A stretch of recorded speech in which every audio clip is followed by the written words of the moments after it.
If what you are telling me is correct, curse masters are completely useless. Ves flatly stated, "You are largely correct, sir, but it is not advisable to give up on curse masters so soon. They are well aware of their limitations and are working hard to improve their capabilities. They are conducting research on numerous different curses that may be of inestimate value once they are successfully developed." "What are they working on?" Ves asked. "Curse masters have identified 2 different curses that should work particularly well on phase lords. They do not add anything new, but instead focus on amplifying their existing faults. The sloth curse is a subtle means of encouraging a phase leader to lose interest in the present and become sleepy. A successful application of this curse should induce a phase lord to retreat from reality and enter into hibernation for a couple of 100 years. Another curse they are working on is the pride curse. This should strengthen the arrogance and impair the judgment of a phase leader." The 2 curses sounded particularly apt for phase lords and phase whales. Ves could actually see how this could work. If you can't harm phase leaders directly with curses, then manipulating their behavior by strengthening their behavioral faults is a good alternative. Ves said, "It doesn't sound likely that the effects will be strong." The farseer curtly nodded. "That is why curse masters are researching other curses as well. They are working on at least 2 different methods to curse large groups of people. One of them is extremely ambitious, but can have far-reaching effects if it is effective. Unfortunately, it is part of a classified research project, so I am unable to mention any specifics." "That sounded weird. What about the other mass curse?" "Ah, that is much more limited in scope. Curse masters are also working on a means to apply the same curse on every blood-related member of a family. This bloodline curse will be a convenient means to eradicate the surviving remnants of a defeated family. As long as it can take effect, it does not matter whether your troops are unable to hunt down the survivors who have fled your reach or have already hidden themselves far away. The bloodline curse can transcend all boundaries and either weaken them or kill them over time at the same time." Ves straightened his back when he heard this. This was a much more vicious and scary possibility than everything else he heard. He could not even wrap his mind on how it was possible for a single curse to affect so many individuals that were potentially spread across many different star systems. The cost and requirements must be huge, but the potential effects were remarkable. "Wait, how easy would it be for hostile curse masters to apply this kind of curse to my own bloodline? Rest assured that the cost will be prohibitive. Even if it takes effect, our own curse masters or other experts can seek a means to dispel it. We already know that the Saint Kingdom of Ace pilots are overbearing enough to erase most curses outright." That reassured Ves. Although Ace pilots were not too common, the Larkinson clan had enough on hand to guard against this difficult line of attack. "I see. That is useful to know," he said in a relieved tone. "Are the curse masters working on other useful stuff?" "There is a branch of curse masters that seek to improve their effectiveness during direct combat," Andrea Voss replied. "They disdain underhanded means such as secretly weakening enemy leaders outside of an active engagement. They want to sling curses directly at enemies on the battlefield. The misfortune curse should affect their accident rate. The bloodlust curse is meant to increase their aggression and impair their sober judgment. The effects should not be strong at first, but that reduces the time and cost needed to cast them onto enemies." These sounded like practical curses. They did not attempt to do anything fancy. In fact, the enemy might not even notice that they were under the influence of a curse. All of that sounds useful enough, if the curse masters can cast them right away. "I am afraid that you will have to be patient, sir. Curse masters are less numerous than formation masters. It is not a particularly popular profession. The lack of manpower is limiting their research speed." Ves crossed his arms. "If that is the case, these curse masters need to pool their efforts together. I don't want them to research 6 different curses at the same time and not accomplish anything significant in the next decade. If they all focus on realizing a single curse, then they will become much more useful in a shorter time frame." "I agree," the old woman said. "It has been difficult to persuade them to unify their efforts. These curse masters possess strange personalities and are resistant towards collaboration. However, if you issue a strong request to them, they may be able to overcome their stubbornness and work together. Those that wanted to become good at this needed to feed the malice in their hearts. Those with gentle mindsets would never be able to accomplish anything worthwhile as curse masters." After the farseer explained a bit more about the peculiarities of curse masters, Ves eventually grew tired of the topic. "I think I have heard enough about curse masters," he said. "Please tell me more about the other professions of the Moloch Squadron." The formation master obliged. She explained the basic details of cultivators who specialized in nurturing exoplants and those who learned how to hide their presence from others. I imagine that diviners are less useful to the Larkinson clan than other groups due to the presence of Ilvain. Andrea Voss said, however, our diviners have expressly requested to become a part of the Mech squadron in order to seek cooperation with your design spirit. They believe that they can combine their techniques with Ilvain's natural future sight to make more accurate and targeted predictions of the future. That sounded intriguing. Ves shared his thoughts on the matter. From what I have been able to surmise, Ilvain is able to glimpse future possibilities. His predictions are probability based on the most likely outcomes, but that does not mean he is 100% correct. Just because the results of divination are not entirely reliable does not mean that they are useless, sir. Prophecies may have a chance of leading us astray, but that is only when we use them as our sole source of information.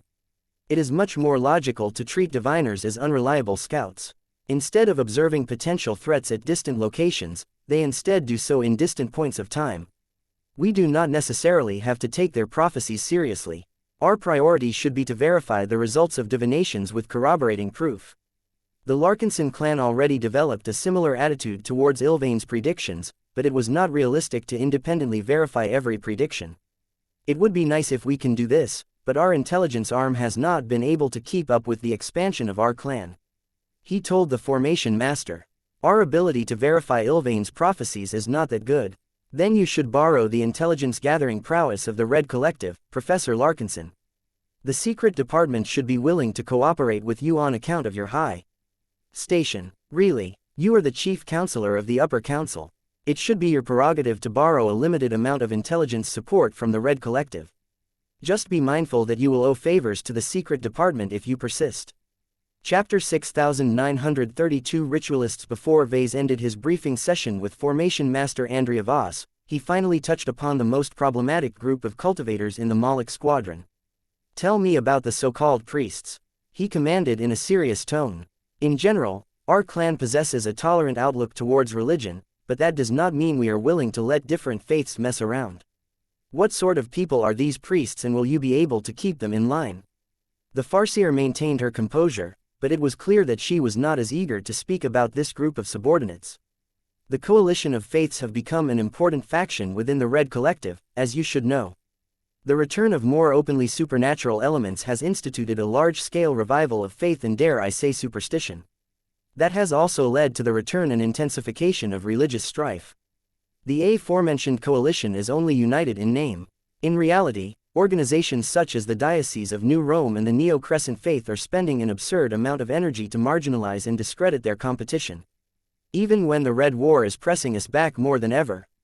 That has only inflamed their conflict.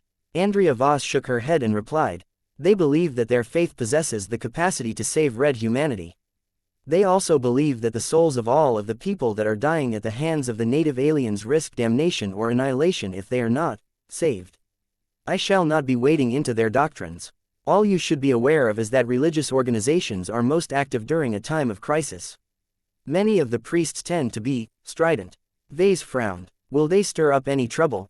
We have tried our best to limit such behavior, sir. The Mech squadron has selected priests who hail from the pantheon of modern gods. Since they proclaim to worship god pilots who are 100% proven to be alive and real, they tend to be more restrained lest they annoy their gods, and offend a large number of people who worship them just as much. While Ves was glad to hear he did not have to entertain the presence of priests of all sorts of different religions and denominations, he knew that people that prayed to god pilots were not that much better. So what can they do?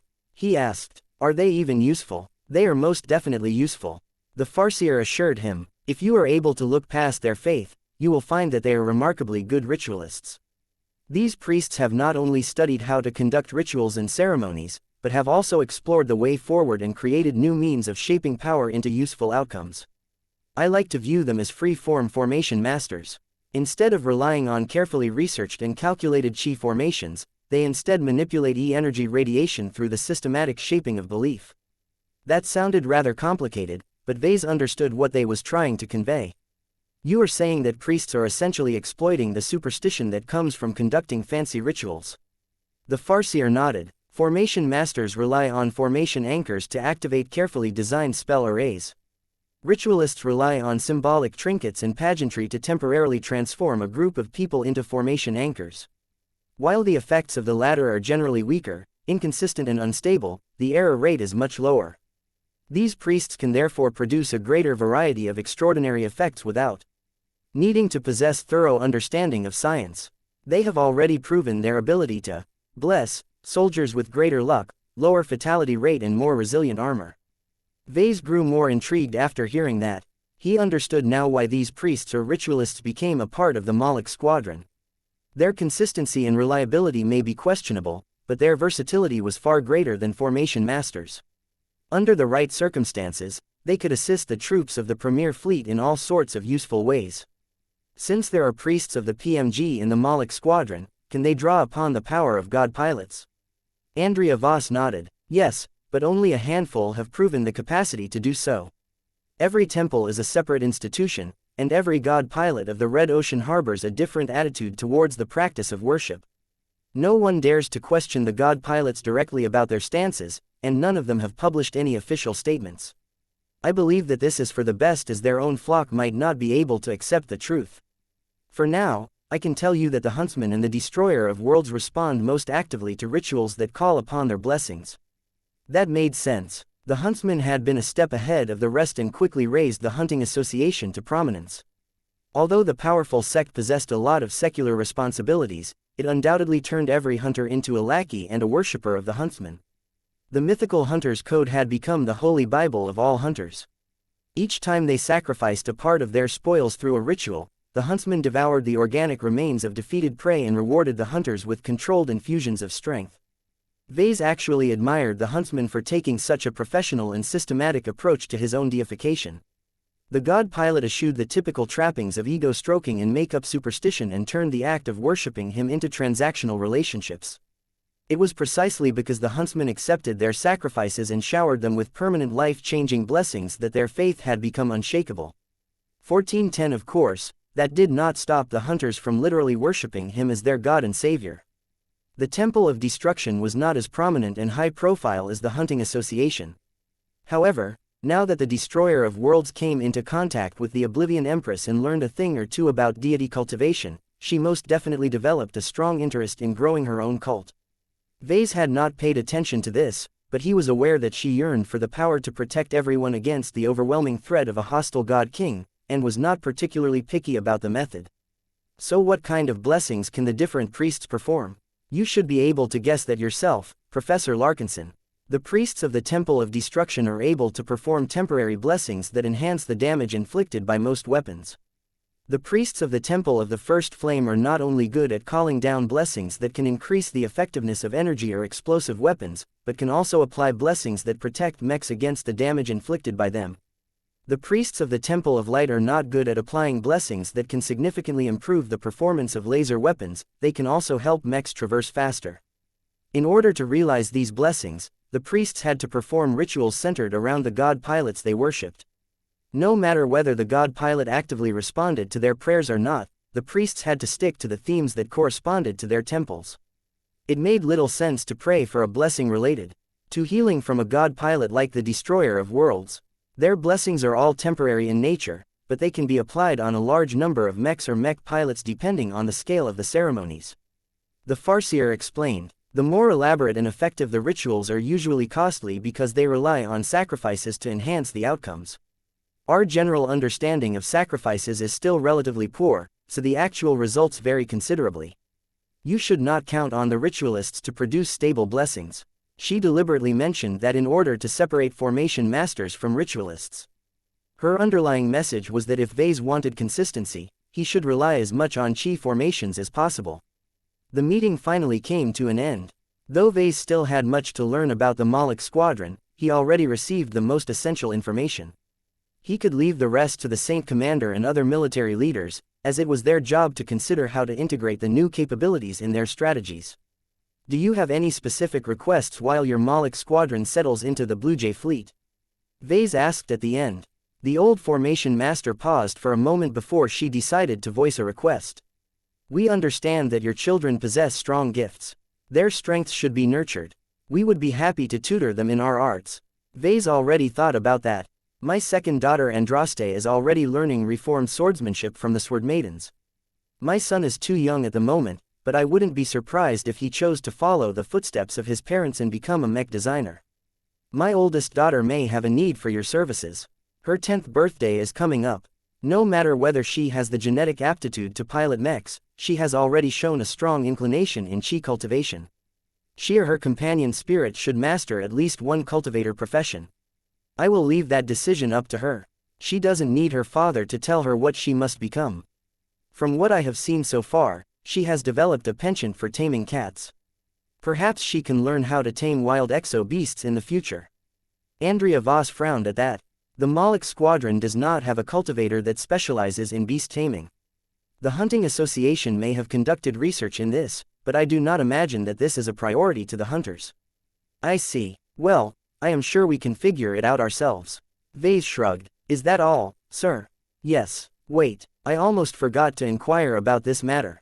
Since the Red Collective has made so many strides in reviving systematic cultivation, what about the native aliens? Has the Red Cabal or other alien institutions begun to teach aliens how to draw power from E-energy radiation?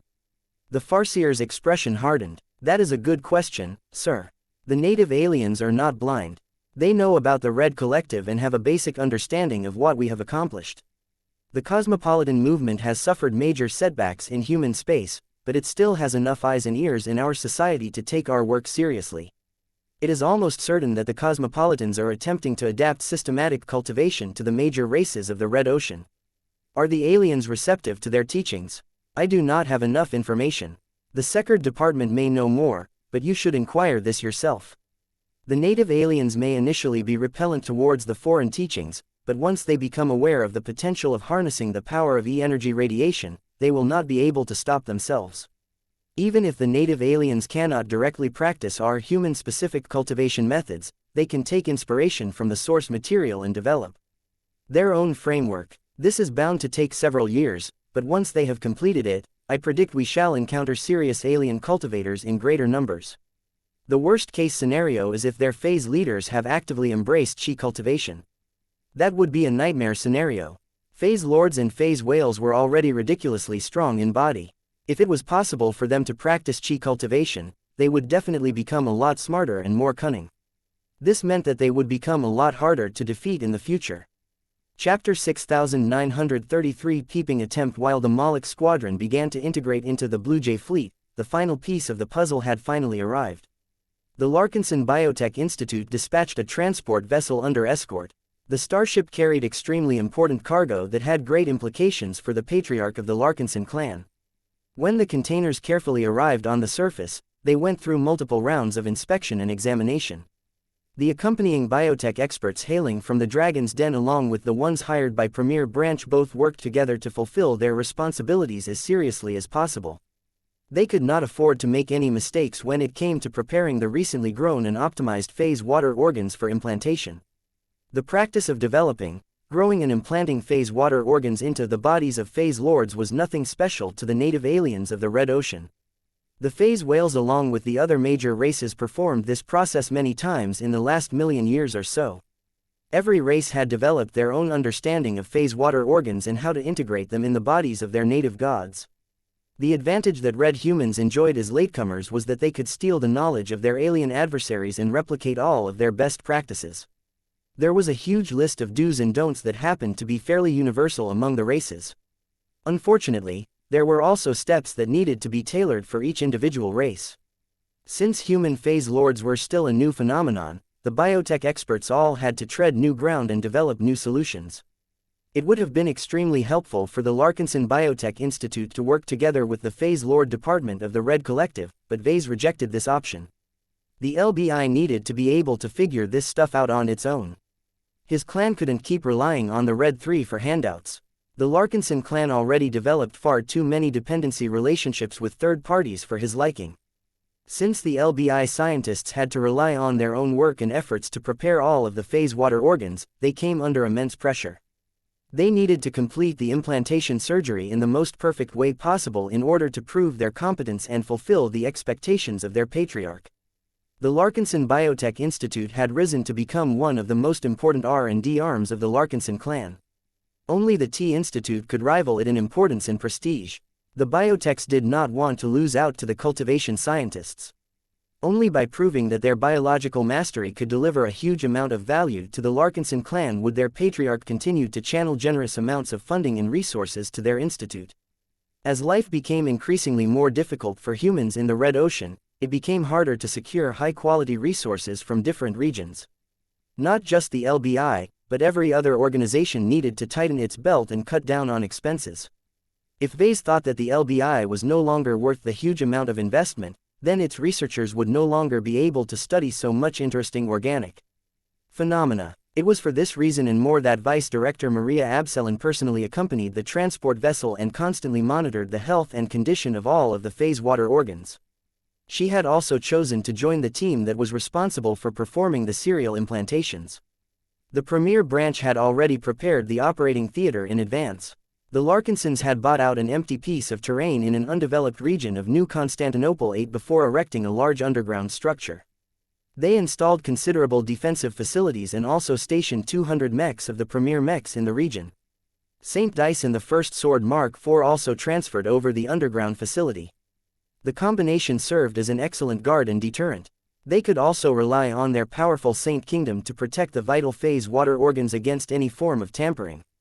The precautions sounded excessive at first, but it turned out that the Larkinsons had been correct to invest so much effort into security. Ves read through a report that summarized over 100 suspicious incidents. Patsies hired by unknown third parties initially attempted to spy on the underground facility by dispatching microscopic bots. The devices were hard to catch because their tech and materials were purpose-built to evade nearly all forms of modern detection. They never slipped in by themselves where they could easily stand out from other particles and molecules. Instead, they carefully adapted their internal structures to closely resemble other inconspicuous materials such as clothing, food and even organic substances such as skin or bone cells. While the state-of-the-art scanners installed at the entrances detected many of the bugs, Ves grew concerned when around 25% of them only managed to get caught by St. Dice. Ves did not necessarily worry about St. Dice's ability to detect anything untowards. Her institution was among the best in the Larkinson clan. Only St. Tusa could beat her on this front. The report also mentioned other attempts at infiltration.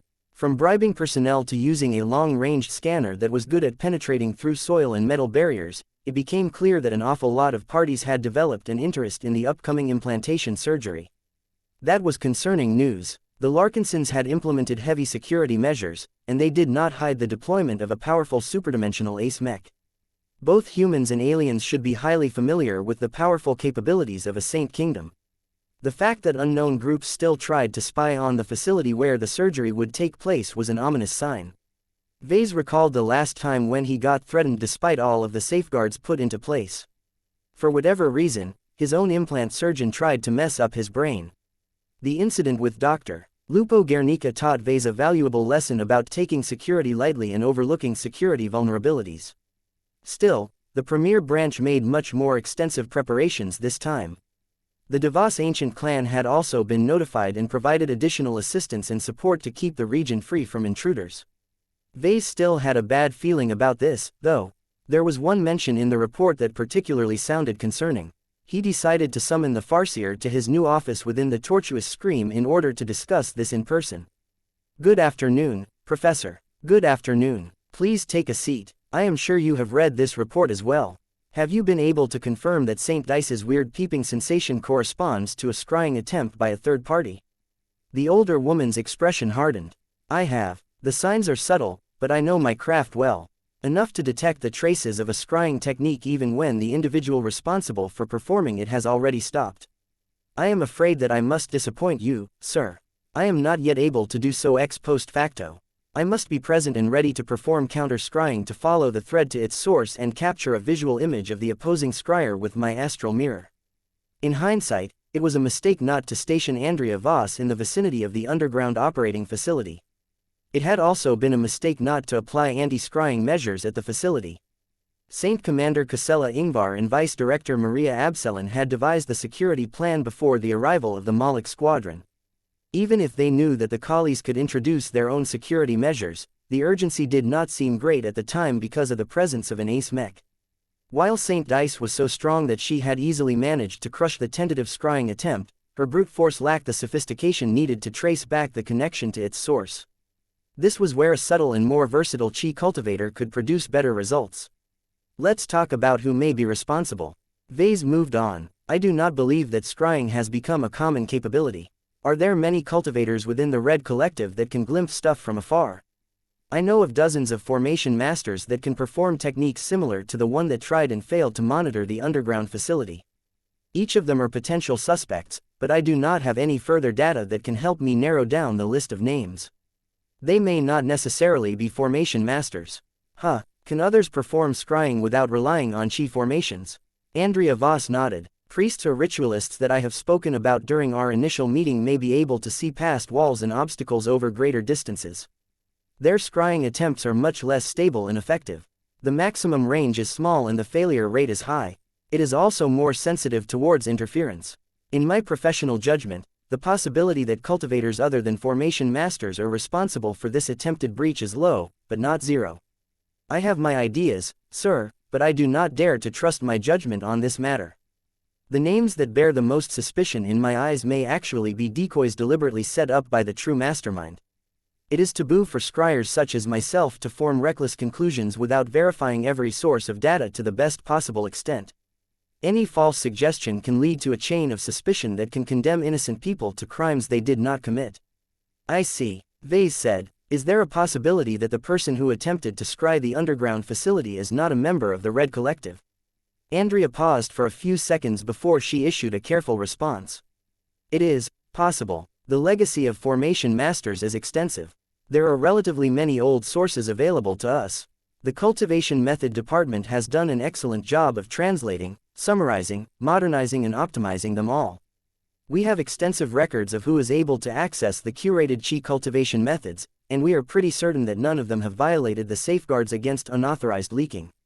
That does not mean that others are able to independently study and learn from the old and original tomes that can teach people how to scry. I was already planning to offer the services of the Moloch Squadron. She said, be that as it may, all of this is still new to us. Our diviners, ritualists and other chi cultivators are not yet able to investigate the parties that harbor ill intent towards you, but that may change in the future. As long as they are able to develop and grow faster than our rivals, my men and I will be able to collect valuable intelligence that you cannot obtain through other means. We can only ask you to be patient and help fulfill our funding and material needs. 2208. In other words, they were unable to pin down the possible suspects. Since they could not make any further progress on this front, Ves eventually shrugged his shoulders. If we don't have any direction to go on, then we have no choice but to remain passive and guard against future intrusions. I want you to work together with the others to secure the underground facility. Time is short, but I am sure you can manage. If you want more money and expensive stuff, you need to present me with proposals. I am not opposed to giving you a hand, but you need to justify the expenditures. Have I made myself clear? Yes, Larkinson, thank you for reading my work. If you wish to support the Mech Touch, please vote with your golden tickets. Chapter 6934. In Human Transformation. Although the Larkinsons and the Devosons conducted an investigation in an attempt to track down the people who attempted to scry on the underground facility, none of them managed to find anything useful. There were way too many human groups that possessed the ability and the motivation to spy on Ves's upcoming implantation surgery. More than a few of them also had motives to sabotage or tamper with the operation. Personally, Ves suspected that a hostile Cosmopolitan cell may be the ones that were up to no good this time. The Cosmopolitans had the most reasons to harbor ill intent towards him. These radicals would love nothing more than to kill or compromise him so that he would no longer be able to help red humanity fend off the invading aliens. However, there was no proof behind this theory.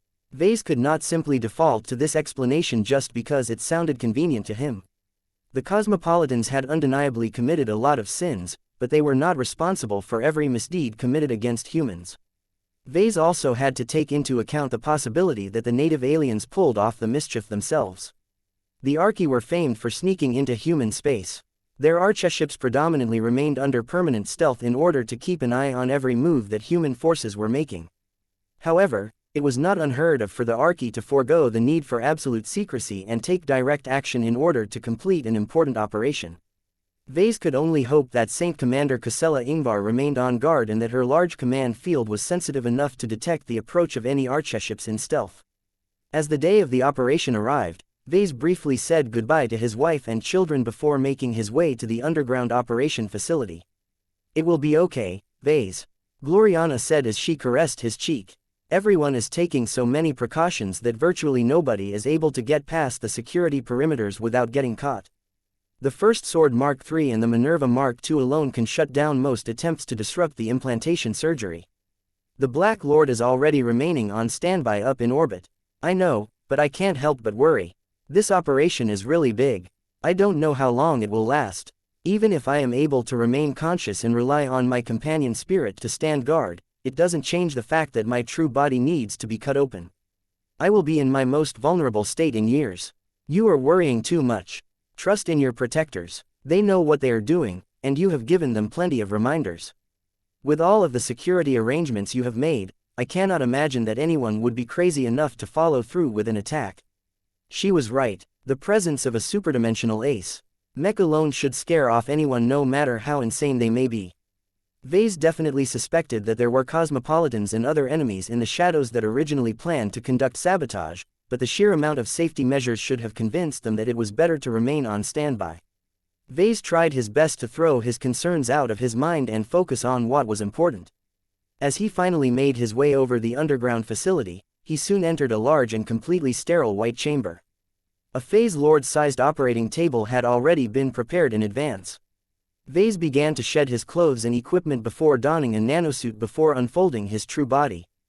As his body reached a size that he rarely experienced, he could immediately sense a change in mindset and perspective. It was harder for him to take the people around him seriously. They had become so small that he could pick them up in a single hand and squash them by accident if he did not control his strength.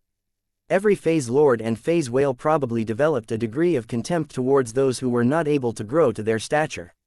Ves even suspected that this effect may be one of the reasons why the Phase Lord department of the Red Collective had grown so arrogant all of a sudden. Ves did not like to remain in this state for so long. Even though he felt a considerable amount of physical relief by no longer suppressing the size of his actual body, he became uncomfortably reminded by how inhuman he became. The longer he remained in this state, the more he felt divorced from the human race. This was a development that Ves rejected with all of his heart. Even if his genes and his physique grew increasingly less recognizable, so long as he still appeared like a normal human, he could still retain the illusion that he was normal. Keeping his true body in an unfolded and unsuppressed state made it impossible for him to maintain this lie. Ves would no longer be able to hide the fact that he had become a humanoid-shaped monster. He wanted to get this implantation surgery over with as fast as possible. A few minutes later, the surgery team made their introduction to Ves. Vice Director Maria Absalon briefly recited the surgery plan to him even though he already memorized all of the steps and most of the contingencies. "Due to numerous limitations, we are unable to perform this operation when you are unconscious. You must remain awake and not impaired in any way. Not only that, you must maintain your attention to your own true body and ensure that you suppress any form of spatial activity as much as possible. It will be difficult for you to do so while we begin to cut and displace your tissue. We cannot provide you with any pain relief as any form of anesthesia that is powerful enough to affect your exaggerated physique will almost certainly sap your attention and impair your judgment." In other words, Ves not only had to remain awake, but also bear all of the pain that came with cutting open his body. "I cannot say that I am tough enough to withstand hardships as well as Saint, but I am no stranger to pain," Ves said. "We believe you, but this is a lengthy operation that will span multiple hours. Since you have made the risky decision to implant 4 different phase water organs at the same time, you cannot afford to falter once. Many alien phase lords choose to implant one organ at a time and wait at least several decades before commencing the next step. This not only minimizes the risks, but also subjects you to the least amount of pain. I am not changing my mind, Maria. Not when I have already reached this stage. I bear a lot of responsibilities. If I cannot endure this hardship, then I am not qualified to fight for a better future for our clan. I would rather die than drag down our clan with my weakness." Although his words sounded just as brave and stupid as the claims made by mech pilots, Ves truly meant what he said. The vice director stared deeply at him, but she did not try to argue the point further. The patriarch was clearly an adult who could make his own decisions. When we implant a new phase water organ to your true body, your physiology will immediately begin to assimilate it. We have learned that this linking process is an abrupt experience. You will suddenly gain access to a brand new phase water organ that possesses strange new properties. You must do your best to suppress your true body's natural instinct to flex your new organ. For example, once you have integrated the lesser arsis organ, you may produce an uncontrolled discharge of electrical energy. I cannot emphasize how much you can put this operation at risk if you lose control. This is why the lesser arsis organ goes in last, right? Yes, but that does not mean you should take the prior organs lightly. After Maria Absalon verified that Ves remembered the plan and understood what he needed to do, they finally began to prepare for the operation. Ves laid on the giant operating table. Restraints emerged from below and held his limbs in place. No space suppressors came online. While their activation could help a lot with suppressing unwanted spatial disturbances, they also suppressed multiple different functions of a phase lord's true body. This was why not any phase lord could install phase water organs as if they were shopping for groceries. No other human remained in the operation chamber. Maria Absalon had already retreated to an elevated control room where she and her fellow surgeons took control of an extensive collection of high-tech instruments. A robotic arm lowered from the ceiling. It carefully extended a large scalpel that happened to be made out of hull-grade superdimensional alloy. The availability of superdimensional matter provided a lot of boons to the operation. The process of overcoming a phase lord's natural defenses and cutting through phase water-infused flesh had always presented a serious challenge to the surgeons.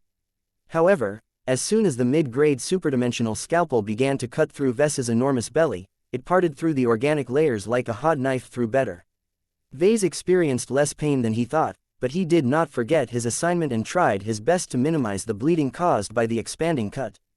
This was not a difficult challenge for him as phase lords naturally possessed greater control over their transcendent physiques. The surgeons proceeded to perform other essential steps, many of which he did not understand very well. Ves patiently held in his pain until it was time to implant the first phase water organ. To be more precise, the surgeons intended to swap a lesser organ for an improved version. This was going to hurt a lot. Ves mentally braced himself as multiple robotic arms lowered themselves until they clamped down on a number of arteries and other organic structures. Then, the superdimensional scalpel neatly severed all of the fleshy channels that held his old Kelsey's organ in place.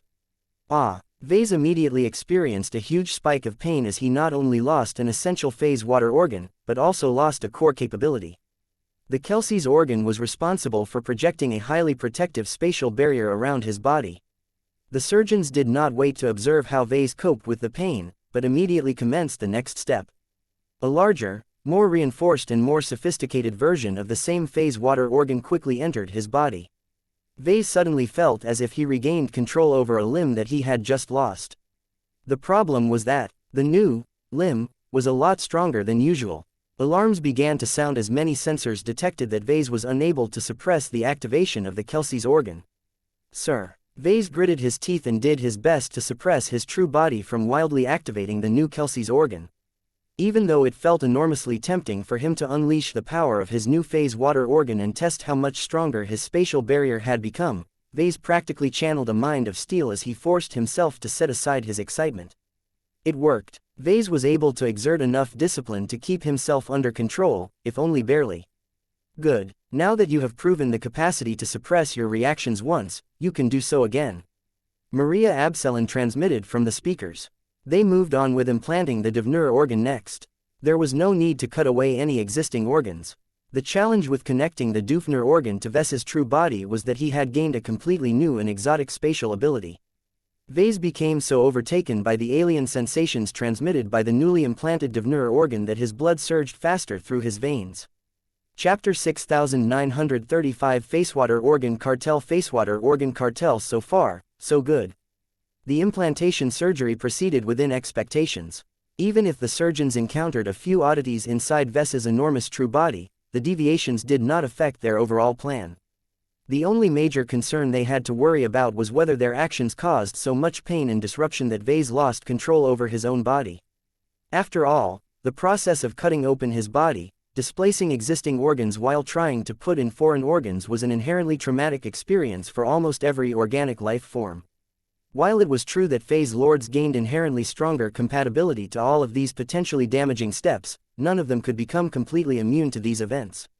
The corpus still needed to retain the sensation of pain and other universal physiological processes in order to sustain and regulate itself. An organic body would completely lose the spark that made it different from a lifeless mechanical construct if a life form lost all of those physiological processes. Even phase whales, who the phase lords tried to imitate, could still feel pain and suffer from rejection reactions after implanting foreign organs into their bodies. While it was known that phase leaders possessed a certain degree of tolerance towards all of the problems that came with directly implanting raw alien organs into their bodies, many problems would definitely ensue as a result.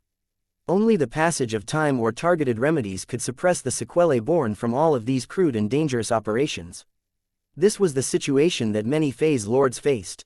So long as the rejection reaction from their true bodies was not too violent, they would rather grit their alien teeth and endure the pain for a number of years or decades. If they did not outright die somehow, their true bodies would eventually assimilate the foreign organs, transforming them while adapting in turn. This was one of the special qualities of phase lords. Their genetic code was no longer static and absolute. As their bodies transformed due to phase water into a more multidimensional life form, they gradually transcended the basic concept of race. Even so, their original racial weaknesses and limitations did not disappear entirely. The Larkinson Biotech Institute knew this, so its researchers did not directly prepare the original alien phase water organs for implantation. Instead, the biotech scientists had grown brand new phase water organs. The originals served as both a template and a source of raw materials in order to replicate certain incomprehensible organic designs that possessed unique superdimensional traits. The new phase water organs theoretically possessed much higher compatibility with Ves's true body, but because parts of their core structure were directly derived from the original alien organs, that compatibility did not reach 100%. Even if the LBI worked hard to produce the most favorable circumstances for the implantation surgery, there was still a chance of failure. Ves tried his best to keep his body as still and stable as possible. He repeatedly squashed the instinct to cry out in pain and lash out at his attackers. Fortunately, his past experiences had already hardened him a lot. He had endured worse pains in the past. Phase lords also gained a huge bonus in pain tolerance, which also made this experience a little more bearable from his perspective. The process of acquiring and upgrading phase water organs was a predominantly physical process to phase leaders. There was very little influence on their minds and spirits.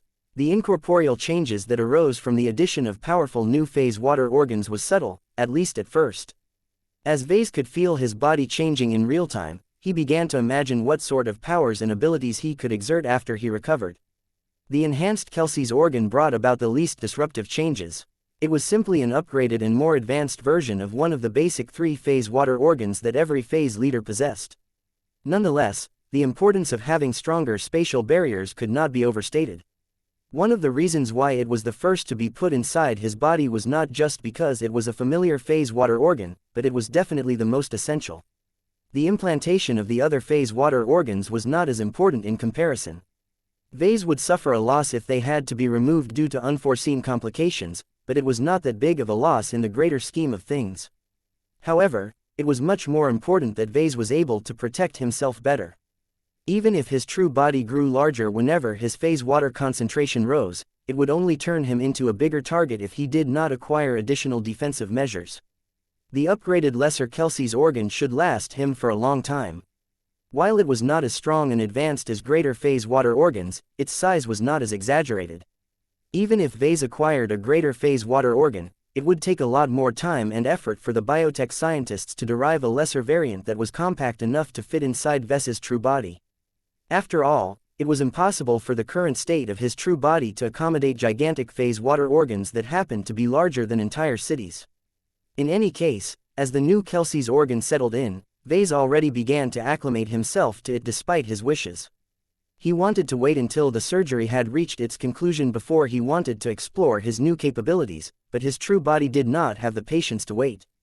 As his blood flowed through the recently grown veins of the enhanced Kelsey's organ, he uncontrollably gained a number of indeterminate impressions. They flitted across his mind at random. They even caused his vision to blur as if he was seeing spots of light.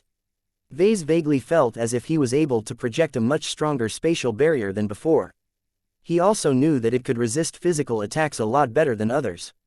This was a good upgraded phase water organ for a martial phase lord.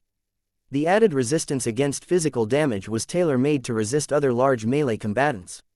The only problem was that the performance of the upgraded spatial barrier did not offer that much more resistance against high-concentration transphasic weapons. It was also completely useless against superdimensional weapons, but that applied to almost every other defensive measure. As Ves wondered how he should adjust his fighting approach after initially familiarizing himself with the power of the enhanced Kelsey's organ, the second phase water organ linked up with his true body. The addition of the Devner organ did not require the removal of any existing organs, but its nature was completely different from the Kelsey's, Locos and Mariko's organs. The three basic phase water organs were innately present in the bodies of every phase whale upon birth. That was not always the case with phase lords. 2207 whether their true bodies automatically grew this trinity upon their initial transformation, or had to manually implant phase water organs acquired from external sources later on. It all depended on their racial characteristics and the rituals used to embark on phase lord body cultivation. Ves happened to become a phase lord due to experiencing a lightning baptism. For whatever reason, the heavenly authority of the Red Ocean directly transformed him into a phase lord outside of his will.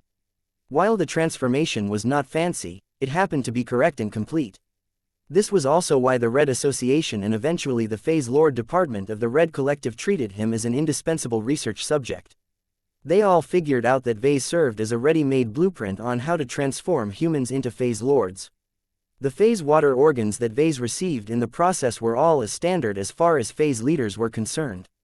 That was not the case for other phase water organs outside the phasewater production system. Aside from this exception, every other phase water organ was not standard or native to phase leaders. The phase whales had to acquire knowledge, conduct research and meticulously develop their own personal phase water organs. This was too much to ask for many phase lords, so they relied on mortal scientists to do the work on their behalf. Over time, a lot of races that were watched over by phase lords tended to develop phase water organs designed to accommodate an entire group or race. For example, when Orvan scientists invested a lot of time, effort and phase water in the development of a fancy new organ, they wouldn't want their work to benefit only a single individual Orvan phase lord. The Orvans could save a lot of trouble if they developed more universal phase water organs that could fit any Orvan phase lord. Perhaps the organs needed additional modifications in order to raise their compatibility for each recipient, but this was much less troublesome than developing phase water organs from scratch. This was also how phase leaders generally distinguished their allegiances. A handful or a dozen native gods belonged to a single family, dynasty, club, province or group. Each of them possessed their own bioresearch institutions that were responsible for developing or personalizing their own catalog of phase water organs. It was like a cartel for phase water organs. Several groups loosely banded together in a single racial alliance. Their relationships with each other may vary. Perhaps they were strong rivals who constantly competed for limited resources. Perhaps they were so close with each other that they treated each other as brothers. Whatever the case, these racial alliances usually employed a large number of bio-researchers that developed a much larger and more comprehensive catalog of phase water organs, each of which was optimized to perform best when used by a single race of phase lords. In fact, these race-bound catalogs were not entirely different from each other. The intelligence collected by the Red 3 made it clear that they frequently came into contact with each other, though rarely did they exchange kind words with each other. All major races were rivals with each other. This also extended to their native gods. They stole and imitated phase water organs from each other on a regular basis. This caused many common phase water organs to become so ubiquitous among the major races that they could no longer be considered exclusive. In order to skip the lengthy R&D cycle needed to build up this catalog, humans had taken to stealing the homework of the existing major alien races of the Red Ocean. The Devner organ is a very suitable choice. Phasewater organs that enabled a phase leader to engage in warp travel with their true bodies alone was not particularly rare. Pretty much every phase whale independently invented this kind of organ early in their life cycle. Different groups and racial alliances may also have their own reasons to develop their own variation of warp travel organs. However, the Devner organ eventually rose up among these common and imperfect variations and cemented its place as the prevailing standard among warp travel organs. It had several advantages, such as decent efficiency, high scalability and maintaining good stability when implanted into the phase lords of different races. This was why many racial alliances eventually took it over while making their own race-specific tweaks. Multiple major races claimed credit for the invention of the original Devenir organ. It was difficult to figure out the truth, but the theory that the Red Collective favored the most was that the Jurg race was responsible for its creation. Did better warp travel organs existed? Yes, but they were mostly exclusive to different groups. No native organization happened to possess the greatest catalog of phase water organs than the Red Cabal. Helmed and dominated by many phase whales, its phase water organ catalog was massive and contained many high-quality organ designs that earned the envy of grassroots phase lords. The Red Cabal was therefore able to occupy a similar place in alien society as the Red Three in human society. The Red Cabal did not entirely control all of the native alien empires, but its ability to reward those it favored with premium phase water organs as well as the most essential PPS meant that most phase lords had very little else to turn towards if they wanted to become stronger. Chapter 6936 Losing Grip on Reality. No matter the origins of the Devenir organ, it had been around for so long that its design had reached a high degree of optimization. Many races also managed to develop their own versions of the Devenir organ. By repeatedly stealing each other's homework, the successive iterations of this phase water organ became more and more perfect. Through this repeated theft and development cycle, the Devenir organs for every major race remained relatively uniform despite all of the improvements. Of course, there was only so much the alien bio-researchers could do before they exhausted what they could do with their existing mastery of biotechnology. The R&D cycle for the Devenir organ had reached a plateau a long time ago. The ones being made today were barely any better than ones in use hundreds of thousands of years in the past. This was highly reassuring to humans as the high degree of universality of the design made it easier to adapt it to human physiques. What was also nice was that both the lesser Devenir organs and the lesser Pelmir organs originated from the eminence of torment. Even though the deceased phase lord was considered a failure by his peers, he had thrown himself into the lap of the Red Cabal, allowing him to work hard enough to commission slightly superior versions of these common phase water organs. Just as how the Red Association was the undisputed authority of mechs, the Red Cabal clearly enjoyed the same status when it came to phase water organs. All of this ultimately fell into the hands of the Larkinson clan, allowing Ves to indirectly benefit from the Red Cabal's exquisite biotech attainments. What also happened to work in his favor was the fact that the human race physiologically resembled the Orvan race the most. Even though they were still two completely different species, at least they were still humanoids that walked upright and possessed 2 arms and 2 legs. They were not Pelmirs whose bodies were shaped like balls with lots creepy hands sticking out of their skin or Zamiles whose forms resembled slimes. These similarities meant that Orvan phase water organs needed less corrections in order to make them optimally compatible with the physique of human phase lords. This was why Ves never really held too many concerns about implanting an experimental phase water organ in his body based on new and incomplete theories. As the lesser Devenir organ continued to become more integrated into his true body, Ves did not feel as much pain as he anticipated. The compatibility between himself and the personalized lesser Devenir organ was decently high on the onset. The biotech researchers responsible for developing this phase water organ might not entirely know what they were doing, but they had not made any egregiously wrong choices. As Ves continued to gain a better sense of what the Devenir organ enabled him to do, he only encountered a few instances that felt a little off. These disturbances felt like minor errors that prevented him from completely feeling at ease with the new phase water organ. The minor incongruities were inconsequential. The feeling of wrongness would go away after a few months as his true body gradually assimilated the organ in full. It would gradually transform and evolve in a more harmonious form so long as there was nothing seriously wrong. Sir, Ryu, feeling well? Ves could vaguely hear Maria Absalon asking for his status, but her voice had grown fuzzier to his ears now that he was experiencing a range of strange sensations. He blinked twice with his left eye while simultaneously forming a thumbs-up sign with his right hand. These signals essentially indicated that he felt fine and confident enough to let the implantation surgery proceed. He could feel through his companion's spirit and his other incarnations that his perception of reality started to wobble. He could not figure out why this was the case. His awareness shouldn't have slipped to this extent, yet his mental state was shifting in an unclear direction. The surgeons proceeded with the next step while Ves continued to feel out his new Devenir organ while doing his best to maintain stability. What was even stranger was that Ves began to feel his connections with his incarnations beginning to dim. It was as if his end of the connections was beginning to malfunction. This was a pretty concerning problem, yet Ves did not feel as if there was anything wrong. Even his connection with Blinky started to experience interference, and that should have been a lot more concerning as his companion spirit basically existed as a second personality that was anchored in his head. Try as he might, Ves could not make himself sober again. He was able to recognize the changes, yet failed to acknowledge that this was a problem. This was an abnormal state of mind. What could have caused him to feel so strange to the point where he felt completely differently about problems? It had to be his body. To be more precise, more variables had to be involved with the process of implanting phase water organs in his body than he anticipated.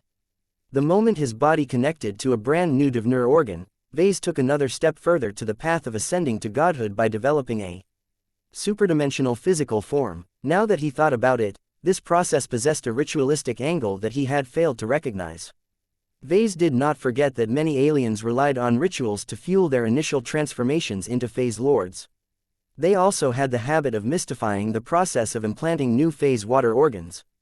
To many of them, they only acquired one phase water organ every few decades or centuries. It was a solemn or even sacred moment to all of them.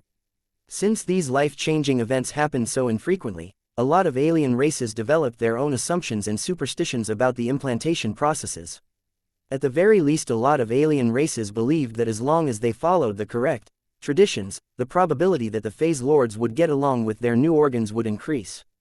Ves never took these stories seriously, but now he was beginning to doubt whether he had underestimated this potential issue. Were those alien writers right all along? He grew more curious about what the Red Collective found out when they started to produce their own human phase lords. Did their test subjects grow all woozy and lose their sense of reality like himself? Ves did not have enough information to determine whether he was the only that went through this kind of experience or whether it was common to all human phase lords. Whatever the case, it was clear that he had underestimated the complications that could arise from what he initially thought was a simple process of plugging in a bunch of new organs. As time went by, his consciousness started to grow less attentive to the outside reality. He was no longer able to focus on any specific sound, and his vision became filled with bright and insubstantial blobs. He was no longer able to maintain awareness of much of his body. It had all grown numb as if he was under anesthesia. This was bad, as the lack of awareness and control over his body might cause it to produce undesirable reactions to external stimuli. Fortunately, that did not happen. His body strangely remained still, giving the surgeons enough reassurance to implant the lesser Pelmir organ. This was the phase water organs responsible for giving him the equivalent of a reactionless drive. While a basic phase lord such as Ves already possessed a basic capacity to traverse through space, his acceleration rate was fairly slow. It was basically impossible for him to keep up with starships as they traveled from one planet or another. The Pelmir organ therefore played an essential role in enabling phase lords to move through real space at acceptable speeds. It also synergized well with the Divner organ. Warp travel was like a souped-up version or regular travel in the physical reality. The faster a phase lord moved in real space, the faster he could reach a star system through warp travel. Due to this reason and more, the Divner organ often came paired with a Pelmir organ developed by the same group. Only when they were designed to play with each other on the onset would they seamlessly be able to work together. As the Pelmir organ connected to his body without any obvious rejection reactions, its influence on his psyche was a lot more noticeable. Ves began to feel even more disconnected from reality. It took a lot of effort for him to maintain even the most tenuous connection to his companion spirit. Although Blinky was able to ascertain that his connections with his incarnations still remained intact, the way he simply forgot about them was extremely concerning. Yet Ves still felt as if there was nothing wrong. This strange mental state constantly tried to make him feel at peace. It felt as if his mind was increasingly beginning to float away from his changing body. It also felt as if his body was becoming more out of tune with reality. Was he supposed to do anything about this? Should he try harder to reverse this effect? The lack of information caused him to grow indecisive. His instincts offered no clues either. Ves tried to analyze his current situation from a spiritual angle. According to his previous guess, he may have inadvertently started a ritual even if he did not mean to. The absence of an overt ritual did not necessarily mean anything. Ves's true body already served as a powerful core ritualistic component in itself. The new and powerful phase water organs served as supplements to this ritual. Each implantation advanced this mysterious process. What was the point? He still tried to figure this out. It did not feel as if his will and intent came into question. Instead, Ves felt as if his true body was continuing to evolve and expand as a direct consequence of the implantation surgery. He was making significant strides towards moving away from his frail and mortal body. The more inhuman he became, the less he felt constrained by the material dimensions. It felt as if he opened the doors to several new and unfamiliar dimensions. As the new phase water organs unlocked these new dimensions for him, Ves felt as if less and less parts of his true body remained in reality. This naturally caused him to feel less connected and in tune with the cosmos. Was this the reason why his grip on reality had grown so tenuous? His phase water concentration must have grown, and not by a small amount either. As his Pelmir organ settled into his true body, Ves vaguely strengthened his belief in this theory. Perhaps this was what every phase lord went through as they increased their phase water concentration.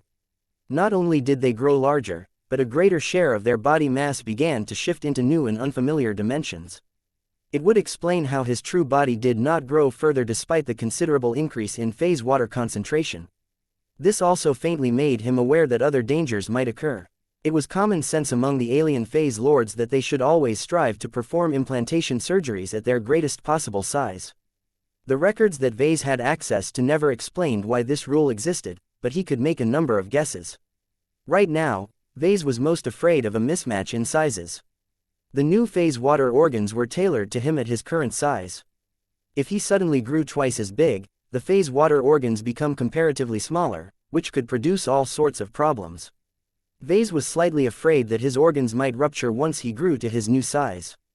However, the lack of alarm caused him to believe that nothing would go wrong. He even had the time to wonder about another issue. Where was he getting all of the extra phase water? Chapter 6937. My humanity. Ves could no longer keep track of the ongoing surgical procedures anymore. He had no idea whether the doctors had already begun to implant the lesser Arsis organ. This was the most risky and exotic phase water organ out of the set. The surgeons wanted to save it for last because it had a greater chance of causing incidents than the other phase water organs. Ves should have tried to pay close attention to this process, but his connection to reality had diminished to such an extent that he had no idea what was going on anymore. If everything went according to plan, then the surgeons should have judged that Ves was no longer in a good condition to integrate a new phase water organ. However, he did not get the sense that the session had come to an end. His body may have projected enough apparent stability that the surgeons figured that nothing was amiss. There was also a chance that when Maria Absalon requested Ves to communicate whether he wished to proceed, he might instinctively respond in the same way as before. This was the only reasonable explanation that Ves could come up with to explain why he was about to integrate a lesser Arsis organ. His current mind state was very weird now that he thought about it. He could no longer feel his body, and his connections to his incarnations had become dampened to the point where they might not even exist anymore. Yet for whatever reason, Ves felt as if his consciousness had become unmoored from its physical anchor. He had entered a state of nothingness. Parts of his awareness were fuzzy while other parts remained razor-sharp. Was this the sequelae of integrating 4 new phase water organs in rapid succession?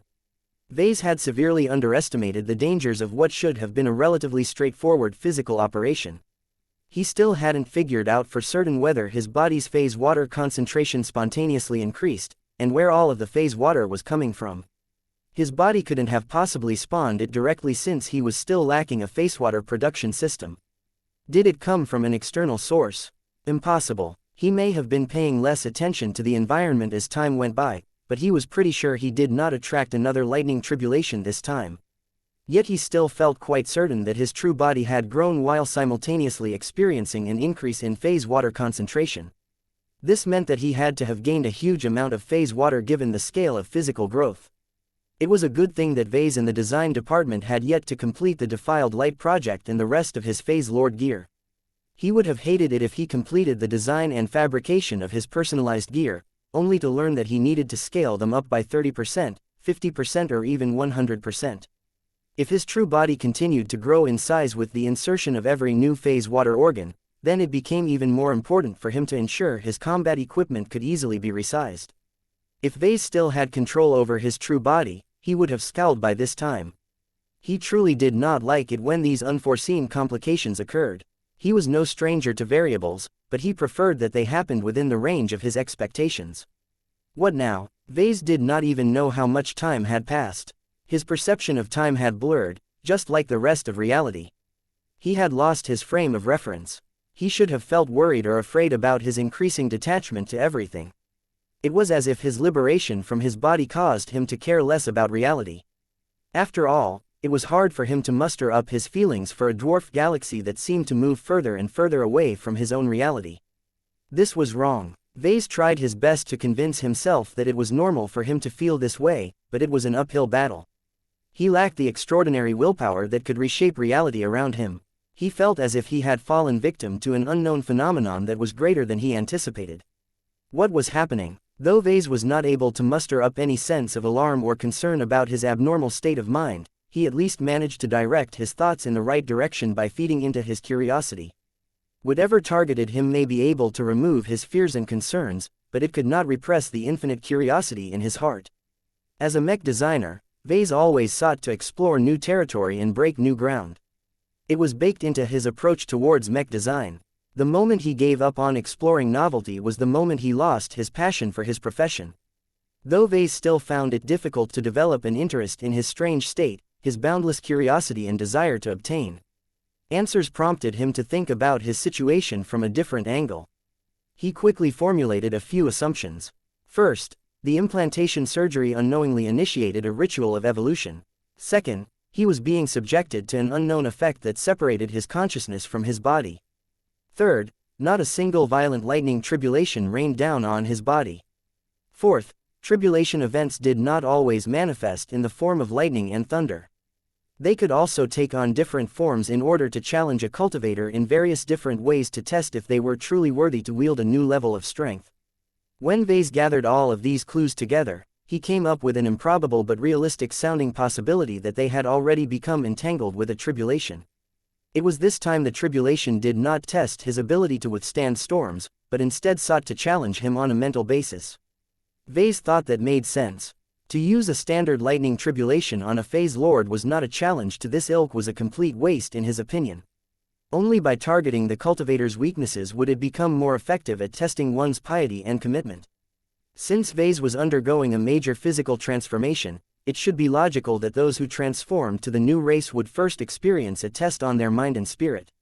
This was a weakness common to all phase lords and phase whales, yet many of them were still able to persist and grow stronger despite not deliberately strengthening their psyche. What if the phase lords and phase whales tempered their mentality through tribulations? If this was the case, the Red Ocean could ruthlessly cull all of the weaker unqualified phase leaders, thereby preventing them from wasting enormous amounts of resources in a small dwarf galaxy. From the moment he suspected that he had fallen into a tribulation event, Ves somehow felt as if he had pierced through an invisible veil. Though he still was not able to feel any urgency, his desire for answers kept growing. That was good. Doing something was better than doing nothing. As Ves tried to explore the nature of his current state, he kept trying to figure out what he needed to do in order to pass the current test. Right now, he felt as if his mind was floating away from his body. The disconnect between his thinking and his physical anchor kept growing worse. Now that he thought about it, this was not a good development. What would happen if he tried to reverse this pattern? Ves tried to exert his mind and will into doing so. He did his best to imagine a state where he was back in sync with his true body no matter what had changed. It was difficult for him to imagine his true body now that it had undergone implantation surgery. He knew what his previous true body was like, but now that it had replaced one phase water organ and gained 3 additional ones, Ves belatedly discovered that his familiarity with his new physique had plunged. Ves felt as if he had parked a shuttle and moved away from it for a while before returning to find his vehicle had been moved from its original landing zone. This was not supposed to happen, but now that it did, complaints were pointless. What mattered was getting back to his body. In order to return to it, Ves tried his best to visualize its recently upgraded state. He thought it would have taken a lot more minutes or even hours to produce a clear result. He became completely surprised when his true body appeared in a mindscape that was no longer filled with amorphous blobs. The current state of his true body looked almost identical to the body that Ves was familiar with, but there were definitely nuances. Ves appeared to have grown in strength and height. It was difficult to identify that, based on the projections alone. However, as he strengthened his awareness and conception of self, he faintly managed to glean more information from his true body. This was how he was able to confirm that his body had definitely grown, and by a significant margin no less. Now that Ves was able to conjure up a reflection of his true body in the current realm, he could sense that his awareness continued to improve. As he became more enthused by this development, his true body's expression shifted to convey his joy. He was making progress. Yet, after manifesting his true body in this strange realm, nothing else happened. Ves kept thinking about different subjects related to himself, yet he did not feel as if his connection to the material realm had moved closer to the old level. It was as if he was a balloon tethered to a tree. He kept whipping around in the air and could go loose at any time. If he wanted to return to safety, then he needed to find a way to reel himself back to solid ground. How? Ves contemplated several possibilities before developing a theory about this tribulation. What if he was being tested on his ability to maintain his conception of himself? What if the tribulation was designed to cull people who altered their biological forms so much that they no longer recognized their original identities? Ves seized on his latest assumptions and enthusiastically tried to center his mind around the idea he was a human being. This immediately induced a change in the current realm, but it was not one that he expected or desired. The reflection of his true body started to become increasingly more transparent. Ves could feel his connection to his physical form starting to fade. He was regressing. Ves immediately stopped, not because he was afraid that he would permanently become unmoored from his physical anchor, but because it did not give him new experimental data. Obviously, reversing his progress presented less new data to him than continuing to strengthen his connection to his true body. He successfully managed to stop his decline, but that did not necessarily mean he was able to move forward again. Why did he regress? He recalled that he tried to cling onto his identity as an ordinary human being. Yet the instant he tried to commit to this idea, his tether to his true body immediately began to degrade. It was such a strong reaction that it left Ves with no ambiguity that the tribulation punished him for clinging to this belief. If embracing the identity of an ordinary human being was so problematic, then what about the opposite? As his focus continued to observe the reflection of his true body, Ves began to deduce the correct way to solve this tribulation. Ves tried to be a human because he valued this identity. Yet he knew that the more his body evolved, the further it moved from its original roots. What if he began to think of himself as a human phase lord? What if he embraced the current form of his true body, which had most definitely grown tall enough to exceed the length of some small starships? What if the way to pass this tribulation was to let go of his original identity and accept that he was no longer a member of the human race? The more he thought about these questions, the more his connection with his true body began to bloom. Ves was moving in the right direction. If he wanted to ensure that his mind and spirit remained completely in sync with his abruptly transformed true body, then he needed to accept the fundamental conclusion that he was no longer human anymore. Yet, could he truly throw away his own humanity in order to feel comfortable in his own oversized skin? Was this even the right decision? Chapter 6938 The contradiction between identities. Ves understood that he had fallen into a dilemma. In order to resolve this tribulation, he needed to re-establish a connection to his true body. For whatever reason, he had lost touch with reality. His body had transformed too much in a short interval of time and apparently triggered a disaster response without anyone noticing. Whatever the case, Ves had the illusion that his very life might take a very drastic turn if he did not adequately resolve the latest problem. His spirituality may become completely disconnected from his upgraded true body. To certain people, this sounded like good news. Being able to detach their spirit from their body could be interpreted as ascension into a higher life form. That was not what Ves wanted out of his life. Becoming a pure spiritual life form was great if he could still maintain a solid presence in the material realm. God pilots were pretty fantastic in this way. Star designers were also able to anchor themselves in real space. However, becoming a spiritual life form without obtaining the strength of a true god was pure self-sabotage in his opinion. Not only would he become vulnerable to getting eroded by the corrosive winds of the imaginary realm, he would also become completely dependent on his mortal supporters and worshippers to sustain himself. Aside from that, Ves was pretty sure that he could no longer advance as a mech designer once he lost his true body. Possessing a physical body that looked human enough to pass off as one was a vital requirement to maintain a connection to the Red Kingdom. How could a senior mech designer possibly advance to the rank of master mech designer without being able to carve his design philosophy into the Red Kingdom? Ves felt that becoming a pure spiritual life form akin to the golden cat or loofah was incredibly boring. How the hell was he supposed to design his mechs, craft them by hand, interact with his customers and conduct research on interesting new stuff if his presence in the material realm became spotty? There was hardly anything interesting in the imaginary realm. Perhaps a few secret paradises or transcendent islands might exist amidst all of the meaningless emptiness, but Ves did not think he would be able to find any of them. All he ever encountered was erosion interspersed with the occasional lights generated by other nearby people. Maybe he was being unfair to the imaginary realm. He had already noticed that those aforementioned lights grew stronger and more defined after engaging in systematic cultivation. If many of them became as strong as expert pilots and ace pilots in a few decades, then they may just be powerful enough as a collective to completely transform the characteristics of the imaginary realm. However, that was a matter for the future. It was still a dull place in the present time. It was for this reason and more why Ves rejected the option of letting his spirituality ascend from the physical plane. What he truly desired was to return to his body and continue to lead his clan like before. Yet how could he possibly do so when his attempt to reassert his own humanity produced the opposite reaction? Ves experimentally made another attempt to invest in his identity as a human being. The reflection of his true body immediately began to fade.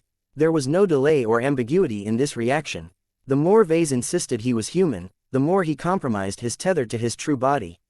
What was going on? Why did this strange space reject his attempt to reassert his own humanity? According to the judgment standards of this possible tribulation, claiming to be human was bad. Then what about the opposite? When Ves focused on the form of his true body and imagined how his titanic body could traverse the stars by itself and lift up mechs with its unnaturally reinforced muscles, the reflection grew more solid and real. This was a very simple and direct outcome. The logic became clear from his perspective. If Ves embraced the identity of a phase lord that had transcended the identity as well as the limitations of his original race, he would likely pass this test and survive the tribulation. Ves understood what he needed to do. He should continue what he did earlier and completely embrace his transcendent identity. No, that was too simple of a description. He not only had to divorce himself from his human frailties, but also embrace the reality that he had become a god among mortals. The fact that his cognition already labeled humans and aliens without a significant amount of cultivation as mortals already implied his attitude towards this matter. Even before he initiated this implantation surgery, he already placed himself above the masses.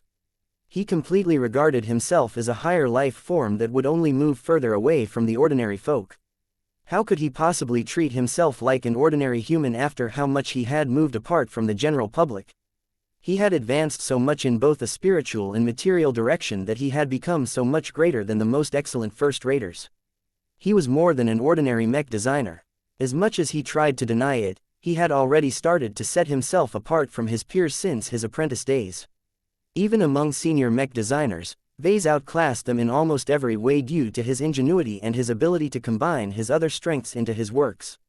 From a more physical perspective, Ves completely exceeded pretty much every infantry soldier and most mech pilots by becoming a formidable phase lord. It did not matter if he lacked serious combat training. Even without the skills and mentality of a professional soldier, Ves was still able to rely on a combination of brute force and shallow manipulation of his various abilities to crush apart armies and tear mechs in half. Could a normal human do all of this? No. No matter whether it was a baseline human or a highly augmented first-rater, so long as they firmly remained in the category of mortals, they were unable to match him in any of his accumulated strengths. It would not be unjust to call him a god in light of all of these indisputable facts. Yet Ves never accepted the identity of a god. As a secularist, he never considered the beings that wore this label on their sleeves as actual deities. As powerful as they may be, they still fell short of what a god must truly be in his opinion. He found it utterly ridiculous that the native aliens directly regarded the weakest phase lords as gods. Sure, the natives of the Red Ocean probably possessed a radically different cultural interpretation of gods, but that did not change his stance towards their ignorant and backward ways. Even the ancient phase whales whose bodies could outmiss moons and maybe even planets could not meet his definition of a god. They were just really huge superdimensional organisms, that was all. Just because they had a lot of power did not necessarily mean they deserved to be worshipped by the ignorant population of the Red Ocean. The same went for the admittedly impressive god pilots of Red humanity. Despite the word God in their name, Ves did not think that labels alone could justify their deification. The pantheon of modern gods had gained a lot of popularity by turning the worship of god pilots into organized faiths. Yet the success or failure of the PMG had no influence on the actual status of god pilots as deities as far as Ves was concerned. Any being that claimed to be divine and sustained themselves through the worship of the masses was not an actual god in his opinion. The entity was just an energy parasite or symbiote if it happened to be generous. Perhaps a few of them were powerful enough to fool a lot of people into accepting their apparent divinity, but it would take way more to convince Ves that they deserved the mantle of a god. Considering that Ves refused to believe that god pilots, star designers, ancient phase lords and even his own mother were actually gods, how could he possibly be arrogant enough to call himself a god? He was weaker than any of them on an individual basis. This irrefutable logic made it impossible for him to pretend he was far enough removed from mortals that he could call himself a god. At most, he regarded himself as a more outstanding mortal, but still fit within the range of humans. This was why he constantly insisted on his identity as a human being. He rejected the arrogance and conceit that came with the delusion that he was a god. Many phase lords and phase whales saw themselves as gods, but that did not help them when they got beat up by ace mechs and god mechs. How could he possibly accept the title of a god when he looked down on phase lord body cultivation? The story might be slightly different if they could turn themselves into true superdimensional beings that could shuttle through the higher dimensions without effort, but that was not the case. Ves firmly believed that phase lords were neither gods nor anything special compared to other cultivators.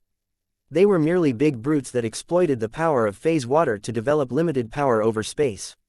Their ability to manipulate space was fairly rare and exotic, but it was not that special in the greater scheme of things. The guns of mechs and warships could easily overpower these fancy spatial abilities as long as their quantity and firepower were sufficient. If mortals could overpower phase lords without relying on any extraordinary power, then these native gods were not worthy of their reputation. The more Ves thought about it, the more he rejected the demands of the tribulation. Yet as he did so, the reflection of his true body kept fading into nihility. This was the trap behind the tribulation. Ves clearly understood that if he continued to cling onto his identity as a human, he would fail the tribulation and possibly get expelled from his true body. The tribulation, or rather the heavenly authority responsible for setting it up, was coercing him into accepting an inhuman identity. Ves could not accept this obvious lie. He rejected the deification of phase lords, and he refused to sell out his humanity. Yet reaffirming these goals did not help him at all. He stood to lose his body and turn into an unfathomable but undeniably weaker existence if he stubbornly insisted on maintaining his old beliefs. The only obvious way he could break this deadlock was to reverse his opinion and accept his identity as a superhuman phase lord. It sounded too easy to Ves. He couldn't help but suspect it was a trap. However, the more he thought about it, the more he concluded that it was an open conspiracy. There was nothing hidden about this setup. He had tried to break this strange mental state by force, but none of his exertions resulted in anything except tiring him out. If this was truly a tribulation, then it was impossible for a mech designer like himself to break open this cage by force. Ves was still a mortal, if a more powerful one, while the heavenly authority of the Red Ocean was the closest thing to a god in this dwarfed galaxy. This put him in a weak position. From what he could gather, the Red Ocean was essentially blackmailing him into embracing a new identity as an inhuman god-like being. This clearly did not align with his goals. The greater his separation from the humans he came from, the more difficult it became to understand their demands and serve their needs. A mech designer must always maintain a solid human connection in order to remain a good service provider. If Ves started to act high and mighty and look down on humans as inconsequential mortals, then he keenly felt that he would turn his back on the central creed of his profession. He recognized that there was a fundamental contradiction between mech designers and phase lords. A mech designer should never obsess about power. He must always accept personal weakness and entrust others with their works. A phase lord, on the other hand, must rise above the short-lived mortal species and reign over them as a superior being. There can be no hint of parity, as phase lords were meant to become the deities of their respective races. Ves had always known that the two different identities did not get along well with each other, but he never paid much attention to this conflict. They did not seem to conflict with each other, so he never put much thought about how to resolve this contradiction. That seemed to bite him in the butt. The tribulation caught him by surprise and exploited this weakness without mercy. Now, it was forcing him to make a decision between two suboptimal options. He could either choose between physical death or craven capitulation. Chapter 6939. The wrong decision. Ves underestimated the mystery behind systematic cultivation. He thought that it operated on logic, structure and rules. He assumed that even if he had somehow become a mech designer and phase lord at the same time, there was no need for concern, as neither cultivation methods overlapped with each other. Ves was too simple. He especially deserved guilt for looking down on phase lord body cultivation. He overlooked its potential risks and arrogantly dismissed the possibility that there was a hidden depth behind its relatively simple surface elements. The unexpected tribulation served as his reckoning. It had put him in a cage and forced him to make a choice between two undesirable choices. In truth, there was only one viable option he could select from. One of them would let him live, though he would have to sacrifice one of the core principles of a mech designer. This might not sound like a big deal considering that people lie and break the rules all of the time. Ves also acknowledged the fact that he had fewer bottom lines than most humans. He never took taboos seriously and constantly thought about breaking the rules when it furthered his interests. Yet there were still rules that he was never willing to break. Undermining the principles of a mech designer should never be considered. He dedicated his entire life to becoming a star designer. He let go of his obsession of becoming a mech pilot and pushed aside all other roads to power. How could he possibly change his mind and make a U-turn all of a sudden? Was this tribulation worthy to force him to give up on his ambitions as a mech designer? If the Red Ocean thought it could browbeat Ves into assimilating into the local culture of deifying phase lords, then it had another thing coming. There was no way he would allow this stinking tribulation to induce him into the trap presented by the dilemma. Ves felt so indignant about being forced to choose between two highly unpalatable choices that he was able to manifest a greater part of himself. "I refuse," he roared. His voice echoed throughout the empty space. Though no one else appeared to be present, Ves still believed that he had made a powerful point. "Neither you nor anyone else can force me to accept this falsehood. Phase lords aren't gods, and I am certainly not one either. I am human." The reflection of his true body began to fade at a rapid pace. It was a rather alarming sight. Ves could feel that he was being exceedingly reckless by asserting his humanity. He could not predict what would happen if the image of himself faded entirely from this strange space. His intuition only vaguely told him that he would definitely hate the outcome. Yet so what? Ves could not allow the Red Ocean to force him into capitulating his humanity. Even if his stubbornness ended up backfiring and letting him get killed somehow, he would still make the same decision. Living on as a human who turned his back on his profession and principles as a mech designer was not worth it. Anyone who thought otherwise should never have been able to reach the rank of a senior mech designer in the first place. Whoever you are, you clearly underestimate the resolve of a proper mech designer. We can be just as stubborn and mule-headed as expert pilots when it comes to our core values. Mech designers weren't average people. They were the second sons of the previous age and still maintained a lot of importance in the current age. So long as mechs remained the most important fighting platforms of the human race, mech designers like Ves played an indispensable part in human society. The responsibilities and expectations thrust upon them granted them greater honor and fame than other engineers. Mech designers deserved it, as they were not only able to provide ordinary folk to fight stronger opponents while retaining a lot of personal agency, but also granted champions the opportunity to transcend their limitations. Ves felt an enormous surge of pride when he thought about all of the advancements and contributions that mech designers had made since the start of the age of mechs. Even if mech pilots hogged much of the glory, their successes were undeniably related to the mech designers who served their needs. Mech designers therefore enjoyed a nearly unshakable position in human society. That granted Ves a lot of pride. He finally understood why the Terrans constantly boasted about their long heritage and tradition. Others might think that mech designers were inferior to phase lords in status and strength, but Ves did not think so at all. He believed the opposite was the case. At least mech designers retained their mortal selves a lot better than phase lords. To Ves, The process of becoming a more powerful mech designer was a process of growth and expansion. From the moment an individual crossed the extraordinary threshold and became a journeyman, they became smarter and more skilled when working on mechs, but they still retained all of their original attitudes and personality traits. Ves had witnessed numerous cases where mech pilots completely changed in personality when they transformed into demigods. He had never seen that happen with mech designers, and he knew why this was the case. While high-ranking mech pilots constantly needed to sacrifice or limit pieces of themselves in order to reach a greater state of purity, mech designers constantly had to expand on their original selves in order to develop better products. To Ves, this meant that mech designers preserved their humanity the most even as they grew stronger in mind and spirit. Perhaps they could not avoid a more radical transformation when they finally ascended to the rank of star designer, but even then they did not actually lose any parts of their original selves. Ves was not afraid that she would suffer the same fate as him, as she had been left out of the tribulation. This was the perfect profession for Ves. He valued his human identity a lot, and becoming a powerful mech designer did not conflict with this value in the slightest. I reject your logic. Ves made a stance against the interests of the tribulation.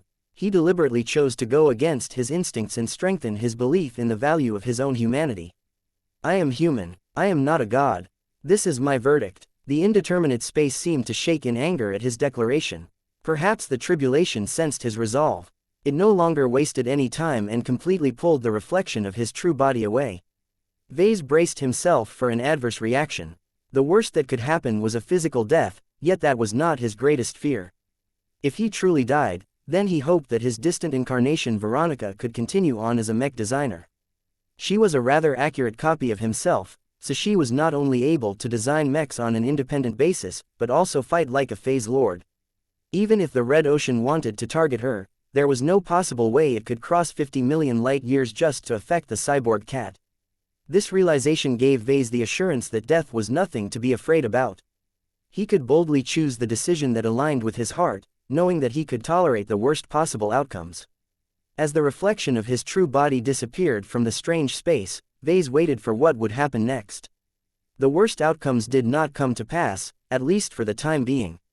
Ves still felt no fear. He only felt curious and excited at what else was in store. Had he failed the tribulation? Was a lightning bolt about to annihilate his consciousness? Would he get scolded by an irate heavenly authority? As Ves kept entertaining different guesses, the impression of his true body returned. Yet even as Ves grew surprised that he might possibly obtain a second chance to make a different choice, he immediately grew more vigilant as he sensed numerous incongruities. What he originally assumed to be a static reflection of his true body actually appeared to be a body with a mind of its own. The true body possessed the spark of intelligence in its eyes. The lips curled into a smirk that was different from the way he preferred to portray this expression. When Ves smirked, he usually did so because he felt smug.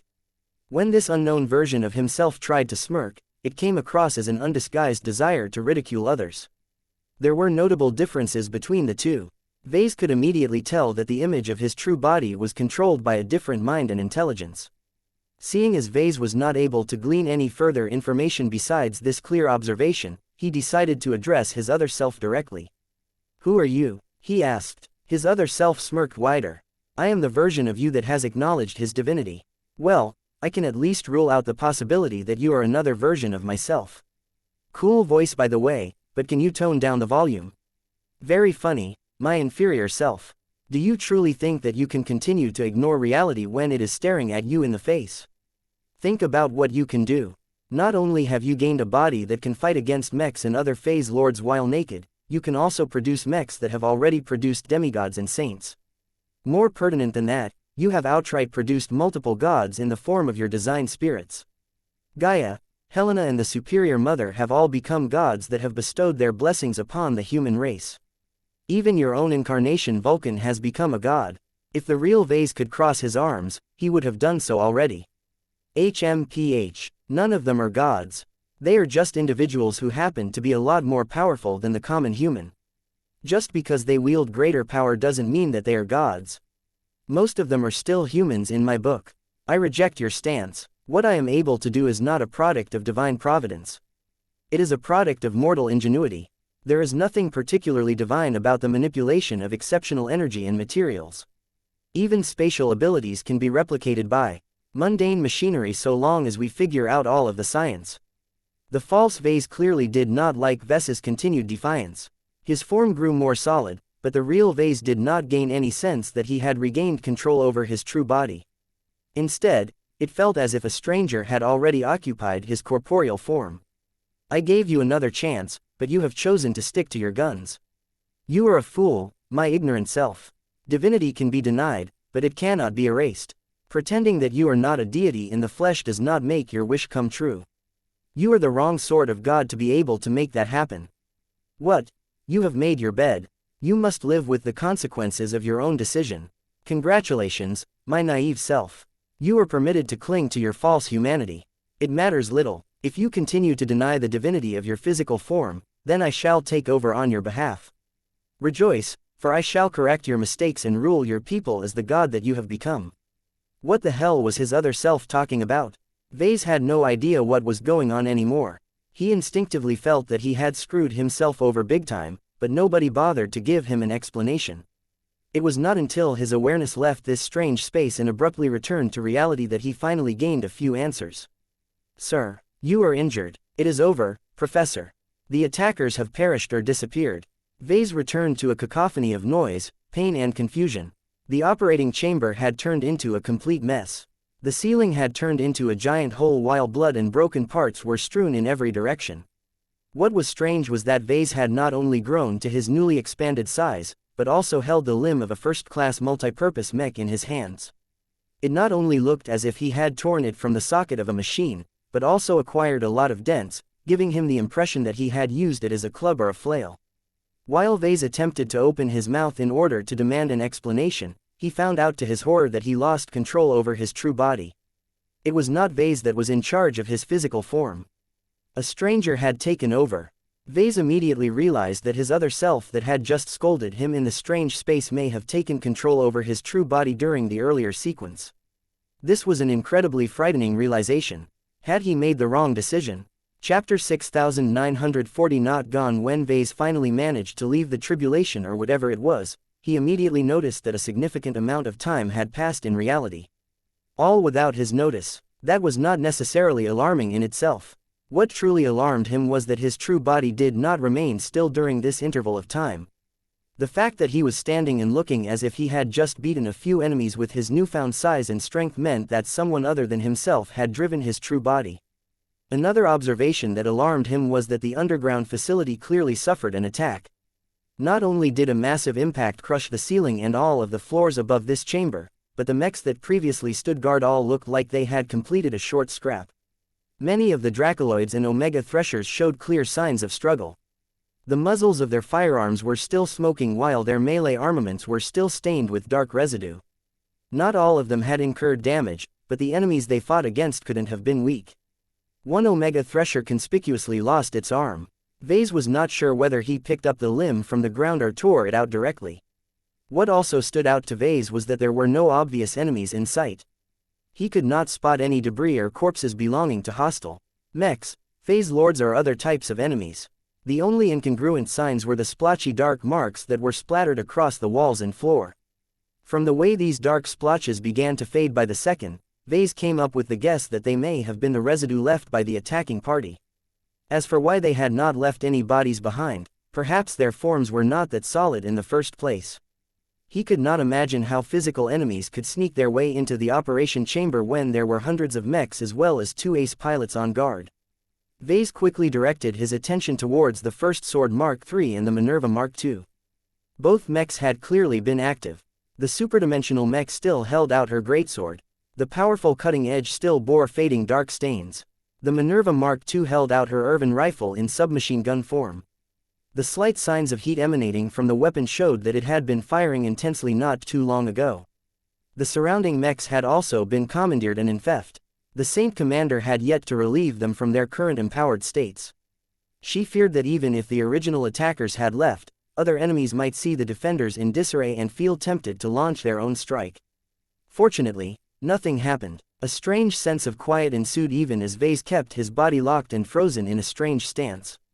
Ves would have been able to cope with all of this, but the problem was that he still did not have control over his true body. What was worse was that his connections to his incarnations also remained dampened. Ves was unable to communicate with anyone as he remained stuck as prisoners of his own true body. Just as Ves hoped that Blinky would detect that his current condition was iffy and intervene if necessary. His true body began to move by itself. It smirked before dropping the mech arm.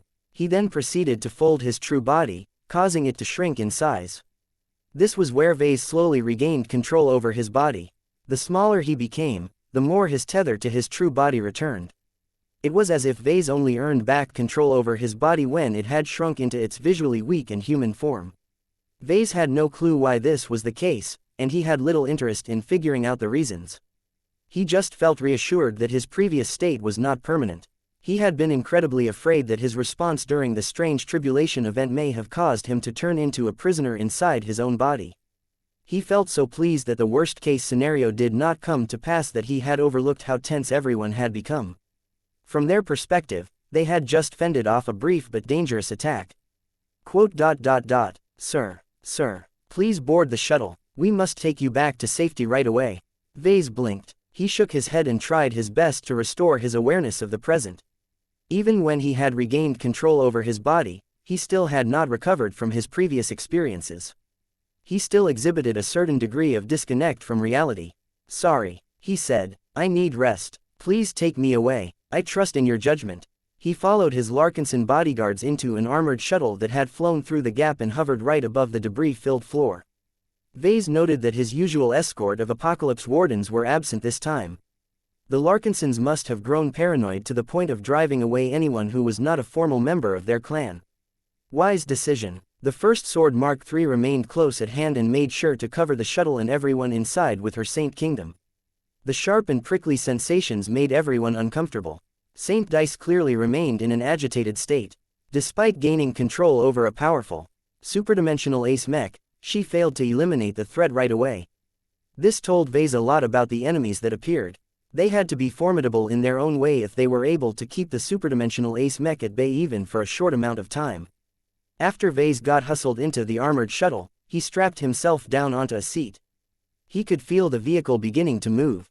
His new phase water organs was able to track motion a lot better than before, so he could clearly feel the shuttle did not ascend all that much, but remained low to the ground. That was a good choice. It was not wise to ascend too high in the face of unknown enemies. Who knew whether there were enemy ranged mechs lurking in the distance that were just waiting to snipe down a shuttle that was in the process of flying up into orbit. As the shuttle presumably moved to a secure base located elsewhere on New Constantinople 8, Ves continued his efforts to restore his composure and figure out what happened. He finally noticed that Lucky had planted himself on his lap and looked up at him with concern. Hey, buddy, I'm okay now, you don't need to worry. I am still the same old Ves, he said as he stroked the gem cat's metallic back. This was clearly not the time to be inquisitive, so he stayed quiet while continuing to scope out the current situation. From the urgency exhibited by his guards, they were clearly worried about encountering threats, but they were not too alarmed about what happened. The previous enemies had pushed them onto their toes, but shouldn't have been strong enough to overwhelm them outright. It was already quite concerning that the mystery enemies managed to hold back an ace swordsman mech as well as an ace command mech, but then again the pair were so strong that overpowering them was easier said than done. Ves inspected his body for any discordant signs. He did not notice anything obviously amiss. While he was aware that his true body had grown larger and that he had gained several brand new phase water organs, he personally did not experience any lingering pain or discordancy. It was as if he already had this body. Yet, Ves could not forget about the alter ego that had not only spoken to him, but also controlled his true body while it remained in an unfolded state. Ves had a very strong feeling that his other self hadn't disappeared. He could not sense its existence, but his intuition and logic told him that it was lurking and waiting to make a return. He already had a pretty good guess on how he could bring his other self back. Since it initially emerged during a tribulation triggered by the upgrades to his phase lord body, Ves guessed that his other self would return once he unfolded his true body again. After all, he only managed to restore his original self when he shrunk back down to human size. How troublesome. Suffice to say, Ves was not pleased at all with the prospect of acquiring an unwanted guest. It could potentially take over his true body at any time, and not just when he unfolded his physical form. Was this a punishment for failing to pass the tribulation event? While he only briefly talked with his other self, Ves already made the judgment that his alternate personality possessed alarming traits. From embracing the identity of a god to showing contempt towards the masses, the newest aspect of himself was clearly not reflective of his true self. Ves refused to consider the possibility that it may be a repressed part of himself. That sounded way too juvenile and convenient of an explanation. Nobody attempted to talk to him. Ves knew that he would only receive a briefing once he was brought to a secure location. He also suspected that his behavior during the brief but violent incident may have triggered a few alarms about whether he was still the same Ves. The Larkinsons should have been busy with trying to verify his identity. He did not feel concerned. He had returned to his old self. Not only did he regain full connection to his incarnations, he also felt the reassuring warmth of the golden cat. Still, the Larkinsons may still harbor concerns if his other self had not truly gone away. Ves did not like the fact that he had become partially compromised. This could turn into a massive and persistent problem if he couldn't get rid of this alternate personality. As time passed by, the shuttle eventually reached its destination.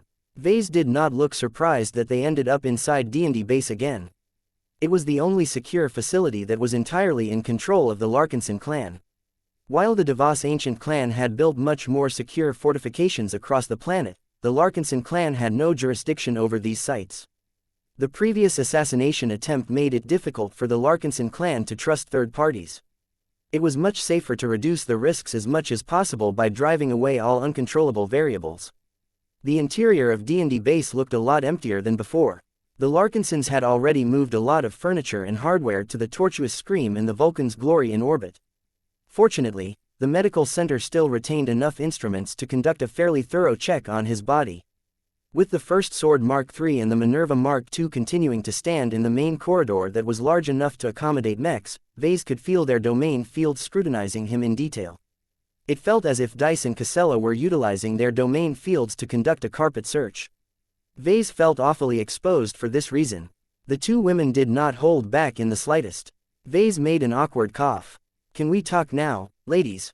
Whatever happened back then, it's over now. Look, I'm fine at the moment. Even Lucky recognizes that I am myself again. Meow." The gem cat vouched. A short pause ensued before the Saint Commander transmitted her response. "So you say. Please forgive us for maintaining the necessary amount of vigilance.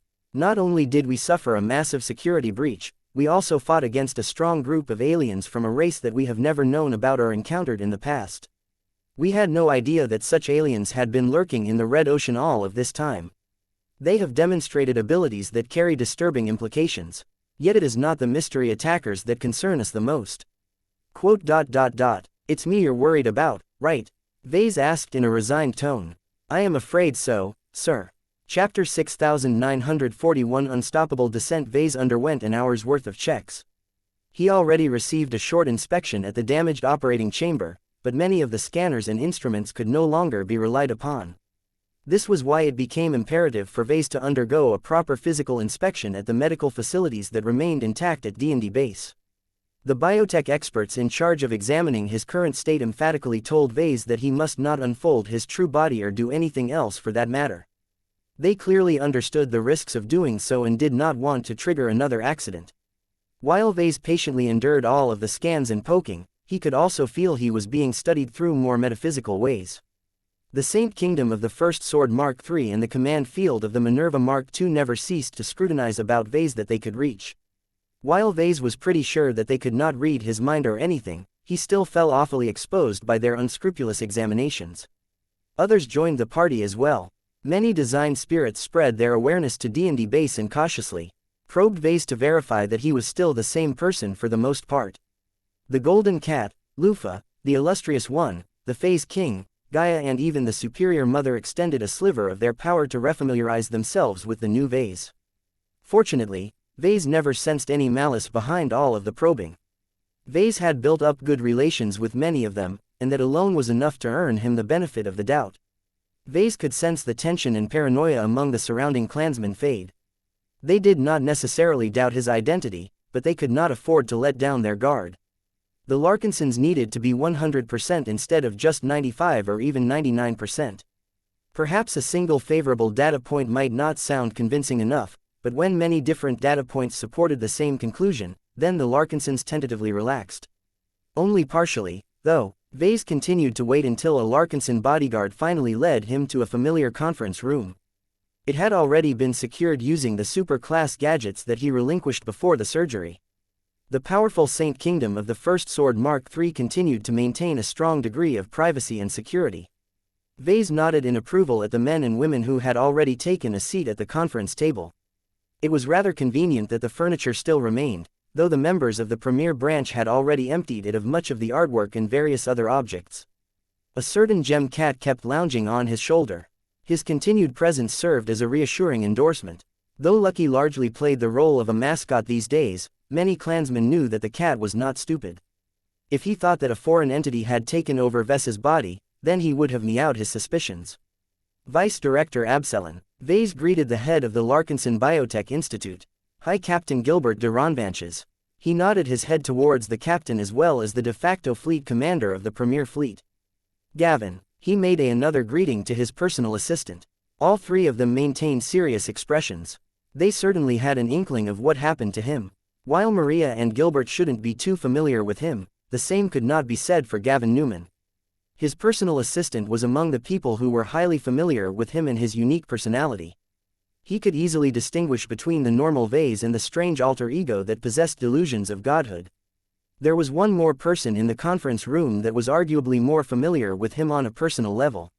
"Hello, honey." Ves, Gloriana Woden's expression towards her husband conveyed both vigilance and distress. This made Ves more curious about how his other self behaved in the short amount of time he was in charge of his true body. The differences must have been really obvious for his own clansmen to continue to regard him with suspicion. "I need to know what happened." Ves broke the awkward silence. "I lost awareness of what was happening after the implantation of the lesser Pelmir organ. It is clear that an unknown party launched an attack on us. Given that my body is hale and healthy, I assume we managed to beat back the attackers without suffering serious damage. However, it is clear that my true body did not remain prone and unmoving. I need to know. I need to see it for myself." Another awkward silence ensued as the Larkinsons tried to figure out a proper response. "Show the footage," Saint Commander Casella Ingvar transmitted to the conference room. "Each of us deserves to obtain clarity, including the Patriarch himself. Let him see the enemies that have befallen us and how he reacted against this incursion." A projection came to life. It depicted the events that took place in the operating chamber on a large scale. The initial minutes proceeded without issue. The implantation of the lesser Devnur organ and the lesser Pelmir organ came with numerous risks, but Ves's true body remained under control. When the surgeons asked whether Ves was ready and willing to commence the fourth and final organ implantation, Ves deliberately blinked his eyes and made another thumbs-up gesture. "That was not me," Ves plainly admitted. "My awareness already started to fade by the time my body hooked up with the lesser Pelmir organ. I was completely out of it by the time my body formed a connection to the lesser Arsis organ." Vice Director Maria Absalon frowned. "Our readings of your physiology indicated that you were in a greater state of calm than usual. We assumed that contrary to our initial expectations, you have managed to improve your control over your true body. This assumption turned out to be false.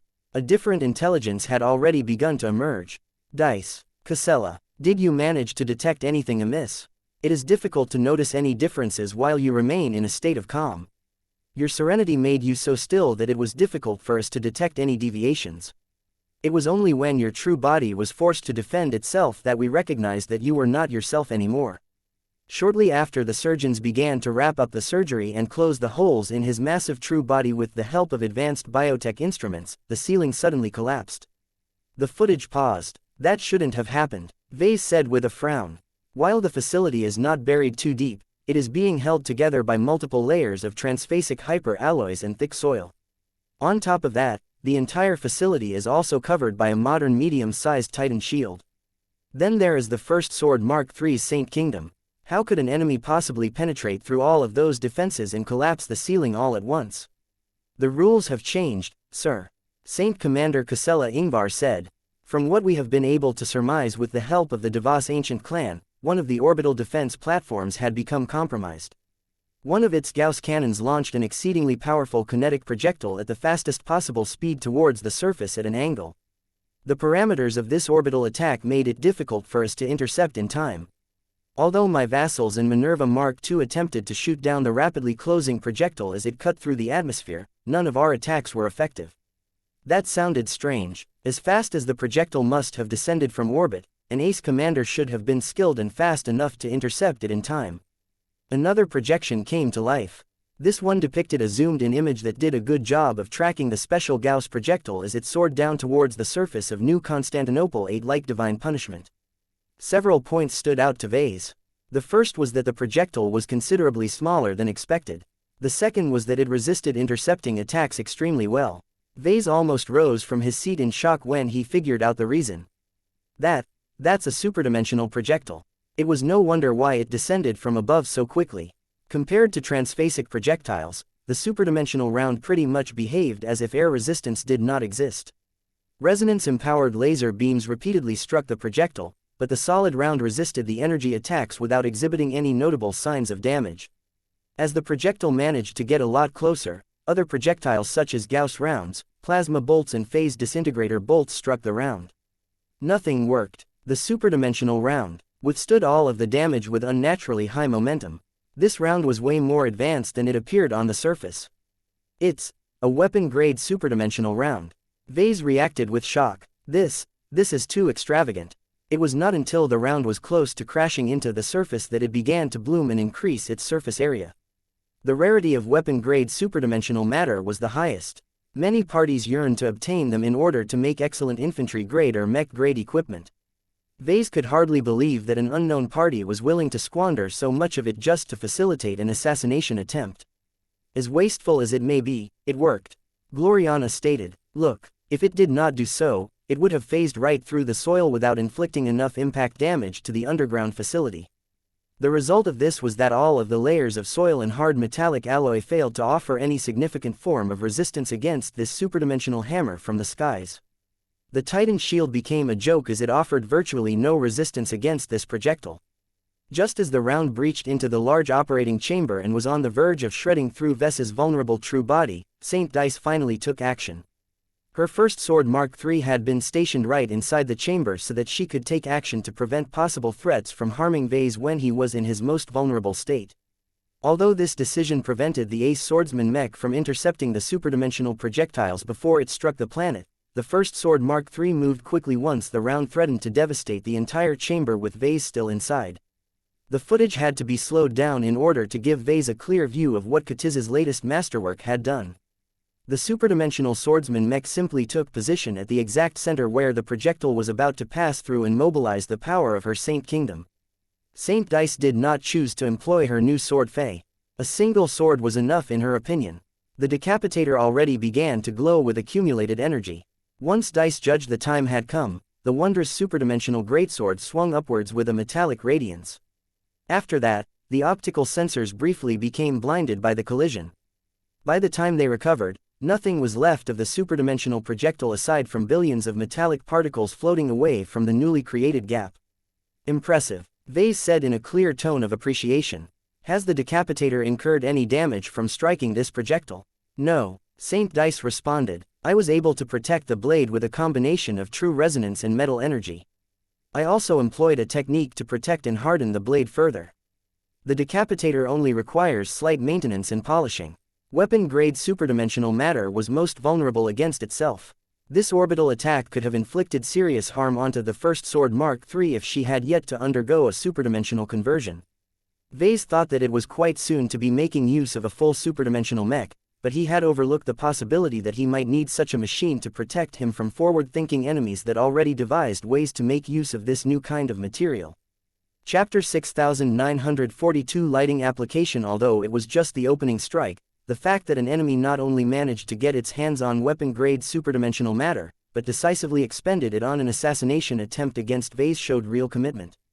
There was an enemy out there that was willing to waste extremely valuable resources just to make Ves dead. Many people frowned when they thought about who might have a reason to eliminate Ves and who possessed the qualifications to obtain the highest grade of superdimensional matter. When they put these two lists together and identified which parties happened to be present in both, there was still a fair number of individuals and organizations that happened to be on both at the same time. Perhaps the Larkinson clan might be able to narrow down the possible culprits further by attempting to collect additional intelligence on the suspicious actors, but Ves did not think that his spies could gain any conclusive answers. His personal assistant concurred. The groups that have received a batch of weapon-grade superdimensional matter are known to us, but it is dangerous for us to accuse any of them for being responsible for bombarding the facility where the operations took place without solid proof. We can conduct all of the data analysis we want, but it is all circumstantial at best. If it is too difficult for us to obtain answers, then it is best not to seek them out and risk making the wrong judgments. The Ves ancient clan bears culpability. That cannot be denied, xianxia stated. It is clear that a third party has secretly compromised the orbital defense platform and hacked it to launch the superdimensional round at us, but that does not excuse the negligence shown by the Devosans. Not only did they miss the transfer of an extremely rare and dangerous superdimensional Gauss round, but none of its personnel had successfully managed to detect and report the discrepancies in time. Ves casually waved his hand. The kind of people that are able to obtain weapon-grade superdimensional matter is not average. These top powers have plenty of ways to compromise the security of one of many orbital defense platforms. That does not necessarily excuse this security breach, but I don't blame the Devosans for their failure. We would have been just as helpless if we took their place. There is no need to give them a hard time. The Ves ancient clan had shown a lot of goodwill towards the Larkinson clan. The two maintained friendly relations as well as a few ongoing business agreements. Ves was not keen on disrupting this mutually beneficial relationship. Several people nodded after Ves had made his case. Our clan is prepared to demand moderate concessions from the Devosans. Gavin said, the ancient clan will most definitely oblige to our requests, if only to rebuild trust and win back the honor it had lost for allowing such an important guest to become exposed to elevated danger. This should not be a difficult matter.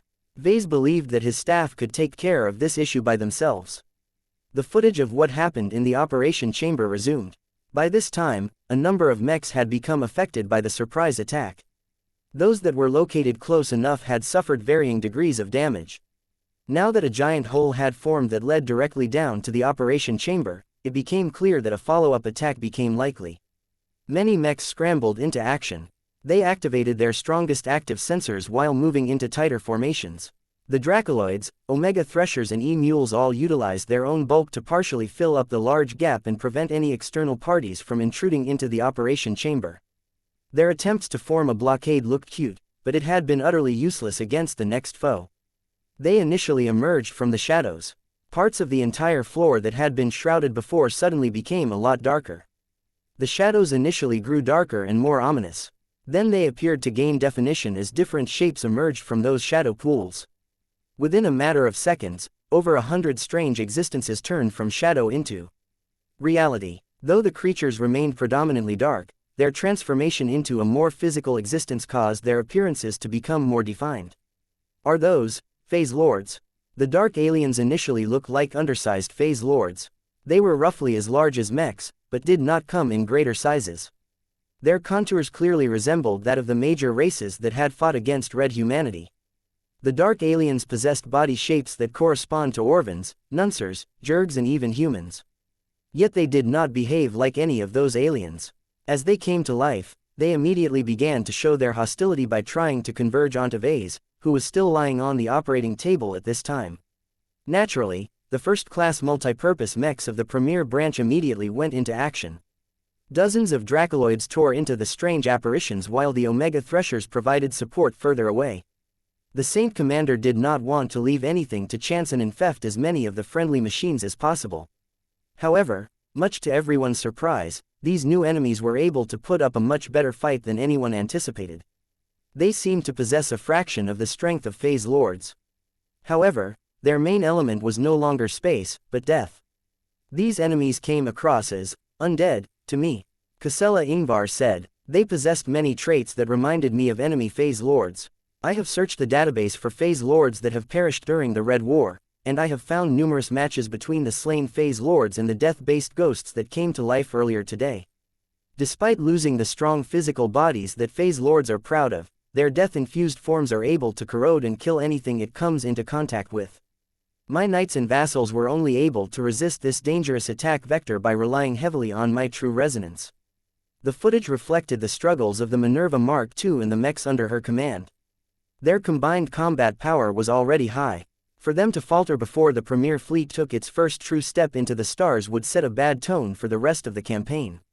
Compared to the Ace Command pilot, Saint Dice fought more directly. Her superdimensional Ace Mech possessed unparalleled lethality against all manner of life forms, and she took advantage of that to clear a safe zone around Ves's true body. The Ace Swordsman Mech managed to shred all of the dark ghost-like beings that crossed an invisible circle around Ves. Yet despite these efforts, the superdimensional First Sword Mark III ultimately met its match when she got mobbed by 3 Nunzer-like aliens that wielded their own versions of Saint Piercer arms. Even though their superdimensional weapons were not based on solid matter, they seemed to gain a lot more lethality after this transformation. These enemies are terrible to fight against. Saint Dice shared her evaluation. The copies imitate the power, abilities and weapons of the dead, but also put their own spin on them. That results in half-baked superdimensional weapons that are nonetheless steeped with death energy and other negative energies. These beings are filled with pure evil. While it shouldn't have taken too long for my battle partner and I to wipe them out, we were being held back long enough for other dark ghosts to threaten your life. More of the dark shades that reminded Ves of the fiends deployed by the Phobos. For whatever reason, he could see the obvious parallels between the two. He did not think they were precisely the same kind of existences, but just the comparison was enough for Ves to grow vigilant towards the maker of these death shades, if such a being was even real. Whatever the case, numerous death specters emerged from the shadows cast by the operating table. They emerged close enough that few mechs were in the position to beat them back. Multiple first-class multi-purpose mechs had already shifted their ranged weapons to open fire at the would-be assassins. However, many of them demonstrated exquisite evasion capabilities and were ready to strike directly at Ves's true body. That was until he fully woke up and activated his strengthened spatial barrier. Insolent, Ves roared as he also stimulated his lesser acris organ to release a powerful discharge of electrical energy. Though Ves originally meant to use this phase water organ to power up his own tech, it turned out that the radial lightning attack successfully kept the native aliens at bay. This generated enough room for him to rise from the table and stand upright. The unawakened Ves also took the opportunity to increase the size of his true body, causing him to gain significantly more mass and leverage. The expression on his face displayed a familiar kind of anger, but those who knew him well should be able to tell that this was not how he usually expressed his fury. You filthy deathborn parasites, you dare to desecrate my holy physique. My true body is my temple. It is the center of my divinity. You deserve annihilation for your blasphemous transgressions. After shouting those completely conceited, arrogant and foreign words, Ves began to tear into the attackers. He skillfully wielded the capabilities of the lesser Arsis organ. His body appeared to gain a notable immunity to electrical attacks. He fearlessly surrounded himself with lightning bolts and used his energized body as a powerful counter and deterrent against the dark alien shades. The lighting power that you have been able to call from your latest phase water organ is not that powerful. Gloriana commented. It shouldn't have killed those dark aliens so easily when other weapons struggled to eliminate them entirely. The only explanation that makes sense in this situation is that strong positive energy can counter strong negative energy. The Ves whose body was controlled by an alter ego fought well. In fact, he fought with far greater skill and deliberation than he had ever shown before. This enabled Ves to remain competitive in a fight against the undead beings. It looked glorious. For all of his boasting, the alter ego of Ves actually knew how to fight and make skillful use of his Phase Lord physique. Due to his active involvement, the Dark Shades were ultimately unable to finish off their target. They were only able to cripple a notable amount of mechs and kill a few mech pilots outright. The Premier Fleet had suffered its first true casualties before it embarked on its long-awaited war campaign. The Ves who clearly had no qualms about abusing the lesser Arsis organ continued to throw lightning punches left and right. Though there were a number of times when the unknown enemies got close to inflicting serious harm to Ves, he relied on the power of his enhanced Kelsey's organ and Arsis organ to push back his enemies and keep himself out of harm's way. You foul cheaters of death shall meet your ultimate end at my hands. Your cursed existence shall be foulest no more. Only the living deserve to earn the mantle of godhood. Though the Larkinsons continued to suffer casualties in their attempts to suppress and defeat these enemies that came from the shadows, their threat quickly came to an end when they were no longer being replenished. The deadly shades soon lost their numbers advantage and rapidly dwindled until nothing was left. In the end, Ves remained frozen while also holding the disconnected arm of a friendly mech. The footage ended at this point. Ves already knew what happened next. So this is what you all fought against. He whispered in both awe and confusion. Who are these aliens? How can they emerge from the shadows? Why have sacrificed so much in an attempt to deprive me of life? This is intolerable. These new mystery aliens generated way more questions than answers. Trying to figure out who they were and where they came from might not be easy considering that they never left any records behind in the Red Ocean. Who were these guys? Chapter 6943 The Deathborn Race. When Ves looked at his own performance, he wondered how he was able to fight so well. His second personality may hold delusions of godhood, but it turned out that he was not a complete blowhard. He did not need any training to make effective use of his brand new lesser Arsis organ right at the start. Ves could not recognize himself when he saw himself fight under the previous circumstances. The entire situation was a confusing mess. Not only did an unknown enemy launch a superdimensional projectile at the underground facility, it also resulted in the spawning of lots of evil adversaries. What do we know about these creatures? Ves asked. So far, I have only been able to figure out that they are energy-based life forms. That explains how they were able to emerge from the shadows without needing to enter the site in a normal fashion. They are also based on negative energy. I can vaguely sense from the recording that they are predominantly dominated by death, darkness and other negative attributes. If I didn't know any better, I would have thought that they were demons. Are they? Maybe. Ves responded. I am pretty sure they are not. These creatures have a different vibe. They are overwhelmingly based on death energy. Their personalities, as little as I can perceive it, possess even less rationality. These are beings who are constantly hungry to devour the living. Does anyone else have anything to share? These dark shades appear to be based on phase lords and other beings that used to be alive. Gloriana noted. That is not a coincidence. There must be a connection between the two. We are dealing with a new and unfamiliar phenomenon. If we cannot understand what we are dealing with, then we will remain just as vulnerable to a surprise attack from beings that have proven the ability to hold back a superdimensional ace mech, if only briefly. That was way too scary to Ves and other parties. Whoever harnessed the power of these death specters could definitely target people who were not as alert and well equipped to defend against sneak attacks. Perhaps my sister can tell me more. He retrieved a small totem of the Daughter of Death. Helena arrived promptly in the form of a small manifestation. Brother, you have fallen into serious difficulties. Can you tell me what is going on with me and this and everything else? The apparition of his sister grimaced. I can share my perspective on what you have done to yourself, but you and your friends should be able to derive the answers to most of your questions. I am only here to offer clarification of the Deathborn. Ves and several other people raised their eyebrows. My other self used the same term, though in a pejorative manner. I thought it was an insult or a nickname. Perhaps it may be a curse to certain groups of aliens, but it is a factual description of their origin. Helena patiently explained. The Deathborn are not ordinary life forms. They are not spawned from living organisms. They are spawned from death. Battlefields are their cradles and nurseries. The larger the battle and the more beings have perished during it, the greater the chance that unusual phenomena might occur. Ves widened his eyes. He already constructed a basic theory on what happened. Ever since the Red Ocean bathed in the exotic radiation of Messier 87, the rules had changed.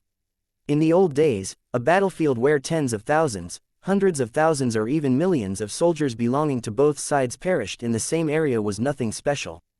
Both sides tried their best to respectfully retrieve the remains of their own soldiers while ruthlessly wiping out the carcasses of their adversaries. Yet now that they had entered the Age of Dawn, Ves feared that the strong and intense emotions that soldiers produced during the moments before death may have affected the surrounding environment. The overwhelming fear, resentment, anger and unwillingness towards death had caused their spirits to mutate into these Deathborn. What makes these Deathborn special? You have already identified a number of their core traits, Ves. The Deathborn are the children of death. They are violent creatures from birth and barely manage to gain more control over themselves when they survive and grow. The Deathborn are natural enemies of living beings, and are willing to invest all of their efforts into wiping out all life in the territories within their reach. What makes them different from demons? Demons are inherently chaotic and irrational. The Daughter of Death explained to Ves and the other Larkinsons. There is not much difference between demons and Deathborn at the start. You can even treat the latter as death demons. What causes them to diverge is time and growth. The older and more powerful a Deathborn becomes, the more rational he becomes. Although there is a limit to how smart they can become, this is undoubtedly frightening. Powerful demons are still driven by their baser emotions and instincts. Powerful Deathborn still maintain their hatred towards the living, but have become intelligent enough to command armies of weaker Deathborn into waging war. The more Deathborn are born on battlefields, the greater the chance that an army of the dead will sweep across our dwarf galaxy. Multiple Larkinsons couldn't help but fear such a scenario. Is there a way to prevent these Deathborn from being born on a battlefield? Helena responded with a single nod. Yes, either destroy the remains of the deceased, or conduct a ceremony that is adequate enough to guide the restless dead to the afterlife or the next step of their journey. So long as the dead are soothed, they have no reason to turn themselves into abominations that seek to devour and destroy all life in the cosmos. All of that sounded nice, but anyone who possessed a good inkling about the intensity of warfare between the two sides should know how impossible it was to give every deceased soldier and civilian a proper send-off. High Captain Gilbert de Ronvanches immediately understood how bad it may be. The Red Tide offensive has resulted in a rapid escalation of fighting and killing. The native aliens are not above wiping out all humans living on settled planets. If no one is willing to stand up and give all of those dead their last rites, these battlefields will all turn into potential Deathborn breeding grounds. Everyone shuddered at the thought. Ves turned towards his sister. Do any of the higher-ups at the Red 3 and the first-rate colonial superstates know? His sister smirked. I doubt it. These Deathborn have only recently shown up. I do not think the native aliens know anything about this. The only reason why I am able to learn so much about them is because of my domain. Did you know that the Deathborn are the first true extragalactic invaders from Messier 87? Helena had given the Larkinsons another massive shock. It is true. Well, you can't consider the Deathborn to be a proper invasion. It is more proper to regard them as the invasive species brought by exposure to a different galaxy that possesses its own extraordinary power source. Whenever E-energy radiation courses through regions teeming with life, the Deathborn will inevitably emerge among them. If you want to completely evade this new threat, then you should find a way to return to the Milky Way. In other words, the Deathborn were like weeds that came when trying to grow new crops. They were akin to a natural phenomena that could easily escalate into an extinction-level disaster if left unchecked. When Ves thought about how many battlefields went unpoliced, he could already foresee that the rise of the Deathborn would be unstoppable. There were way too implications about their existence and what sort of threat they posed. He needed to figure out how much information he should share with different parties. The big players undoubtedly possessed their own means of gathering information, but VEs had a feeling that a clear and sober description from a death goddess may offer a lot more clarity. That is all I can say about the Deathborn up to this point. Helena said, as I have said, I have only recently gotten in touch with them, and there is no means to establish peaceful communications. Oh, shouldn't you be their goddess? It does not work that way, Ves. The Deathborn are beings of great hatred towards life. It is their ideal to completely wipe out all life in the universe and cause everything to descend into darkness. I cannot agree to such a destructive ideal. I respect the living as well as the dead. I help guide souls that are too attached to the material realm to move on. I am quite happy with the current state of the cosmos. If that was the case, then the two groups were utterly irreconcilable to each other. Helena respected the cycle of life. The Deathborn wanted to trample on it until it broke. The differences were pretty clear. Can you do anything to stop their spread or slow down their emergence? Ves asked. Aside from properly cleaning up the corpses on a battlefield, you can try and spread my faith among the humans as well as the aliens. Helena suggested. If I gain stronger influence over a region, I may be able to suppress the emergence of the Deathborn. Even if I cannot prevent them from coming, I can at least transmit a notification that will direct you to the mission site. Ves was not too sure whether that was a good idea. Perhaps Helena may be able to do it, but at what cost? After the initial discussion surrounding the Deathborn subsided, they carefully addressed one of the elephants in the room. Helena, before you go, can you confirm that my apparent split personality will not lead to extreme self-harm or reckless endangerment? My other self appeared out of nowhere and possesses a strong god complex. Ves, it is not my place to describe your new personality to you. The answers will come in time. All I can say is that your second personality is not necessarily your enemy. It is the person that you could have become if you completely embraced your identity as a god. Can I get rid of it? Ves flatly asked. This is not within my area of expertise, brother. Our mother may know more, but she is unlikely to share her insights. This is your tribulation. You must deal with it by yourself. At least Ves got confirmation that he suffered a personality split due to a tribulation event. I am rooting for you, Ves. After Helena's manifestation faded away, Ves turned to the others. You heard her. My advancement as a phase lord has accidentally caused me to spawn a second personality. While I can't sense him at the moment, I am pretty sure that he is lingering close at hand. I have a feeling that if I unfold my true body, he will take over, just like before. Can you guarantee that, Ves? Gloriana asked. None of us want to talk to you, only for you to have switched to your other self. Who knows how much damage your second personality can do to our interests? His wife raised a legitimate concern. The differences between me and him are pretty drastic. However, I will work on a solution that should be able to give you a clear signal which personality is dominant. I cannot guarantee that my other self will stay quiet if I stay in this human form. We will just have to wait and see. All I am asking from you is patience and tolerance. This is a problem of my own making, but I will find a way to fix it one way or another. His wife did not look pleased, but she was willing to give him a chance. If you are confident that you can handle this issue, then I see no problem with giving you the space to do so. We should still implement additional security measures. You must endure greater scrutiny at all times. Only then can we be assured that we are talking and working with the right version of Ves. That is, reasonable. Chapter 6944 Compromised Leadership. The rise of powerful new aliens that possessed obvious demonic traits but also demonstrated the potential to form armies sounded alarming to say the least. However, there was not much the Larkinson clan could do against this newly discovered menace. If the analysis of the Daughter of Death was accurate, then the so-called Deathborn presented a galaxy-wide threat against the living occupants of the Red Ocean. Red humanity and the native aliens should have been able to contain this threat if they maintained relative peace with each other. In fact, it would have been acceptable if they maintained the previous state of warfare from before the collapse of the 5th Defensive Band. At least back then much of the fighting and killing that took place in the Dwarf Galaxy were contained in the front lines of the Red War.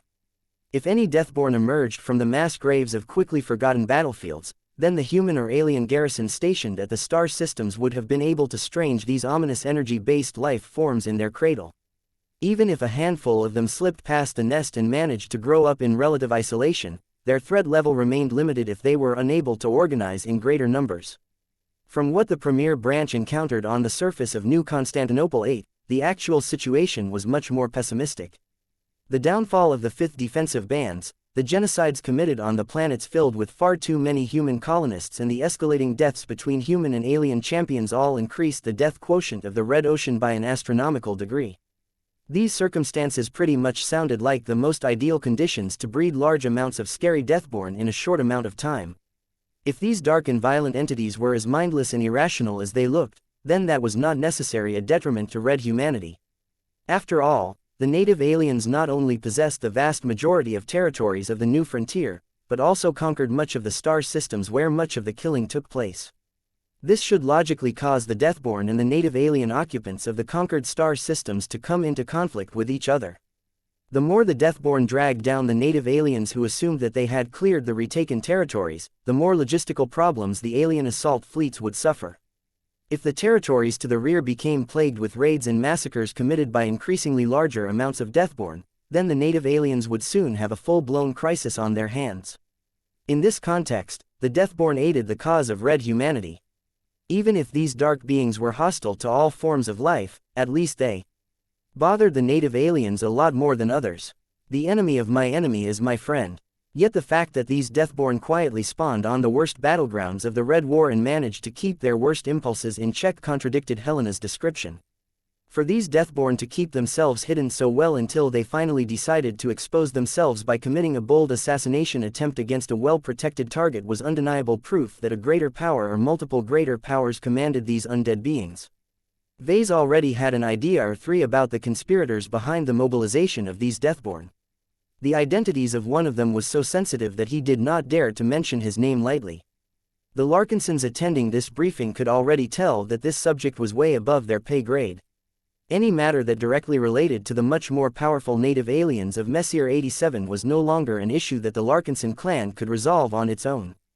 Only the greater powers possess the qualifications to address the threat posed by the latest group of aliens that possessed strong extragalactic origins. For this reason, the gathered Larkinsons moved on to a problem that affected them a lot more directly. Gloriana rose up from her seat. Her imperious expression indicated that she took this issue extremely seriously. For the first time in the history of the Larkinson clan, we are confronted by a problem that is more threatening than any of the overt enemies that have fought against us in the past. We are forced to acknowledge the truth that our patriarch and my husband is no longer a reliable leader and pillar of the clan he founded. This is a problem that can undermine or even collapse all of the trust that he has earned from us. As long as there is a realistic possibility that the Ves Larkinson we all know and love can be replaced by a completely different personality, it is irresponsible for him to retain as much power and authority over us as before. None of the Larkinsons wanted to think about it, but that would not make the problem go away. Gloriana merely did her duty by clearly describing the problem at hand rather than trying to bury it into the ground. High Captain Gilbert de Ronvanches decided to speak up. As one of the more recent members to join our clan, I still have an outsider's perspective. Compared to the much older and larger Dermont ancient clan of where I previously hailed from, the Larkinson clan is indeed much more dependent on its founder and leader. This is an unavoidable circumstance as it is still new and in a state of development. It is good that our patriarch has already delegated much of his power and authority to other offices and institutions. His sudden absence from leadership should not cause our clan to collapse. This is a much more optimistic state than what I have seen in other young outfits. Organizations founded brilliant and charismatic leaders tended to shoot up like rockets. Yet if their visionary leaders held onto power too tightly, their groups might fall apart like a house of cards the moment their founders disappeared. Many of the organizations that possessed long heritages such as the surviving Terran ancient clans never put all of their eggs in a single basket. The leaders who were farsighted enough to think past their lifetimes made sure to nurture talented and capable subordinates. They also built up plenty of departments and institutions that could systematically address matters within their scope of responsibilities. As long as they did a good enough job, their organizations should successfully be able to survive and thrive for many centuries or even millennia. There used to be far more Terran ancient clans, but their numbers had steadily whittled down in the years that passed since the Age of Stars. Very few newcomers managed to rise up and take the place of the fallen.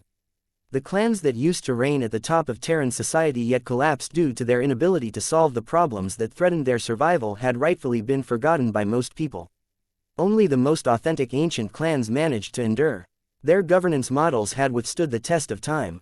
Its leaders continued to respect the rules as well as the intentions of their predecessors and never sought to usurp all authority in their own hands. By continuing to distribute power across multiple institutions, the ancient clans protected themselves against collapse induced by one crazy and incompetent leader. Many other clans and organizations that failed to institutionalize their power base lasted far shorter than the honorable ancient clans. Did this mean that every organization should follow the same model? Not every group needed to be founded with the assumption that they had to last for thousands of years. However, the Larkinson clan most definitely harbored the ambition to lay permanent foundation for its descendants. It was no coincidence that the Larkinsons imitated many other people and imitated the highly successful model of the Terran ancient clans. In fact, Ves had defied the pattern of other young and energetic leaders and had been more proactive in transferring his power to other subordinates. Of course, it had been a helpless move in his case. Ves was no career politician or statesman. He was a mech designer, and a highly successful one at that. He could never spare the time to exercise proper leadership in his clan.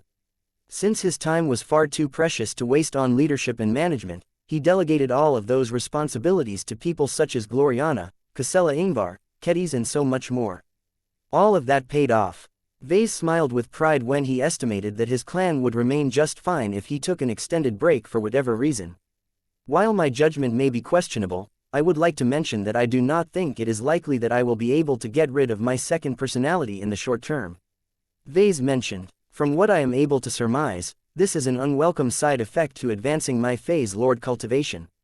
I am not sure if I am the first human Phase Lord to be plagued by this issue, but I have a feeling that this is hardly a unique condition. Vice Director Maria Absalon frowned. I have spoken extensively with Formation Master Andrea Voss of the Moloch Squadron. She has concluded that it is almost certain that the Phase Lord Department of the Red Collective is aware of this particular issue. However, She is also not very confident that its leaders will agree to solve this problem.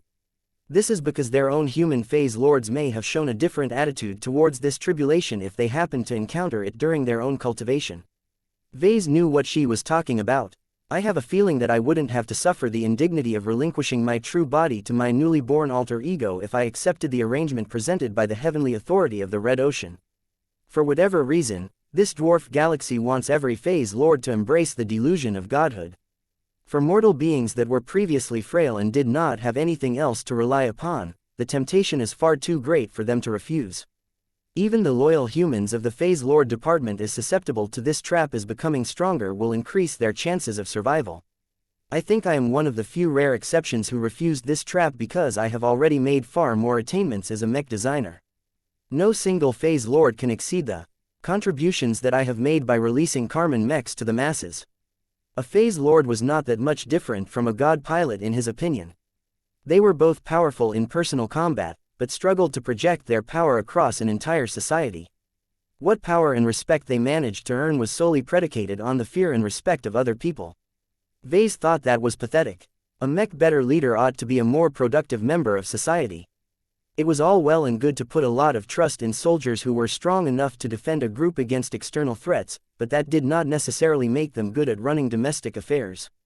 A lot of alien phase lords admittedly used to be capable and successful leaders in their mortal stages of their lives. The delusion of godhood admittedly fit their inclinations a lot better. However, Ves rejected the notion that this was good for red humanity. He despised the human phase lords who all found reasons to accept the devil's bargain made by the Red Ocean.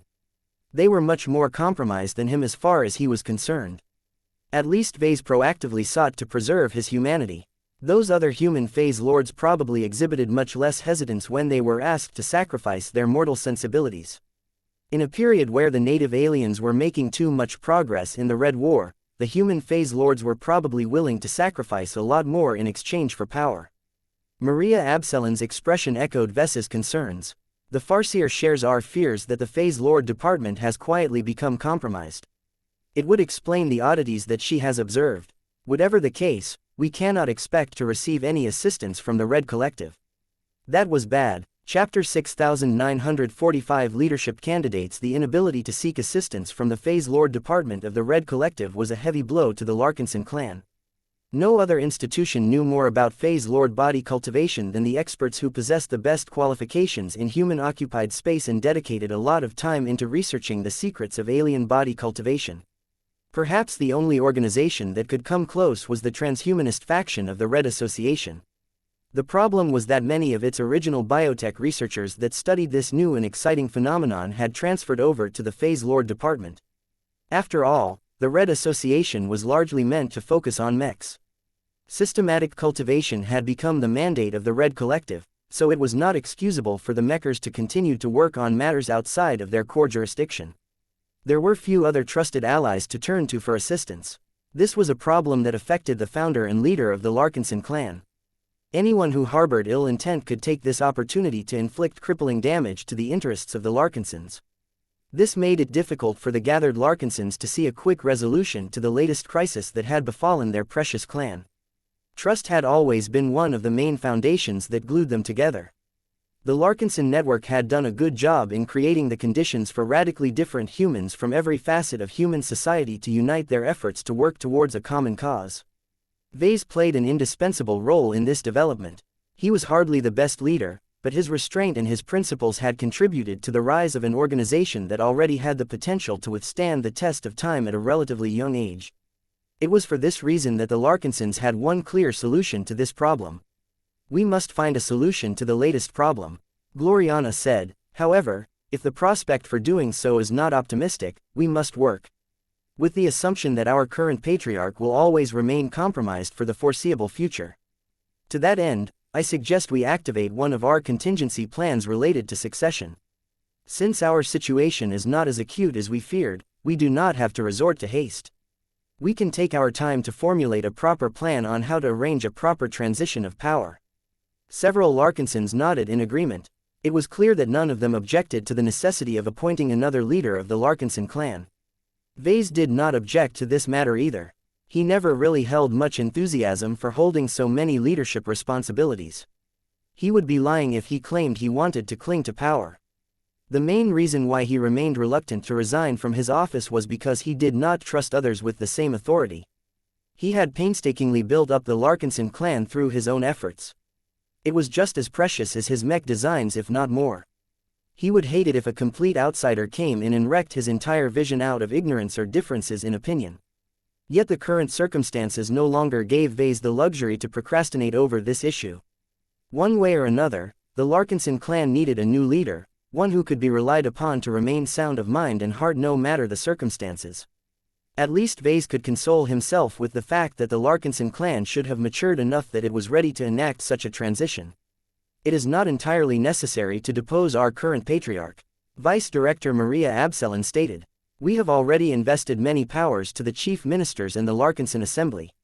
They are already responsible for deciding at least 90% of the affairs of our clan.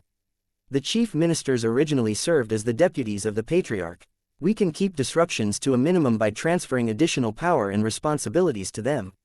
Since there are 3 of them, they can continue to hold each other in check.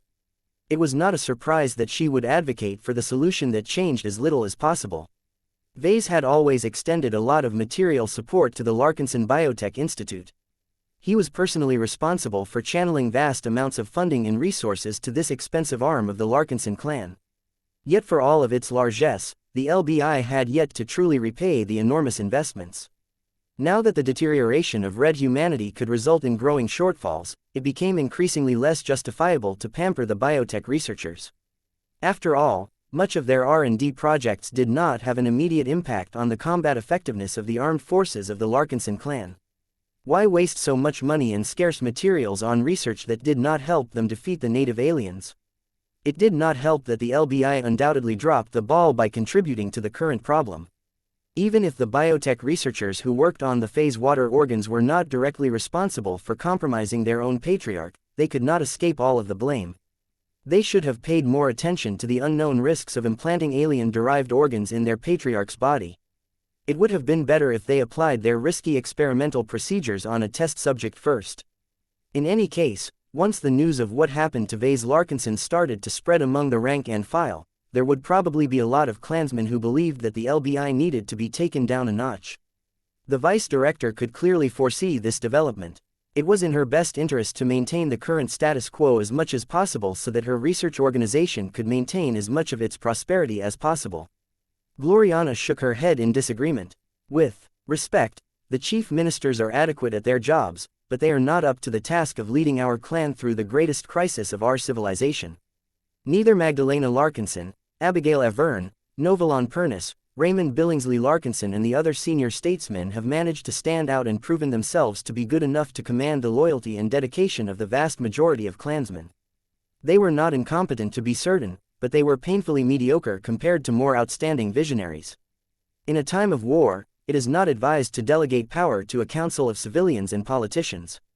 High Captain Gilbert mentioned, it is customary to centralize power in order to streamline decision-making and increase efficiency.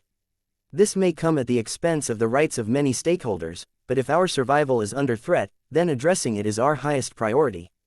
No other goal can be allowed to compromise our central directive. We should not be afraid to appoint a single leader that can be trusted to navigate our clan through dangerous waters. To be more specific, the rule that advocates for a separation between the civilian and military arms of our clan can be relaxed. Are you suggesting that we appoint one of our military leaders to the highest office of the Larkinson clan? Gloriana asked. Yes, I am not entirely clear whether this is a more acceptable notion in our clan, but I believe that it is best to subordinate our civilian interests to our military interests. The former can make us wealthy, but the latter is responsible for guaranteeing our continued survival. Ves inwardly shook his head. He did not necessarily agree with this notion. We need a strong leader. Saint Dice transmitted her own voice. Many soldiers will lose confidence if they are being led by a committee of squabbling politicians. What they need is a leader who can project confidence and give clear directions for us to work towards. We need a leader who can do more than to sustain our present status quo. We need a patriarch who can inspire us to rise above our limitations and vanquish all of the enemies that stand in our way, no matter whether they are gods or demons. Or matriarch. Gloriana pointedly amended the ace pilot's speech. A handful of names immediately stood out as possible successors to the patriarch the Larkinson clan. Swordmaster Ves Larkinson has proven her leadership capabilities in the last few years. Saint Dice did not hesitate to promote her fellow sister and sword maiden. Even if she does not hold as many responsibilities as our patriarch, she has always been a good steward of the sword maidens, the Heavenswarders and the expeditionary fleet. No one doubts her heart towards the Larkinsons. She has also risen up to become one of the supporting pillars of our clan by becoming the wielder of the Heavensward and the only known gatekeeper of the Blue Dimension. She is also a good mech designer who learned much of her craft from our current patriarch. Although Ves was a completely different kind of person from Ves, both of them were young mech designers that managed to become legends in their own right. It was not unthinkable for many Larkinsons to pass the mantle of leadership to the mech designer in the Larkinson clan that most resembled their first patriarch in this regard. Her military and civilian qualifications were both good, though whether this translated into a good matriarch of the Larkinson clan remained questionable. Ves had no objections towards this proposal. He trusted Ves to do a good job. He wouldn't have chosen to initiate her into the mech designer system before anyone else if he harbored any significant doubts about her loyalty and competence. However, Gloriana did not quite agree. She made an exaggerated cough. Ahem. As much as my fellow mech designer from the Sword Maidens has risen above the occasion and matured as a leader, I feel the need to remind you all that she suffers from a similar problem to my current husband. Ves is also not entirely able to guarantee that all of her decisions are her own. The Heavensward is arguably as powerful as a god mech. Ves cannot becoming contaminating by it after holding it day and night. Her growing dependency on the blade that can cut through the walls between dimensions may cause her to become its puppet. Do not forget that the ancient relic weapon already has a history of doing so in the Heavensward Association. What a fatal strike! In just a single argument, Gloriana managed to torpedo any prospects that Ves might have at assuming leadership over the Larkinson clan. After all, the same argument used to justify the removal of Ves from the office of Patriarch could also be applied to Ves. There was no doubt that the Heavensward possessed a mind of its own.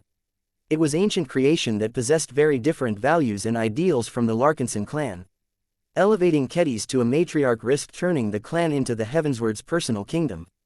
In fact, Ves always bore the risk of becoming enslaved to the powerful Grand Work. The disparity in power between the two was too great. She had no possible way to resist its forceful actions. By keeping her separated from the core of the Larkinson clan, she would not pose too great of a risk of taking it over. Turning her into the second-generation leader of the Larkinson clan would have the opposite effect. No matter how much the Larkinsons respected the Heavensward's power, they valued their independence. They loved the clan because of what it stood for and what it tried to become. They contributed to its growth and shaped a part of its culture and institutions. Nothing should be allowed to deprive their accumulated work. Who do you propose to appoint instead if Ves is not a viable choice? Saint Dice asked Gloriana directly. Are you thinking of taking over your husband's job and lead the Larkinson clan during a time where courage and decisiveness matters more than anything else? The clansmen would never accept a leader that had very little association with the more militant arm of the Larkinson clan. This was especially the case during a time of war. Chapter 6946 Reluctant Resignation. Gloriana's expression remained composed. As much as I would like to lead the clan, I am cognizant enough of my own weaknesses. I agree with you all that a strong military leader is preferable to a civilian mech designer such as myself. Ves is able to overcome this limitation due to his repeated acts of courage, but I cannot replicate those feats. Ideally, one of our children should have assumed leadership of the clan, but they are still too young. Although the Larkinsons would not particularly mind if Ves and Gloriana engaged in an act of nepotism, it still had to be somewhat reasonable on the surface. There was nothing reasonable about appointing a preteen child to become the leader of a clan comprising of several million Larkinsons. In any case, Gloriana did not try to mount a fight that she could not possibly win. She saved everyone a lot of trouble with that. The issue of who should lead the clan must not become a source of infighting. No one could afford the consequences of reckless fighting. The Larkinsons began to think of another candidate. Only one name stood out among the remainder.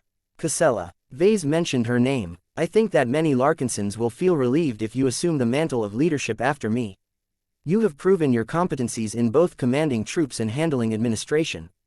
You are one of the strongest mech pilots in our clan, and you definitely have the biggest brain among them all. Your unique combination of strength and intelligence makes you the best candidate in my opinion. The clan will need to rely on both to navigate the uncertain waters ahead. She was the obvious choice. Ves was not the only one to hold this opinion. He just channeled their voice. The Saint Commander has the necessary prestige to become the matriarch of our clan. There are very few Larkinsons who do not respect her and her leadership abilities. Vice Director Maria reluctantly admitted.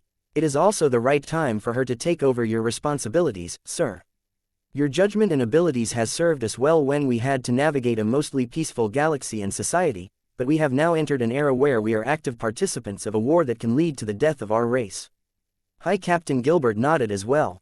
I have studied the Saint Commander's conduct and decision-making in detail before I joined the clan. The records that I have studied after I gained access to them does not change my judgment. Casella Ingvar does possess the capital to lead the Larkinson clan. While her age and her lack of experience may lead to greater uncertainty, I believe it is within an acceptable range. The current patriarch was much younger when he founded the clan, so age alone should not be a reason to disqualify the Saint Commander's candidacy. The Larkinson clan was too young. It lacked a large cadre of long-standing members with proven leadership material. This made it more acceptable to turn to younger and inexperienced candidates. Of course, the Larkinsons did not have as much prejudice against relatively younger leaders than others. As long as Casella's age was not too absurdly low, no one would take issue with her ascension because of this reason. I can respect Casella as our supreme leader. She knows what she is doing, at least. Saint Dice spoke on behalf of the champions of the clan. I am worried that her administrative duties will weaken her ability to command us in battle. The latter must never be compromised. We need all of the advantages on the battlefield that we can get. The last incident has proven that there are always stronger enemies lurking in the shadows. The Saint Commander finally voiced her own opinion regarding her nomination. I am honored by your trust and belief in my leadership. I have to admit that I have considered the possibility of taking over the clan, but I never expected it to become real so soon. To be honest, I am willing to take over the mantle of leadership, but solely out of duty to the clan and our people, and nothing else.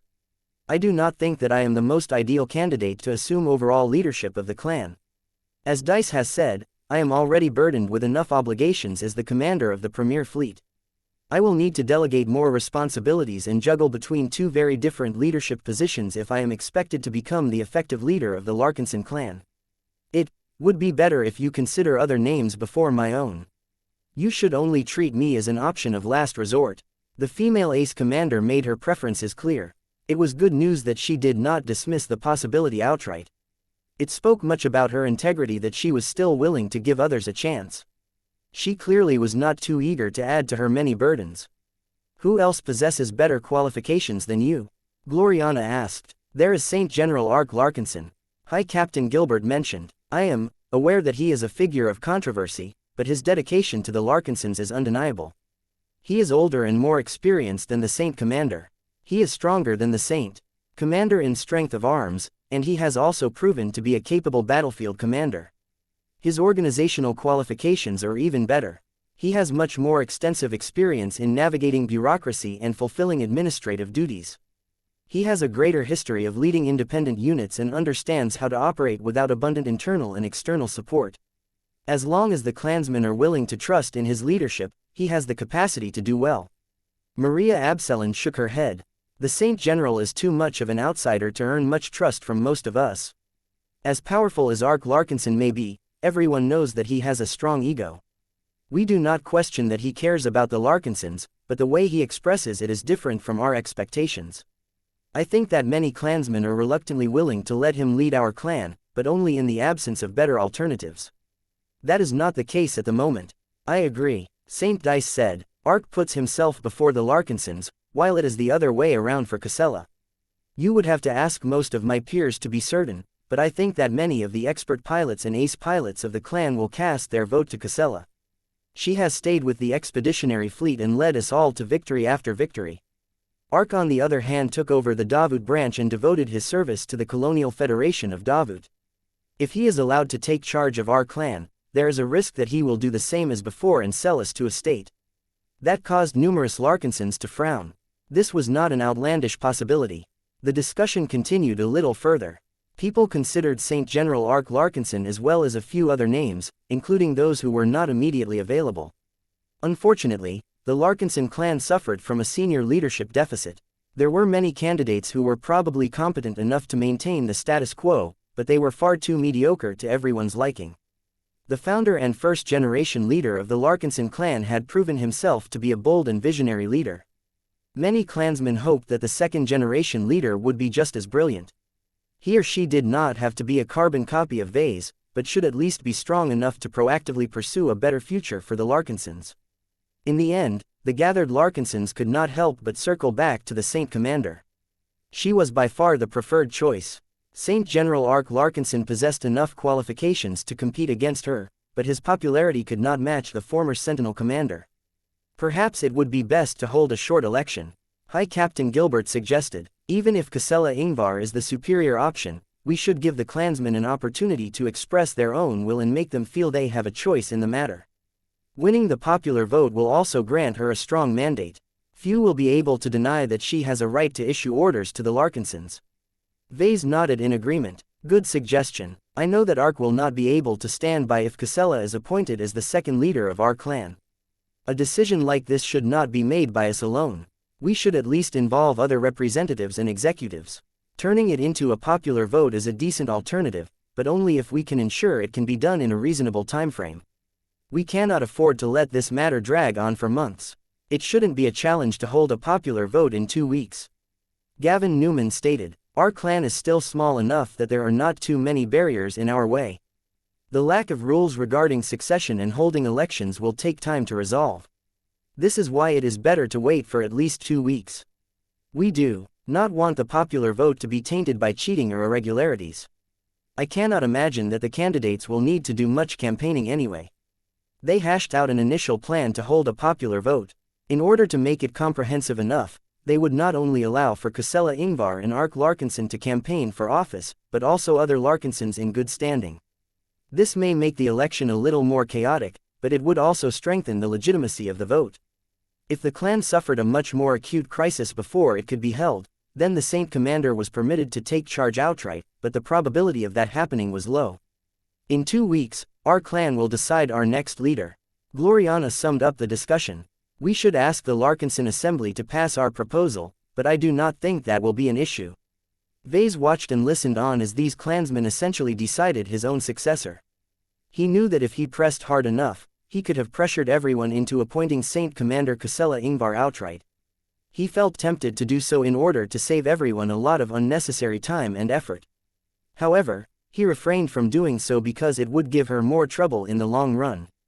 It was better to make it clear to everyone that she earned her leadership the right way. Ves actually felt a sense of liberation from these proceedings. He had always thought about surrendering his patriarch position to another member of the clan.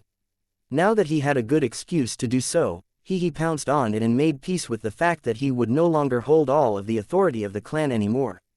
He would be lying if he said that he was resentful of the sudden confluence of events that forced him to resign from his leadership position outside of a time of his own choosing. He would have preferred more to hold more agency over the matter. At this moment, Ves just hoped that the Larkinsons wouldn't see any need to deprive more rights and privileges from him. He no longer needed to be in charge of everything in order to design his mechs, but it would be much harder to create what he wanted without access to all of the funds and strategic resources of the clan. Still, there were many other parts of the Larkinson clan that needed those goodies as well, so Ves should learn how to share. A good mech designer needed to be flexible. Ves was not opposed to going back to creating works while being subjected to greater restrictions than before. Chapter 6947 5.1%. The Larkinson clan is undergoing a leadership transition. Did something happen to our patriarch? What is wrong with the Larkinsons? Why is Patriarch Ves Larkinson resigning from his post? This is one of the worst times to enact such a massive change. This only makes sense if the Larkinsons have decided that he is completely unsuited to lead them through these turbulent times. An election in 2 weeks. That is too soon. Our clan has never held such an important election in the past. Do you know how much of an organizational nightmare it is to check all of the necessary boxes in so little time? The news came as a shock to the Larkinson clan and other parties. Suffice to say, nobody expected the Larkinsons to hold an election to replace the current patriarch. Plenty of parties quickly inquired whether Ves Larkinson was still alive and well. While his office replied that he was still alive and in good condition, the staffers declined to mention the reason for his abrupt decision to resign from the highest seat of the Larkinson clan. The lack of answers confounded everyone. Only a small circle knew the true reason why Ves needed to distance himself from such an important position. The news about his possible compromised state would leak out sooner or later. Ves and the others never held any expectation that it would stay a secret for long. The main reason why they tried to delay the proliferation of the news was to conduct more research on the current issue. The more answers they were able to provide at the start, the less panic would ensue. Right now, the leadership of the Larkinson clan had been making decisions out of haste.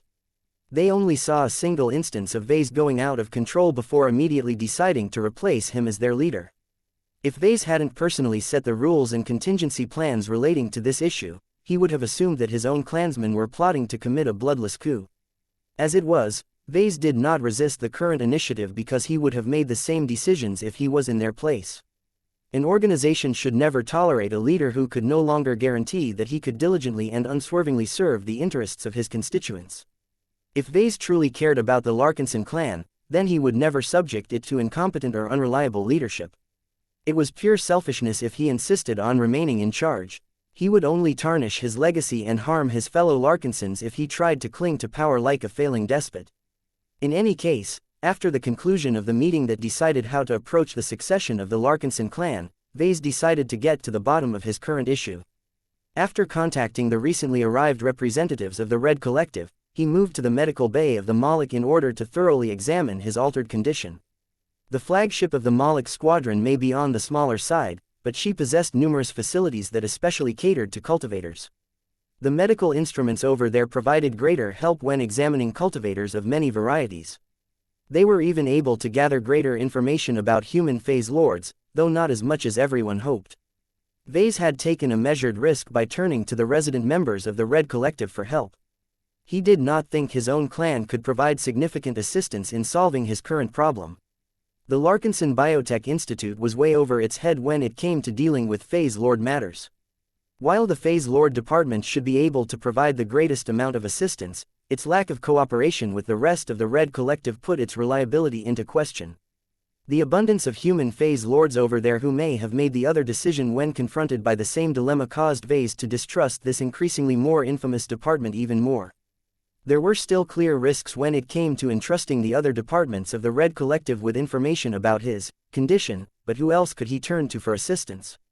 Unless he was determined to address this problem by himself, he needed to seek out experts who could cover the gaps in his own understanding. Formation Master Andrea Voss, Vice Director Maria Absalon and Professor Vector Loban presided over several teams of biotech experts and other specialists. They all crowded in the control rooms and meticulously studied the sensor readings. For safety reasons, St. Dice and the First Sword Mark III stood close at hand. While the Mech was not able to enter the medical bay due to size restrictions, the Moloch was nonetheless able to displace a sword fey directly into the compartment, though the light cruiser's teleportation system endured far greater stress than usual. With these tentative safety measures in place, Ves voluntarily allowed himself to get poked and prodded. He maintained his most compact human form throughout this entire ordeal, although that would have made it a lot more difficult to scan. His true body in full, Ves did not want his alter ego to suddenly pop up and start a fight deep inside the hull of the Moloch. That was why the superdimensional sword fey literally hovered over his body like the sword of Damocles. Its appearance alone should be sufficient to deter any unhealthy thoughts. Fortunately, Ves's second personality did not emerge throughout the entire examination. He remained so stable and in control over himself that he began to entertain doubts whether his problem still existed. "So what did you find out?" Ves asked. "The concentration of phase water in your blood has increased from 3.8% to 5.1%. Vector Loban said. "This might not sound impressive, but it represents an abrupt increase of more than 34% in a very short span of time. According to our instruments, your true body has reached a height that is roughly 5 times as tall as a typical mech, which is up from 3 times. You are actually significantly taller than you appeared during the recent assassination attempt." Ves furrowed his brows. "That is a lot of extra phase water. Have you confirmed that there is no phase water missing from our vaults and other storage sites?" No one has detected any theft or unexplained transfers of phase water, Ves. According to the data logs of the implantation surgery, your body spontaneously obtained more phase water from an unknown source. It is perplexing. It is as if a mysterious benefactor lurking in a hidden dimension periodically injected a generous quantity of phase water into your true body right after the integration of every phase water organ. If your heavenly authority theory is accurate, then that is the most probable culprit behind this unsolicited upgrade. It was clear that not everyone could bring themselves to believe that the Red Ocean was alive and intelligent to an extent. Although there were a lot of ancient sources that claimed that the heavens possessed their own personalities, people had yet to encounter solid proof that could corroborate those descriptions. Ves knew that the galaxies were most definitely alive, but it was difficult for him to translate his personal experiences into convincing proof. His claims could only be regarded as hearsay in the scientific community. Any other findings? Your phase water organs have settled in nicely in your true body. Maria Absalon replied, you can rest assured that none of them have provoked any rejection reactions. In fact, their integration is much more thorough than we expected. Are you experiencing any pain or discomfort in your torso? That is a sign of perfect or near perfect organ integration, sir. Pain is a signal. Its absence means that it is less likely for you to experience any problems with assimilating your new organs. That is actually more optimistic than we hoped. We are still new at developing phase water organs and integrating them into the true body of a human phase lord. It is normal to expect complications to arise from experimental treatments and procedures. We can only attribute the lack of problems from the invisible influence of a third party. That was actually quite an alarming conclusion. Her words implied that every procedure related to human phase lords may secretly be affected by the heavenly authority of the Red Ocean or a similar high-level entity. After Ves asked a few more questions about his new physiological state, it was finally time to address the elephant in the room.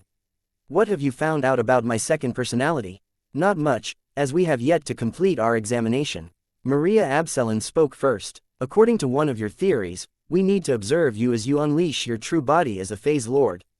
You must deliberately bring out your second personality under controlled conditions so that we can examine your physical condition under this abnormal state. We are also looking forward to interviewing your other self. We are sorely lacking in information and we do not have access to reliable sources. The best way for us to obtain the answers to some of our questions is to confront the problem rather than study it from an oblique angle. I am sure you understand what I mean. As a mech designer and a scientist himself, Ves knew what she meant. It was often better for a researcher to gather primary data rather than rely on secondary or tertiary data obtained through other sources. The obvious problem with this proposal was that Ves would put himself at risk by letting his second personality come out to play. What if his other self wanted to stay and refused to relinquish control over his body back to its rightful owner? Perhaps the only way to force his alter ego to retreat was to beat him into submission. Still, Ves himself could not stand the fact that he knew so little about what was going on with his phase lord cultivation. He urgently needed answers. The only way he could obtain them was by taking a calculated risk.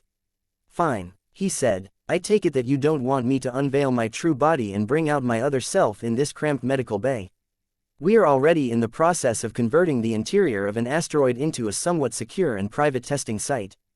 It is not an ideal location to conduct this test, but it is the best we can obtain on short notice. We have made sure to inspect the surroundings and minimize the angles of attack. They moved to the new testing site. The entire Premier Fleet and Blue Jay Fleet mobilized to secure the section of the asteroid belt and prevent any repeat of the earlier surprise attack from occurring again. For safety reasons, the armed forces of the Devos ancient clan remained absent. The Devosans had already shown that they lacked control over their own assets. They had already locked down the orbital defense platform that had launched a superdimensional projectile without authorization. Unfortunately, the inspectors that examined the compromised defensive platform found no answers. The party responsible for subverting its systems had left no discernible trail. To be honest, Ves did not expect the investigations to bear any fruit. The masterminds behind the latest attack on his person were so high level that their agents would never make any stupid mistakes. It would be a surprise if they left any clues behind that could enable the Larkinsons to identify the culprits behind the assassination attempt. That did not mean the Larkinsons intended to give up so easily. The Black Cats and the other arms of the Larkinson clan initiated their own investigations. There were not that many parties that had managed to get their hands on the most exclusive weapon-grade superdimensional matter. The Larkinsons might as well try their luck and investigate each of them to find out whether they were up to no good.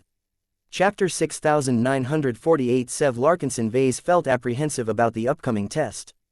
He needed to know whether his true body held a second personality, one that held a completely contradictory stance towards the deification of phase lords.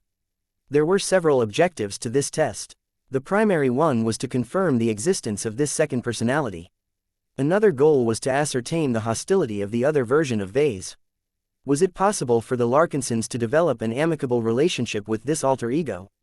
Aside from that, the Larkinsons also wanted to find out how to put the genie back in the bottle. Was it enough for Ves to fold his true body, or did they have to meet other conditions in order to bring back his original personality? The upcoming test could provide Ves and his fellow answers with all of the answers to their questions.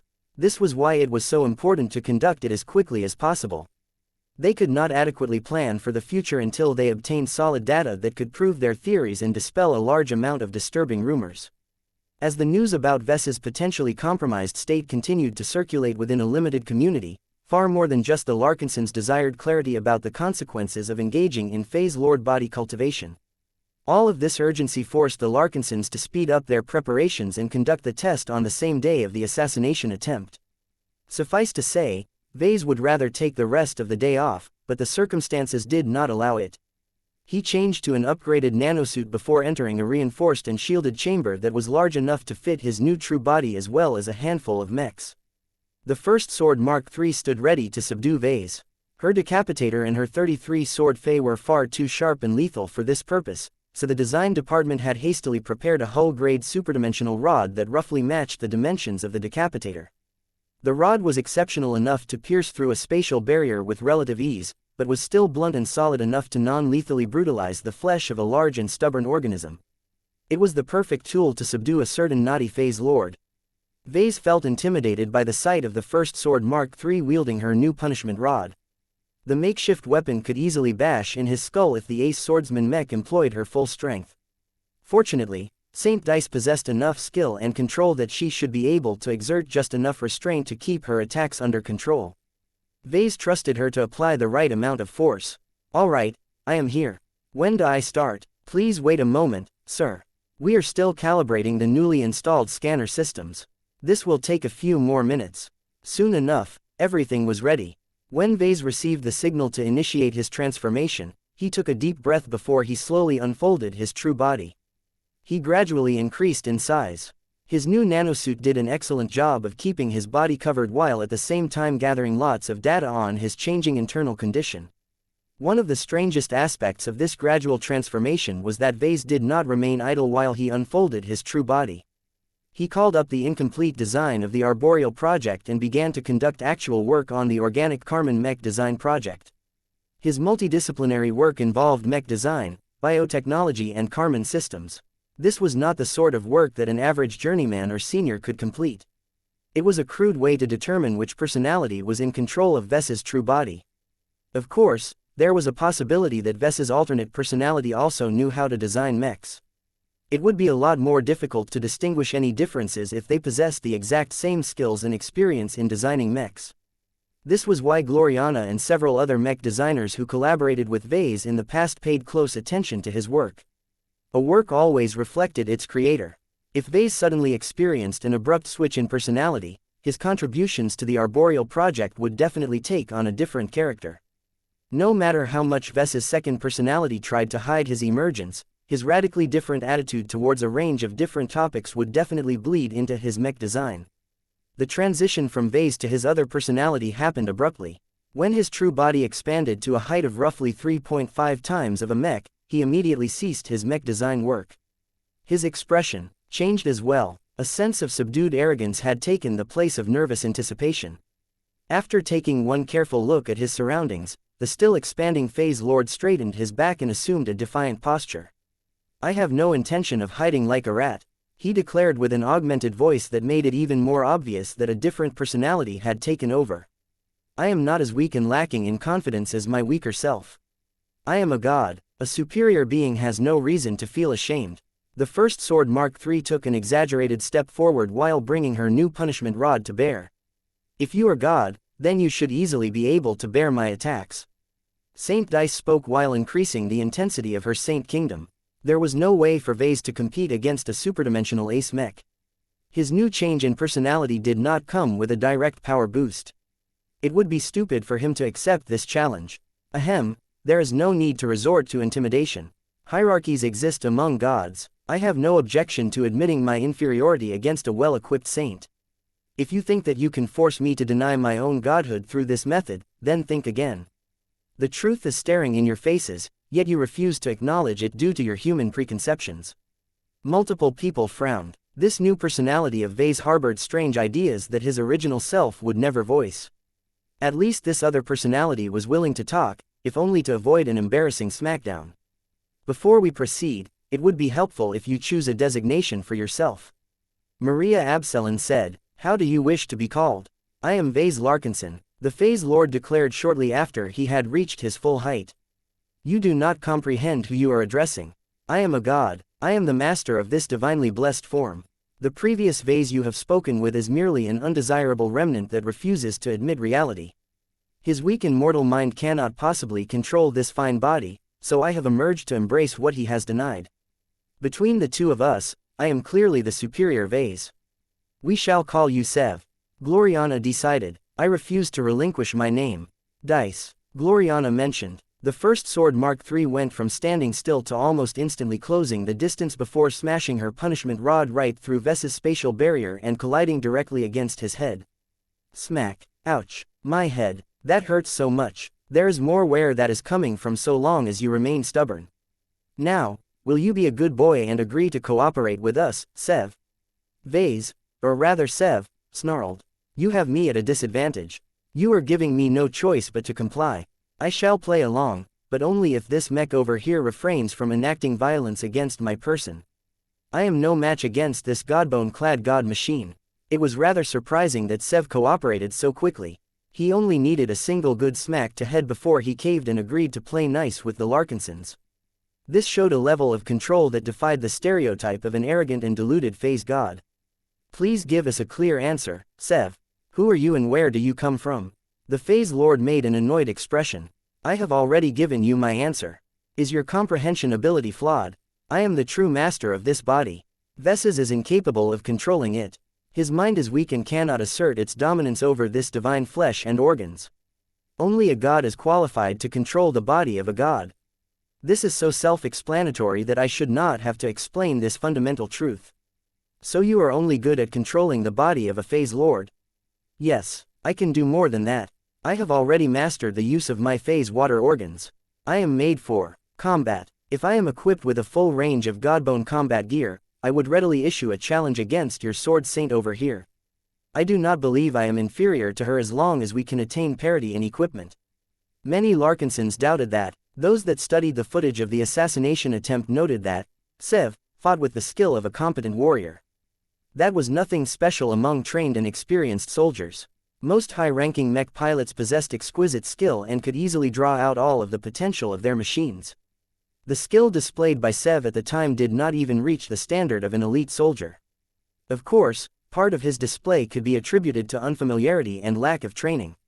So long as he regularly exercised his newly expanded true body, he should be able to fight considerably more effectively than before. Even then, it was unlikely for the human Phase Lord to break past the extraordinary threshold and acquire skill that exceeded the scope of mortals. Expert pilots and ace pilots were able to fight extremely well, but they did not gain their superhuman skills and abilities from scratch.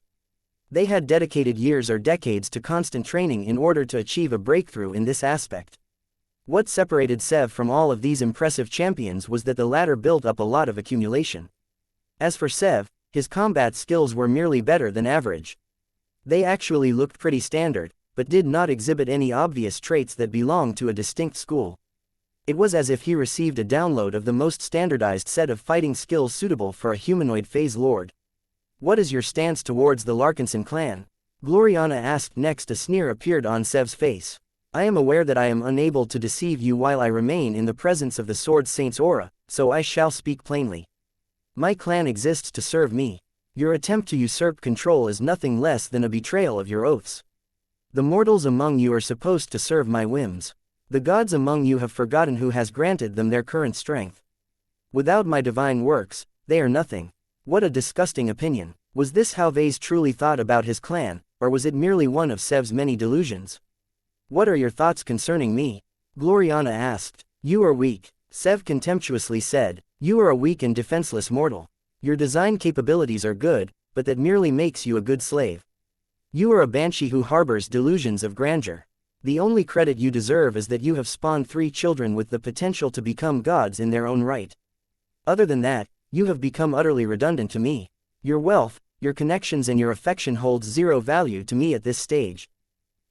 How can you say that, Ves? Gloriana exclaimed while using the wrong name. I am not worthless. I am a senior mech designer just like you. My works are just as good as yours.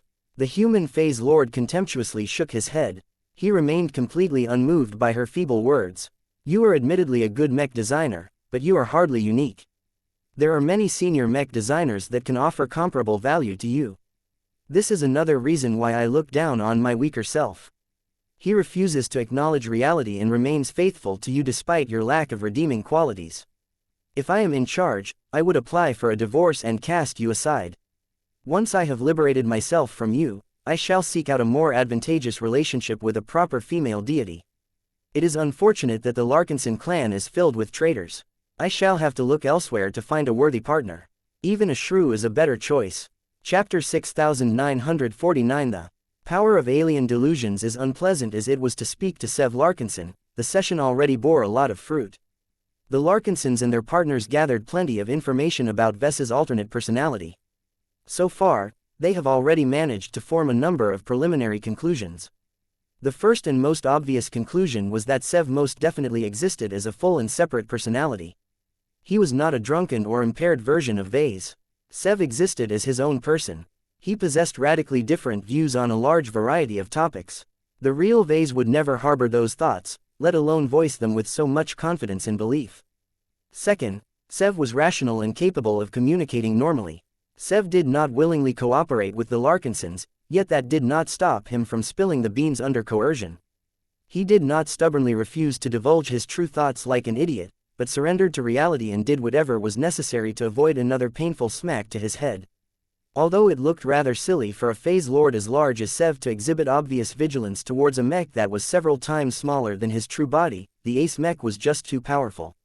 Even without her superdimensional conversion, the First Sword Mark III still had a high chance of defeating the human phase lord in a duel. This process would just take a lot longer due to the presence of a strengthened spatial barrier. Another conclusion the Larkinsons made while interviewing Sev was that he was an unequivocal bastard. Sev did not care about the feelings and opinions of mortals and weaklings.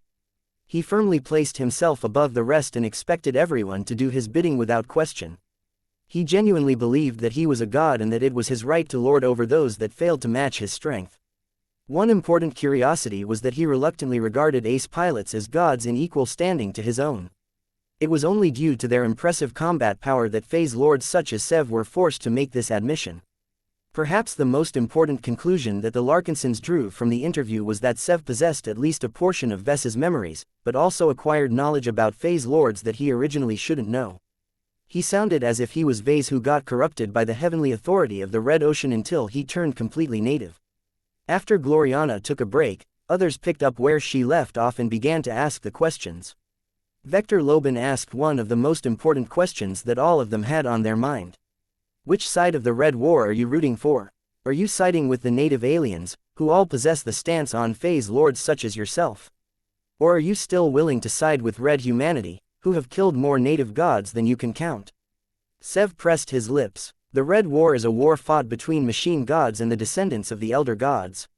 The former are individually strong, but that is only because they are much more extensively integrated with technology than the latter. The phase lords and phase whales have made an egregious mistake by neglecting the difference that good equipment can make. They have already begun to remedy this problem. Once they are able to reduce the parity between combat gear, the real gods of the Red Ocean shall vanquish the foreign gods. We are the blessed sons of this dwarf galaxy.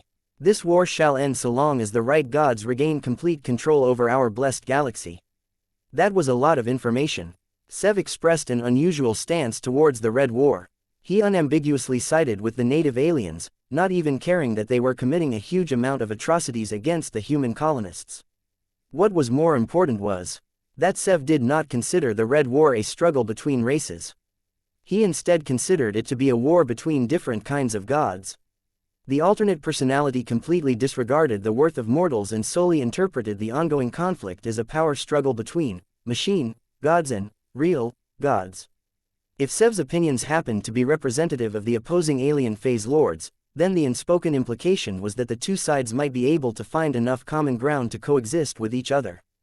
Of course, the premise of all of this was for Red humanity to completely abandon its high-ranking mech pilots and put their human phase lords into absolute leadership positions. As the listeners deduced the implications of Sev's words, they began to harbor even more doubts towards the phase lord department. Was Sev the exception, or the rule?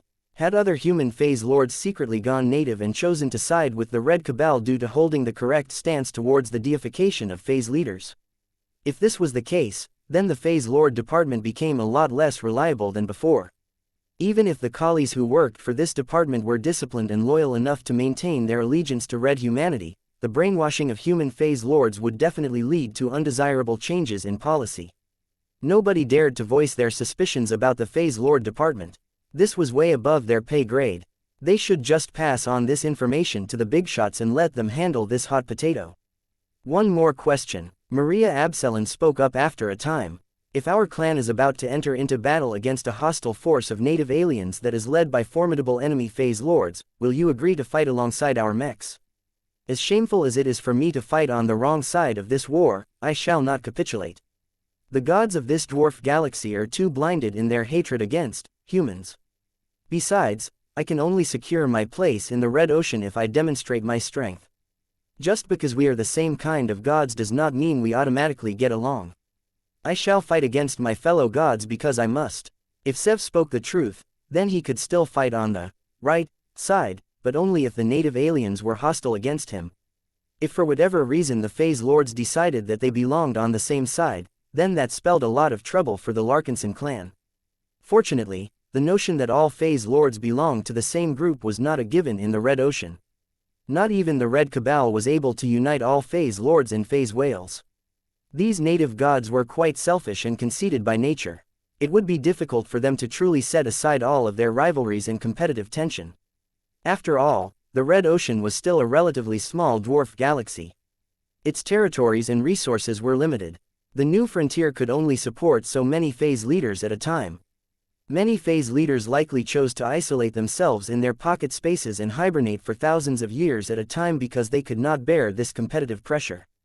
Now that Sev answered the most acute questions, the Larkinsons were ready to wrap this session up and conduct an extensive analysis on all of the information they had gathered. It was not a good idea to let Sev out for too long. The Larkinsons feared that the longer he remained active, the more control he could wrest away from Ves. It is time for you to withdraw and let Ves regain control over his body. Will you do so voluntarily, or do we need to instruct Saint Dice to give you another corrective tap? Vice Director Maria Absalon asked. Sev raised his palms. Whoa there, let us not be too hasty, here. The real gods shall vanquish the machine gods. In time, I am patient enough to wait until that moment has arrived. Once that happens, I shall finally be able to discard my weak original self and embrace my true destiny as a god among mortals. I will even be generous enough and shelter you from the predations of other gods and aliens so long as you submit to me. I only ask for a couple of boons in return. You are not in a position to negotiate with the Larkinson clan. Oh, I disagree. There is always room for negotiation.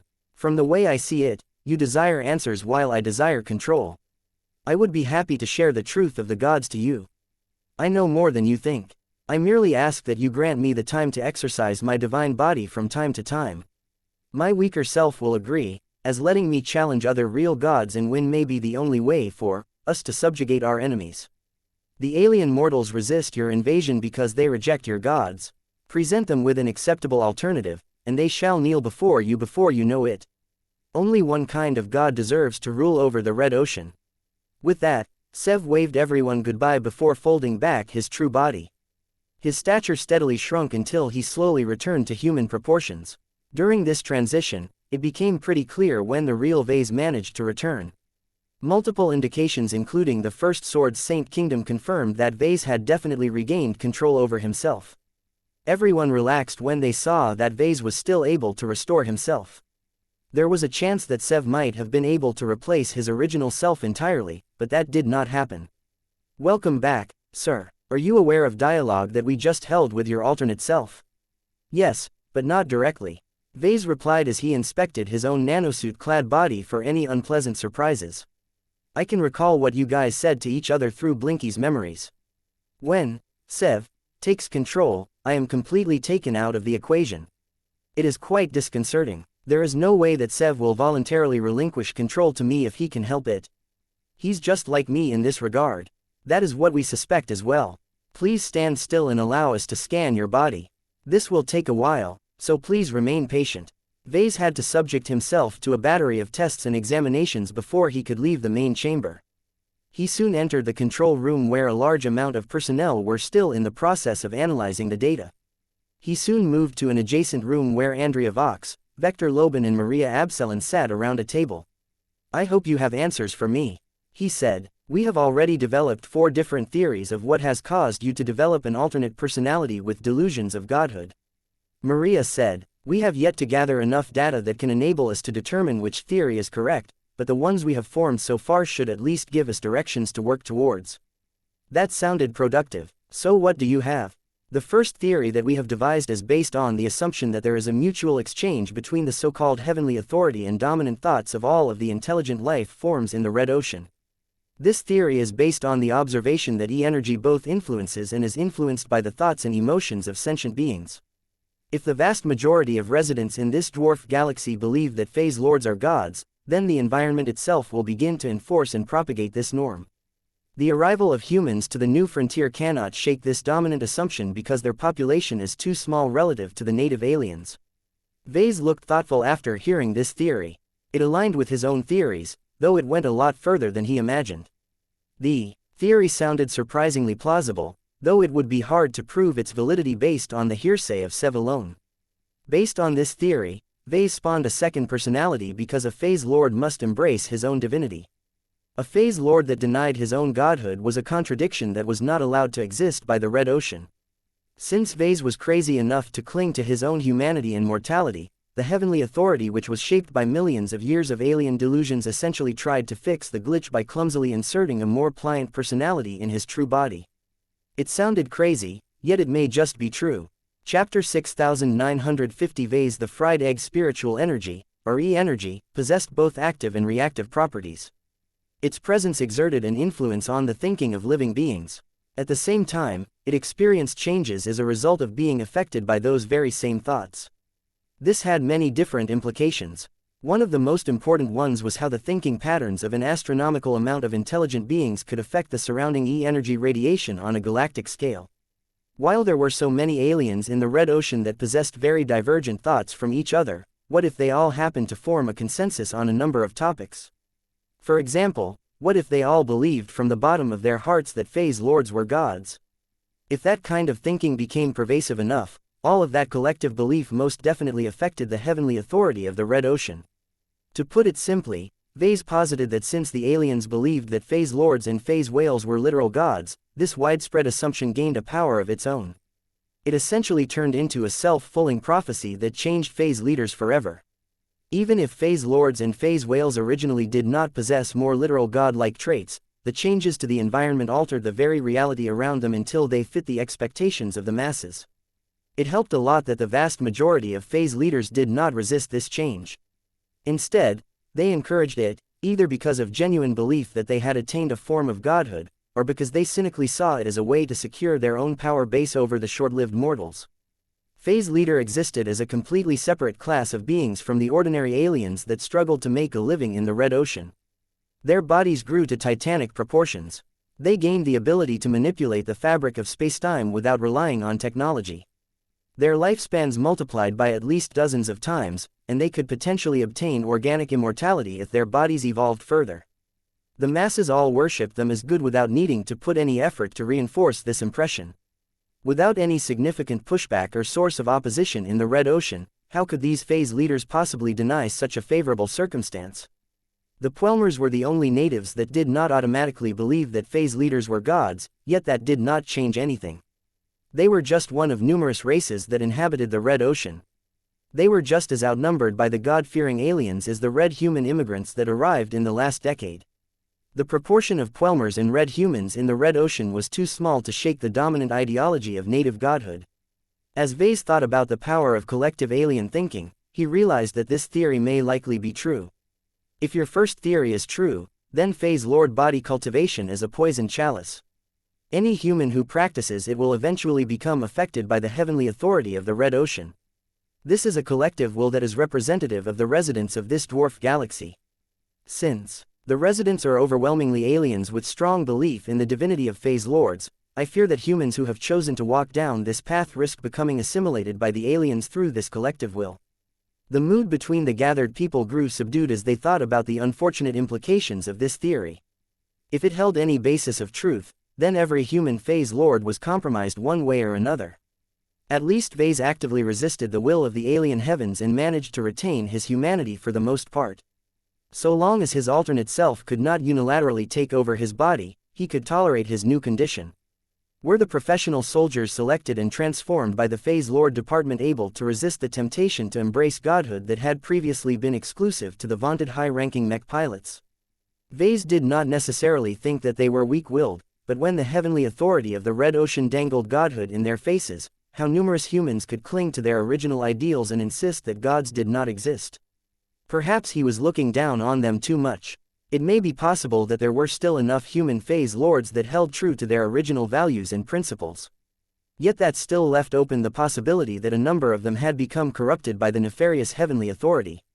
While Ves did not think they would be stupid enough to defect to the Red Cabal and actively fight to make humans extinct, their goals had already diverged to an extent. This was quite dangerous. Red humanity assumed a heavy burden by allocating a share of phase water and strategic resources to these large, hungry and ambitious human phase lords. If half or more of them had secretly gone native, then much of those resources may ultimately end up going to waste. Ves let out a tired breath. Phase lord body cultivation is too good to be true. Nothing comes for free. The heavenly authority of the Red Ocean was definitely up to no good when it decided to bless me with the physique of a phase lord. The more I develop along this trajectory, the more I conform to the alien standards of a god. That will subsequently empower the alter ego that is hidden within my increasingly more alien physique. If this is the case, then it is imperative that you suspend any efforts to strengthen yourself as a phase lord. Maria Absalon spoke. The power you gain from this is dispensable. We are humans. We already enjoy the protection of our own gods, who are much more reliable than the alien variant. Now that we have recognized the dangers of phase lord body cultivation, there is no justification to continue your development along this trajectory. Formation Master Andrea Voss nodded in agreement. The Red Collective is grateful to you for exposing the strong indoctrination attempts of our current host galaxy. I fear that it may already be too late to reverse the degeneration of our phase lord department, but it is not too late for you. There is no need for you to make any further personal sacrifices in order to get to the bottom of the strong alien influence on anyone who attempts to become a phase lord. I can already tell you that our department heads and other leaders are considerably alarmed by the latest revelations. Ves turned his friend from the transhumanist faction. You have remained quiet for a while. What do you think, Vector? The biomech designer did not hurry to respond. He took a moment to compose his thoughts. I think that we should not be too hasty to dismiss the merits of phase lord cultivation. He said, we have come up with 3 more theories that can provide us with alternate explanations for our discoveries. It is also important to note that you have actively fought to retain your humanity. That gives us hope that there is a way to have your cake and eat it too. So long as we can balance the power of a phase lord with an adherence to fundamental human principles, it is possible to become a powerful phase lord without going native. That is too much of a risk to take. Maria Absalon retorted, even if he is about to retire from his position as patriarch, he is still an important pillar of our clan. His mech designs are the heart of our armed forces. The premier branch is eagerly waiting for him to design a set of first-class living mechs for its eager mech pilots. We risk compromising his ability to design living mechs, Carmen mechs and more impressive miracle works just to make a single phase lord stronger. If we did not have our own expert pilots and ace pilots, then an argument could be made to invest in this dubious initiative. However, we already enjoy more than enough high-level protection. There was no good justification for Ves to continue to develop as a phase lord. The best possible solution was to reverse his phase lord body cultivation. That would make him weaker, but would also remove all of the hidden dangers associated with this alien cultivation method. Unfortunately, there was no known means to reverse this transformation. Trying to undo a phase lord sounded as absurd as trying to restore a fried egg to an uncooked egg. It simply couldn't be done. The next best solution was to hit the pause button. If Ves no longer made any attempts to advance his phase lord cultivation, then his problem would not grow any worse. Yet Professor Vector Loban rejected this safe approach.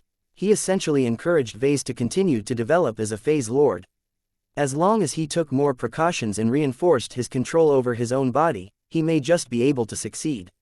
Why do you think I should continue, Vector? Ves curiously asked. Everyone else thinks it is unacceptably risky for me to delve further as a phase lord. Why are you different? The transhumanist smiled. That is because progress always entails risk. I can tell you that this is not even the most outrageous case of human self-evolution that I have encountered. I believe that we should not blindly cling to our old human solutions when we have entered a brand new age. We have gained access to many new possibilities of advancement. Phase lord cultivation is admittedly far too intertwined with alien paradigms, but that does not necessarily have to remain this way. The strength of humanity is not just our ability to copy alien solutions, but to break them down and rebuild them better than before. Instead of capitulating to the alien galaxy at the first setback that you have encountered, I advise you to keep fighting for a better future for yourself. That was a bold idea. Although it was much riskier to continue advancing as a phase lord, the entire notion sounded a lot more appealing to Ves. He was not the sort of person who gave up easily. Ves refused to surrender to the subversive methods of the heavenly authority of the Red Ocean. He would much rather fight back and attempt to transform his phase lord cultivation into his own form of body cultivation. Ves had already begun to entertain a few tentative ideas.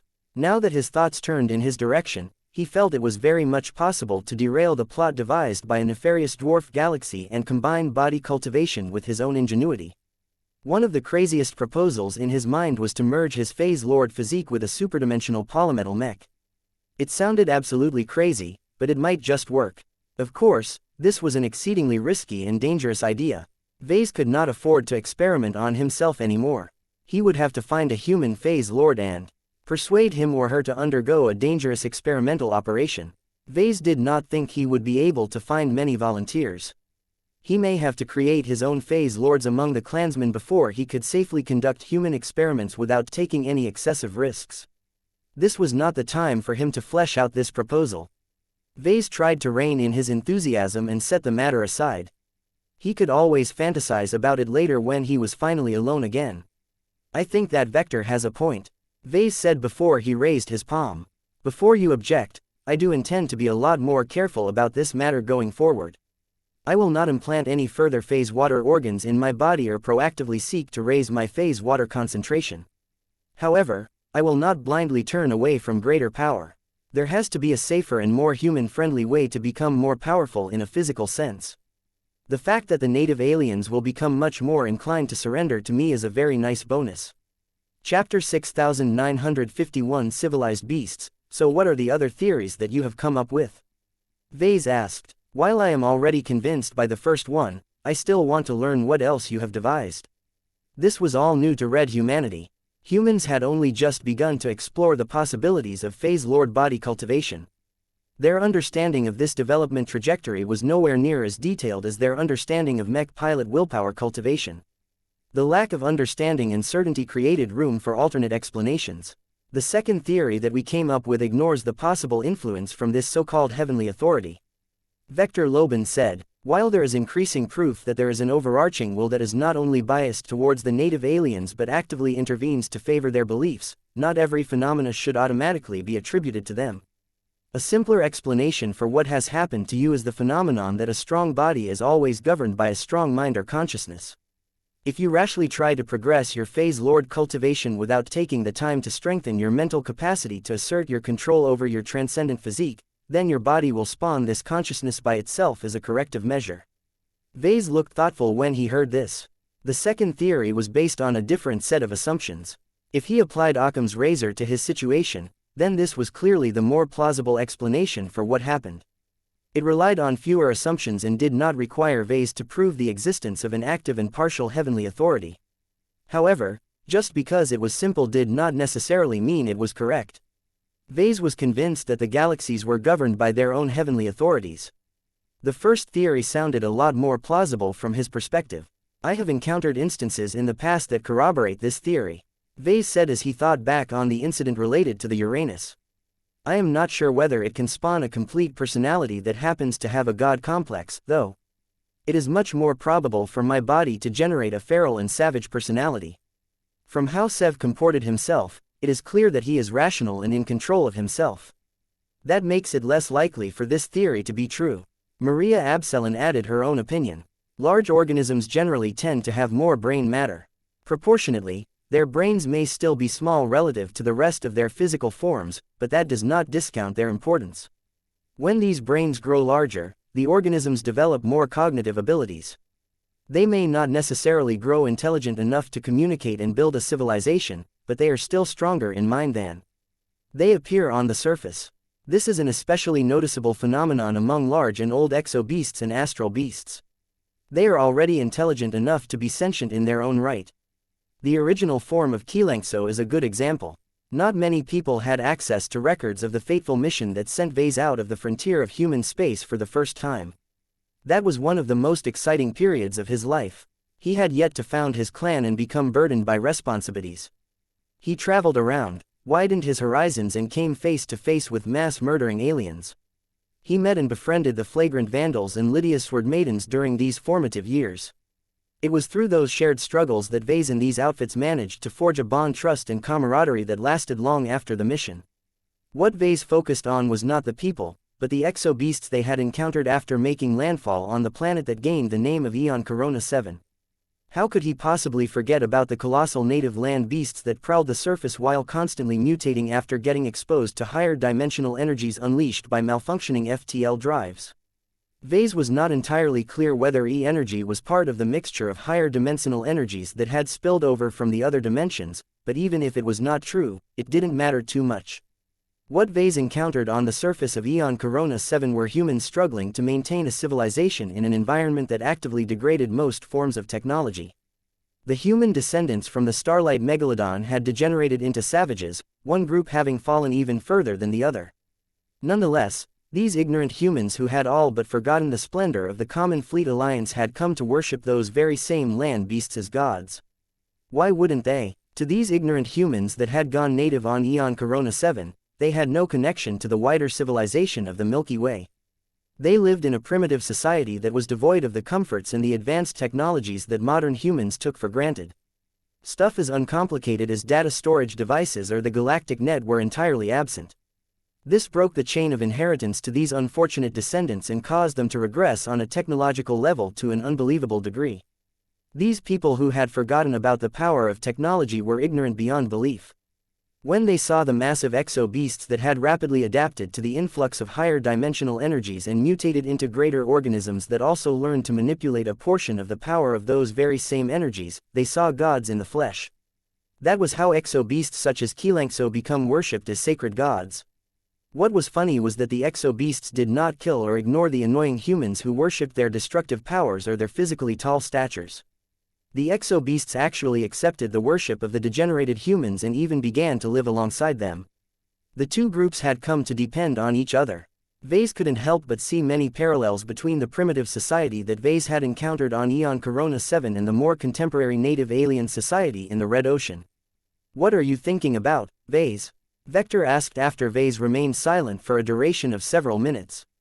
"Are you familiar with my adventures on Aeon Corona 7? I have read the classified reports." "Ah, I see why you found reason to bring up this incident of the past." The Farseer and the vice director of the LBI looked confused. They obviously hadn't been initiated to this particular secret.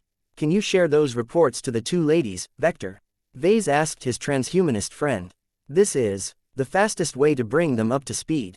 I know that the events that took place on that blasted planet is classified, but I don't think anyone cares about that anymore." "You are correct. There is little value in withholding this information from the others.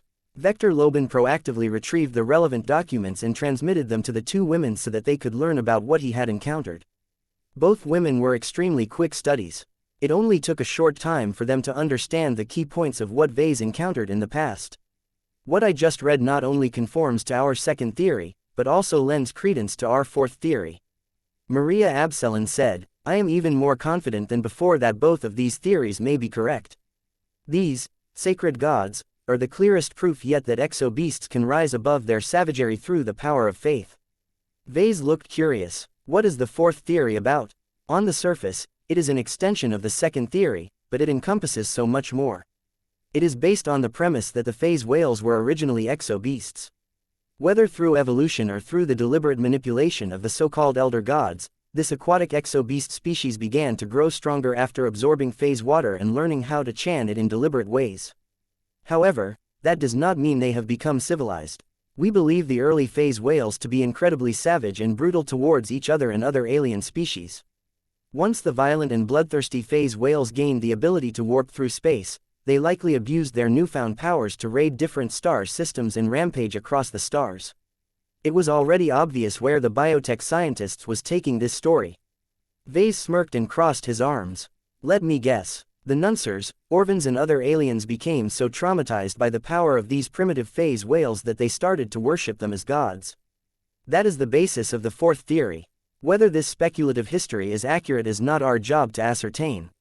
It does serve as a helpful springboard that can explain the possible interconnection between faith and exo-beasts. What if the predecessors of the modern aliens surrendered to the phase whales and worshipped them as gods? Perhaps the servile behavior and lack of resistance may have persuaded the phase whales to let these alien civilians live. Ves guessed. Maria smiled. We think that this has happened to the organisms of Eon Corona 7 as well. The sacred beasts were obviously exo-beasts who mutated wildly and eventually wielded a form of extraordinary power. That should have made them more savage and willing to fight each other to a ruinous end. Instead, they became more intelligent and managed to suppress her irrational impulses, possibly with the help of the worship of all of those degenerated human survivors. It was a beautiful theory, and one that touched upon higher-level phenomena that could affect the course of history for a society or even an entire galaxy. So how does making comparisons between sacred gods and phase whales tie back to my conscience? Ves asked. If our theories related to phase whales are true, then phase lords are intelligent aliens beings that are deliberately trying to evolve into intelligent exo-beasts. Maria Absalon explained. Every phase lord undergoes such a radical and extreme transformation that they become partial exo-beasts. Even if they deny any equivalence to the savage alien beasts that are devoid of civilized thought, that does not necessarily make them right. The stronger a phase lord becomes, the more he or she will become prone to degenerating into savages themselves. The only known means to keep them sober, rational and friendly towards civilization is the faith of many sentient beings. Just as the exo-beasts of Eon Corona 7 transitioned into more benevolent and civilized gods, phase lords are able to suppress their growing savagery by forming a symbiotic bond with a flock of worshippers. All of it made so much sense. They were like puzzle pieces that happened to fit perfectly together. Ves had never imagined that phase whale body cultivation involved such controversial secrets.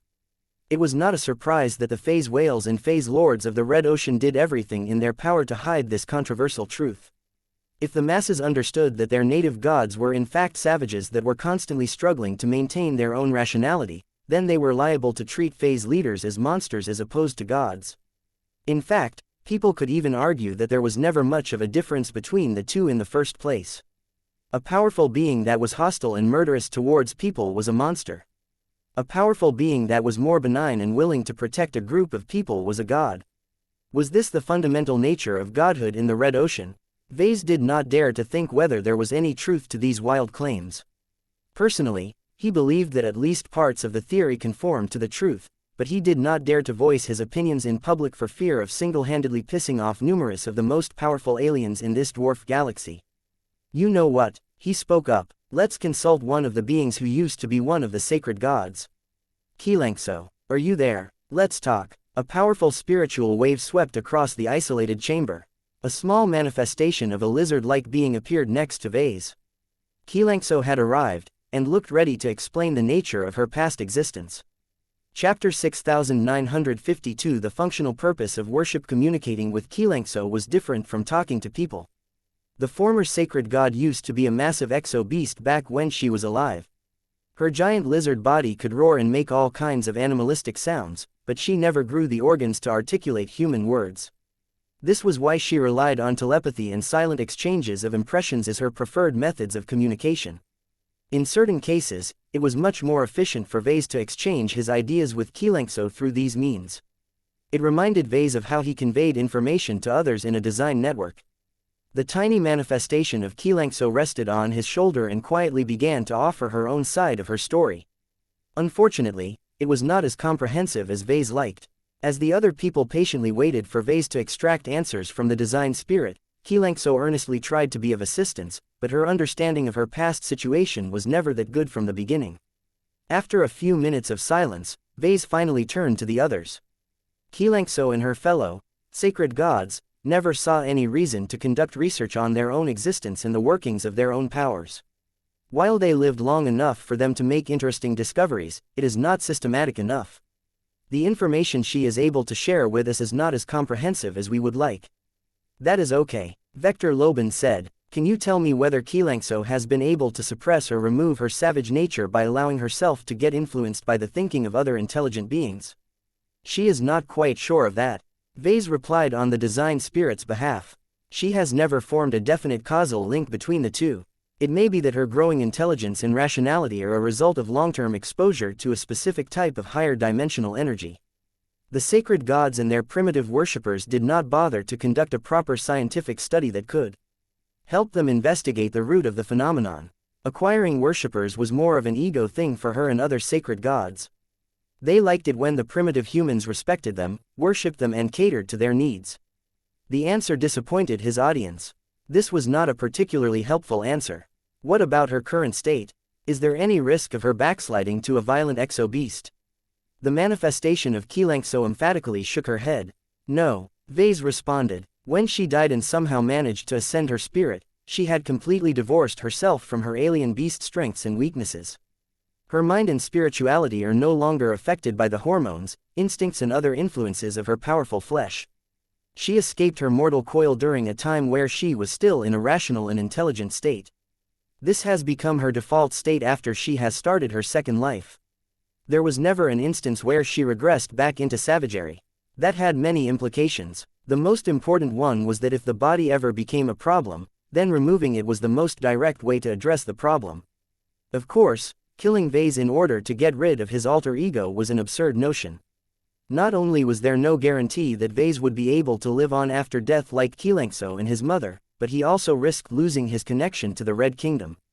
This would be a destructive blow to Ves. Being a mech designer was his life. If he was unable to design mechs as well as before, then what was the point of staying alive? He might as well end himself entirely and spare him the misery. What Ves took from xianxia's spotty account was that she was no longer defined by her species anymore. From the moment she ascended to a pure energy-based life form, xianxia grew in ways that made her more helpful to the Larkinson clan and the people who piloted mechs that she oversaw as a design spirit. Ves had never heard of any stories where phase lords were able to project their power elsewhere and make a difference to the lives of their worshippers. That might change now that they became affected by exotic radiation, but for now they were mainly physically imposing powerhouses. Phase lords and phase whales mostly kept themselves in seclusion over long periods of time, but there were plenty of stories where they unleashed extreme violence against the masses as well as each other. Most researchers previously attribute these violent outbursts as normal psychological problems associated with long-lived alien organisms that all developed a god complex, but the truth may be different. What if every phase whale and phase lord was a powerful exo-beast that were only civilized on the surface? Perhaps the mass worship of mortals had a very real effect of tempering their savagery and increasing their rationality, but there should be a limit how extensively the power of collective thought could remedy this problem. Ves frowned deeper. The others followed suit. They all drew the same implications from xianxia's testimony. There may be a functional reason the practice of deifying phase leaders has engulfed the entire Red Ocean. Formation Master Andrea Voss said, "It is because the mass beliefs of all of those alien individuals are needed to maintain the civility and rationality of phase lords and phase whales. In my opinion, They are engaged in the equivalent of a continuous galaxy-wide battle formation. They may be very different from each other, but almost every alien prays for their phase leaders to comport themselves as the gods of their imagination. If there are any phase leaders that are left out of this benefit, then the risk that they degenerate into menaces to society is great. Vector Loban began to buy into this theory. That might be the origin of numerous savage and cannibalistic phase whales. We have always found it odd how unclean whales keep emerging among the population of phase whales. Now we find out that it is a problem that is inherent to their species from the beginning. They are genuinely exo-beasts, but manage to evolve and develop a measure of rationality after receiving worship among other forms of tribute. If this theory is true, then the secret to keeping Ves rational and Sev in check is to encourage people to worship him as their god. Maria Absalon made a tentative conclusion. The conversation had taken an absurd turn. Each of them were secularists who never had any reason to embrace religion. Even if they were aware of the existence of god pilots, that was still not a reason for them to ignore their own values and turn into believers. It was therefore difficult for them to change their mentality around worship. If people discovered that faith and belief could produce tangible benefits for phase leaders and potentially other recipients, then people would become charlatans overnight. As Ves thought about how the practice of worshipping him as a god might change him, he suddenly thought of a huge issue. What you have mentioned is not the only viable possibility. You are making a dangerous assumption about who this worship will benefit. What if all of that spiritual feedback doesn't go to me, but Sev instead? The act of deifying me will end up feeding the beast that is lurking inside my body. One day, he may grow strong enough to wrest all of the control over my body from my hands. That ended any hasty plans to experiment with faith. They simply could not afford to empower the wrong personality of Ves. It was much better to maintain the status quo and find a different way to solve the root of his current issue. Those are 3 theories, he said. What is the last one? The others hesitated for a moment before Vector Loban decided to explain their last and most problematic theory. This is a separate way to explain what has happened to you. We assume that everything that you have experienced is unique. We are aware that you are not a conventional phase lord. You became a phase lord without intent. You spontaneously absorbed more phase water despite the fact that the source is completely unknown. You also grew a full-started set of phase water organs. You did not suffer from the same level of risky and dangerous ordeals that other alien hopefuls must overcome in order to trigger the evolution of their bodies.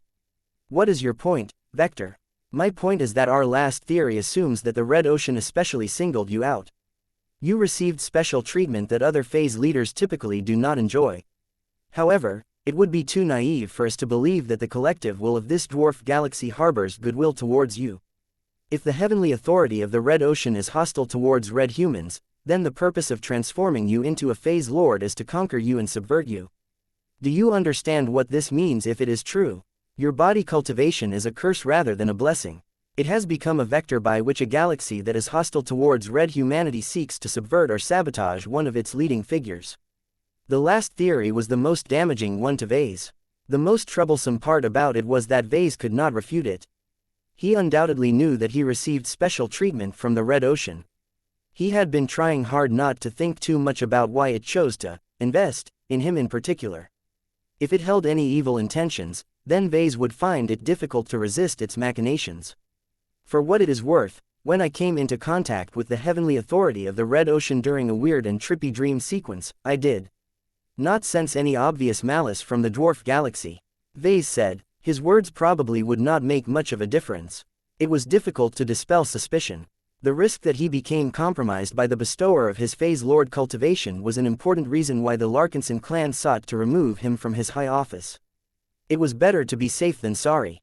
So long as Sev continued to lurk within his true body, there was no telling what he would do in the future. After Ves learned about the 4 theories, he found it difficult to determine which ones were true. There was not enough information to conclusively prove or disprove the validity of any of the 4 theories. The Larkinson clan, the Red Collective and the transhumanist faction all needed to conduct their own studies in the hopes of obtaining the answers. It might not even matter. If the Red War took a turn for the worse, then who cared whether human phase lords like Ves had become compromised? At least they had a better chance of persuading the native aliens to let them off and accept their existence. So what now? Ves asked. We do not require you to participate in any further experiments. Maria Absalon said. We have made an agreement with the Red Association and the Red Collective to give you the benefit of the doubt and assume that you are still loyal to Red humanity. It is enough to keep you in the company of at least one reliable ace pilot and the elements of the Blue Jay fleet at all times. We believe that keeping Sev suppressed and under our control is sufficient to contain your problems. You can continue to design your mechs as before, as we do not have any indication that it is related to your phase lord cultivation. Ves relaxed. That did not sound so bad. This arrangement sounded completely acceptable to him. The latest changes might have given the others reason to push him out of direct leadership positions, but that also liberated his schedule and enabled him to allocate more time into developing his true passion. Thank you. I have no objections to this plan. I hope that we can develop a more permanent solution on how to deal with Sev. Now that they had managed to get a grip on the latest crisis, Ves hoped to get back on schedule. The upcoming campaign should still be on the agenda despite this upheaval. There were too many reasons for the Premier Fleet to move to the front lines and contribute to the survival of Red humanity. Hopefully, Ves might be able to find a solution to his latest problem on the battlefield. Chapter 6953. In transition. When Ves returned to the tormented Scream, he remained in a subdued mood. The latest events had thoroughly derailed his plans. Suffice to say, the risk of losing control over his true body severely disrupted his plans to augment his own gear. The most immediate consequence was that his own clan could no longer unconditionally place his trust in him. So long as Ves Larkinson continued to hide within his true body, he could always turn into a liability at any time. Although Ves remained confident that Sev would not be able to make an appearance unless he took the initiative to unfold his true body, he did not have any proof to back up his assertions. Even if the probability was only 1%, the prospect of Sev silently taking over Ves's body while he remained in a human form was enough to trigger the paranoia of the Larkinsons. Ves did not blame their caution, but that did not mean he felt pleased by his new treatment. It never felt good to be on the receiving end of suspicion. Although the rank-and-file clansmen remained in the dark for the time being, the upper echelon had already been informed for the reason behind the abrupt transition of power. Even if Ves still held the title of Patriarch, he already knew. He could not arbitrarily issue orders anymore. That became clear when he returned to his office and discussed his new situation with his personal assistant. For all intents and purposes, you have become a lame duck patriarch. Gavin Newman told him without any ambiguity. You still hold the office, but the people who are normally supposed to obey your instructions will no longer do so without question. This means that you can no longer arbitrarily transfer personnel, requisition significant amounts of strategic resources, buy or sell military hardware, create or dismiss departments and so on. You will still be allowed to make smaller and less consequential decisions on your own, but anything that affects the Larkinson clan past a moderate threshold must be approved by other leaders. Ves grimaced as he leaned back in his chair. Lucky hovered in his vicinity. The gem cat kept careful watch over him in case Sev unexpectedly took over and tried to mess around. Who are my babysitters? For the time being, any of your decisions concerning the Larkinson clan's civilian affairs must be approved by a chief minister. Any decisions that are related to our military affairs must be approved by Saint Commander Casella Ingvar. This is a temporary stopgap measure that will still allow you to do what you want. You just need to vet your more important decisions, which is different from before. That did not sound too bad.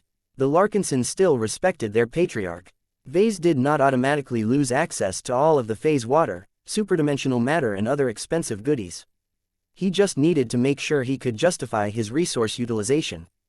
This was especially the case for medium and high-grade superdimensional matter.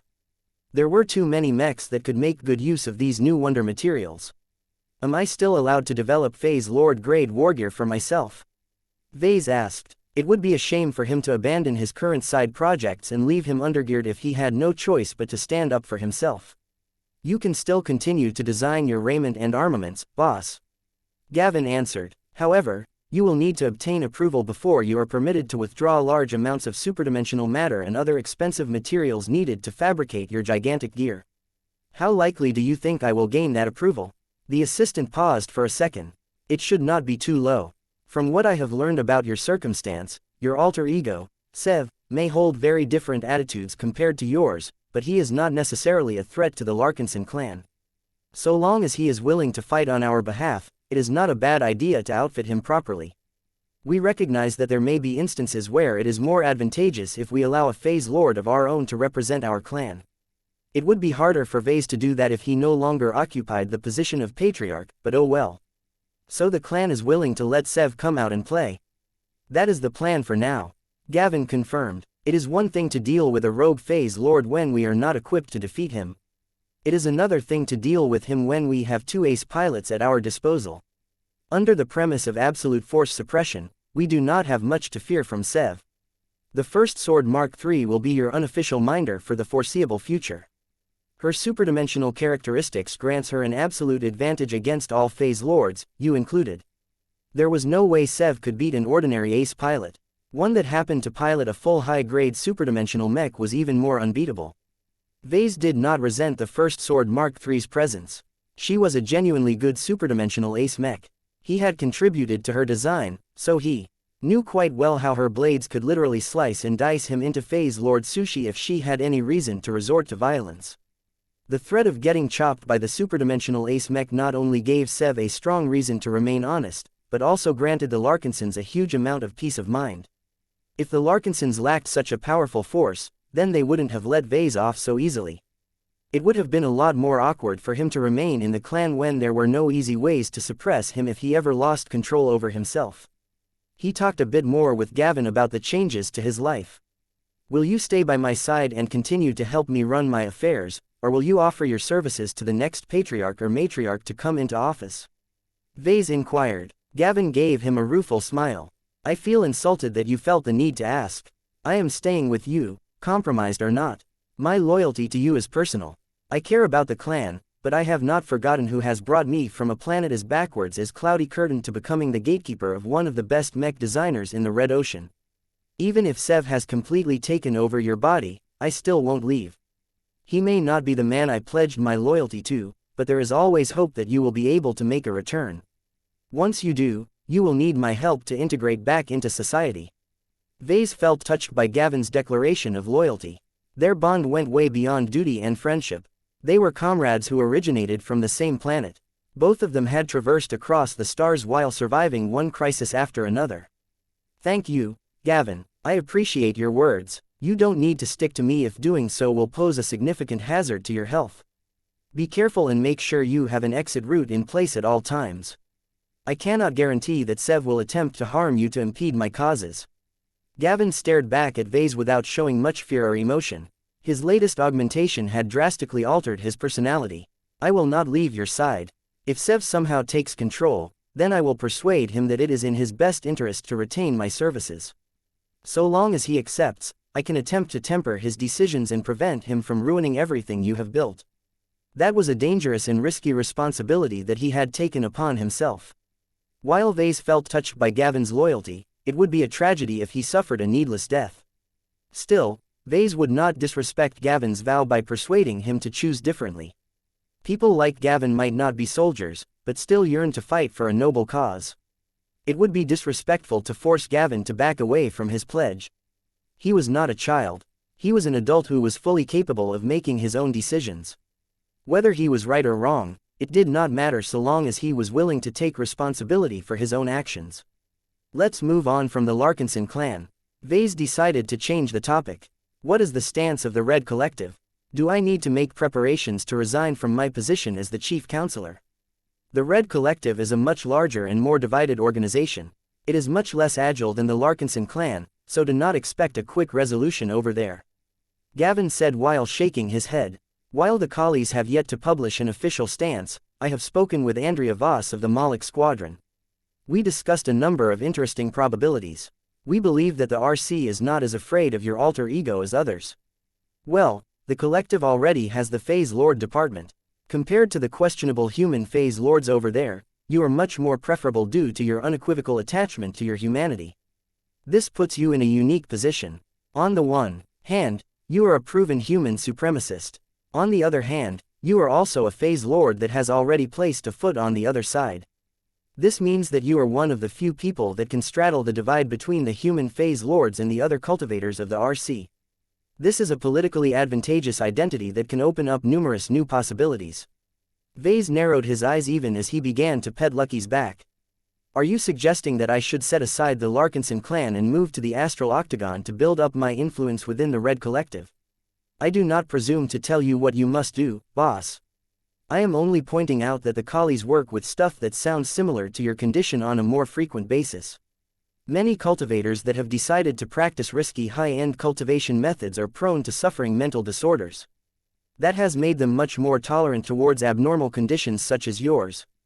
They will not have a problem with you as long as you subject yourself to reasonable safeguards. The value that you can provide to the RC exceeds the potential harm that you can cause. Besides, your seat at the High Council is pretty much guaranteed by the evolution which. Gavin added, she is hardly the most mentally stable among god pilots. She is one of the living embodiments of the concept that might makes right. As long as you remain in her good graces, it will be difficult for the collies to unseat you. This is another reason why you have more room for maneuver in the Red Collective as opposed to the Larkinson clan. It was a sad reality where Ves could no longer do what he wanted in the clan he founded with his own efforts. A part of himself felt upset at this, but there was another part of himself that felt proud of what he built during a relatively short amount of time. The Larkinson clan was like a mech that he had designed and built with great care and attention. However, just like a father who eventually had to let his children grow to the point where they were ready to take on the cosmos by themselves, Ves believed that his clan had grown to the point where it could survive and thrive without needing to rely on his guiding hand. That gave him a strong sense of satisfaction that resonated with his ethos as a mech designer. Ves was not in a hurry to decide if he wanted to move to the Astral Octagon and become involved in the running of the Red Collective. He still needed to know what the collies thought about his recent issues. He also had to know whether he would still be able to design his mechs on his own terms. It would be significantly harder for him to coordinate with the design department if he moved away from the Larkinson clan. All of this required a lot of consideration. Chapter 6954 Mending a Rift. The Premier Fleet did not interrupt its plans to depart to the front lines of the Red War. The Saint Commander and the other leaders of the Larkinson clan had already held a virtual meeting to quickly decide which plans should proceed. For the most part, they decided to maintain the current direction. The Larkinsons needed to prove they could do more than fight against second-class opponents. By showcasing the might of the Minerva Mark II and the superdimensional First Sword Mark III, the Larkinson clan would make a profound statement of its martial prowess during a period where it was a necessity for survival. Besides, a successful show of power should also send out a signal that the Larkinson clan remained strong and stable. Less well-run organizations typically collapsed or experienced a sudden decline when they abruptly lost their first-generation leaders. This was why the Larkinsons were not too keen on rocking the boat. The leadership of the clan made the decision to maintain the status quo as much as possible and think about implementing changes after the second-generation leader had taken office. Besides, every leadership candidate had their own vision of the Larkinson clan. Saint Commander Casella Ingvar possessed very different priorities from Saint General Ark Larkinson. The two leading candidates had already begun to prep their election campaigns. Both of them had made the determination to lead the Larkinson clan throughout the remainder of the Red War. Each of them believed that they could best safeguard the Larkinsons and preserve the clan during this difficult period of time. After handling a lot of affairs due to the unexpected transition of power, Ves stayed up late at his office. When he returned to the grand stateroom that served as his family's new home aboard the tortuous Scream, Ves and Lucky greeted a woman who was in a less than stellar mood. Meow. Lucky floated forward and tried to beg her for pets. Not now, Lucky. Gloriana pushed the gem cat away. Go and cuddle with Andraste. She is already settling in her bed. As Lucky departed from the main living compartment, Ves remained in place. His expression grew complex as he noticed that his wife had lost much of her cheer and optimism. She did not even look in his direction. She deliberately presented her back to him. It was as if she cared nothing about him and his opinion. That was most definitely false. She cared a lot. Ves could practically sense her inner torment. Doubts constantly plagued her mind. The culprit behind all of this was Sev. His thoughtless and uncaring words brutally ripped away her pride, causing her to lose the confidence and the delusions that previously made her impervious against these sources of harm. Now, Ves had arrived to face the consequences of his alter ego's actions. His wife remained unmoved. She did not leave, but she did not acknowledge him either. Ves knew he had to address this situation carefully. If he screwed this up, he would inflict lasting damage to his personal and professional relationship with Gloriana. He quickly analyzed the situation and chose to resolve the tension between him and his wife with a simple approach. He walked forward. His steps brought him closer and closer until he embraced his wife. "Get off," she growled and feebly tried to shove away his body. Of course, she had no chance of displacing a Phase Lord, even one who had folded away most of his true body. "Let go, Ves. I did not give you permission to touch me," she insistently spoke. Ves ignored her objections and kept hugging her from behind. He tried to be firm enough to hold her in place, but also gentle enough to convey how much he cared for her well-being. Gloriana continued to squirm for a dozen or so seconds before she ceased her resistance. Her lithe body practically slumped against his chest. She was outmatched on a physical front. Not even her self-defensive solutions could help her due to the fact that Ves was a Phase Lord. "Gloriana," he spoke before she could throw another tantrum or voice a complaint. "I will not walk away from the words that Sev has said to you. As much as I don't like it, he is another part of myself. He probably has access to all of my memories, so at least some of what he said is reflective of my actual opinions towards you. I will not lie to you and say I never thought of you that way. It is the nature of a mech designer like the two of us to view our reality from a rational perspective. His objective analysis of your value is not wrong." That was not what Gloriana expected to hear from Ves. It was one thing to receive criticism from Sev. It was another thing if Ves affirmed his other personality's judgment. Ves leaned his head on her shoulder. The simple sharing of body warmth brought them closer to each other. However, who cares about value and utility at this point? "I love you, Gloriana. Back when we first met, you did not look down on me because I was a third-rater. Sure, you regarded me as an investment opportunity, but I planned to take advantage of your wealth and your connections. Both of us got what we wanted out of our relationship in that sense. However, I think our marriage is based on more factors than utility alone. I love you, I trust you, I know that you have my back at all times, and that you can count on my backing in return. Do you know why? Because we are partners, and not just in the design department." His wife let out a shallow breath.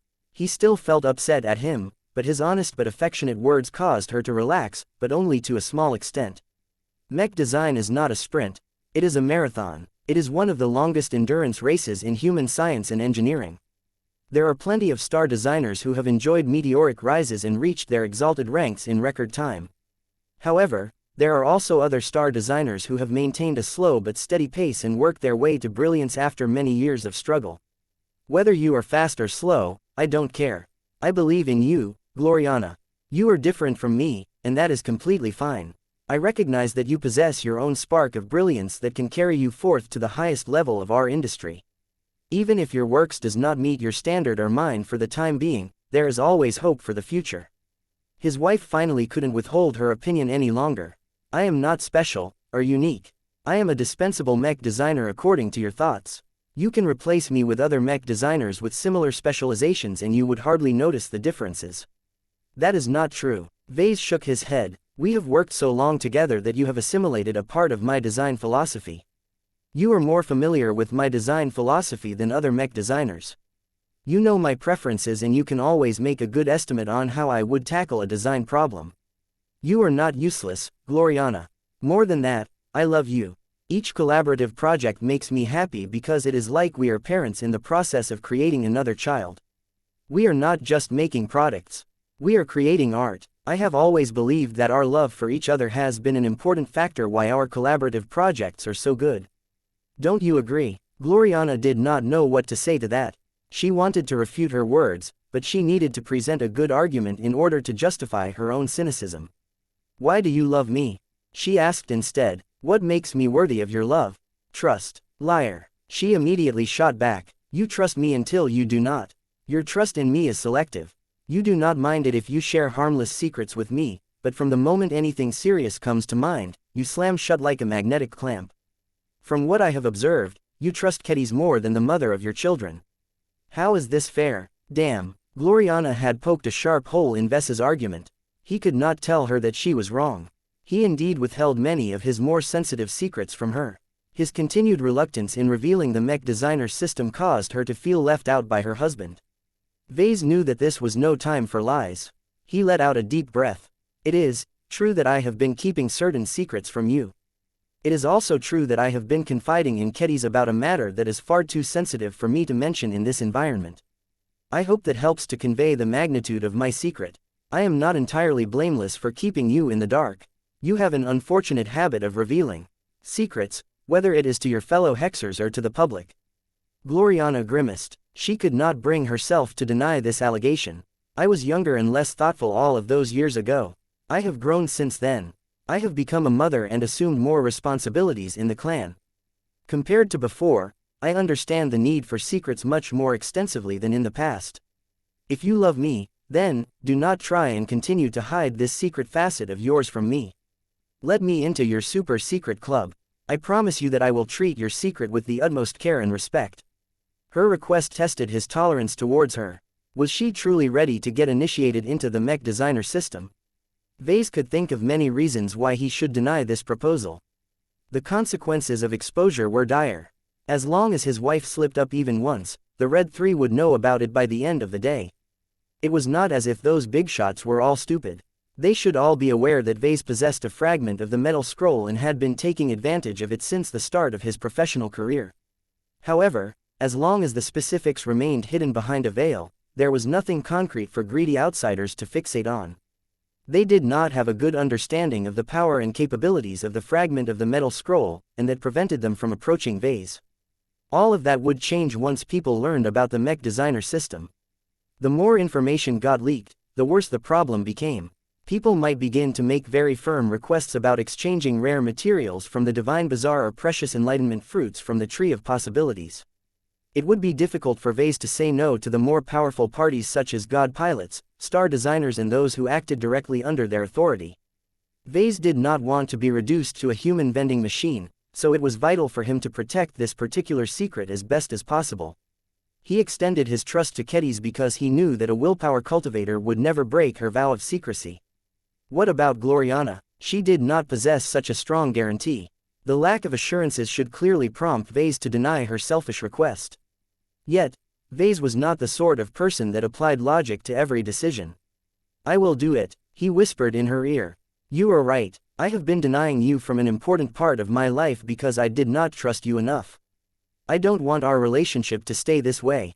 I am willing to take a chance and make the first step towards improving it. I hope that you will reciprocate and do your best to uphold the need for secrecy. That caused Gloriana to stiffen and widen her eyes. She hardly expected Ves to fold so quickly. Chapter 6955. Setting a high standard. Gloriana's malaise disappeared almost entirely after Ves unexpectedly decided to initiate her into his greatest secret. Ves knew he made an irrational decision. Given Gloriana's track record when it came to protecting secrets, anyone with a bit of common sense would think he was a fool for trusting she could do better this time. There was little justification in letting her know about vital secrets. This not only encompassed the source behind his rapid ascension, but also the true reason why Kedis was able to open up a portal to the blue dimension. The exposure of any single one of these details alone was enough to put Ves and potentially Kedis into a huge amount of trouble. Yet, Ves no longer wanted to keep such important secrets from the woman of his life. The two were married to each other. They shared many things with each other. Their relationship was built on a foundation of mutual trust and respect. While there was no overarching imperative for Ves to improve his existing relationship with his wife, he felt he needed to abide by his principles and do right by her by initiating her into the mech designer system. From a practical perspective, letting her into the system would definitely allow her to accelerate her career. More than Ves and Kedis, Gloriana seemed like the detail-oriented mech designer that would definitely make good use of the sheer amount of potential contained within the system. So long as Gloriana learned the ropes and understood what kind of goodies she could redeem by spending ascension points, she would definitely be able to strengthen her foundation and speed up her progression by a significant margin. Although letting her improve to such an extent introduced the risk that she might advance to the rank of master mech designer before Ves, he did not mind the friendly competition. In any case, it would be better for the Larkinson clan to welcome a master from its own ranks sooner rather than later. By initiating Gloriana into the mech designer system, Ves would remove a major barrier that had always separated the two from each other. His wife would truly know without a shadow of a doubt that he loved her and that he was utterly committed to their relationship. He did not ask too much from her in return. It was true that she had very little to offer to Ves at this current stage, but Ves did not make this decision because he performed a detailed cost-benefit analysis. Ves chose to bring Gloriana on board this aspect of his life because he wanted to. Simple as that. If he ended up making a mistake, then so be it. He had reached a point in his life where exposing the mech designer system was not an immediately fatal outcome. That did not mean that he could shrug it off. The consequences were still fairly dire, but he was confident in his ability to manage the newly introduced risks. At worst, Ves could always take shelter under the protection of the Red Association, the Red Collective and other protectors if necessary. It would be best if it did not come to that, though. Ves still valued his independence. Even if he took up a high position within the Red Collective, he still wanted to maintain a certain degree of separation from the youngest superorganization. This was especially relevant now that Ves learned that it was about to experience its first schism. No matter whether Gloriana was able to keep her word or not, Ves would be ready either way. A naive person would believe in her promises and assume that she would obediently keep her mouth shut on the mech designer system. Ves was not that naive. This was why he was already planning for the worst-case scenario. He still hoped that it wouldn't be necessary for him to resort to these measures, but that remained to be seen. In any case, he first needed to actually divulge the existence of the mech designer system to Gloriana and bring her into the system space to show off its capabilities. I will expose the truth to you, but not now. Not today. That interrupted Gloriana's good moon. You will not. It's been a long day, honey. I have completed a lengthy implantation surgery where I stuffed 4 new phase water organs inside my body. Somehow, my phase water concentration rose and I got pulled in a tribulation that caused me to spawn a rogue personality. An assassination attempt occurred where Sev made a debut and beat up the alien ambushers. After that, I had to undergo testing and examinations. While none of these exertions have brought me to the brink of exhaustion, I fear that my mental state has deteriorated to the point where I am prone to making mistakes. I need to take a break and reset my mental faculties as best as possible. His wife frowned even as she leaned against his body. I see. I suppose that is prudent. I hope you do not think of taking back the decision that you have made today. I won't, he said. I am a man of my word. I will not turn back this decision. I just need a bit more time before I am ready to initiate you. During this time, you should not remain idle. This is a good moment for you to inspect your security measures and upgrade them whenever possible. You need to repay my trust by demonstrating to me with your actions that you are capable of keeping important secrets. Her expression grew more serious. I will not disappoint you, Ves. You better. The magnitude of what I intend to reveal to you is huge. If you spill any of it to third parties, then you will not only put us in danger, but also our children. You don't want them to stay in heightened protective custody forever due to the possibility that evildoers will seek to kidnap them in order to gain leverage over us, right? The possibility of harming her own children truly alarmed Gloriana. While it was not enough to persuade her to give up on the agreement, she truly took this matter seriously at this point. I intend to consult several security experts within our clan for assistance tomorrow morning. She said, I will also borrow the services of Saint Dice to thoroughly sweep my hardware for bugs and other hidden security threats. Ves became pleased when he heard that Gloriana was already thinking up concrete measures. I trust you will do a good job. Make sure to get your cranial implant suite checked out. It is created with the help of mentalist crystal fragments.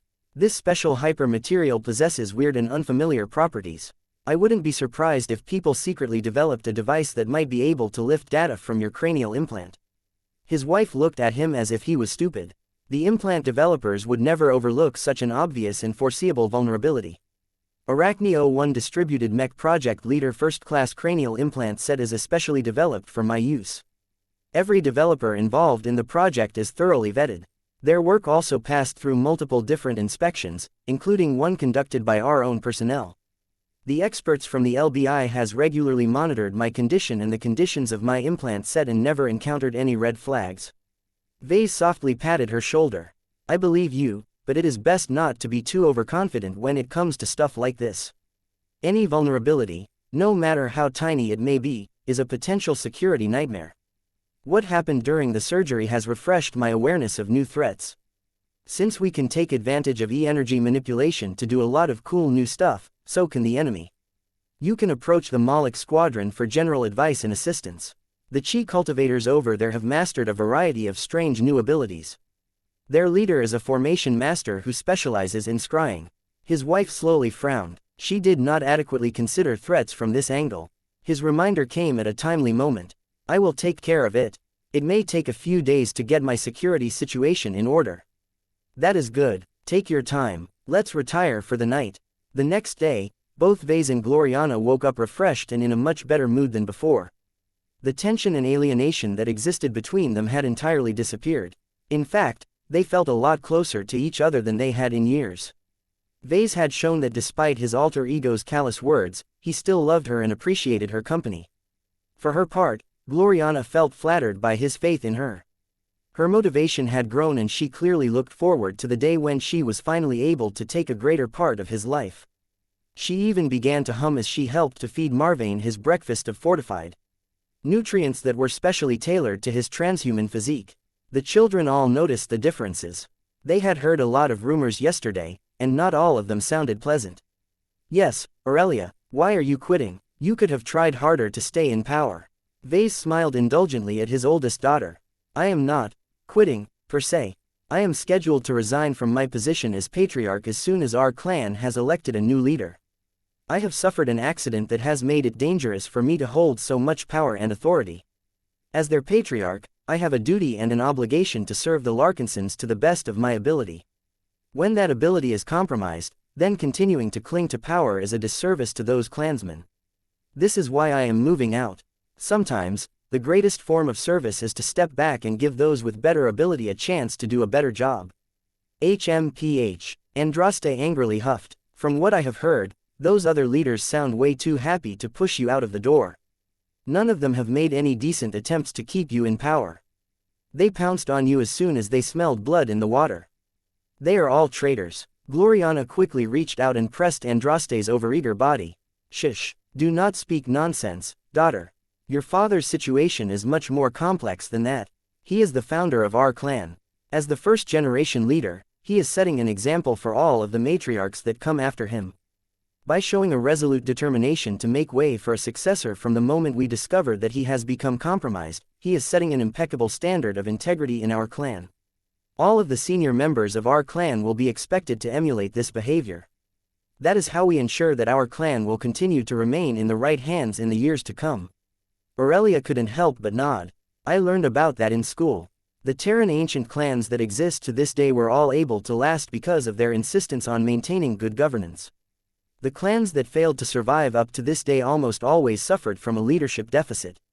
Either their clan leaders became too corrupt and carelessly violated the rules that have kept their heritage safe, or they set the wrong example to the rest of the hierarchy, thereby causing their clans to collapse due to unforced errors and mass incompetence. The Terrans had been the model when it came to good governance. While there were plenty of academics who argued that it was not adaptive to rapid changes and overly prone to stagnation, it was safe enough for most people who wanted to pass on a legacy over many generations. Although he originally did not intend to do so, Ves definitely had the ambition to turn the Larkinson clan into a long-lasting institution. The Larkinson family lasted for nearly the entire duration of the Age of Mechs. Ves admired that. He found it regretful that he had indirectly contributed to its collapse. He hoped he could make it up for all of his Larkinson ancestors by erecting a much stronger clan that would allow their family name to be remembered by many more people over many more years. Chapter 6956 The Elite Faction, Vote Ingvar. Vote for the Saint General. Pernus for Patriarch. Don't cast your vote to one of our ace pilots. Leave them on the battlefield. Let a true statesman steer our clan. The day after the announcement of a leadership election, the campaigning had already begun. Although Ves never paid attention to it, the various leaders and executives of the Larkinsons had already built up their own groups of supporters within the clan. These groups already formed the prototype of fixed factions. The only shortcomings they needed to fix was to expand upon their ideologies and strengthen the cadre to make it more enduring. When Ves entered his office in order to receive his daily briefing, Gavin already prepared a summary of the differences between the different proto-factions. My staff and I have already identified dozens of different factions spread throughout our holdings across human-occupied space. The personal assistant spoke straight away. Not all of them are as important as the others. For brevity, I will only elaborate on 3 factions in particular. Each of them are led by notable Larkinsons that have a realistic chance of winning the popular vote that is scheduled to take place within 2 weeks. Ves looked intrigued as he leaned back on his plush Puelmer leather chair. He had especially ordered it moved from his old office in D&D base just because of its unique bumpy texture. Don't keep me waiting. Tell me about the groups that think they can serve as adequate stewards of the Larkinson clan. The factions do not have any official names as of yet, but for convenience's sake, I have given them temporary designations to make it easier to distinguish them from each other. The elite faction is led by Saint Commander Casella Ingvar. As a former Legion commander and long-standing military leader in the Expeditionary Fleet, she holds strong affection for the way the Larkinsons served as roving protectors in the Torald and Krakatoa middle zones. She envisions the Larkinson clan maintaining its fleet-based focus as much as possible. Not only does she agree with you that using our starships as our homes will better enable us to avoid extinction, it also enables us to move and fight where our formidable military services are needed the most. That did not sound all that different from what Ves originally envisioned for his clan.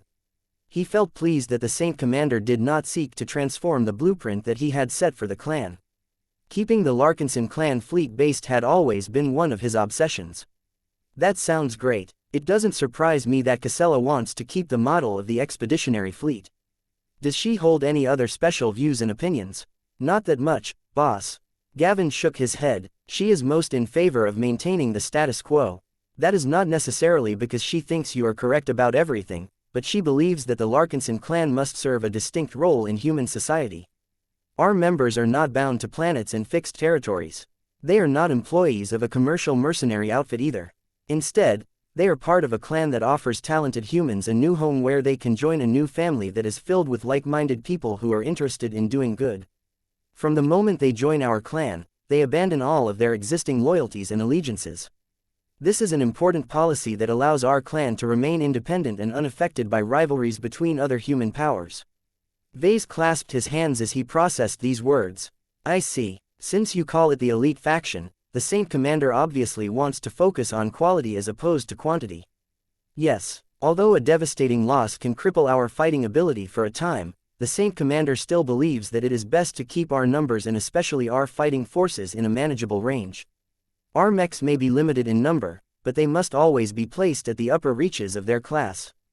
Our forces must be able to intervene and make a difference in a battle with the least amount of numbers. It is very important to nurture as many high-ranking mech pilots as possible. The rank and file have a better chance of doing so if they are piloting powerful mechs from the onset. All of this fell in line with the original direction that Ves has set for his clan. He truly found it surprising that the Saint Commander held the same intentions. Perhaps it was because he recruited Casella and her brother during the early days of his career. The Ingvars had always fought side by side with his troops as he founded his clan and built it up step by step. His plans and ambitions greatly fueled the growth and development of the Larkinson clan. This granted Ves a lot of credibility. Many Larkinsons believed in the greatness of his vision. Apparently, the Saint Commander was a fan as well, even though she and Ves never really spoke about these heavy topics. There may be an additional explanation why Casella was willing to follow Ves's original blueprint so closely. Casella was personally beholden to Ves due to the fact that he had rescued a part of her brother. Even if Imon Ingvar transformed into a brainwashed, chosen envoy, at least Ves managed to preserve a part of the former expert pilot's soul. The Saint Commander therefore maintained a lot of hope that she could become powerful enough to restore her brother to his original state. So long as she maintained this highly ambitious goal, she could not afford to fall out with Ves. Therefore, even if Casella competed to replace Ves as the leader of the Larkinson clan, she had a vested interest in keeping him happy by maintaining the current status quo as much as possible. What a good crony. Ves couldn't help but smile at the thought. It sounds like Casella is the closest thing to a direct successor to me. Still, she must have a few ideas of her own. What kind of major changes does she wish to introduce? She has yet to explain that to the Larkinsons in detail. Gavin said, it is still too early for the contenders to flesh out and publicize their stances and proposals. From what my people have been able to infer, one change that the Saint Commander intends to introduce is to invest in additional fleets. Significant amounts of money, resources and influence must be spent on forming multiple second-class and third-class fleets, each of which should be modeled after the Expeditionary Fleet. Although expensive, This should protect the core of our clan from getting crippled if any single fleet has been met with an accident. That sounded interesting. Ves had not thought about erecting more fleets. He always considered the planetary side branches as acceptable expansions. The only fleets worth investing were the ones he joined and depended upon for protection. That was why he founded and invested a disproportionate amount of wealth into the expeditionary fleet. Now that he had moved to the upper zone, he invested an even greater amount of wealth to quickly form the premier fleet. The numbers are still fuzzy at this stage. I believe that not even the Saint Commander has decided how many more fleets our clan should raise. It will depend heavily on our resources and how we will be able to source the necessary starships. This is the greatest impediment to her plan, and also an important reason why she continues to insist on making use of high-quality hardware. The good news is that second-class and third-class starships are easier to obtain. It is only first-class starships that are practically impossible to obtain, especially in the current climate. I do not think she intends to raise another first-class fleet. The premier fleet still has room for expansion. Aside from that, Ves never thought the Larkinson clan needed to form additional fleets, but Casella apparently thought differently. How many? Ves asked. And is she thinking about forming another first-class fleet while she is at it? We only have the premier fleet for now, which means a single defeat can wipe out our clan's presence in first-class society. The shortage of starships was growing more and more dire with every passing day. It was not that unusual to see first-raters make use of second-class or even third-class starships. Speed, comfort, defense, redundancy and so on had all become luxuries. People only wanted the most essential ability to move from one star system to another. Such inferior starships were not suited to deploy in active war theaters, but they were more than sufficient for transporting passengers and material goods across interstellar distances. Ves nodded in understanding. Got it. I guess the other arms of the Larkinson clan should solely exist to support these fleets, right? Yes, boss. The Saint Commander does not place a lot of importance on the planetary side branches, and she does not plan to pursue a more ambitious business agenda. It is already enough if our various commercial enterprises can keep our budget green and meet our most common needs. We should strive to be as self-sufficient as possible. All of that sounded sensible to Ves. The Saint Commander did not care about empire building. She cared about bringing back her brother. In essence, she wanted to lead the Larkinson clan so that she could mold it into a better vehicle for her progression and future ascension. As an ace commander, it was vital for her that she was able to command the most powerful and well-equipped troops possible. The Larkinson army must thoroughly continue to raise elite mech units and strive to make them individually strong. Not only did they serve as excellent vessels for commandeering or enfeoffment, but the mech pilots also had better chances of breaking through and becoming powerful champions that could offer additional protection to the vulnerable fleets. Sure enough, Casella Ingvar was not selfless. Her stances aligned with her personal interests.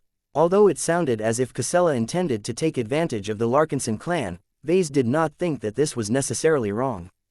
Pure altruism was not a sustainable model. It was better to form mutually beneficial agreements between different parties. What Ves found important was that Casella apparently pursued a development trajectory that not only conformed to her needs, but also benefited the Larkinsons. Ves already understood that Casella did not intend to accelerate recruitment. The number of Larkinsons should remain manageable so that each of them had a fair chance to rise from their ranks and receive enough resources to develop their potential. Does Casella want to implement other notable changes? He asked. Well, she probably has a range of ideas that she wishes to implement, but the existing structure of the clan should still remain the same more or less. Perhaps one important change she wishes to implement is to reduce our dependence on the Red Association and the Red Collective. She does not necessarily reject their support, but she wants to avoid becoming overdependent on their services. If we aren't careful enough, we will turn into their vessels or may get outright absorbed into their hierarchies. The Saint Commander believes it is important that we must preserve and protect our independence and sovereignty as much as possible. That did not surprise Ves all that much. Only when the Larkinsons maintained full control over their troops and assets would Casella be able to make use of them without scruples. The Saint Commander did not have that right when it came to the Blue Jay fleet. She had yet to complete the secret plan to convert its members into Larkinsons. That meant that she could not exert full control over the mechs, warships and other combat units of the Blue Jay fleet. They still answered to the Red 3. This was an intolerable circumstance for an ace commander. Casella Ingvar much preferred it if she was able to control the Various assets is her own chess pieces. Chapter 6957 The Territory Faction. As you have already guessed, the Saint Commander enjoys the highest popularity and prestige among all of the current contenders. Gavin explained. She is the current favorite to win the upcoming leadership election, but it is too premature to assume she will take over your office in 2 weeks.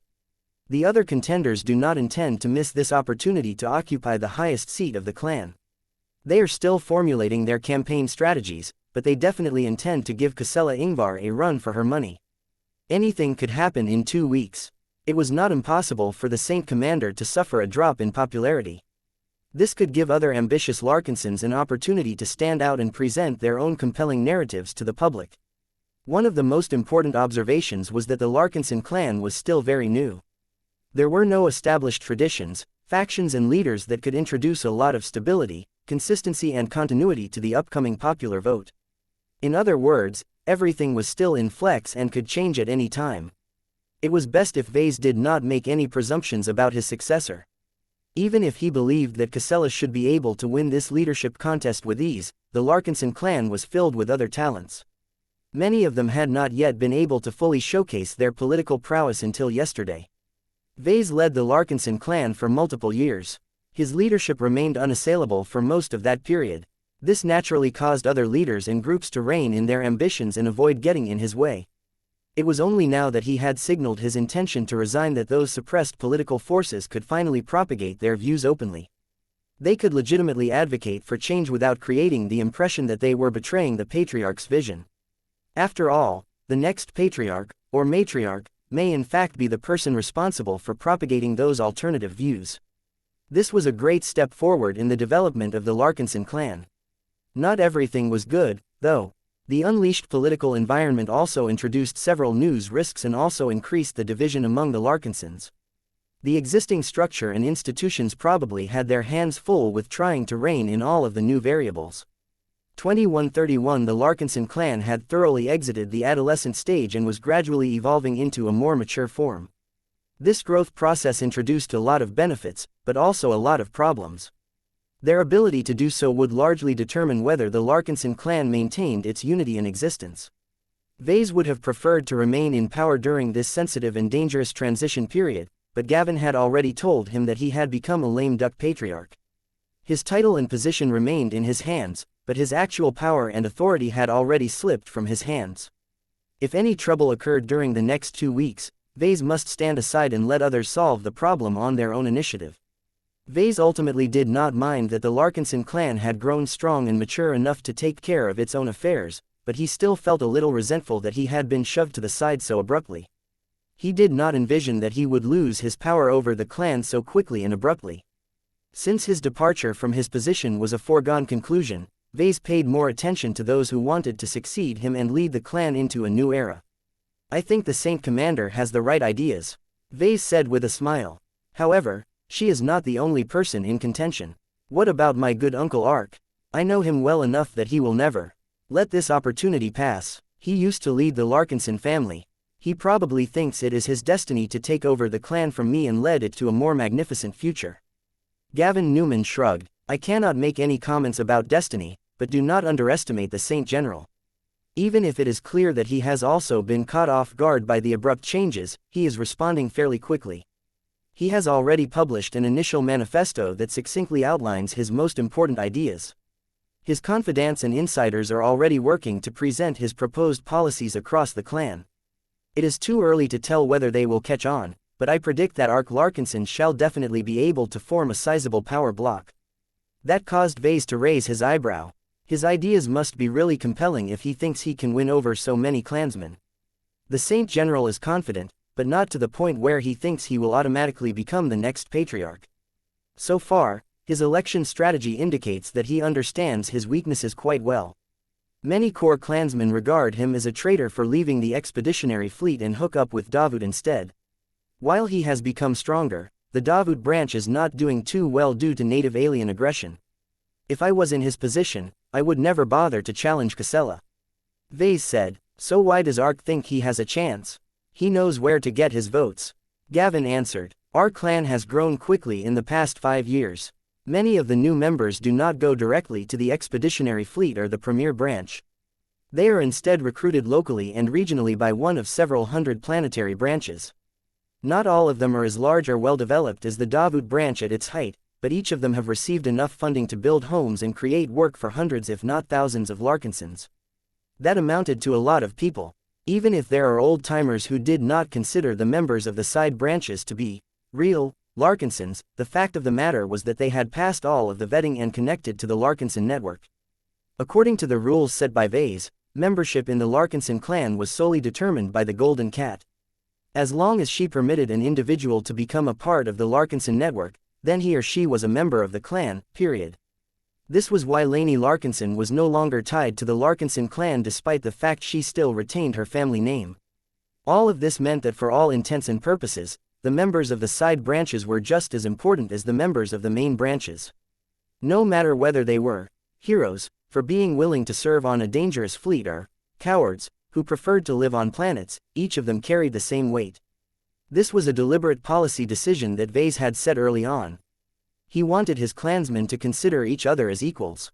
Even if this was not a realistic goal, he could make a good effort by preventing the members of the side branches from suffering too many disadvantages. While it was reasonable for the members of the main branches to enjoy more privileges due to participating in a lot more battles, one Larkinson should never consider himself completely superior to another Larkinson. While Ves had good intentions in mind when he set this rule, it inadvertently gave his uncle an opportunity to gain an advantage over Casella. The Saint Commander enjoys a high level of prestige within the expeditionary fleet. There is no doubt she can easily capture at least 80% of its votes. Gavin explained. However, her influence is much less prominent among the side branches. The further they are removed from the fleet, the more she becomes an abstract existence. Ves rubbed his hairless chin in thought. I see. Casella is still an impressive figure to these distant branch members, but she is merely an ace commander to them. Ark also happens to be an ace commander. The two of them are pretty much equals in this regard. You are largely correct about that. The Saint General is planning to make a big deal out of the fact that he is the leader of the Davut branch and that he is a strong advocate and representative of the side branches. He is their man.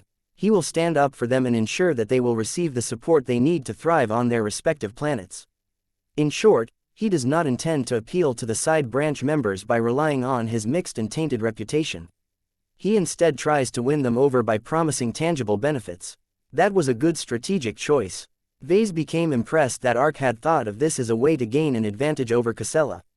He was smart enough to avoid any direct confrontation against the Saint Commander in areas where his performance was not as good. Sure enough, he is not a general for nothing. Ves muttered. Gavin smiled. This is not the extent of his election strategy. It takes more than this to earn the trust of the Larkinsons. This is why his manifesto also mentions a grander plan to transform the Larkinson clan from a half-nomadic group to a territory-holding empire. How? Predictable. In the end, Ark still cannot get over his fixation on owning territory. It is not an obscure dream, boss. There are many Larkinsons who are natural supporters of the territory faction under the Saint General. The personal assistant seriously explained. Ark envisions a future where the Larkinson clan has accumulated enough members, wealth and mobile assets to pack everything up and relocate to a resource-rich territory. It is his dream to found a first-rate state or close to it that is led and dominated by the Larkinsons. What a huge ambition. There is an enormous flaw to this plan, Gavin. This state-building dream is only viable in a future where Red humanity has successfully fended off the Red Tide offensive and is in the process of executing a strong counteroffensive. This outcome is anything but certain. If Red humanity is unable to capture lost ground and claim territories beyond its old borders, then all of this talk is useless. The assistant shook his head. That is not how many clansmen think. They are hopeful that Red humanity will be able to make a comeback. When that happens, a large amount of territories will eventually become ripe for the taking. Those that have prepared to grab and develop territory in advance will be able to make hefty investments that will definitely pay off once the colonies are given time to develop. This is a chance for many ordinary Larkinsons to become landholders, business magnates, governors and so on. They are not necessarily aiming to enrich themselves. What they actually care about is to build rich and enduring legacies for their descendants. Ves looked at Gavin with a hint of disbelief. These greedy fellows. They are putting the cart before the horse. Our civilization is moving closer to extinction, and these idiots are still dreaming of owning territory. How stupid. Not only that, but I never founded the Larkinson clan for the purpose of earning so much capital that we can sit on it and live off the returns for hundreds of years. That is lazy behavior that will eventually result in long-term stagnation. Our clansmen should constantly be on the move and seek greater attainments. Only by continuing to challenge ourselves will we be able to maintain a higher growth rate. Gavin let out a sigh. I know that, Ves, but not everyone understands or agrees with your stances. There are Larkinsons who do not want to repeatedly risk their lives until they are finally unlucky enough to meet their end. There are also Larkinsons who do not want to remain stuck at the side branches as regular workers. While our clan already provides them with excellent benefits compared to many other states and organizations, people always want more. ARC happens to offer them a platform where they can realize their ambitions. They don't want to become nomads or the support personnel of those who are. They want to become the next aristocrats. All of these Larkinsons will become the backbone of the territory faction. Chapter 6958 The Enterprise Faction. Needless to say, Ves did not like the territory faction. The Saint General and his stances on many matters contradicted or shifted the original direction of the Larkinson clan. ARC always held very different ideas on what the Larkinsons should be doing instead. Now, he finally had a serious chance to occupy the highest seat and wield all of the power and privileges that come with it. This was a legitimate route for him to reshape the Larkinson clan into what the original Larkinson family should have been. As one of the stalwarts of the old family, ARC had always felt pained that it had disappeared. While the Larkinson clan could be considered its successor, in reality it had turned into an entirely different beast. The two did not have all that much in common besides the name and a few other aspects. Ves deliberately made the two as different as possible. He did not want the Larkinson clan to make the same mistakes as the old family and end up falling short. The Larkinson family could have been one of the founding families of the Bright Republic if history had taken a different turn. Yet because the Larkinsons obsessed so much about honor and military service, they almost completely neglected to build a thriving network of businesses and alliances, thereby setting up a strong foundation for growth and prosperity. Ves would have remained stifled by the old and rigid rules if he stayed in the family. He found that to be so intolerable that he made the daring decision to quit and found his own organization. Although his clan was only a fraction as old as the original Larkinson family, the former had already made far more contributions to human society than the latter over 4 entire centuries. Ves clearly saw that as a validation that the Larkinsons were better off if they divested themselves from the original structure and interests of the old family. However, ARC clearly thought differently about this topic. He had not fully adapted to the new and much more superior position that the Larkinson clan had carved out for itself. Now, he threatened to warp or outright repudiate Ves's core policy decisions and enact a very different vision for his clan. All of it made sense for ARC, though. Ves knew why ARC was so eager to carve out a territory for the Larkinson clan. Much of it had to do with his power as an ace commander. The Saint General was called this way because he could absorb the worship and admiration of his subordinates and use that to power himself up and exert combat power that was way higher than his normal level. While that theoretically enabled him to inflict as much damage as a senior ace pilot at his current rank, the reality was that it took an astronomical amount of people or a good amount of strong followers in order to boost himself to such a ludicrous extent. To that it, becoming the patriarch of the Larkinson clan and having it form a large and prosperous state enabled him to amass billions of underlings within a decade. So long as Red humanity managed to survive the current alien onslaught, the huge amount of dispossessed refugees from ravaged and destroyed territories all sought new homes for themselves. If ARC was in charge of the clan at that time, he could easily use the brand awareness of the Larkinson clan to lure all of those homeless people into joining up and populating his new colonies. In the most ideal case, this should enable ARC to draw upon the power of so many Larkinsons that he could potentially borrow their power to embark upon the road to no return and make it out alive in the end. Ves already figured out that the Saint General's development made it essential for him to have as many people looking up to him as possible. There was no way for ARC to fulfill his ultimate dream and become a legendary god pilot if he did not have enough minions. The members of the Davut branch and the 77th Warborn Division were far from enough to fulfill his ambitions of transcendence. While Ves did not necessarily begrudge his uncle for using the Larkinson clan as a vehicle for his advancement, the problem was that ARC had demonstrated questionable judgment in the past. Ves did not trust his dear uncle to serve as a good steward for his clan. This bastard can't get anything done without my help. It is not enough that he needs my mech. Now he is also targeting my clan. What a grateful relative, he grumbled under his breath. Gavin obviously noticed his superior's discomfort. You may disagree with Ark, but his ideas are still compelling to many Larkinsons who aren't gung-ho about living on starships and fighting battles all of the time. It is human nature to seek safety, stability and prosperity. They may have joined our clan with the intention of fighting for a better future, but many of them think that we have already made enough sacrifices and earned enough success to move past the stage where we must constantly struggle with our lives on the line. Ves began to frown. Lazy cowards. Perhaps our clan should have made it easier to kick people from its ranks. I don't want to be weighed down by a growing group of freeloaders. It is not about freeloading, Ves. It is about fighting to fulfill your dreams or the dreams of your children. Many of the Larkinsons who you accuse of freeloading may still be willing to fight to defend what they have gained, but they do not necessarily want their children and grandchildren to follow in their footsteps. Compared to Casella, Ark offers them a vision where their offspring will enjoy all of the benefits that the previous generation has fought and bled for. This is what many parents want for their children. Don't you hold the same thoughts for your own kids? He made a good point. When Ves thought about what he wanted for his children, he naturally did not want them to struggle so much and fight so many battles where a single mistake could spell their doom. Just because Ves managed to scrape by did not mean his children would be as lucky.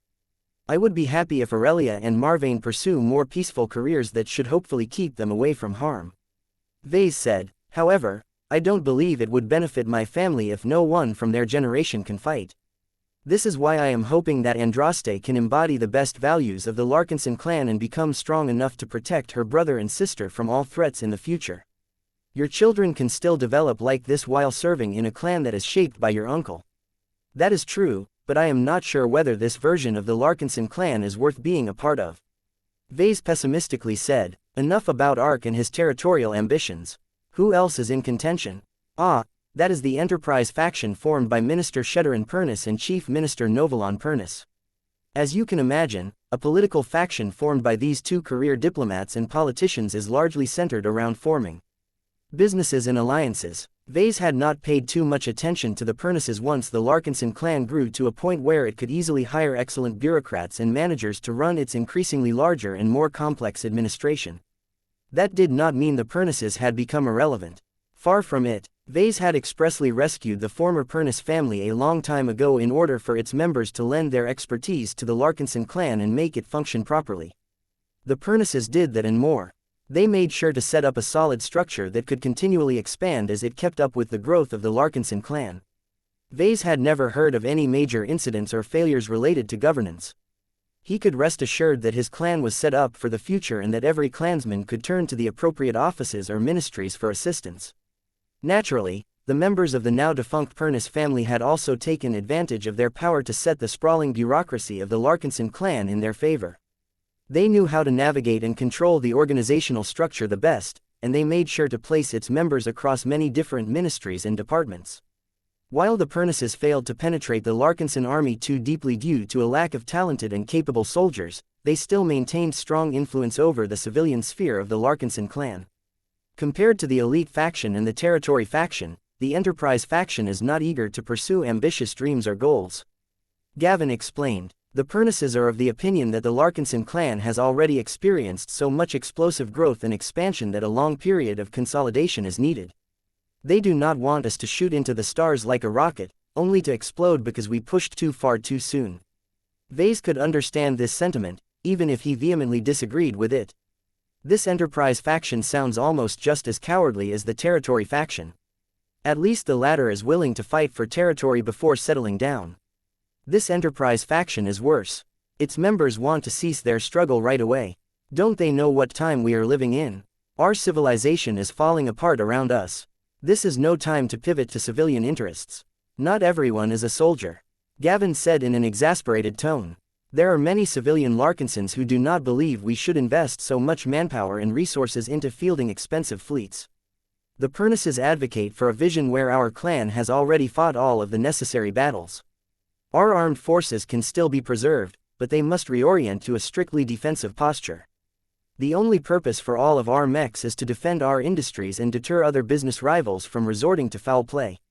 Ves scowled. These ideas sounded worse than that of Ark.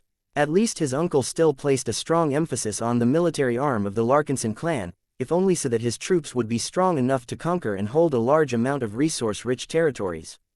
Why do these enterprise guys think it is a good idea to weaken our military? Because they think we can contribute far more to human civilization through innovation and production as opposed to martial pursuits. Gavin patiently answered, the Enterprise faction no longer wants to compete against other powers on a military front. The Pernices and their like-minded associates instead wanted to strengthen the Larkinson clan's placement as a commercial and industrial conglomerate. They think that as long as we become good enough at supplying other armed forces with mechs and armaments, they will be happy to cover for our share of combat. This way, much less Larkinsons will have to risk their lives on the battlefield. Ves pressed his lips and shook his head. He strongly disapproved of this cowardly shift in focus. It would not only undo much of the progress of turning the Larkinson army into a veteran and battle-hardened force, but also cause the clan to retreat from the forefront of red humanity. The emerging trend of human society was martial superiority. Any serious organization that wanted to get ahead needed to possess a strong and unyielding fist. The new elites program and other incentives ensured that anyone who contributed to the Red War would earn rich rewards. Combined with the prestige and spoils earned from every significant battle, the Larkinson clan was on track to overtake many older but less courageous powers so long as it maintained its current course. Of course, there was always a risk that the clan might get ruined if it lost a huge battle and lost the ability to protect its rich commercial interests, but nothing good came without risks. These Pernices and their like-minded cowards clearly did not have as big of an appetite for risks. All they cared about was to protect the gains that the clan had already made and go completely on the defensive. Will the Enterprise faction be able to gain a lot of traction? Ves asked. Chief Minister Novalon Pernis is highly unlikely to win the leadership election. Gavin provided his own analysis. He is a good administrator, but he is unable to outshine two different ace commanders, both of whom have performed dazzlingly on the battlefield. However, that does not render his actions meaningless. The Enterprise faction is using this opportunity to make itself known and attract a cadre of committed followers who also want the Larkinson clan to focus less on combat and more on production. Many employees of the Living Mech Corporation, the Larkinson Biotech Institute and other institutions will likely become attracted to the vision espoused by the Pernices. That made sense. These civilian workers were far removed from the glory of combat. They mainly cared about preserving the current wealth and status of the clan, so the Enterprise faction presented them with a common platform where they could safely and more effectively promote their viewpoints. Chapter 6959 Minor Factions of the Larkinson clan. After Ves gained a decent overview of the three major factions and leaders in contention, Ves developed a much better understanding of the political divisions of his clan. The three leaders and factions each aligned mostly with the members of the main branches, the members of the side branches and the civilians respectively. Of course, this was an overly simplistic description that stripped all of the nuance and overlap between the different Larkinson groups. However, it was undeniable that those groups represented the core of the respective factions. In terms of population, the members of the main branches were at a disadvantage. The premier branch was tiny and the expeditionary fleet had long ceased to grow due to the limited amount of living space available on its starships. Yet Ves did not think that the elite faction was likely to lose in the first political competition of the Larkinson clan. Many clansmen still remembered the original reasons why they joined the clan. Many of them were active soldiers or at least supported them. They dreamed of glory, of surpassing their limitations and making history.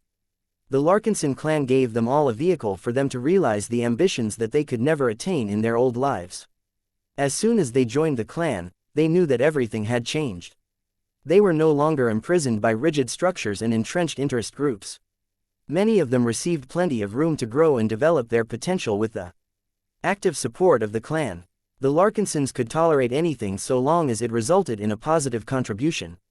This was the clan that Ves had made. It was his child, and to see it grow up halfway only for another parent to come and raise the clan in a different way was frustrating. Ves really did not want the Territory faction and the Enterprise faction to gain control over the clan. Unfortunately, given how large and diverse the Larkinson clan had become, it was inevitable for its members to become split and develop diverging interests. For now, the elite faction maintained a definite lead. Ves could not imagine many situations where Saint Commander Casella Ingvar would drop the ball and lose the election. Yet the possibility still existed. Ves thought about ways to increase the probability that the Larkinsons would vote for the candidate that most closely advocated for a continuation of his original policies. However, he quickly figured out that the clan did not welcome his overt or covert intervention. Ves already had his chance of leading the clan. In order to promote its development, the Saint Commander had to be able to campaign by relying on her own strength instead of that of her predecessor. While many of Ves's core supporters would definitely support Casella, she needed space to differentiate herself from him and show that she could iterate on the current development strategy of the clan. In other words, Casella needed to present enough novelty to convince people that she would become a strong leader in her own right rather than serving as his puppet. Ves therefore decided to maintain an appropriate distance from the Saint Commander. Of course, it was mainly because her chances of winning were already so strong that he did not find it necessary to lend a hand. The story would be different if she was an underdog like Chief Minister Novalon Pernis. After Gavin had briefed Ves on the major factions, he spared a bit of time on describing the other political factors at play. There are interest groups that strongly care about singular issues. They do not really constitute solid factions at this point, but they are definitely passionate about their pet causes. Describe them for me, Gavin. His assistant projected more than a dozen different labels, of which 4 of them stood out among the others. The Sword faction led by Swordmaster Ves Larkinson is an obvious power block. They are comprised of the Sword Maidens, the Heavenswarders, many other mech pilots who specialize in piloting sword-wielding mechs and their fans. They do not have any strong ambitions. They just want to secure their current rights and treatment in the clan so that they can develop and master reformed swordsmanship. Ves crossed his arms. If the reformed swordsmen in our clan want to grow and exceed their limitations, then they need access to the best wargear. They also need to temper themselves in repeated battles above a certain degree of intensity. They should all cast their vote to Casella if they know what is good for them. The other 2 leading candidates shouldn't have as much to offer. That concurs with my assessment. Many of their mech pilots are active in the expeditionary fleet. They served directly under the Saint Commander. A large proportion of mech pilots have even turned into her knights or barons for a time, enabling them to experience a taste of what it is like to wield power beyond mortal limitations. Their respect and gratitude towards their former commanding officer is unanimously high. The only individuals they respect more is Swordmaster Ves and Saint Ice. In other words, the Sword faction was pro-Casella all the way. The other leaders did not have much to offer. Perhaps an argument could be made that voting for Ark would give them the opportunity to colonize their own planets in the future. This would give them bases of operations where they could recreate a version of the Heavensward Association and train large numbers of reformed swordsmen as well as mech pilots who specialized in this new brand of swordsmanship. However, all of this was contingent on Red humanity beating back the alien offensive. It also took a lot of time to build up those colonies, expand their populations and train large armies of reformed swordsmen.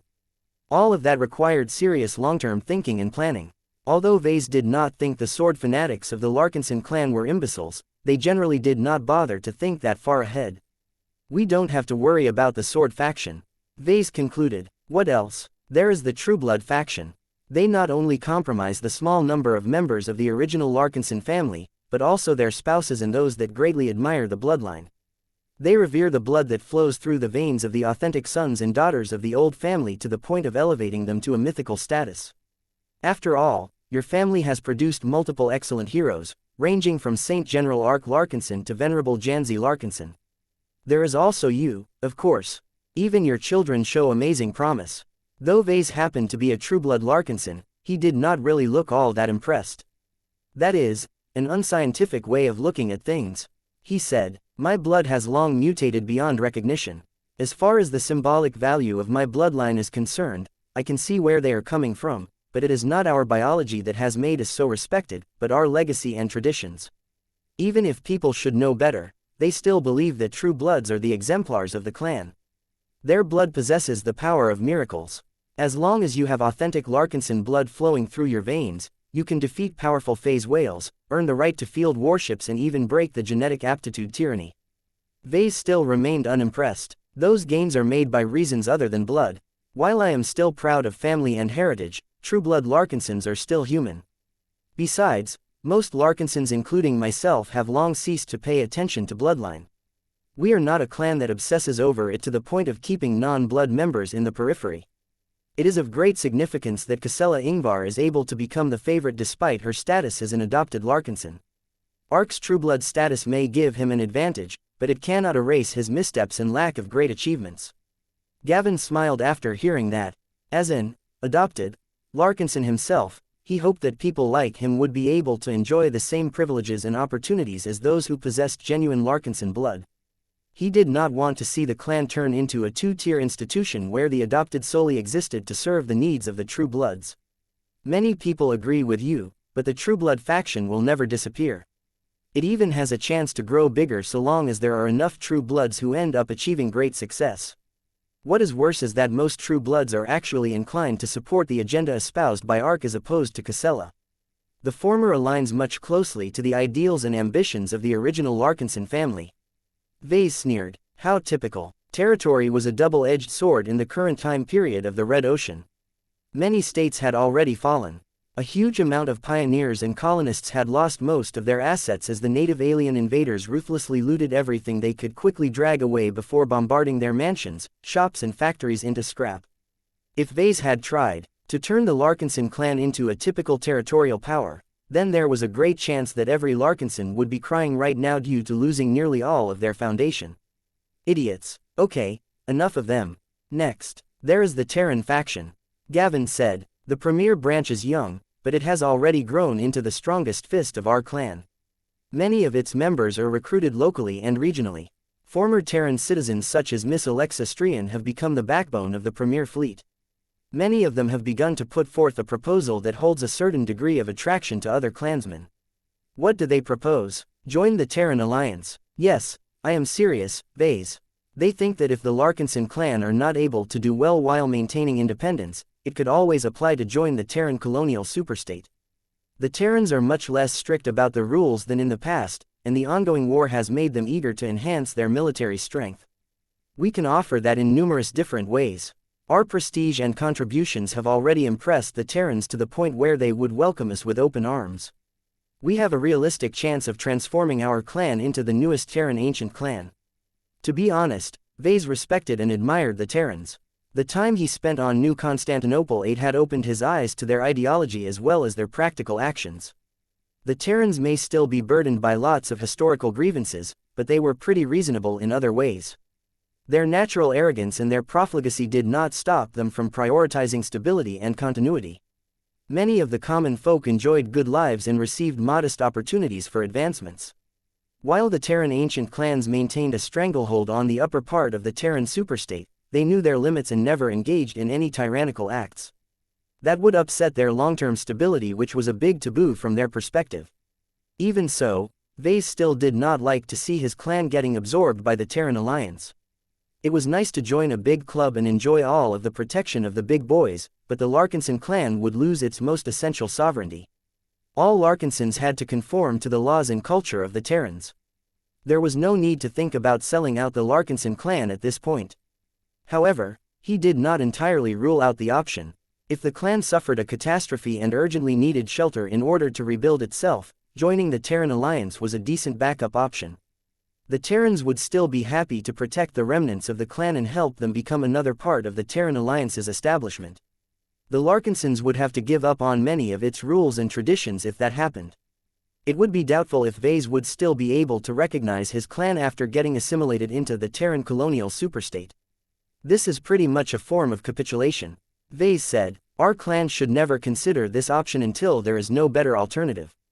Don't worry, most clansmen value their independence. Of course, this only holds so long as we are able to stand on our own 2 feet in this dangerous dwarf galaxy. The moment we suffer an enormous setback, the asylum offered by the Terran Alliance becomes a lot more attractive.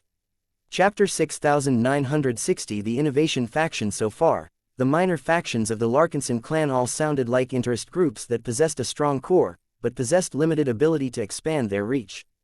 The major factions managed to do better. Their leaders are more famous and accomplished while their agendas possessed broad appeal. That did not mean the minor factions could be ignored. Not only did they comprise a core of strong ideologies, but they also occupied important niches of the clan. That was especially the case for the last faction that Gavin chose to address. The final faction that you should know about is what I call the Innovation Faction. This is the group that bands together the mech designers, the biotech experts, the cultivation scientists and other R&D personnel. He introduced. Ves immediately understood. As a mech designer himself, he could guess the policies this faction supported. I see. Those guys want to make sure that they enjoy a high status within the clan. They also want to make sure the clan keeps channeling lots of funding and resources to them, right? That is correct. The innovation faction does not have any strong political ambitions per se. They are not even properly organized and lack a single leader. Gloriana may be able to unite them, but she is far too busy with her own work to bring them all together. For now, the innovation faction has no strong reason to mobilize its power. The scientists remain fairly confident that they will do well regardless of who becomes the next patriarch. They were right. The agendas of the elite faction, the territory faction and the enterprise faction did not necessarily conflict with the innovation faction. It went without saying that the Saint Commander and the Pernices had to rely heavily on the technological advantages of the R&D institutions of the Larkinson clan in order to maintain their advantages on the battlefield or the commercial arena. Falling behind in R&D directly undermined the viability of their ambitious agendas. The territory faction did not need to rely as much on superior technological advancements. However, the rapid expansion of the Larkinson clan and the possibility of colonizing a desirable piece of territory would provide the R&D institutions with much stronger foundations. Not only would the researchers be able to recruit reliable personnel from a fixed and loyal population base, they would also be able to earn more funds by catering to the needs of their own people. The larger the state under the control of the Larkinson clan, the greater the funding and other perks enjoyed by the researchers. The state should also grow an economy that was large enough to support the establishment of many more research institutions and development companies. Everyone knew that the main reason why the Larkinson clan was able to rise so quickly in society was due to being led by a brilliant mech designer. Ves had single-handedly elevated the status of scientists and engineers within the clan. Those that possessed genuine talent and ability could easily enjoy a similar degree of respect as notable mech pilots. That was quite impressive. Even if the next leader of the Larkinson clan was no longer an innovator, he or she must still remain in the good graces of those that designed their future mechs or healed their bodies from grievous injuries. It was unthinkable for the Larkinson clan to neglect its R&D arm and become completely dominated by brainless mech pilots. The innovation faction can become a powerful force within the clan. Ves evaluated. However, they need a visionary with guts like mine in order to stand out and attract a following from many other groups. That is easier said than done. Gloriana will definitely not be able to succeed on this front. This was another reason why Ves thought it was hopeless for the Larkinsons to elect his wife as the next matriarch of the clan. She simply lacked the ability to impress a broad range of people. Her personality as well as her work were highly exclusionary. Ves was the opposite in this regard. Most of his living mechs could be piloted by anyone. His revolutionary Carmen mechs had even managed to explode the pool of potential mech pilots by granting similar opportunities to norms. Therefore, if the innovation faction wanted to be on top again, it needed to be led by a true innovator. Ves could not think of anyone that met this definition. Gloriana, Alexa Strian and numerous other mech designers that he knew of may have the potential to become great in the future, but they were several decades away from realizing their greater potential. Perhaps the story might be different once Gloriana gained access to the mech designer system. She had already done an excellent job at keeping up with Ves despite lacking access to its powerful facilities. Once she began to earn ascension points to redeem strategically selected rewards, Ves looked forward to how extensively her work improved. As for Alexa, now that he thought about it, if Ves was willing to induct his wife into the system, then his trusty direct disciple most definitely deserved a shot. Ves already put her on a mental short list. He never questioned her qualifications. He just wanted to focus on Gloriana first. He needed to monitor her for a time in order to ensure she did not make use of the more controversial options. More importantly, he had to make sure she did not inadvertently leak any details of the mech designer system to outside parties. Once Alexa got inducted in the system, Ves would extend his gaze to other trustworthy and promising mech designers. Xanthar Larkinson was a little young and could still benefit from a lot of tempering. However, Ves had taken advantage of the system since his first days as a novice mech designer and still managed to turn out well. So long as Xanthar maintained enough discipline, he should be able to avoid growing overdependent on the system. This was a serious problem that Ves could not afford to underestimate.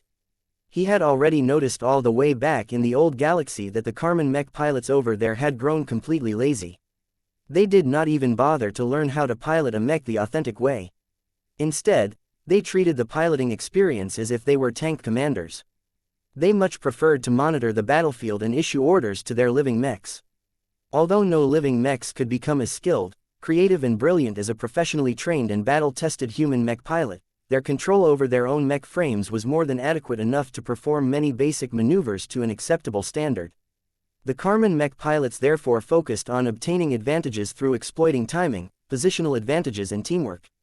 Perhaps the combat effectiveness of the auto-heretics was still disappointing compared to traditional mechs, but the fact that they could be staffed by nearly any human without requiring any meaningful piloting or combat training was a huge logistical advantage.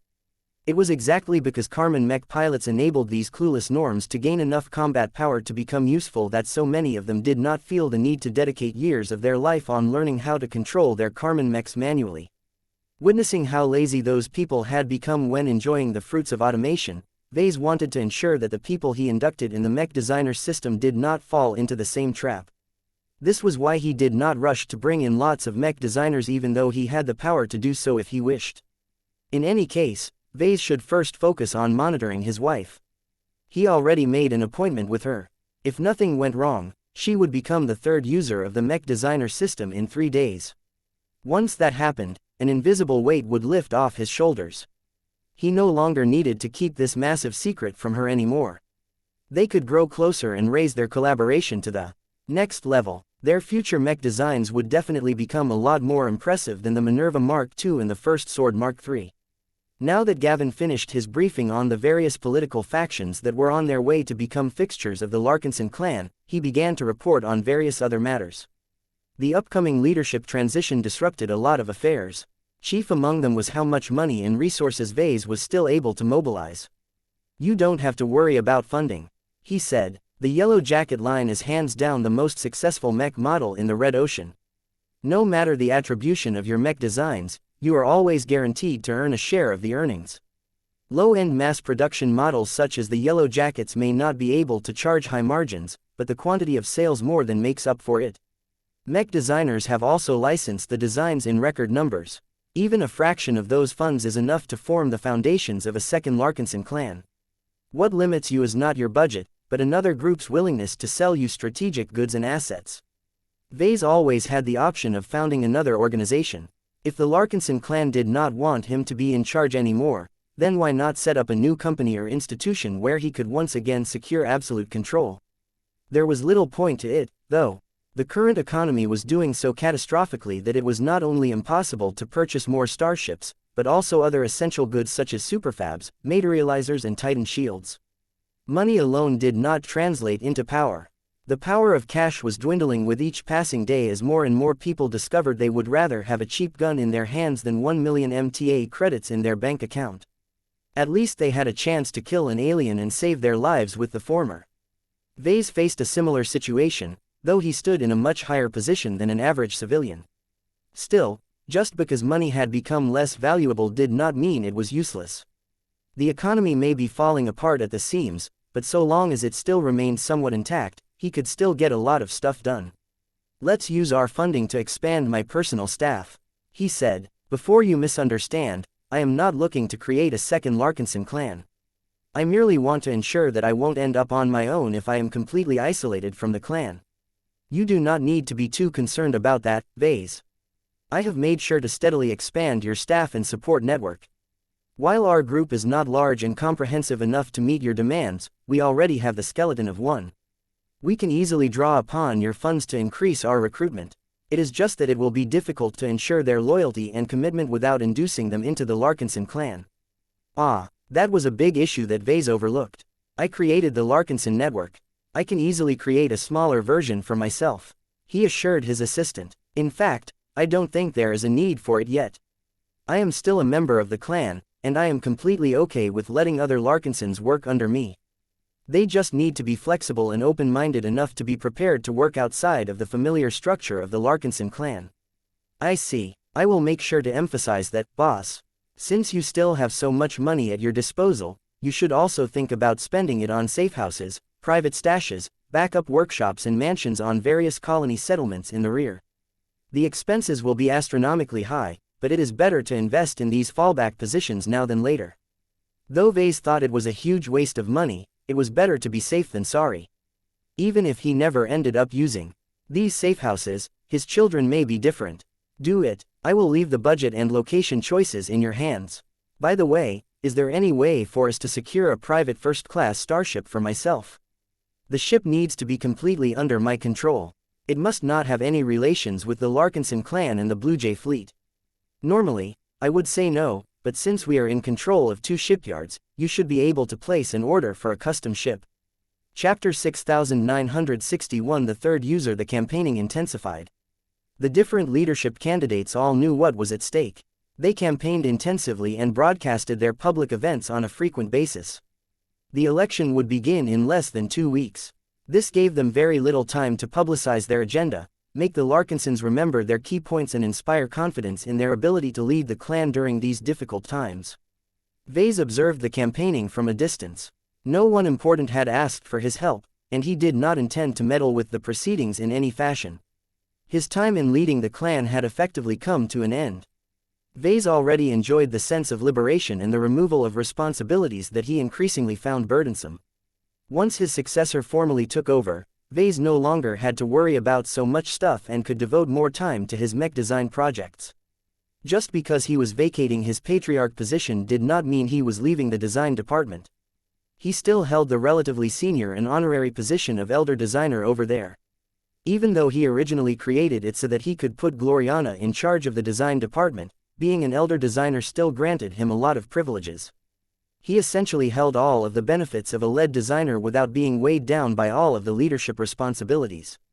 This would leave him free to work on his mech design projects without needing to babysit other mech designers.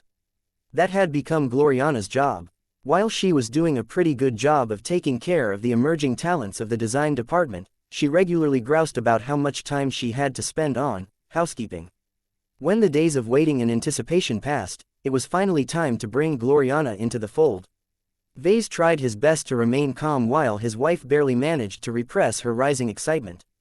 "I love you so much. You are such a good boy."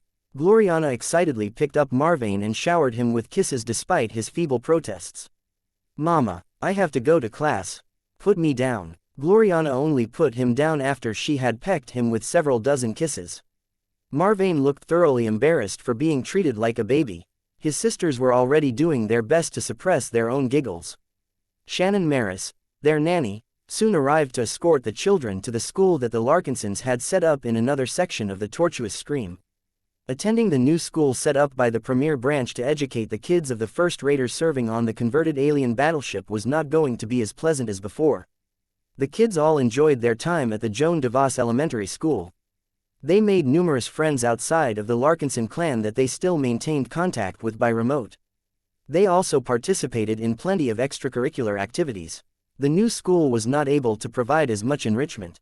Its classes were also a lot smaller due to the relatively low number of people serving on the tortuous stream. The premier branch was not that big to begin with, and it had been difficult recruiting spacers that possessed better than average qualifications as well as a willingness to serve on a converted alien battleship. The tortuous stream may have gained a new human interface, but that existed on top of the original alien control system. The huge vessel was still an Orvan warship for all intents and purposes. This meant that the spacers could no longer blindly apply their own training and experience to their stations. They instead had to interpret the translated alien controls and constantly be aware of what was going on. This not only required greater knowledge, but also sound judgment. Fortunately, the tortuous stream may be a little understaffed at the moment, but she was not lacking in truly critical personnel. Enough spacers had grown tired of serving on weaponless starships and wanted to try their hand at serving on an actual warship. They were unable to join the Common Fleet Alliance, so signing up to crew the tortuous stream actually sounded like a good alternative. The Larkinson clan was famous for getting into lots of scraps. The premier branch would definitely make aggressive use of the tortuous stream. This would satisfy all of the repressed warship enthusiasts and finally give them a taste of what it was like to be actual combatants like the mech pilots that they often envied in the past. Recruitment never ceased. The tortuous stream was an alien battleship that was 3.6 kilometers long. She possessed so much internal space that she could easily house the entire population of the capital city of Sandon with plenty of room to spare. It would take a long time to fill up the compartments of the tortuous stream. The sample applied to Vulcan's Glory, the first-class fleet carrier with an awesome gravitic catapult. The personnel requirements were not as strict over there, but the Larkinson still preferred to crew the capital ship with senior and more capable ratings and officers.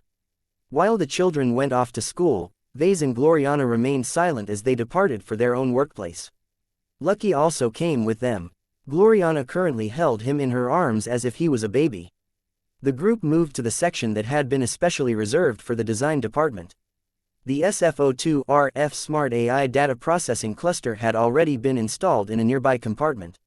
Right now, much of the available processing power was split between the productive Smart ICE and the naval Smart ICE.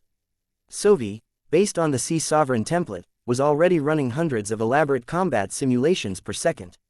Each of these dynamic and partially randomized scenarios involved a confrontation between some or all of the elements of the Premier Fleet against a variety of alien and human forces. Even if there was a limit to how much Sovi could simulate the full range of enemy behavior on the battlefield, he was rapidly growing more familiar with the characteristics of the different mechs and starships and how to employ them to the best effect. Stella, based on the Star Watcher template, did not directly busy herself with combat scenarios. Instead, the Smart AI examined all of the superdrives installed on the warships and deeply analyzed the records that described the local and regional space environment. She also began to conduct tentative simulations related to navigation. Superdrives were far more powerful than the older FTL drives and warp drives they replaced. This not only made them faster, but also increased the range of possible uses.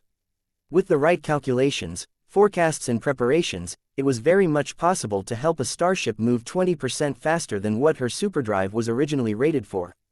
Higher ratios could also be achieved as long as the drive engineers were willing to let their babies suffer grievous damage. Stella could help do that and more. Ves had mainly chosen to add this Smart AI to the processor cluster because it remained essential for the Premier Fleet to remain mobile and agile enough to evade strong pursuers. If the fleet ever got caught by an ancient phase whale or other strong opponent, then running away was the only choice. Ves had even heard rumors that the Red Fleet developed secret methods to forcibly engage in FTL travel in areas that were normally under the sway of nearby gravity wells. He did not dare to hope that Stella mastered this particular fleeter trade secret, but he hoped that she would at least make it easier for the Larkinson starships to slip into FTL travel. For now, both naval Smart ICE had only just come into power.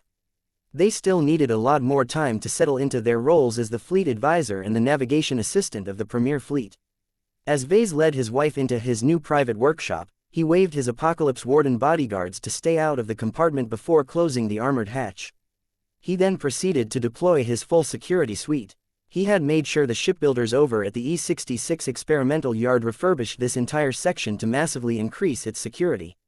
From using meters-thick solid armor plating that was impregnated with soulless gas to employing state-of-the-art detection systems, Ves felt quite confident in the base level of security of his new workplace. Of course, Ves not only dispatched Lucky to sniff for any hidden bugs, but also activated his super-class signal jammer. Although he knew that these security measures were likely redundant, it was best to be too cautious than too careless. "Are you ready?" he asked as he stared into her eyes. Gloriana sardonically smiled. "Do you truly have to ask? Once I initiate you into this secret, there is no going back. You will have to carry a new responsibility for the rest of your life. If you mess this up in any way, a lot of people's lives will change for the worse. What I am about to divulge to you is so potent that it shares the same roots of the secret that the polymath has relied upon to break so many records." His wife widened her eyes. "Is that true?" Ves seriously nodded. "I am not exaggerating. The polymath has done an excellent job at protecting her secret, and look where that got her. Even though it had also caused her fall from grace, that does not take away the fact that making good use of the benefits that will soon become available to you can supercharge your progression." Gloriana only grew more and more eager when she heard that. At the same time, she understood the gravity of the situation a little better. She leaned forward and kissed him. "You can trust me, Ves. I will never betray your confidence. This is so big that I am genuinely grateful that you have chosen to share it with me. I will not even complain that you decided to bring Keddies aboard before me. After thinking it over in the last 4 days, I realize that you are not a mech designer who can easily bring himself to trust a person who has already betrayed his confidence once. I deserve to be kept in the dark." Ves looked rather impressed. This was a rare frank admission from a woman who always demanded perfection from herself. I am glad to hear that, honey. That said, talk is cheap. If you truly want to prove that my trust in you is justified, then you must keep your promises. We shall see whether you can do that much. With that said, Ves accessed the system and paid the 10 AP fee to induct another user. Soon enough, time froze in real space while 3 mech designers entered the system space at the same time. Ves had already made an appointment with Kedis to enter the system space at this exact timing. Welcome to the mech designer system. Ves introduced. Take a good look. You will grow familiar with this alternate space very soon. His wife genuinely looked awed at how her real body, or at least a close simulation, had entered a very different space. This was far more sophisticated than simple teleportation. The woman could not even begin to decipher the science behind such an advancement means of displacement. Her eyes soon snapped to the firm and steely presence of a journeyman mech designer. Kedis. Gloriana tersely greeted. Gloriana. Kedis gave the senior a nod that betrayed only the mildest of respect. I will not pretend to understand how you have managed to seduce Ves into making the unwise decision to bring you here. I am sure he has already told you to keep your mouth shut, but just to hit this message home, let me issue my own warning. Keep your mouth shut. The Swordmaster's tone clearly did not sit well with the director of the design department. This was especially the case since she was a senior mech designer while Kedis was still a journeyman mech designer. In the mech industry, it was taboo for the latter to threaten the former. I have already given my solemn promise. How many times do I have to convince you that I have no intentions of divulging what I have learned? It is never enough as far as I am concerned. Kedis said, you may have convinced Ves that you have changed for the better, but I am not so easily convinced. I will be keeping my own eye on you. If you ever betray his confidence as well as my own, then I will promise you that I will hunt you down no matter where you are. You will not like it when that happens. Gloriana refused to back down against this naked threat. Oh, what do you intend to do to me, Swordmaster? For the sake of Ves and your children, I will not use my bloodsinger to chop you in half. I will instead chop your arms, legs and any organs that are not essential to your immediate survival. You should eventually be able to recover from your wounds by relying on advanced treatments, but you will always bear the mental scars of getting cut by my life sword. This is the mercy that you do not deserve but will receive anyway. If you make another major transgression, then I will hunt you down again. Only this time, I will not be merciful, or make any attempt to spare your life. Have I made myself clear, Director? Yes, you have made your point. Although Gloriana did not want to lower her momentum against a mech designer who was worse than her, she had no other choice. There was no way for Gloriana to mount any effective resistance against the current holder of the Heavensward. She would need to gain the protection of a god pilot if she wanted to counter the threat posed by the young and impulsive Swordmaster. Ves meanwhile stood helplessly by the side. Kedis, please don't sour the mood. Gloriana is already aware of the importance of maintaining discretion. Let us now spoil this experience for her entirely by continuing to threaten her. We will all be compatriots and users of the system going forward, so please be more open to cooperation. Chapter 6962. A Noble Cause. Ves had already introduced the various systems to Kedis not too long ago. It had already turned into a semi-fixed routine by the time he began to introduce each and every system facility to his wife. Gloriana should have felt a lot of wonder and admiration after being introduced to stuff like the Wishing Fountain and the Tree of Possibilities. Unfortunately, the strongly worded warning issued by Kedis had thoroughly spoiled the mood. For whatever reason, Kedis felt it was more important to threaten Gloriana than to maintain good relations with a newly elevated user. What was worse was that she had done so without discussing her actions with Ves. This reminded him that neither Kedis nor Gloriana were strictly his subordinates. Both of them possessed strong egos and produced enough successes to keep their backs straight in front of the father of Carmen Mechs. Losing his patriarch position and bringing them into the system only exacerbated this trend. Ves needed to make sure he adjusted to the new reality and make sure he treated the other two women as equal partners as opposed to his minions. Ves tried his best to cheer up his wife and take the sting off the harsh warning issued by the Swordmaster. Slowly but surely, it worked. The features offered by the Mech Designer System version 4.0 were simply too amazing for her to remain unmoved. So this is how you are able to take your things out of nowhere. I thought that it was an application of your Phase Lord abilities. Is this where you obtained your remarkable relic flute? These candies are useful. This tree, so beautiful, I see. The mech designer system clearly wants us to work for our rewards. What an excellent workshop. Charging only 1 AP a day for its use is a pittance compared to the excellent results you can produce in return. You idiot, why did you not introduce me to the system before? With these perfect tools, we could have improved the quality of mechs such as the Dark Zephyr Mark III, the Amaranto Mark III and the Minerva Mark II by at least 10%. You should know as well as I do how much of a difference this represents. You are such a paranoid imbecile. Is this where you created your bitter scimitar? No wonder it turned out so evil. This is a disgusting expansion to the magnificent workshop of creation. I abhor this facility. You can keep this demonic forge to yourself. I shall never taint my perfect creations with foul demons. When they finally walked up to the Dimension Observatory, Ves and Kedis revealed the true origin behind the ability to create temporary gateways into other dimensions. Gloriana looked stunned at Ves and Kedis before turning back to gaze up at the beautiful dimension blade. Just like the rest of red humanity, the woman had fallen for the misdirection. She used to believe that Kedis was only able to let people venture into the mysterious blue dimension and mine all of the superdimensional matter they wanted because she borrowed the power of the heavensward. She never imagined that this was the true origin behind this amazing power. Does this mean that you can use this to enter the blue dimension as well, Ves? Ves nodded. Yes. In fact, any user can do it.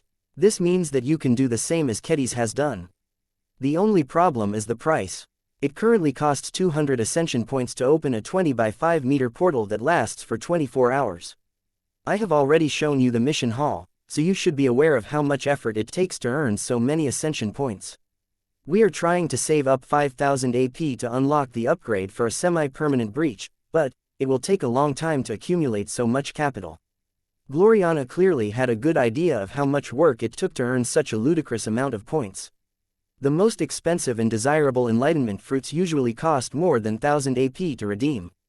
With 5,000 AP, Ves could have easily spent it on a handful of enlightenment fruits that could completely revolutionize his work approach and add amazing new facets to his mech designs. To save all of that money in favor of creating permanent portals to the blue dimension was not only an amazing benefit to himself and the clan, but also red humanity as a whole. The revelation caused Gloriana to get a better idea of what Ves and Kedis had been planning with the Dimension Observatory. They did not solely keep all of the benefits of the mech designer system to themselves. The pair of conspirators also sought to uplift red humanity, and did not mind sacrificing a large amount of time, effort and opportunity costs to achieve their goal. Of course, saving red humanity also resulted in saving themselves. There was no way for them to live decent lives if the native aliens eradicated their race and civilization. The pair had already half accomplished their goal. Superdimensional matter had already made a massive difference by empowering the Fist of Defiance and making him virtually invincible against ancient phase whales. Other human powers also benefited from obtaining samples of superdimensional matter. They conducted a lot of useful research and already upgraded their most prized peak ace mechs. Even the Larkinson clan had gained a lot more hard power by converting the first sword Mark III into a full superdimensional ace mech. In short, Ves and Kedis had already affected the course of the Red War. They introduced an amazing new variable that may have saved red humanity from an early collapse. This realization caused Gloriana to take the Dimension Observatory a lot more seriously. From what I understand, the blue dimension is not the only target destination that you can choose from. Is that correct? Yes. We were rather lucky that Kedis did her research and found that she is more likely to obtain something valuable from the 365th dimension. We can spend modest amounts of AP to scout and briefly enter other dimensions, but it is unlikely that they contain anything that surpasses superdimensional matter in value. It is not really cost-effective for us to make greater use of the Dimension Observatory when we are already struggling to cover for the 200 AP cost to open up another 24-hour mining window in the blue dimension. In short, Ves and Kedis possessed all of the means to reverse the losses that red humanity was suffering, but lacked the ascension points to make a greater difference. Kedis had only utilized the Dimension Blade 2 times so far. This amounted to an expenditure of 400 AP, which was enough to redeem a fairly precious enlightenment fruit. As far as Gloriana was concerned, the Tree of Possibilities was by far the most useful benefit offered by the mech designer system. While she definitely understood and valued the goods she could obtain with the Wishing Fountain, the Divine Bazaar and the Dimension Observatory, they were ultimately dispensable compared to acquiring highly specialized knowledge in an instant. Only the latter granted her the best and most direct possibility of promoting to a star designer. She finally understood how Ves and a handful of other Larkinsons were able to master strange new competences out of the blue. It turned out that they had been cheating all of this time. While Gloriana momentarily resented Ves for holding back this benefit for so many years, she quickly shoved aside her feelings of resentment. Her husband did not trust her back then, and she could not bring herself to blame him for harboring doubts. He may be prone to paranoia at times, but it had saved his hide over the years. What mattered was that Ves had finally grown to the point where he was willing to give her a chance again. While Kedis clearly did not agree with Ves's impulsive decision, Gloriana grew determined to protect the amazing secrets that she had been privileged to learn. She wanted to do this not to avoid the punishment promised by Kedis, but to reward Ves for extending his trust to a wife who hadn't always been able to make him happy.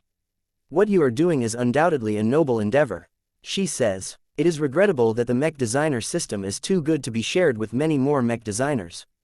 I can fully understand your reluctance to bring others into this system space. You do not need to be worried. I will contribute a portion of my meager AP earnings to upgrading this dimension observatory.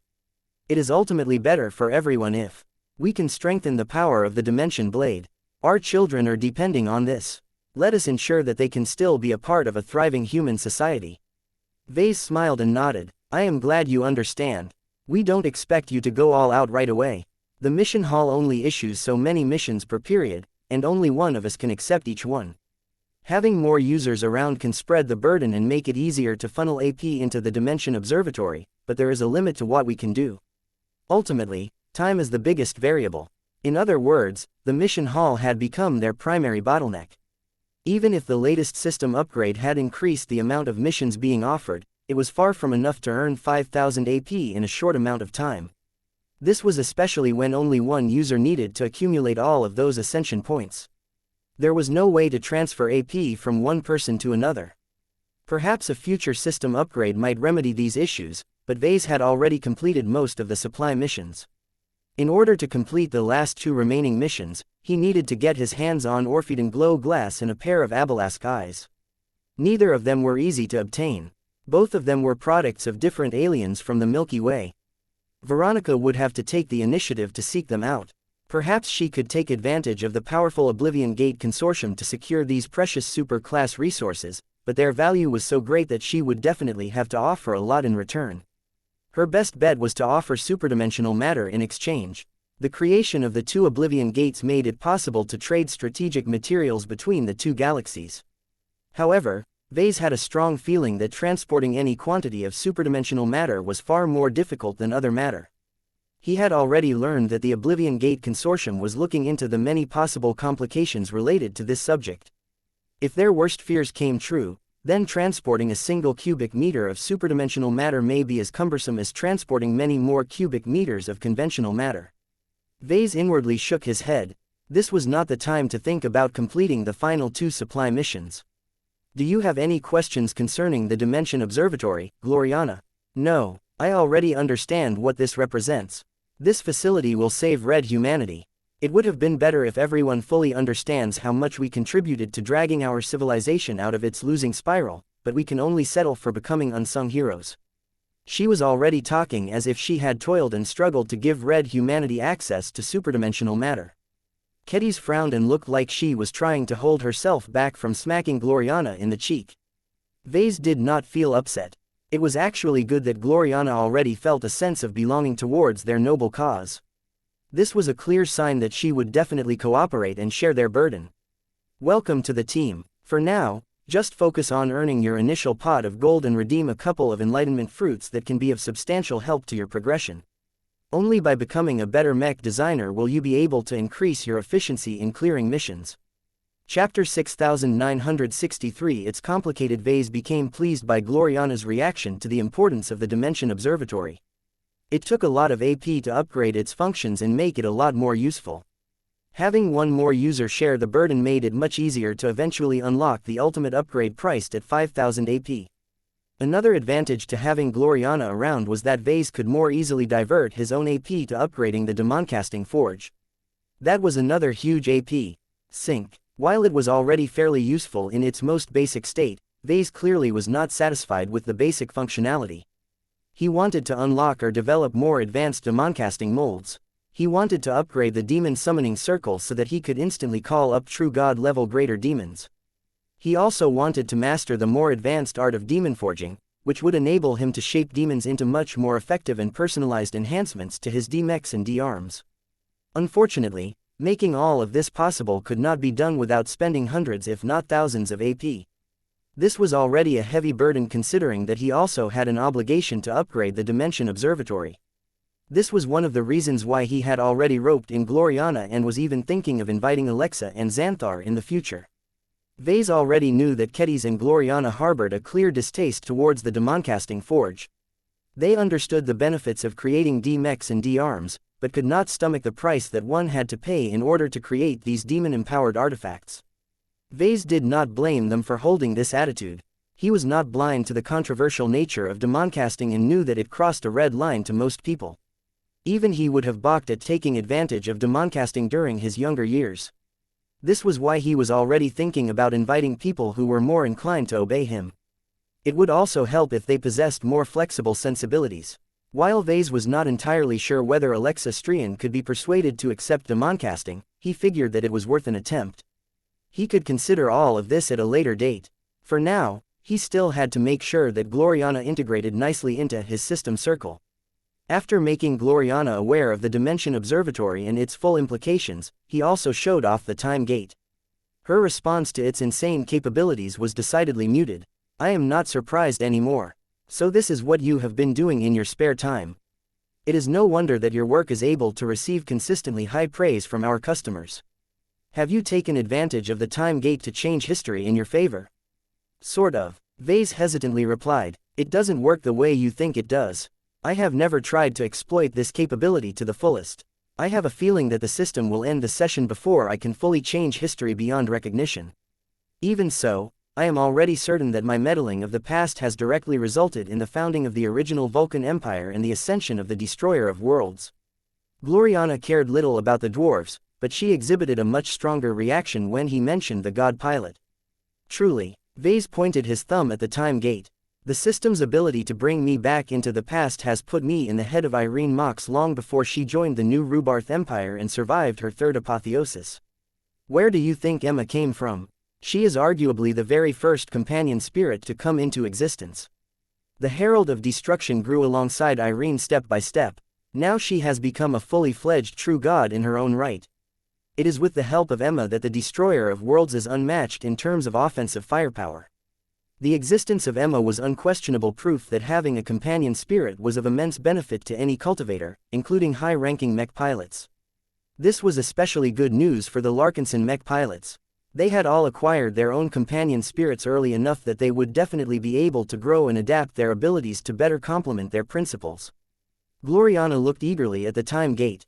By the way, the latest upgrade to the mech designer system also unlocked the ability to enter the mind of a mech designer.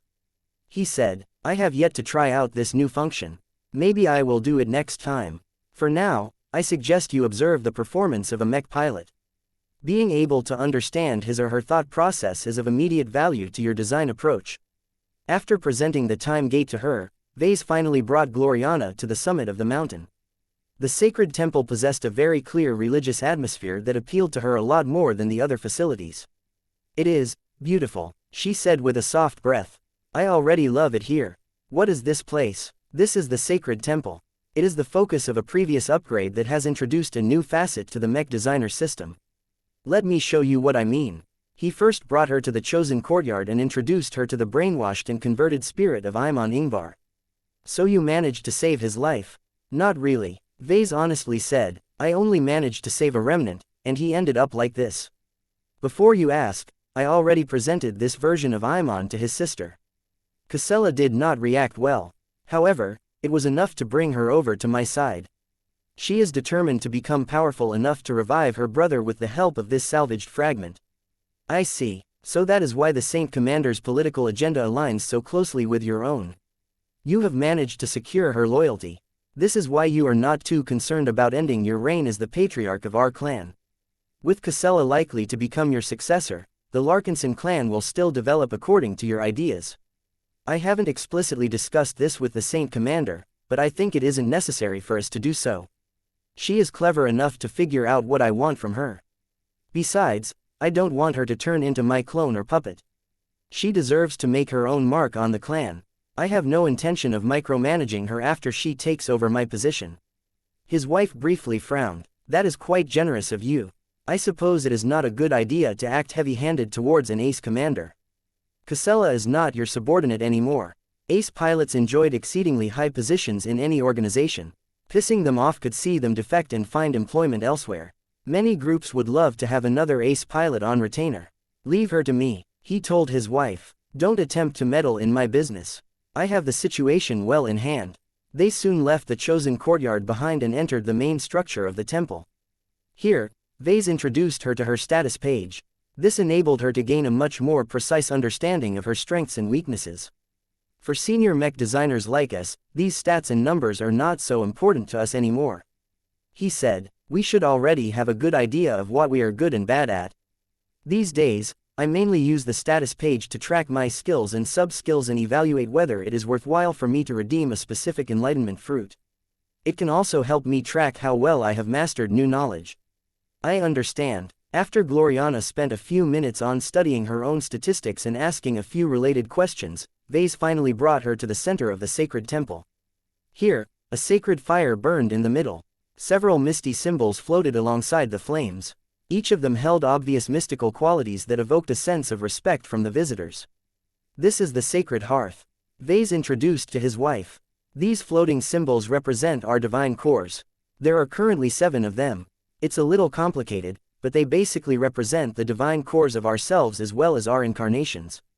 7. Shouldn't it be 6? Vulcan is also one of my incarnations. It's a little complicated. For special reasons, the sacred hearth was unable to represent Veronica because she was a living divine artifact. Ves had no intention of revealing the existence of Veronica and explaining the complexity behind her origin. All 3 mech designers studied the divine cores for a moment. The divine core corresponding to Ves had changed by a noticeable degree. It had grown larger in size. The enlarged hand of creation did not feel it had grown much stronger, but it had definitely gained a greater sense of mass, as if it could physically crush anyone that stood in its way. The whale-devouring maw that was tied to Blinky only grew a little larger and stronger. The companion spirit was still making progress, but it took way too much accumulation for his Blinky verse to reach the next stage of its development. The hammer of brilliance looked noticeably more solid and metallic. It also acquired a glittering luster, which showed that Vulcan was truly beginning to master various different crafts originally practiced by worshipful artisans. Why is there a crown perched on this hammer? Gloriana curiously asked. This crown does not appear to be a symbolic representation. Ves twitched his lips. That is another long story. It is related to the mythical metal scroll. Don't be fooled by its inanimate appearance. This is a very dangerous crown. Anyone who wears it and makes use of its power will get brainwashed into trying to revive its creator. If that is the case, why did you place it on Vulcan's divine core? First, the crown did not give me a choice. Second, my mother has helped me contain this thread by devising a powerful cultivation method. Once Vulcan has begun to practice it, he is able to siphon the crown's metal energy and use it to supercharge his own chi cultivation. While it is effective, it is not without its dangers. The only way to safely take advantage of the crown is to possess extreme mental fortitude, so don't even think about trying it out for yourself. Gloriana looked a little scandalized, but she was not stupid enough to challenge his presumptions. Besides, the mech designer system already offered so many promising possibilities to her that she did not feel she was missing out on anything important. Her immediate goal was to earn enough AP to redeem her first enlightenment fruit. Nothing was more important than improving and broadening her knowledge base. Only by mastering more knowledge would she be able to design better mechs and shorten the time needed to realize her design philosophy. It was a pity that the tree of possibilities did not offer her a fruit that could grant her the secrets of Architect. There was always a possibility that such a fruit might appear one day. Gloriana already decided to enter the system space on a regular basis just to check whether that day had finally come. They moved on to examining the other divine cores. The great sword belonging to Kedis experienced substantial changes since the last time Ves checked it out. Its edge still looked relatively dull, but its overall structure shone with brighter fluorescent lights. It looks like the heavensward is continuing to contaminate you, Kedis.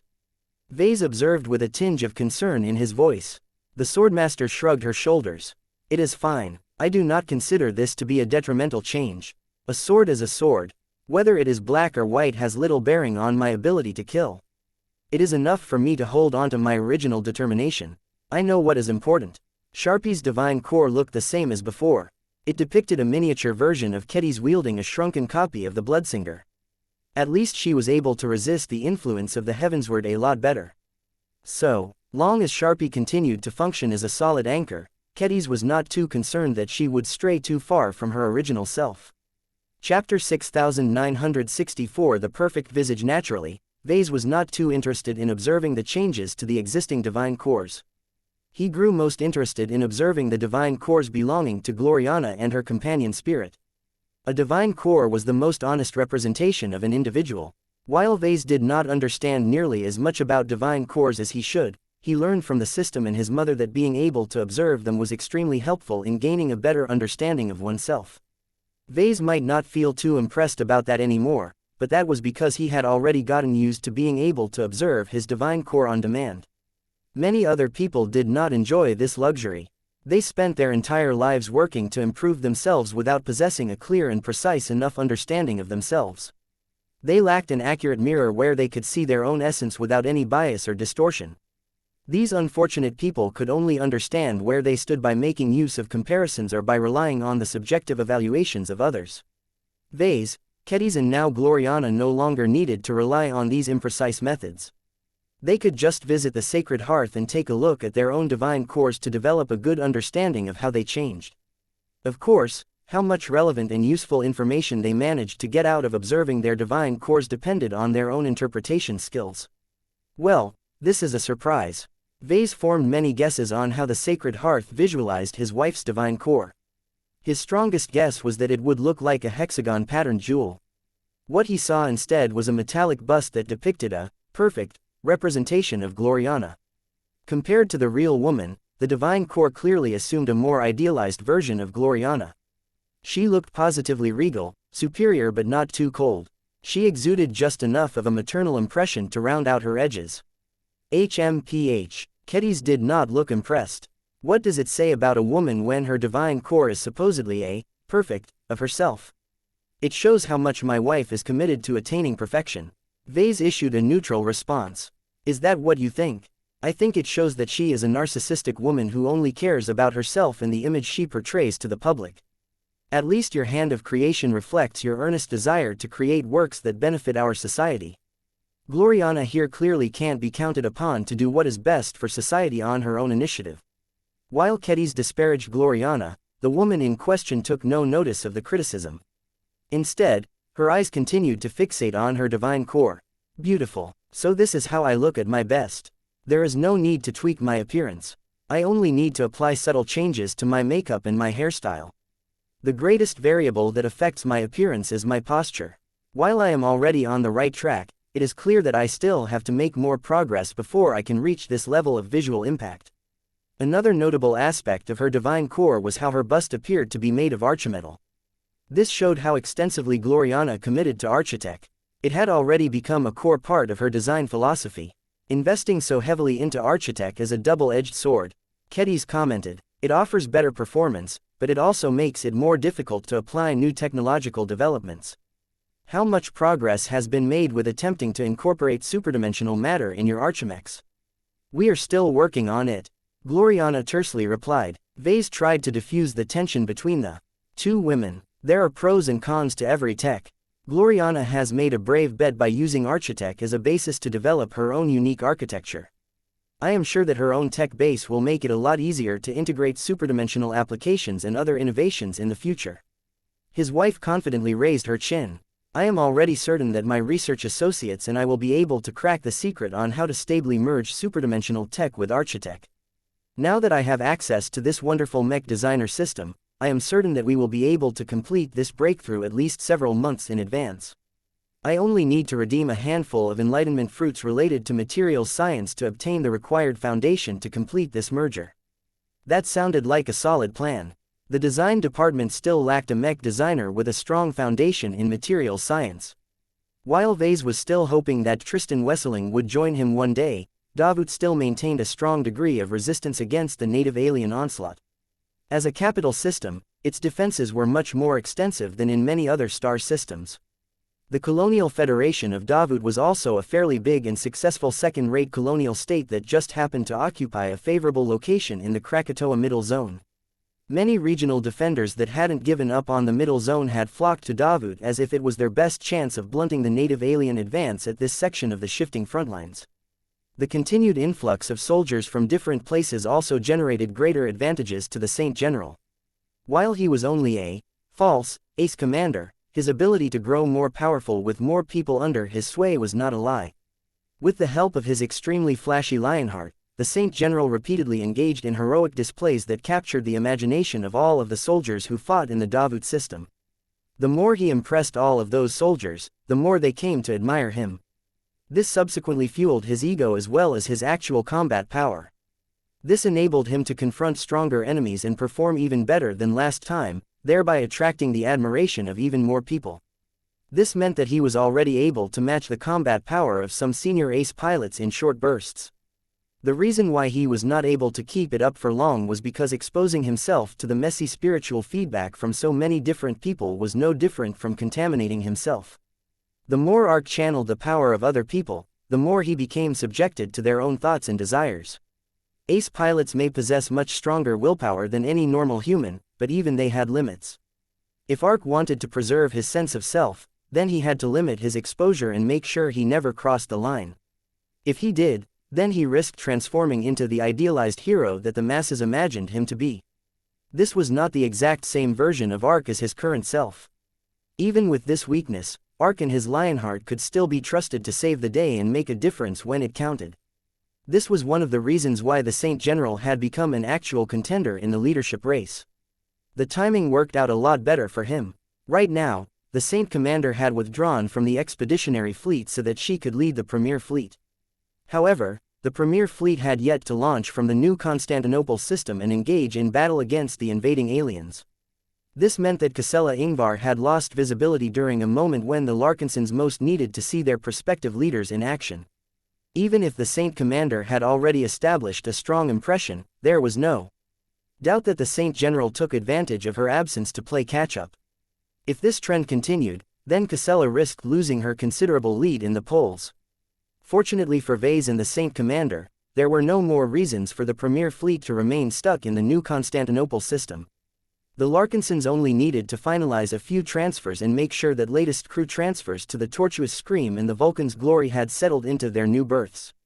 As long as the Larkinsons were willing to set aside a few safety protocols, the Premier Fleet could depart right away.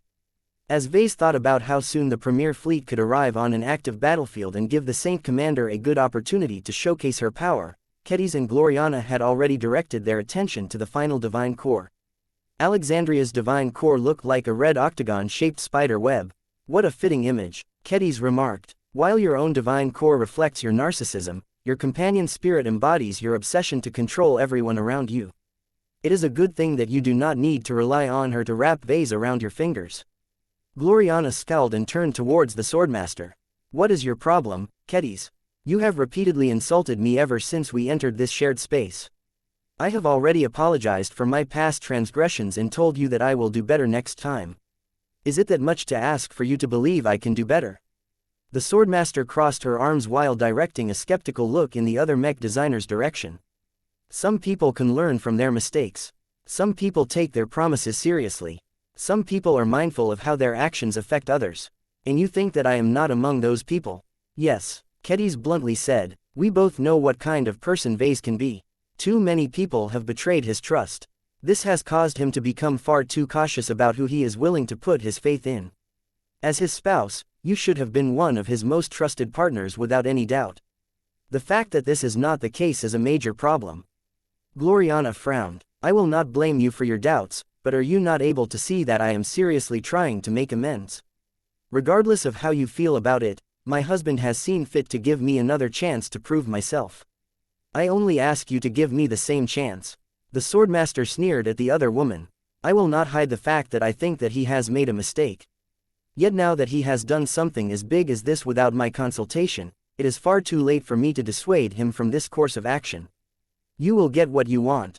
I will give you the chance that you do not deserve, but only because I have no other choice. Let us hope for all of our sakes that your personality is not as rotten as your divine cores suggest. Hey, my divine cores are beautiful. They are perfect for me. I will not tolerate your insults towards my character. Kedis gave Gloriana a contemptuous expression before pointedly turning in another direction. Ves had picked up on their tense dialogue. Even now, their body language betrayed how out of sync they had become. If not for his presence, the two women would never agree to be in the same place. What a problem. Kedis had grown so much that she no longer had any qualms about defying the wife of the patriarch. Oh, Ves would soon resign from his position, so Gloriana was bound to lose a considerable amount of power and influence in the clan because of that. She could only rely her skills as a mech designer and her position of director of the design department to prop up her own place in the changing clan. Ves clapped his hands. Now that we have come to the end of this tour, let us take the time to check up on each other's plans and make sure we are not working against each other. All three of us have our own personal goals as well as a number of shared responsibilities. With the Red War continuing to inflict serious losses onto Red humanity, it has become more important than ever for us to make contributions that are effective in the short term. Do any of you have any new and original ideas in mind on how we can make an immediate difference? Chapter 6965 Gloriana's future works. Now that Gloriana became familiar with the functions of the mech designer system, she had to devise a strategy to make optimal use of its benefits. The system offered so many different options that it was difficult to avoid the temptation of trying to have it all. However, that required so much AP that Gloriana could be stuck trying to ramp up for a very long time. In an era where Red humanity was in the throes of war, Gloriana needed to find a way to make a difference sooner rather than later. That did not mean that betting on long-term development had become detrimental, but it should not come at the cost of more immediate gains in the near future. As a mech designer who specialized in designing high-end mechs, Gloriana was much different from general mech designers such as Ves and Kedis. The latter two had no problem with designing mechs for the masses. Their most successful mass production models earned widespread appreciation and acceptance from the mech market. This made it inherently easier for them to affect the war effort. Whenever Ves or Kedis developed a powerful new design application, they could incorporate it into their next works, thereby boosting the combat effectiveness of millions of mech pilots. Even if their combat power only increased by around 5% on average, as long as this improvement was widespread enough, the new mechs would definitely make a mark on many battles going forward. Gloriana could not make use of the same strategy. She may have worked together with Ves to design a number of mass production models in the past, but that was because she did not have any high-ranking mech pilots to cater to at the time. This time was different. The Larkinson clan continued to pile up on expert pilots over time. Ace pilots also began to emerge every once in a while. All of them demanded high-quality mechs that required time, dedication and the best tech available to the Larkinson clan. Only a few mech designers in the design department could design excellent high-ranking mechs. Whether alone or in collaboration with Ves, Gloriana had become so good at designing high-ranking mechs that it had become the basis of her value in the mech industry. She lacked competitiveness in all other forms of mech design. Her ability to make an impact on society largely rested on the expert pilots and ace pilots that received her works. Only Ves and Gloriana could be truly counted upon to design ones that not only satisfied the more ambitious desires of their clients, but also produce works that reached masterwork quality. This was one of the key reasons why they were called the miracle couple. Their combined expertise enabled them to produce works that far surpassed the works of other mech designers at their rank. For now, almost all of her clients consisted of Larkinson champions. There was nothing wrong with that. She had most definitely played an indispensable role in making them all more famous and powerful. Their many successes on the battlefield changed the history of the Larkinson clan for the better, which indirectly helped Red humanity stem its losses and fare better in the Red War. However, it was a bit difficult for Gloriana to make a wider impact on the war effort so long as she kept servicing the Larkinson clan. The expeditionary fleet was filled with high-ranking mechs, many of which had come from her hand. All of that concentration of power actually generated a lot of overlap. Each additional expert mech that carried her touch struggled to stand out and make a meaningful difference when it was already in the company of so many excellent machines. The best way for Gloriana to make a significant and recognizable impact on the war effort was to design mechs for other parties. The more her works spread out across the front lines, the easier it was to compare her own stellar works to other high-ranking mechs. In fact, this already happened on a small scale. The Lionheart piloted by Saint General Ark Larkinson and the Mars piloted by Patriarch Reginald Cross still captivated the imagination of many soldiers and observers. Even if many people attributed the power of those mechs to their amazing ace pilots, the more knowledgeable individuals would definitely not forget about the difference that a good ace mech could make. It was for this reason that Gloriana sought to pursue a slightly broader development strategy. I still intend to design expert mechs and ace mechs for the Larkinson clan, she said after she thought over her options. However, the upgrades to our more powerful and established set of high-tier expert pilots and ace pilots should not be enough to completely occupy my time, especially if I spread out the design projects. If I want to round out my development, I become more accustomed to designing high-ranking mechs outside of our clan. Every group employs their own style and preferences to the design of their expert mechs and ace mechs, and I need to be able to experience them for myself if I want to increase my mastery of these machines even further. Committing too much to the Larkinson clan will only cause my designs to grow increasingly more insular and out of touch with industry-wide trends. Both Ves and Kedis nodded in understanding. Both of them had designed numerous mechs for the mech market in the past few years. That enabled them to maintain a good pulse on the latest developments in the mech industry. The necessity of competing against all of the new machines that other mech companies released on a regular basis forced the Larkinson mech designers to invest in their own ingenuity in order to keep up with the competition. However, Gloriana largely isolated herself from this source of pressure because her high-ranking mechs only ever served the Larkinson clan. It was much harder to do comparisons when no other mech designers could design a high-ranking expert mech that competed directly against her own works. Of course, Gloriana no longer wasted her time on designing most low-ranking expert mechs, but she had long stopped caring about these starter machines. The only real competition to her machines was the First Sword Mark III. She had been involved in the design of the previous iterations, but Kedis had unceremoniously booted her off the team when designing the third iteration. Even then, it was hard to compare the First Sword Mark III with the Minerva Mark II or the Dark Zephyr Mark III because they were radically different mech types. There was also the superdimensional factor to consider. The First Sword Mark III was so much stronger than all of the other ace mechs due to her full superdimensional conversion. Gloriana remained confident that once a living mech such as the Dark Zephyr Mark III completed his own superdimensional conversion, he would not necessarily be weaker than the First Sword Mark III. While the emergence of the First Sword Mark III gave Gloriana a bit of competitive pressure, it was far from enough. She longed to compete against all of the master mech designers that were responsible for designing famous high-ranking mechs such as the Black Lord that was piloted by the Wind of Destruction. Each of them possessed much greater expertise and also benefited from many more years of work experience. Even if they did not specialize in designing expert mechs and ace mechs to the exclusion of all else, their high-level works should not be underestimated. I think it is a good idea for you to branch out, Ves said. Will other parties be willing to accept your designs? Accepting your input means that they will become more dependent on your work. It will be difficult for them to iterate on their mech designs going forward.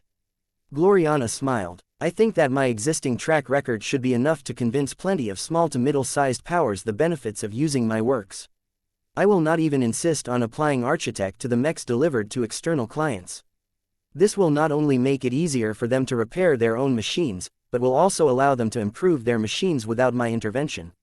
My God-body method, my impeccable quality standards and my extensive experience in designing high-ranking mechs should be enough to win over a handful of clients. You mean the Hex Federation? Kedis said. Your brother is waiting for an upgrade, and so are the Handmaidens of Death. The former Hexer did not deny this guess. I do intend to upgrade the mechs of the Hex Federation first. I do not intend to commit too heavily to upgrading the Valkyrie Krista and the Valkyrie Ursa to the latest standards. I do not intend to convert them into Archimechs, so that will enable me to complete their upgrade projects much faster. The pair of expert Marauder mechs are so similar to each other that designing one automatically means designing the other. I only have to spend a little extra time on personalizing them to ensure they maintain a high fit with their respective expert pilots. That indeed sounded like a good way to quickly deliver upgraded expert mechs that conform to some of the latest developments of the hyper generation. What about superdimensional tech? Kedis pressed. I do not believe you will leave this amazing development out of the picture entirely. I intend to apply a light degree of superdimensional alloy to the two expert mechs. Gloriana admitted, the Hex Federation is not qualified to obtain superdimensional matter, but I think that the expert mechs that are dedicated to the Daughter of Death deserve a modicum of special treatment. I think it will be enough to apply whole-grade superdimensional alloys onto the tip of the spear and the outer layer of the physical shield. I also want to wrap the cockpits of the two expert Valkyrie mechs with a thin layer of superdimensional alloy as well. These were the places where the use of superdimensional matter could make the greatest difference. The combat effectiveness and survival rates of the Handmaidens of Death would surely skyrocket after the Larkinson clan only expended a modest quantity of mid-grade superdimensional matter. Ves nodded in approval. That is a good idea. I am sure that Helena will be happy if we can pamper the Handmaidens of Deaths to an extent. The hard part will be convincing the new patriarch or matriarch that this is a good investment. I am not in charge anymore. I know, if Saint Commander Casella Ingvar becomes the next matriarch, then I am confident that I can convince her of the benefits of my proposal. She has led the armed forces of the expeditionary fleet many times, so she is thoroughly aware of the value and the significance of the Valkyrie Krista and the Valkyrie Ursa. Strengthening these two mechs will directly increase the combat power and fault tolerance of the expeditionary fleet. Once the Handmaidens of Death got their hands on the upgraded mechs that Gloriana had in store, it would not surprise Ves at all if the pair of expert pilots broke through shortly afterwards. What about your brother's mech? He asked. I do not want Brutus to die, Gloriana stated, although I am aware that it is less justifiable to apply superdimensional matter to a ranged expert mech, I still want to give him better protection. I not only want to convert the Star Dancer Mark III into an archimech, but I also want to cover the exterior of the cockpit as well as the mech frame with a modest application of hull-grade superdimensional alloy. In addition, I want to cover the rifle in the same material and add a sharp bayonet at the end of the barrel to give my brother more options at close range. Ves thought about her proposal. The Larkinson clan definitely would have rejected this proposal if she demanded the use of high-grade superdimensional matter. Even if Venerable Brutus Woden was married to a legion commander of the Larkinson clan, he was still an outsider. The Larkinson clan could never justify the decision of using up its limited reserves of armor-grade and weapon-grade superdimensional matter to benefit an external party as opposed to its own champions.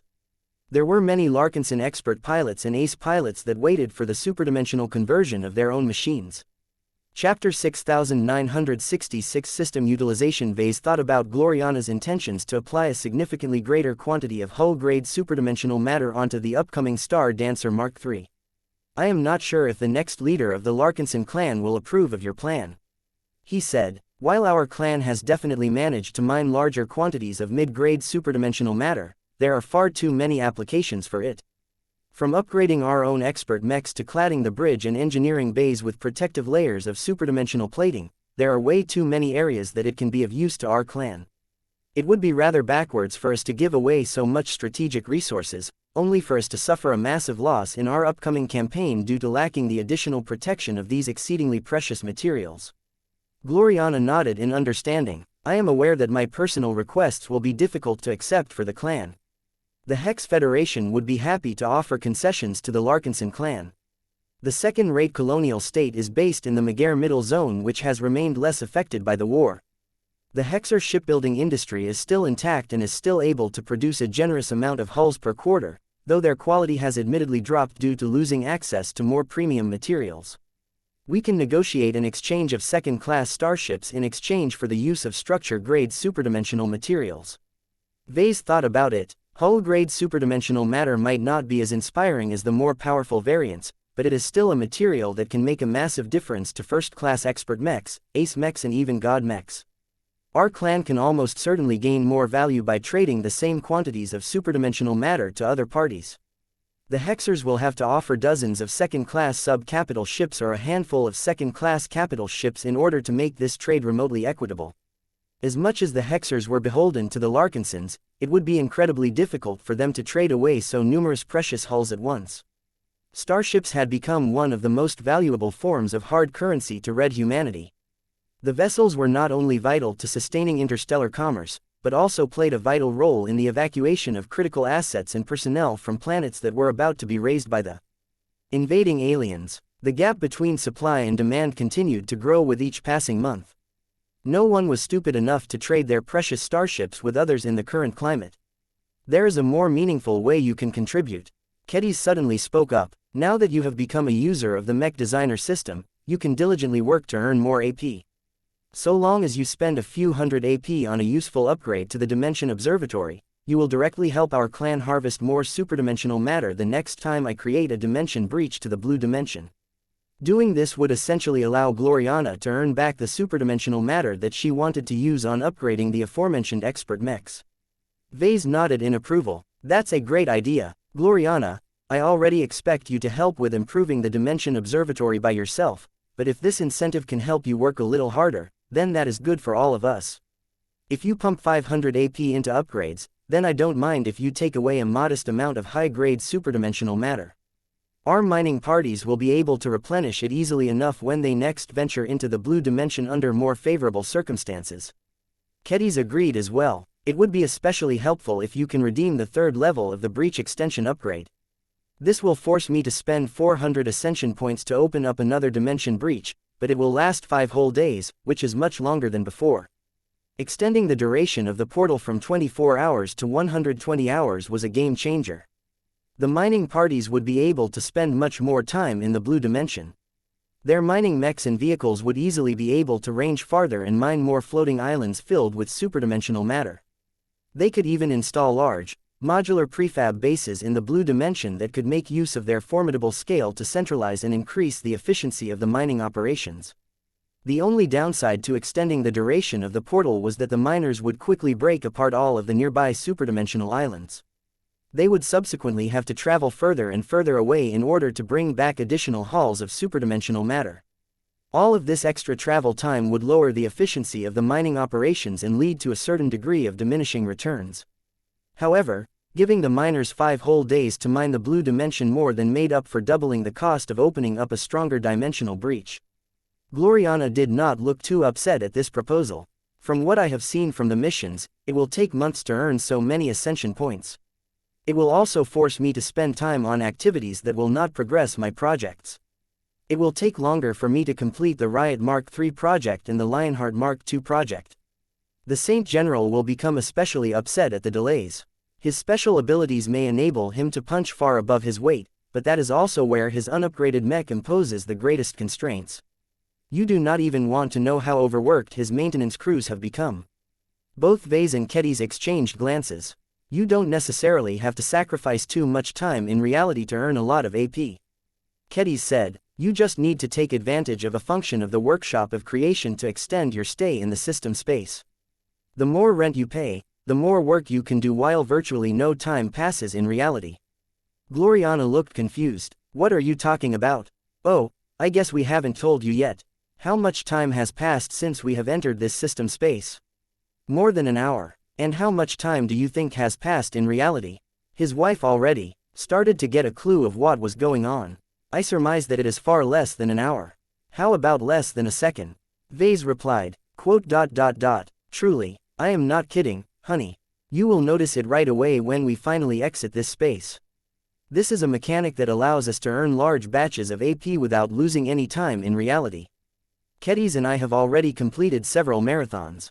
Completing mission after mission without any break or interruption is a mentally demanding activity. We always get exhausted at the end, but it is worth it so long as we have a whole heap of AP for our efforts. Do not underestimate the toll it takes on your psyche. Kedis seriously said, even I have to spend a few months recovering from the exertion. This is also one of the reasons why I have only been able to create a dimension breach 2 times so far. I can theoretically earn more AP if I persist, but even I cannot work myself to such a ludicrous extent. Gloriana looked amazed. It is still amazing for you to be able to compress the activity dedicated to earning ascension points. That said, if you are able to extend a dimension breach to 5 days at the cost of 400 ascension points, will the increased cost not drive you crazy? I will pace myself. There is no rule that states that I have to earn 400 AP per marathon. Kedis shrugged. I think we have gone a little off topic. Ves said, Gloriana, If the Saint Commander becomes the next leader of the Larkinson clan, then we can divulge certain details of this arrangement with her. I haven't told her anything explicit about the mech designer system, but she is definitely aware that I have access to a powerful relic of sorts. We can tell her that you and Kedis have access to it as well. We can share just enough details to convince her to let you borrow the desired quantities of hull-grade superdimensional matter. Gloriana found this to be an acceptable arrangement. She knew Casella Ingvar well enough to believe that she had a good chance of convincing the Ace Commander. What if your uncle becomes the Patriarch?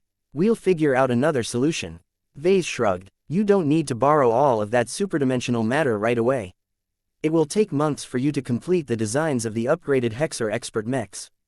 By the time you are ready to commence the upgrade runs, we will know by that time who is in control of our strategic reserves. Although Ves often put little thought whenever he withdrew a valuable material such as phase water or superdimensional matter from the vaults, this was actually a huge deal to the Larkinson clan. The value of these rare materials was difficult to estimate, but could easily reach billions if not trillions of MTA credits in the case of weapon-grade superdimensional matter. Each of these strategic materials were valuable for good reasons. They could enable mechs to survive battles where they would have otherwise perished. They could be used to trade for valuable starships and other precious trade goods. Just because the Larkinson clan had easier access to superdimensional matter than other groups was not a reason to squander it as if it was as simple to obtain as phase water. Whoever took over leadership from Ves had an obligation to make sure the clan got their money's worth out of this precious reserve. Let us hope that the Saint Commander shall prevail. Gloriana said, we should get back on the topic at hand. Earning more AP to upgrade the Dimension Observatory is nice, but it won't necessarily help you design better mechs. What are you looking to invest now that you have access to the system? What aspect of your work do you intend to improve in the short term? What about you too? She asked. It would help if you can share your own development plans. Ves blinked. Well, it is difficult to summarize my usage of the system as it is all over the place. I have made use of it since the beginning of my mech design career, though the mech designer system was not as powerful at the time. As for knowledge upgrades, I spent a lot of effort to quickly increase my foundation. All of my most essential basic skills have reached the standard of a senior. This has saved me a lot of time on studying and is a key reason why I have been able to break through so quickly. Gloriana frowned at him. So you cheated. You only became a senior mech designer first because you did not have to study as hard as me. It is no wonder that you are so careless in your mech design work at times. You do not fully appreciate the value of the knowledge that you have gained. Perhaps, but I don't really see it that way. Many first-class senior mech designers actually possess far greater knowledge than me. Their cranial implants combined with access to advanced theories related to high technologies allow them to design amazing mechs that are far beyond my ability to replicate. I don't go and call them cheaters for being lucky enough to be born as first-raters and being able to attend the best mech design universities. Nothing is fair in life. If I did not have the system, I doubt that I would have been able to rise above the level of a forgettable third-class mech designer. I certainly wouldn't have been able to catch your attention if that was the case. In a way, you can thank the system for bringing us together. His wife looked a little perplexed, but she quickly moved on from Ves's odd remark. Aside from compensating for your laziness in mastering the fundamentals of our craft, what else did you spend your points on? Magic, pretty much. Ves shrugged. My preferred term for it is spiritual engineering. I essentially decided early on to specialize in e-technology. I probably spent thousands of AP on deepening and broadening my knowledge base in this new and promising field. This has not only enabled me to become a successful pioneer in a scientific discipline that few people were aware of before the hyper-generation, but also allowed me to pluck numerous low-hanging fruits first before other competitors arrived. For example, I was the first to take advantage of e-technology to break the genetic aptitude tyranny. This is the true power of the mech designer system as far as I am concerned. Chapter 6967 The Evolution of the Second Skin Concept. Gloriana looked genuinely impressed at Ves. She was already familiar with many of his successes, but now that she had learned about the hidden role played by the mech designer system, she finally understood the full context behind his many accomplishments. It certainly took the shine off his legendary record. Many of his attainments that previously appeared to be impossible to replicate by other mech designers of his level now seem a lot less remarkable. However, Gloriana did not respect Ves any less now that she became enlightened to the underlying truth. Ves may have been an opportunist, but that did not change the fact that he had been the first to introduce living mechs, companion spirits, Karman mechs, kinship networks and other nifty inventions to the masses. Not every mech designer could make effective use of the mech designer system. Ves did far more than barricade himself in his design lab and churn out one mech design after another. He remained close to the mech pilots who relied on his works. He risked his life to pounce on opportunities that had nothing to do with the mech designer system. He built up an entire clan in order to help him propagate his work and share his bounty. Ves still remained true to his creed as a mech designer. His mech designs directly benefited the lives of numerous mech pilots and those who depended on their protection. No senior mech designer in the Red Ocean managed to produce a greater positive impact on Red humanity. This was not just because of the mech designer system, but how Ves chose to engage with it. He ignored many temptations in favor of strengthening his competence in one field in particular. That made Gloriana think about her own plan. If she wanted to be as efficient and effective as him, she needed to rein in her own impulses and focus on developing a strong and unique specialization. It should preferably be an area that was difficult if not impossible for other mech designers to keep up with her progress. If this was the case, then neither architect nor superdimensional tech were suitable choices. In the case of the former, she was already quite competent in this field. Doing all of the work herself was definitely slower, but it enabled her to master architect a lot better. In the case of the latter, Gloriana lacked a deep background in metallurgy and material science. She could technically spend hundreds of AP on shoring up her foundation in these areas. She could subsequently wait for the related enlightenment fruits to appear. However, this would cause her to waste a lot of AP just to be able to keep up with the competition. This was not enough as far as she was concerned. She would much rather imitate Ves and spend the same amount of AP to develop a unique specialization that no one else could replicate. Only by breaking new ground would she be able to create an unbeatable competitive advantage. It would also enable her to introduce new ways to improve mechs that other mech designers had never tried before. This would not only help her stand out in the mech market, but also allow her to make far greater contributions to the mech industry. Just like Ves, Gloriana turned to the other mech designer. "What about you, Kedis?" Kedis smiled. "My strategy is similar to that of Ves. I have already developed my own specialization to a good extent, so I do not need too much help here. What I am truly lacking in is my foundation. It has been dragging me down for years. Being able to skip years of tedious study is the best advantage that I can ask for, to be honest. I have been spending the modest quantities of AP that I reserve for myself on improving my understanding of fundamental skills such as mathematics, physics, mechanics and more." That admittedly made the most sense to Kedis. "What do you intend to do after you have strengthened your foundation?" "I have yet to make up my mind on that," she said. "I have been thinking about trying to get a modified version of demoncasting to work. Just like you, I do not approve of the use of demons to empower my works. I believe it is possible to use beast souls as adequate substitutes. I am willing to try and see whether my idea is viable, with or without the use of the demoncasting forge." "I am not as pessimistic as you," Kedis responded. "Beast casting is viable. I can feel it. The resulting mech or arms might not mutate as extensively, but there should still be a good result. I am willing to exchange AP for enlightenment fruits related to traditional blacksmithing and artifact creation in order to realize my goal.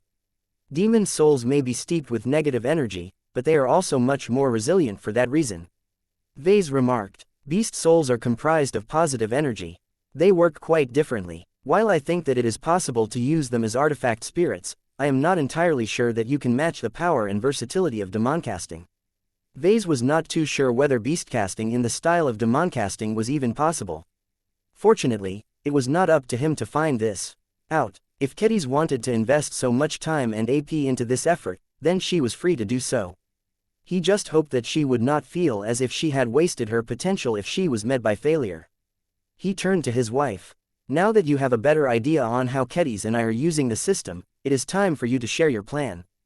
Do you have a defined strategy in mind, or do you need more time to figure out your development strategy?" She shook her head. "No, I do not require that much time to flesh out a basic plan. From what I have seen up to this point, the mech designer system is able to unleash many possible wonders. I have been thinking back on the enlightenment fruits offered by the Tree of Possibilities. There are several of them that can form the basis of a new specialization that our industry has yet to obtain, and will likely not do so for a long time. Both Ves and Kedis looked at Gloriana in anticipation. What was her big idea? What kind of innovation did she wish to bring to life? Gloriana activated a projection that displayed a piece of battle footage. It surprisingly showed the Lionheart in action. The Ace Command mech glowed like a hero in an action drama.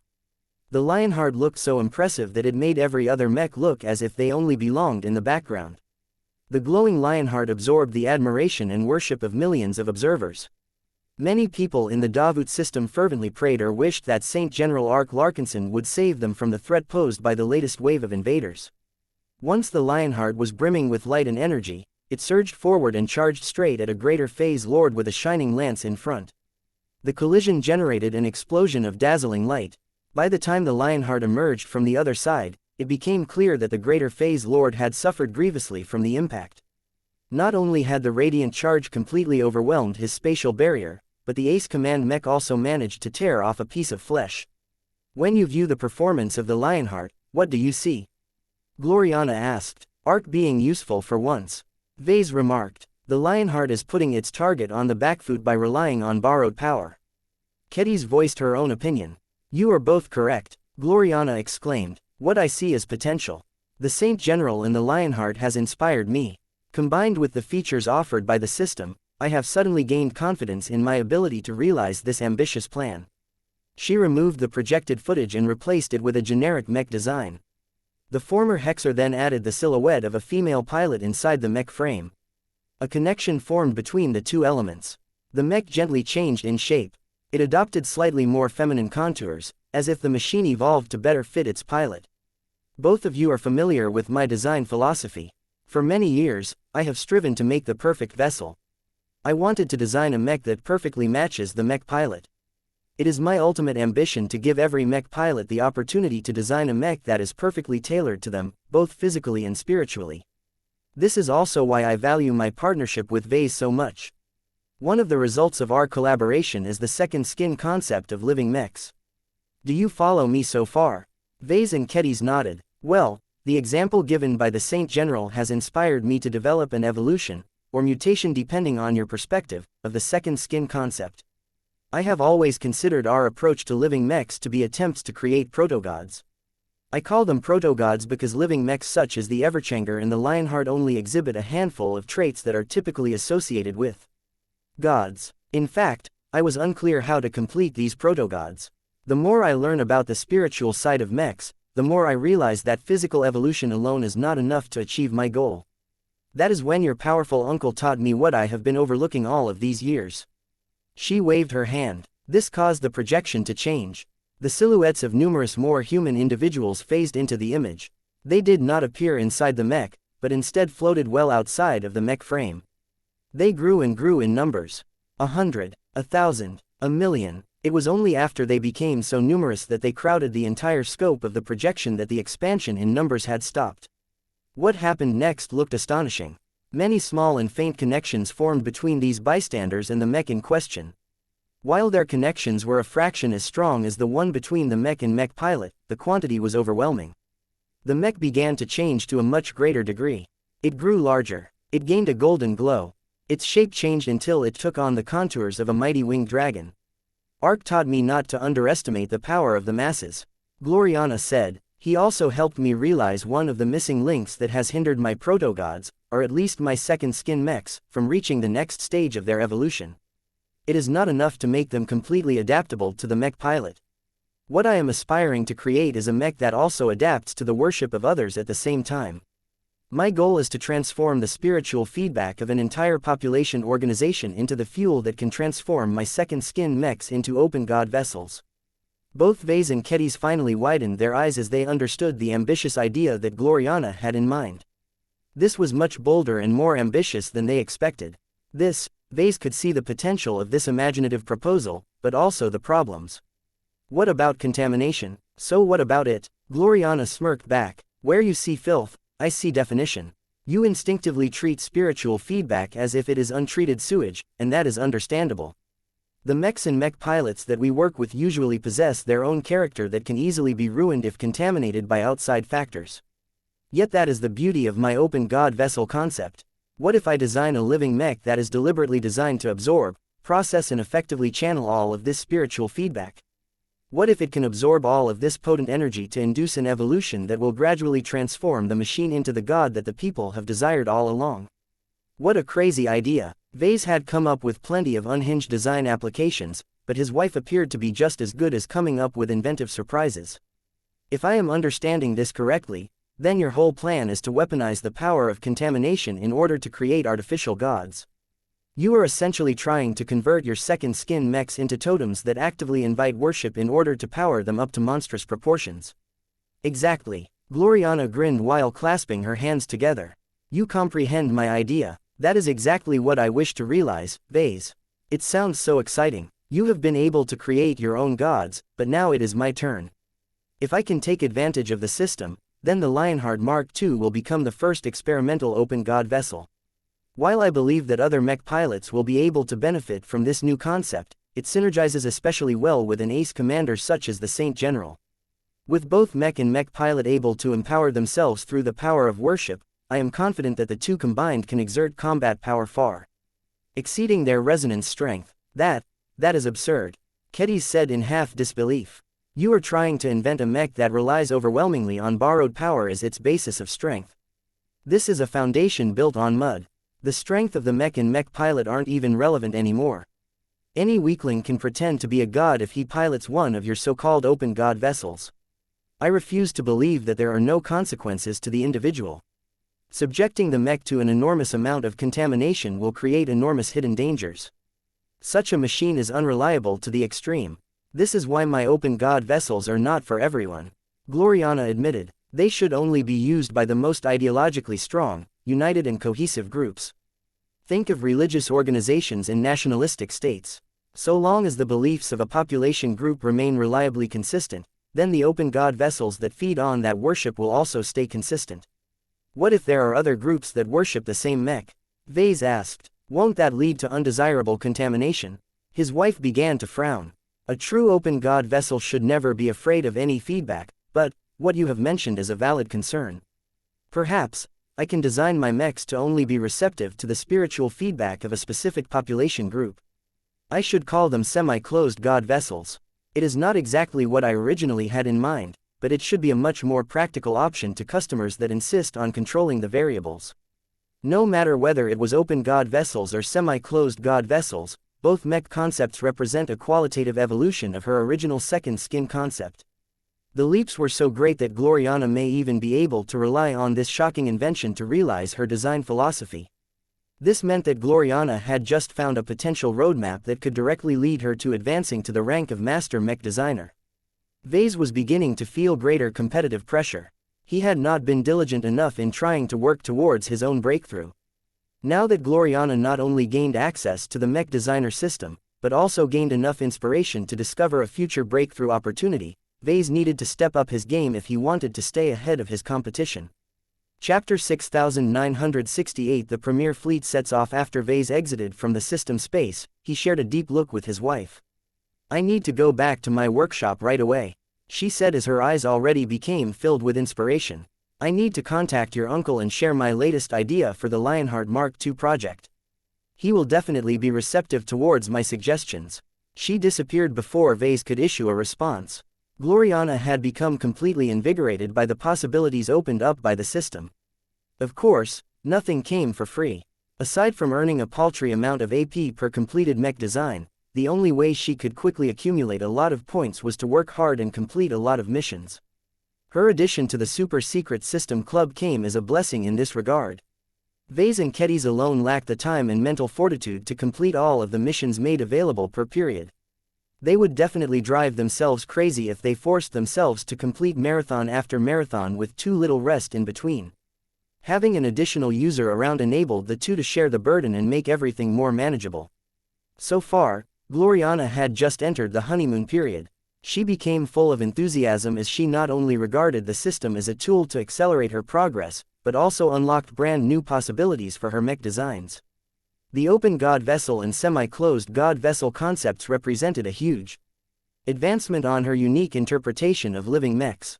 Kedis completely opposed these ideas due to their dangerous dependence on external sources of power. Gloriana's willingness to harness contamination as a weapon and a source of energy likely put a lot of future mech pilots in danger of getting brainwashed by the will of the masses. If she tried to push this idea during the prior years, the Red Association would definitely crack down on her work and stop her from releasing her dangerous products.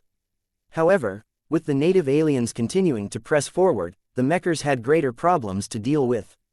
The mech industry had already noticed that the Ra's tolerance towards extreme solutions had quietly relaxed. This gave Gloriana the perfect opportunity to realize her crazy but brilliant idea. The Lionheart Mark II project was the perfect starting point for her experiment. Compared to other mech pilots, the Saint General possessed an inherently high resistance towards contamination. As an ace commander, his willpower was not only much stronger than that of any mortal being, but he also possessed a strong affinity for the light attribute. If darkness stood for degeneration, then light represented the opposite. The light attribute possessed strong purification properties. Light cleansed corruption. Perhaps Ark may not be completely immune to contamination, but his tolerance towards it was higher than that of any other pilot aside from much more powerful saints and god pilots. If Gloriana somehow botched her implementation of the open god vessel, then Ark was unlikely to suffer any permanent harm. In the event that he did, well, Ves did not particularly care. Of course, if Gloriana wanted to use the Saint General as a test subject, then she first needed to obtain his consent. This should not be a problem. Ark was greedy for power. His past actions and decisions already revealed a penchant for taking risks. He shared at least that much in mid-grade with Ves. No matter whether Gloriana succeeded or failed in her first implementation, her willingness to realize such a bold and ambitious design concept exemplified her growth as a mech designer. So long as her experiment produced a successful result, she gained the possibility of turning more mechs into open god vessels. Despite their hidden dangers, the additional power promised by these post-living mechs was exactly what Red humanity needed the most at this stage. Even if mech pilots who relied too heavily on these machines ended up derailing their progression, it was worth it so long as they managed to defeat more phase leaders and slow down the enemy offensive. After Ves reflected on how much progress his wife stood to make now that she gained access to the mech designer system, he felt more and more pressure to push his own design philosophy forward. He decided to set a lot of different matters aside and direct most of his attention on his ongoing mech design projects. Time passed by. In the ensuing days, the Premier Fleet followed by the Blue Jay Fleet finally set off on its latest campaign. Ves briefly halted his work in order to dress himself up and fulfill the duties of the Patriarch one more time. Everyone in the Premier Fleet as well as many other Larkinsons situated elsewhere tuned into the live broadcast and listened to his words. The alien advance has been relentless. The border regions are history. Already, multiple middle and lower zones have fallen in the hands of the invaders, to the detriment of any red humans left behind. The death toll on our side is climbing at an astronomical rate. Despite the valiant efforts of the god pilots to clean up the alien invaders, it is too difficult for them to overcome the massive disparity in numbers between our civilization groups. It is not an exaggeration to observe that our side is losing the Red War. The air grew heavier among the Larkinson clan as Ves pointed out this plain and obvious truth. Many military organizations became increasingly brazen in their attempts to appropriate more starships. Each day, the aliens conquered at least dozens of star systems previously occupied by humans. Even if most of them did not host any large or well-developed colonies, they still housed at least hundreds of thousands if not millions of human settlers. If they were lucky enough, the founders of the colonies arranged evacuations for all of the civilians. Yet the increasing scarcity of starships had made it increasingly costlier and more difficult to arrange adequate transportation. Logistics had become a matter of life and death as far as they were concerned. They needed more and more shipping capacity to transport mechs, soldiers, supplies and spare materials to the active war theaters. The Red Cabal understood the importance of logistics as well. The native aliens increasingly split up their weaker fleets and spread them out across numerous different star systems. This placed the alien warships and starfighters in a better position to intercept human shipments. The increased emphasis on commerce raiding and convoy interception made it even harder to keep the human defenders at the front lines in good shape. This caused the shortage of starships to exacerbate. There was little humans could do aside from forming larger and more defensible convoys, but this slowed down the shipment of goods and personnel by such a considerable extent that they routinely arrived too late to make a difference. The increasing shortage of hulls caused more states and pioneers to make the unconscionable decision to leave the vulnerable populations to their own devices.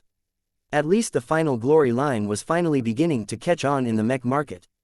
When the abandoned residents had no recourse left, they generally made two different choices. The first one was to hide as best as possible. They either attempted to hide in the woods or drill deep underground. The more capable among them hastily built barebones spaceships that possessed no FTL travel capacity but could still give them a chance to hide themselves inside dense asteroid fields. However, there were plenty of people who had given up all hope of survival and just wanted to spite the invading aliens one last time. That was where the final glory mechs could satisfy their urges. It was in this backdrop that the Larkinsons found themselves in a position to intervene. With the establishment of the Premier Fleet, our clan can finally participate in the highest level of warfare. Ves stated to the clansmen, "I am proud of what we have accomplished. My term as a patriarch may be coming to an end, but I am glad that I am able to stick around long enough to see this day. Just 10 years ago, I never thought our clan could field so numerous first-class mechs, let alone an actual warship. Each of you deserve credit for helping our clan make it this far. From the original third raiders among you to the recently joined first raiders, I am glad that all of you have found common ground and contributed to the growth and development of the Larkinson clan." Ves could have never imagined that the family organization he created back in the Komodo Star sector would rise so high in such a short amount of time. Even if he deserved most of the credit for enabling his clan to grow so quickly, he did not ignore the contributions made by many heroes and other diligent Larkinsons. "From today onwards, the Premier Fleet shall represent the best of our clan," he declared. "With this powerful first-class power at our command, we shall wade into the conflicts where first-class mechs and the most powerful alien warships are contending against each other and see where we can make a difference. Our numbers may be small, but I have unwavering faith in the quality of our troops. With an ace command mech and one of the first full superdimensional ace mechs at our helm, our fleet has the strength to tip the balance in a war theater." Although the Premier Fleet in its current configuration had yet to fight a serious battle, no Larkinson doubted his words. They already had a good understanding of the power of the Saint Commander and Saint Ice. With their recently upgraded ace mechs, it was a waste for them to stick with the expeditionary fleet. The Premier Fleet had become their new stage. Let no one doubt the Larkinson clan's commitment to the defense of Red humanity. Ves intoned, "From the beginning of the Red War, our forces have bled and suffered to secure crucial victories on the battlefield. Our power used to be a lot more limited in the past years, but that is over now. With the power of the Premier Fleet supplemented by the might of the Blue Jay Fleet, we shall do our best to save the struggling upper zones from collapse. We may not be able to intervene in every faltering war zone, but we will not falter in the places where we can reach. This is our mission and our obligation." None of the Larkinsons believed that their soon-to-be former patriarch was being overconfident. The Premier Fleet may be small and its ace pilots still needed to undergo a lot of growth to truly come into their power, but their actual combat power was already astonishing. Ves spread his arms. "Now, go, let us depart the new Constantinople system and seek out more enemies for us to slay. The more powerful aliens we defeat, the more our names shall resound among our fellow red humans. Whether we live or die, we must never lose our courage and determination to defend our society. For the clan, for the Larkinsons." After this rousing speech, the members of the Premier Fleet became filled with enthusiasm. The starships left the new Constantinople system and entered into FTL travel so that they could quickly reach a troubled war theater. The Terran Alliance welcomed the assistance of the Premier Fleet. The superstate had already concluded a special agreement with the Larkinson clan. The Terrans were well aware that the Premier Fleet was not obligated to stay in their territories. This was why they were so eager to incentivize the Larkinsons to stay as long as possible. So long as the Premier Fleet helped to defeat powerful alien forces, the Terrans did not mind awarding the Larkinsons with strategic resources, technology sharing, logistical support and trade priority. Although these rewards did not play a big factor in the Premier Fleet's willingness to fight in the troubled territories of the Terran Alliance, the Larkinsons did not reject the additional rewards. Chapter 6969 Relieving the Caesarian Upper Zone. The Premier Fleet and the Blue Jay Fleet moved quickly through space. Every vessel consisted of fairly modern first-class starships that had been built in the last decade. All of them were equipped with superdrives that had been fortified with as much phase water as the drive engineers could get away with. The combined properties of a warp drive and FTL drive enabled even the larger and more sluggish hulls to course through the higher dimensions at a blistering pace. The high-quality materials and technical specifications applied to the superdrives also made them remarkably stable and resistant against interference, interdiction and natural gravitic tides. They had little concerns about getting ambushed or delayed in their journey. The lack of substandard support ships helped a lot with keeping the fleets fast and agile. The lack of cargo haulers, fleet tenders and other civilian ships might limit their ability to sustain themselves in the field over a longer period of time, but that was not a critical shortcoming so long as the Terrans kept their end of the bargain and provided support services in the local region. The only reason why the two fleets could not arrive at the designated war theater any faster was because the tortuous scream held them back. It couldn't be helped. The converted Orvan battleship may have been developed with the help of stolen human technologies, but the implementation was still inferior compared to the authentic versions. Even if the native aliens built up a lot of expertise in warp drive engineering, the human FTL drive technology was still fairly new to them. There was only so much the cosmopolitans could do to educate the aliens on how to harness this tech in a short time period. Fortunately, the tortuous scream was not a slow battleship by any means. She still traversed the stars a lot faster than the older alien hulls that had not been graced with recent upgrades. Many Larkinsons had their hands full with the ongoing war preparations. It was actually premature to deploy the tortuous scream into battle. She had not completed a proper trial before she was immediately mobilized for the current campaign. The E-66 experimental yard had also been forced to rush her conversion and most definitely cut a few corners as a consequence. Not an hour went by without a crew member discovering another glitch. Although they mainly affected smaller and more auxiliary systems that had received less attention than others, the faults could still cascade into greater calamities if left unchecked. While there were more than a few Larkinsons that began to cast doubt on whether the tortuous scream was even space-worthy in her current conditions, the warship did not fail them up to this point. "So where are we heading, exactly?" Ves asked as he paid a visit to the Saint Commander who had settled elsewhere in the flagship.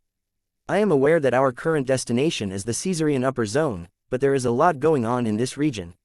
Casella Ingvar did not look up from her reading. "We are still exploring our options. At this stage, many defensive redoubts are struggling to keep up the fight. Alien raiders are making it more and more difficult to keep them supplied. The Terrans have asked us to inflict a crippling blow to their operations.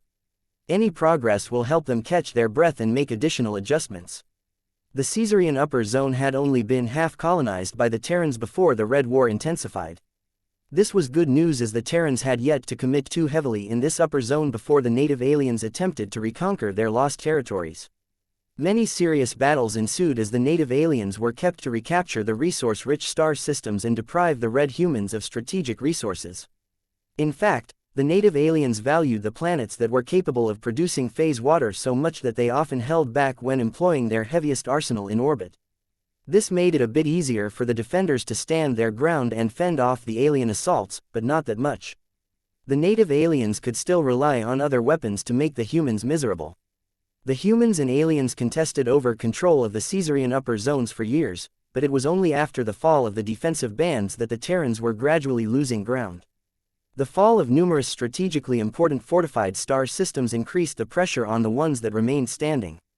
Not only were more and more aliens beginning to concentrate their forces at the defensive positions that remained functional, they also found it much easier to disrupt and even cut off supply lines. The latter might not sound like a big deal, but it was absolutely detrimental to the defenders. They relied too much on the supply of replacement mechs, personnel and supplies to sustain their struggle. Even minor disruptions to the supply lines could seriously limit their ability to leverage their weapons to the fullest. While our fleets are relatively fast, it is a waste of time for us to hunt down every alien raiding party. Ves remarked, "Your command field also makes it so that we fare best if we can concentrate our forces on a single battlefield at a time. It makes little sense for us to split up our combat forces across multiple different star systems."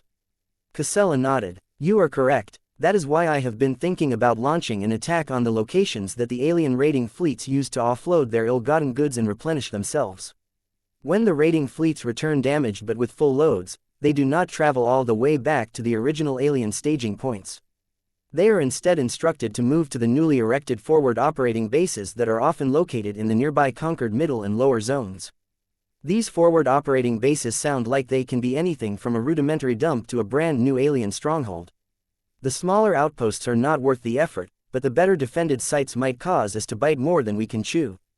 Casella finally looked up from her reports and grinned. The latter is exactly what we are hoping to find. The Terrans have already dispatched numerous scouts to identify the more heavily defended alien raiding ports. I have also dispatched the Morpheus, our converted scout archship, ahead of our fleet to monitor our likely target under stealth to make sure that we have not overlooked any threats. How long will that take? Not as long as you think. She responded. I have requested the cooperation of the diviners of the Moloch squadron to work together with Ilvain to surveil the locations of interest through mystical means. The information they expect to gain from their efforts is likely vague, but we do not need much precision to confirm the presence or absence of phase leaders. Ah, I see. You don't just want to squash the alien raiding bases. You also want to eliminate a bunch of phase lords while you are at it. Only by winning a battle at a location defended by multiple greater phase lords will earn the premier fleet enough renown. The ace commander raised her hand and projected a map that displayed the Caesarian upper zone and surrounding zones. A large portion of the Caesarian upper zone was cast in red, with only the side nearest to human space still cast in green.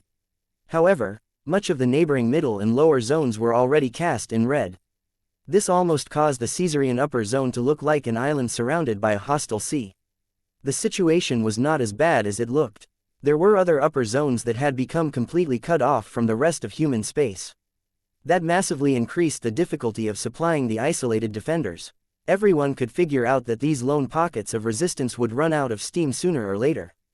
While the Caesarian upper zone still maintained enough guarded supply lines to avoid getting cut off, that could always change in a short amount of time. As you can see, the aliens are aware of the importance of these supply lines. They have allocated more and more assets to conquering these locations or at least raid the shipping conveys that pass through them. This makes it likely that the bases that these raiding fleets operate from have become significant staging points to the native aliens. Ves agreed with this logic. The more important the locations, the greater the chance that phase lords are stationed at those central locations. After all, if there are no gods presiding over these sites, the native aliens are likely to become unruly to the point of fighting against each other. It would not shock me if they are also tempted by all of the phase water and other riches that are being stockpiled. In the case that the lesser phase lords that accompany the raiding fleets feel tempted to throw their weight around, there has to be at least one but preferably multiple greater phase lords on guard to deter any trouble. Just because the native alien races had set aside their animosity and united against the shared threat of red humanity did not mean they got along with each other.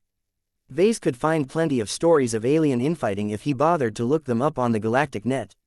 What he found amusing was that the greater the confidence, the more likely the aliens engaged in squabbles against each other. Not even the phase lords were immune from this effect. All of this gave the leaders of the Red Cabal a headache. They had to dispatch many of their phase lords and phase whales in order to act as enforcers and peacekeepers. Eliminating them therefore created a bonus effect of destabilizing the cohesion of many nearby alien fleets. If the Red Cabal was unable to maintain a strong presence at a section of the front lines, then the native aliens operating in the region would definitely lose cohesion. Was that enough to blunt their offensive? Maybe not, but it would definitely help them ease the pressure. Suppose this attack succeeds. What is next? That depends, Ves. If the opposition folded easier than expected, then we would immediately move on to attacking the next major alien staging point. We may even attack multiple of them in quick succession if we have managed to confirm their details in advance. The enemy won't stand still. They will either evacuate or reinforce these strategic locations in advance, especially if it becomes obvious what we are doing. That is the point. Casella smirked. If they maintain the status quo, then we will topple them like before. If they evacuate, then we have strengthened the supply lines leading to the Caesarian upper zone without needing to undergo a battle.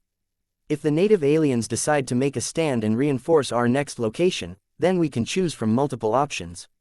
Attack or avoid, right? Correct. We need to make full use of the First Sword Mark III's excellent superdimensional traits. As long as Saint Dice has gained enough practice and confidence in utilizing her ace mech's new strengths, she should be able to challenge several greater phase lords without falling into a disadvantage. It will be risky, but I think that it is worth a try. If we find out that the native aliens have stationed too numerous greater phase lords and fleets in a single location, then we can always opt to turn away. Our multifaceted scouting capabilities give us a greater ability to detect ambushes ahead of time. This is one of our greatest strengths and the key reason why we can confidently operate behind enemy lines. Although the alien invaders had yet to establish full control over the fallen middle and lower zones, they were still crawling with enough alien forces to make them dangerous to traverse. Not many forces possessed the strength and daring to swim through the fallen regions like the Premier Fleet. However, that made it all the more important to disrupt the adversary operations over there. They would definitely slow down their offensive against the Caesarian upper zone if they felt they were losing grip on the surroundings. Chapter 6970 Monitoring Mech Designers. The swift pace of the Premier Fleet and the Bluejay Fleet meant that it may take less than a week before they commenced their first battle. In fact, it may very well be possible that their starships moved faster than their scouts were able to peek at their prospective targets and confirm the adversary troop allocation. That was not a big problem. At most, the eager Larkinsons may have to wait a few more days before they can try out their new toys against the native aliens. Many members of the Premier Branch had been looking forward to this. Even if their preparations were anything but complete, many of them had already grown sick of staying on New Constantinople 8 while the war kept raging far away. Now that the Premier Fleet was finally underway, they could finally do the jobs that they originally applied for. Many of them had already been informed in advance that the Premier Branch was not content to remain idle. Action would become an inevitable part of their lives. Perhaps the only part of the Premier Branch that was not so enthused about heading straight into dangerous territory was the people of the design department. The Larkinsons were extremely deviant in this regard. They expected more from their mech designers. Whereas other organizations carefully treasured their talented and capable mech designers and tried to bury them as far away from any war zones as possible, the Larkinsons tried to do the opposite. Influenced by the Bright Republic's once slavish devotion to the societal revival theory, the Larkinsons had all come to believe that the best mech designers were those that had been tempered by combat and war. After all, if subjecting a mech designer to so much danger could produce a once-in-a-generation superstar like Ves Larkinson, then the same formula should work for other mech designers, right? Few Larkinsons possessed the awareness that this completely unscientific assumption was no different from pure superstition. Plenty of good mech designers emerged from locations that had never experienced elevated levels of violence. However, that did not stop the Larkinsons from believing that the only mech designers that deserved to supply them with mechs were those that possessed the courage to step on the same battlefields. Whatever the case, many mech designers who signed up to design mechs alongside the famous father of Carmen Mechs did not exactly had this in mind. They were civilians. More than that, many of them proved their potential and worth during their studies. They received favored treatment and managed to attract better schooling and tutors. How could these talented mech designers possibly stomach the idea of designing mechs while the ship they were stationed on was in fact a warship and a particularly well-armed one at that? With a name like that could be translated as the tortuous scream of a human dying in agony over a span of 46.7 hours, a mech designer would be crazy to volunteer to serve on such a ship. Yet that was exactly what the members of the design department had done. Part of it was due to peer pressure. The Larkinsons constantly measured each other's worth by their combat records. A Larkinson did not necessarily have to be a hero who tore aliens apart with their bare hands, but he or she should at least have the guts to appear on the battlefield and hopefully do something useful such as fixing up mechs or manning the stations of a starship. Due to this aggressive culture, even the valued mech designers of the design department could not avoid these expectations. In fact, it was exactly because they were mech designers that it was impossible for them to escape this reality. People constantly compared them to Ves Larkinson. Even a civilian who couldn't even harm a fly like Gloriana had to endure these evaluations and prove her courage by accompanying her husband even as he and the other Larkinsons galloped into danger. Of course, the most ideal Larkinson mech designer aside from Ves happened to be Kedis. Not only was she an up-and-coming mech designer whose works had already become popular, but she also happened to be a fearless swordmaster who did not hesitate to board adversary warships in order to chop aliens with her greatsword.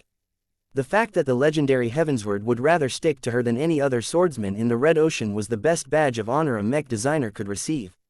This left many other Larkinson mech designers such as Alexa Strian, Victor Macmillan and Kesley Ampetok in an awkward position. None of them were soldiers. They had no inclinations to fight or to participate in a battle. They were mech designers. Their job was to design mechs so that other people could do all of the fighting. How did it make sense for them to take part in this insanity? Yet what normal people considered insane was completely normal to the Larkinsons.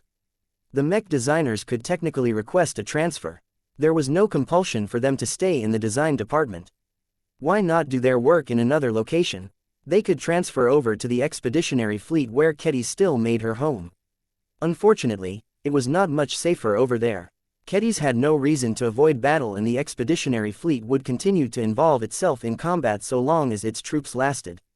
The mech designers could also choose to transfer to a planetary branch located in the rear, but that was no different from branding, coward, on their foreheads. If they wanted to lose the respect of the Larkinsons in an instant, then requesting a transfer to one of the safer branches was the fastest way for them to achieve their goal. This reason alone stopped many mech designers from doing so. As members of the Larkinson clan, they understood quite well how much they would damage their careers if they made a decision that should have been common sense. Even if they were able to retain their jobs in the design department, their relationships with those who had the guts to stay put would definitely freeze. Their cowardly decision would become a millstone that would continue to drag them down going forward. They would always be considered last for promotion, and they could forget about receiving more desirable assignments. If these mech designers had any ambition of building a career in the Larkinson clan, then they could never afford to make this wrong decision. They did not have to become as fearless as Ketty's, but they should at minimum express enough solidarity through silent actions such as Gloriana. Ves called over Alexa Strian in order to sound out the willingness of the mech designers to accompany the premier fleet on this dangerous campaign. "How are you doing? Are you scared?" The young woman struggled to formulate her response.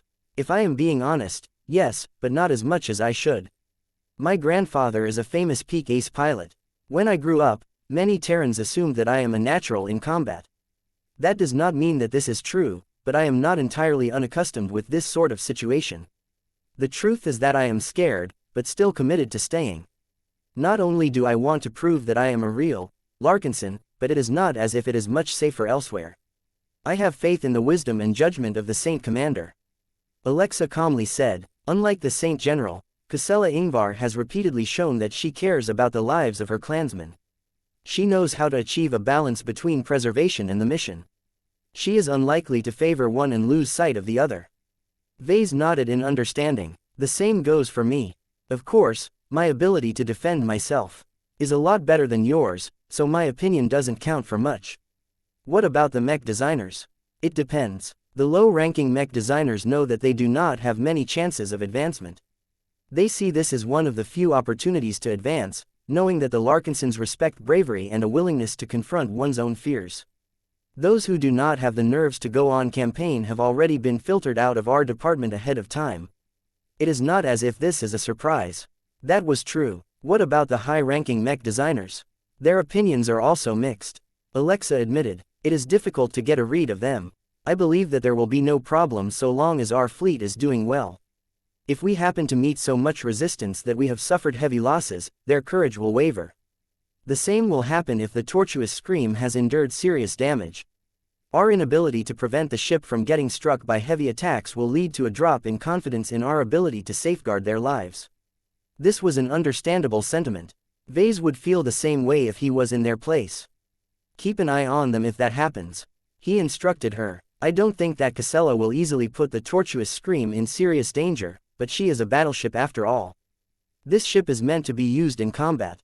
It makes little sense to place her in the rear. That is why we renovated the hull to accommodate the Minerva Mark II. If the Premier Fleet continues to play with fire, it will inevitably get burned. That is the time where people show their true selves. Make sure to take note of those who maintain their composure and are willing to step up. They are special. If that is the case, I think it is probable that Xanthar Larkinson will satisfy your demands. He has been a part of the expeditionary fleet through its worst and best moments. This is nothing new as far as he is concerned. Although I think his growth experiences has caused him to become prone to overconfidence when threatened, you can hardly find a more courageous mech designer in the design department." It was a pity that Michael was not around anymore. Ves wondered how his other student was doing. He had lost contact with him shortly after he joined the transhumanist faction of the Red Association. It felt as if the mechers had managed to pluck a crop that he had spent a lot of time and effort into growing to maturation. "I am aware of Xanthar's inclination. He is a Larkinson after all.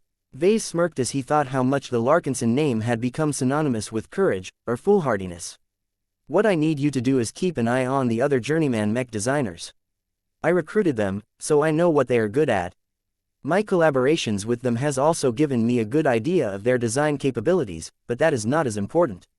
Each of them are already competent enough, or else they wouldn't have been able to maintain their place in the design department. What I am looking for are other qualities such as grit, persistence, loyalty and kinship. Only those who demonstrate the desired traits are qualified for a special program. Alexa's expression shifted. She definitely picked up the suspicious undertone. Gloriana has recently become much more motivated in her work. The direct disciple made a seemingly unrelated remark. She has become much more energized. She is also exploring a new direction for the Lionheart Mark II project. Your wife has begun to do all of this after concluding a recent meeting with you in your design lab. As expected, Alexa was incredibly smart and observant. She undoubtedly managed to connect a lot of clues together. Ves was not entirely certain whether her grandfather had shared his own deductions about Ves to Alexa, but it ultimately did not matter. The outcome would still be the same. Gloriana has been introduced to a new facet of mech design. Ves vaguely said, once I am sure that she has adapted well to the altered paradigms, I will definitely extend the same treatment to more mech designers. I want your help in doing so. Don't worry, before I approach anyone else, you are first on the list. That is my promise. Thank you for your trust. I shall endeavor not to disappoint your expectations. You deserve it, Alexa. In hindsight, I should have chosen you before my wife.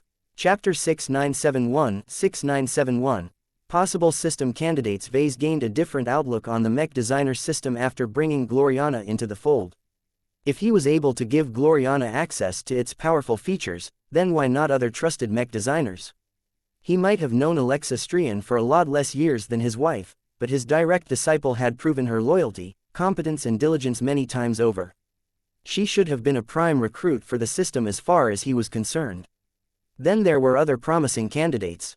Xanthar Larkinson was not only family, but Ves had played an outsized role in shaping his education and attitude towards mech design.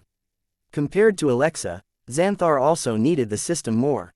The third raider did not enjoy the benefits of being born as a designer baby. He also did not have the benefit of particularly expensive and powerful cranial implants either. The assistance provided by auxiliary chi cultivation may be able to help him narrow the gap between himself and first-class mech designers, but it should still take him far too much time to build up his foundation, especially since he had to play catch-up to the likes of Alexa Strian and Kelsey Ampatok. I'll take a good look after him after I have finished with Alexa. Ves told himself. Aside from these obvious candidates, Ves also could not forget about the ones that did not catch his attention on a regular basis but still showed good qualities.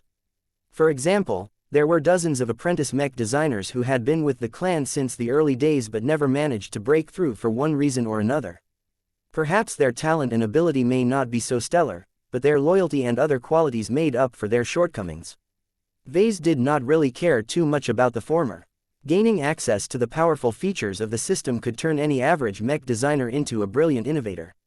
What the system could not do was to make mech designers more grateful and loyal to him. This was why he needed to select for these qualities in advance. Not every mech designer could be as staunchly loyal and trustworthy as Kedis. Ves did not ask for the impossible in every candidate. They just had to be good enough to reassure his concerns. I also can't forget about the mech designers who will soon complete their EDNet training. He reminded himself. Almost 4 whole years had passed since all of those journeymen first applied for this special benefit. Familiar mainstays such as Sarah Voikin felt they were being left behind by Ves and urgently wanted to undergo EDNet training in order to get 20 years worth of high-intensity study in an accelerated virtual learning environment. In hindsight, Ves maybe should have been more open to inducting them into the mech designer system instead, but he was not ready to take such a radical and dangerous step at the time. Did he regret his reticence? Perhaps, but there was no use crying over spilt milk. Besides, it was not necessarily a bad idea to have a bunch of Larkinson mech designers go on exchange and study in a completely different environment from the Larkinson clan. All of those EDNet mech designers gained access to the exclusive or near-exclusive teaching resources of the Red Association. By the time they returned to the Larkinson clan in the near future, they would not only be fully capable of designing first-class multi-purpose mechs, but also showcase numerous new specializations that were normally exclusive to raw mech designers. Of course, spending 20 subjective years away from the Larkinsons most definitely alienated them from the clan. Ves needed to make sure to give them enough time to reunite with their old brothers and sisters and make sure they integrated back into the design department. It might take a while before he became certain of their loyalty and commitment to the Larkinson clan, but Ves was not in a hurry. What about people outside of the clan? While Ves felt a lot more reluctant to induct mech designers who did not originally belong to the Larkinson clan, it was not an entirely unacceptable idea. He needed to be truly certain about a mech designer's trustworthiness if he wanted to recruit an outsider. In many cases, it was just better to recruit him or her into the Larkinson clan first. What about the cases where this was not possible? Ves was already thinking about inviting Jovi Armelon to become a part of his secret club. However, Jovi was a born and raised mecher. The Red Association's stamp on him was so ironclad that it was impossible for him to leave the super organization. Should Ves induct him into the system anyway? No, that is not a good idea. The Red Association had already rolled out its own kinship network in order to root out cosmopolitan agents and other traitors. As the inventor of kinship networks, he knew quite well that it was difficult for individuals to maintain their privacy if their spirits were permanently connected to a vast spiritual monitoring system. While Ves was able to think of a few tricks to block or spoof the monitoring of the Larkinson network, it only took one mistake to leak one of the greatest secrets in the Red Ocean. Ves did not believe that Jovi was more capable than him in this regard. Besides, ever since the mechers erected their own kinship network, they definitely developed it further according to their own requirements. As one of the successors of the Five Scrolls Compact, the mechers most definitely possessed the knowledge to change and evolve the initial form of the kinship network into a much more robust product of e-engineering. Ves suddenly made the realization that the Larkinson network may in fact be one of the least developed kinship networks that were currently in existence. After all, Ves never spent any time on updating it after he created it. He never assigned the T-Institute to develop it further. The only entity that could change the Larkinson network was the Golden Cat herself. Since she was the heart and soul of this kinship network, her growth and evolution also strengthened the Larkinson network, but that was more incidental than anything. If Ves wanted to make sure that the Larkinson network kept up with the times, then he needed to put a serious team of cultivation scientists, e-engineers, computer scientists and other relevant experts on the job. Goldie, he spoke. Naya, the Golden Cat manifested next to Ves and immediately pressed her warm and fuzzy spiritual body against his head. You should know what is on my mind, right? I think that you should devote a lot more attention to this. The Larkinson network is probably severely out of date. You don't necessarily need to add more features, but you have to make sure to strengthen the existing ones. No matter what, outsiders should never be able to compromise it. Do you agree? Naya, I will make sure to draft a memo to the T-Institute right away. The people over there should form a team or expand an existing one if they have one already. We cannot afford to neglect this priority. Nya, Ves did what he said. Even if he had been reduced to a lame duck patriarch, a task like this still fell within his authority. He did not think that the Saint Commander or whoever succeeded his position would mind. He turned his attention back to possible system candidates. I'm sorry, Jovi, but as long as you are part of the Red Association, I can't invite you into my super secret club. The security risks were too great. Even if Ves felt that Jovi was trustworthy and dependable enough to know about the mech designer system, that definitely did not apply to the other members of the association. The only way for Ves to bring Jovi over was if the latter formally left the Red Association, but that was inconceivable. The mechers invested too much in him. It took a fortune to raise him as a designer baby and feed high-quality resources to him as he grew up. He also benefited from the best education that the MTA and subsequently the RA could provide.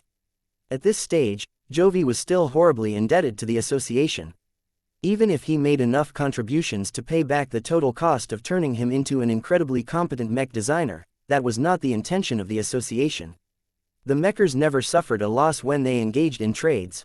The entire point of pouring so many resources into Jovi was to hope that he would be one of the few truly successful mech designers who would become so productive in the future that he could pay himself back thousands of times.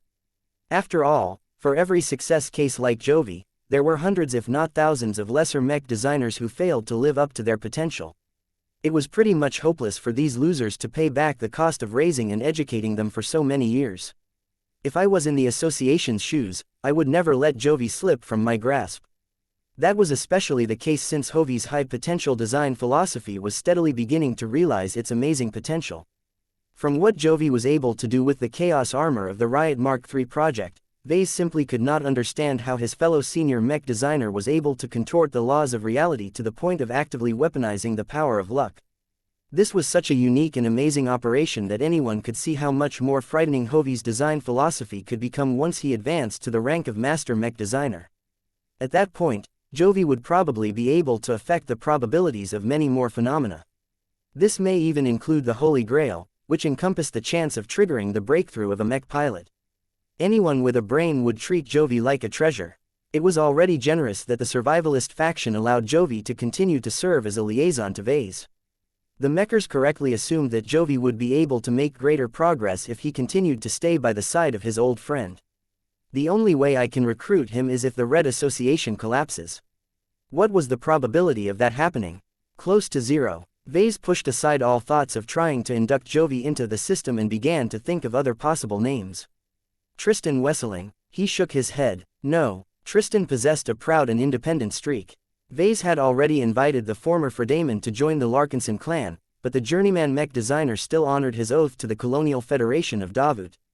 While Ves could respect a mech designer that stayed true to his promises, it was a pity that this also made Tristan less trustworthy on a personal basis. Let's see how long he will keep this up when Davut finally falls. Despite the Saint General's heroics, the damage to Davuti's infrastructure continued to accumulate. The alien invaders were inflicting considerably more damage to the defenses and industries than the Davutans could repair in time. Once the Davut system inevitably collapsed, that should be the end of the second-rate state. Ves would definitely approach Tristan again at that time, but his offer would not be as generous as before. Perhaps it is already too late to bring Tristan into my inner circle. That was regretful, but Ves would not lose any sleep over it. The man already had his chance. Aside from Tristan, Ves could not think of any other mech designers that he wanted to induct into the system. He had developed a working relationship with numerous respectable master mech designers, but Ves completely rejected their candidacy. The system provided the greatest value to the young and ignorant. The older and more knowledgeable the mech designer, the less they valued its features. To most master mech designers, the system might be able to help them overcome their bottlenecks and help them advance to the rank of star designer, but Ves was not too certain about this guess.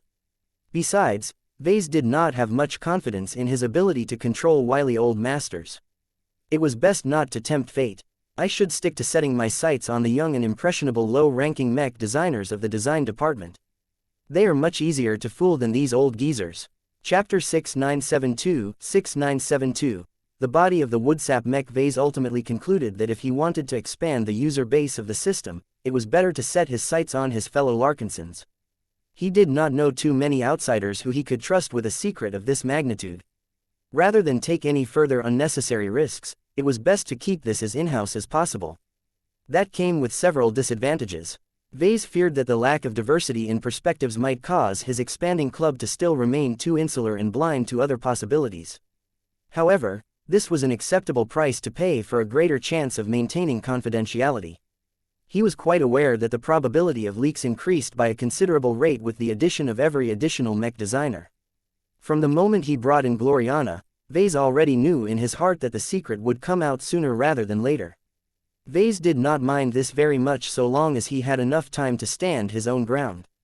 I will need to become a master mech designer at a minimum if I want to fend off most sources of trouble. While he would still attract a lot of unwelcome heat if he became known as the carrier of the mech designer system, his right to speak was much greater if he became a master mech designer by that time. Now that Gloriana had entered the fast track, Ves had to take his competition a lot more seriously than before. This was why he soon set aside his considerations regarding the system and directed his attention to one of his ongoing mech design projects. The Arboreal project did not see much progress in the last few months.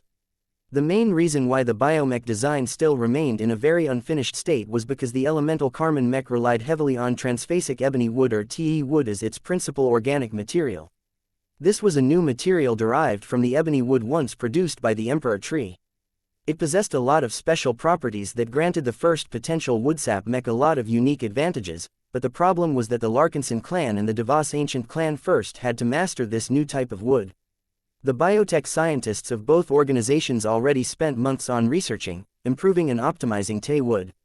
The more time they spent on studying this material, the more data and insights they gained.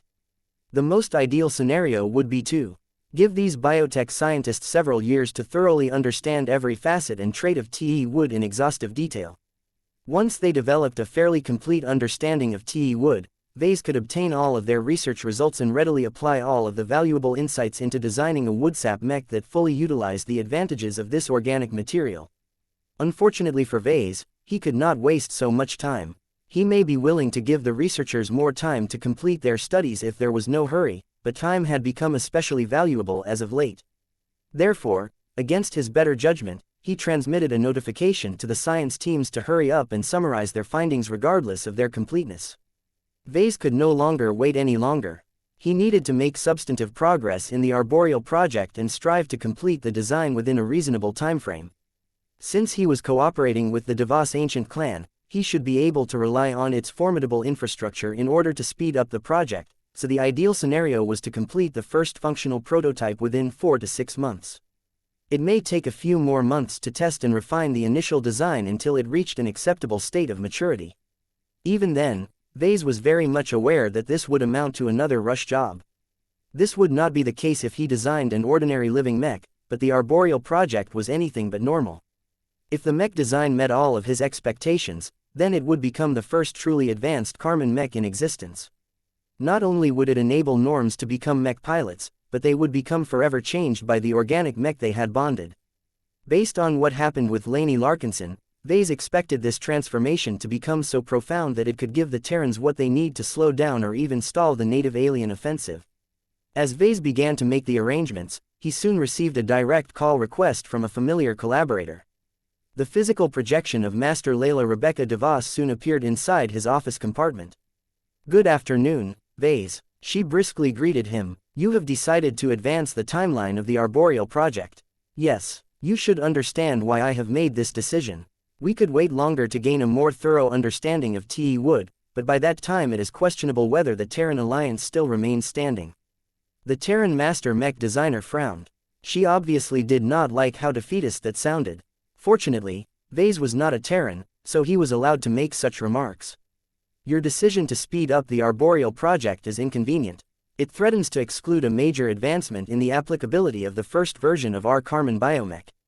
Ves raised his eyebrow. "What are you talking about? We have devoted a research team into investigating whether we can implement a replica of a human nervous system into a biomech based on Te wood." She explained. "This is not a new concept in biomech design. Since the beginning, many professionals have realized the possibility of turning an organic mech into a scaled-up copy of the human body. If such a biomech can be developed, then the mech pilot can effectively control his biomech as if it is little different from his real body. This went way further than what a blood pact was supposed to enable. The blood pact only created a mystical data connection between the Karman mech pilot and the Karman mech. It did not inherently make the mech easier to pilot, though many did have the illusion that this was the case. However, it did not change the fact that Karman mech pilots actually had to learn how to pilot a war machine if they wanted to utilize their bonded Karman mechs to the fullest. If the control system changed to the point where the Karman mech pilot was actually able to inhabit the Karman mech to the point the latter behaved exactly like his own body, but larger, then that would represent a paradigm shift. "I see. If your research team can make this happen, then that will massively lower the learning curve of piloting the woodsap mech." Ves reacted in surprise. Master Layla DeVos leaned forward. "The yellow jacket mechs have sparked a revolution. For the first time, norms can pilot mechs regardless of their genetic aptitude. However, there are those among us who do not think that you have made mechs accessible enough to the common folk. You have left this job unfinished. Far too many people are being hindered from becoming qualified soldiers that are ready to deploy on the battlefield because they are unable to control their yellow jackets effectively enough. They lack training." This was the first time that anyone told Ves that his Karman mechs were incomplete. It would have been outrageous for anyone to claim that a mech that was able to turn any human into a mech pilot was not feature complete, but the Terran master dared to make this statement. Of course, the two were friends who had already grown familiar with each other's temperament, so Ves did not feel insulted by this remark. A good mech designer must always have the realization that a mech could always be better. If a machine had become so perfect that there was no conceivable way to improve it anymore, then there was little point for mech designers to continue working. While Ves did not think his Karman mechs were only half complete, he did not think they were finished either. He wouldn't have come up with the elemental Karman mech concept otherwise. What he did not expect was for the Devosans to have a different idea on how to improve his Karman mechs. "Why do you want to apply this change?" he asked. "Shouldn't it be enough to grant first-class or even second-class C and D grade mech pilots the ability to pilot the equivalent of a first-class multipurpose biomech?" The older woman shook her head. "No, it is not enough anymore. We are not content with enabling our first exclusive Karman biomech to turn into an upmarket and organic version of the Yellow Jacket. What we desire the most is to incorporate a selection of our finest biotechnology and biomech applications into the Arboreal project. We do not want to become known as your assistants or technical consultants.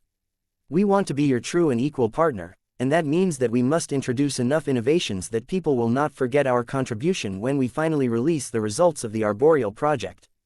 What an ambitious goal! Ves fully recognized how difficult it was for the Terrans to earn a respectable amount of credit under the circumstances.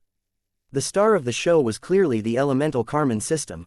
By replacing regular human blood with the sap of Te wood, the future pilots of the Arboreal project would gain their own form of extraordinary power. The Terrans faced an uphill battle if they attempted to match the amazing qualities of a woodsap mech with their own biotech attainments. "I have to admit that your idea sounds intriguing," Ves admitted. "Since you Terrans have already developed such a solution, why haven't I heard about it before?"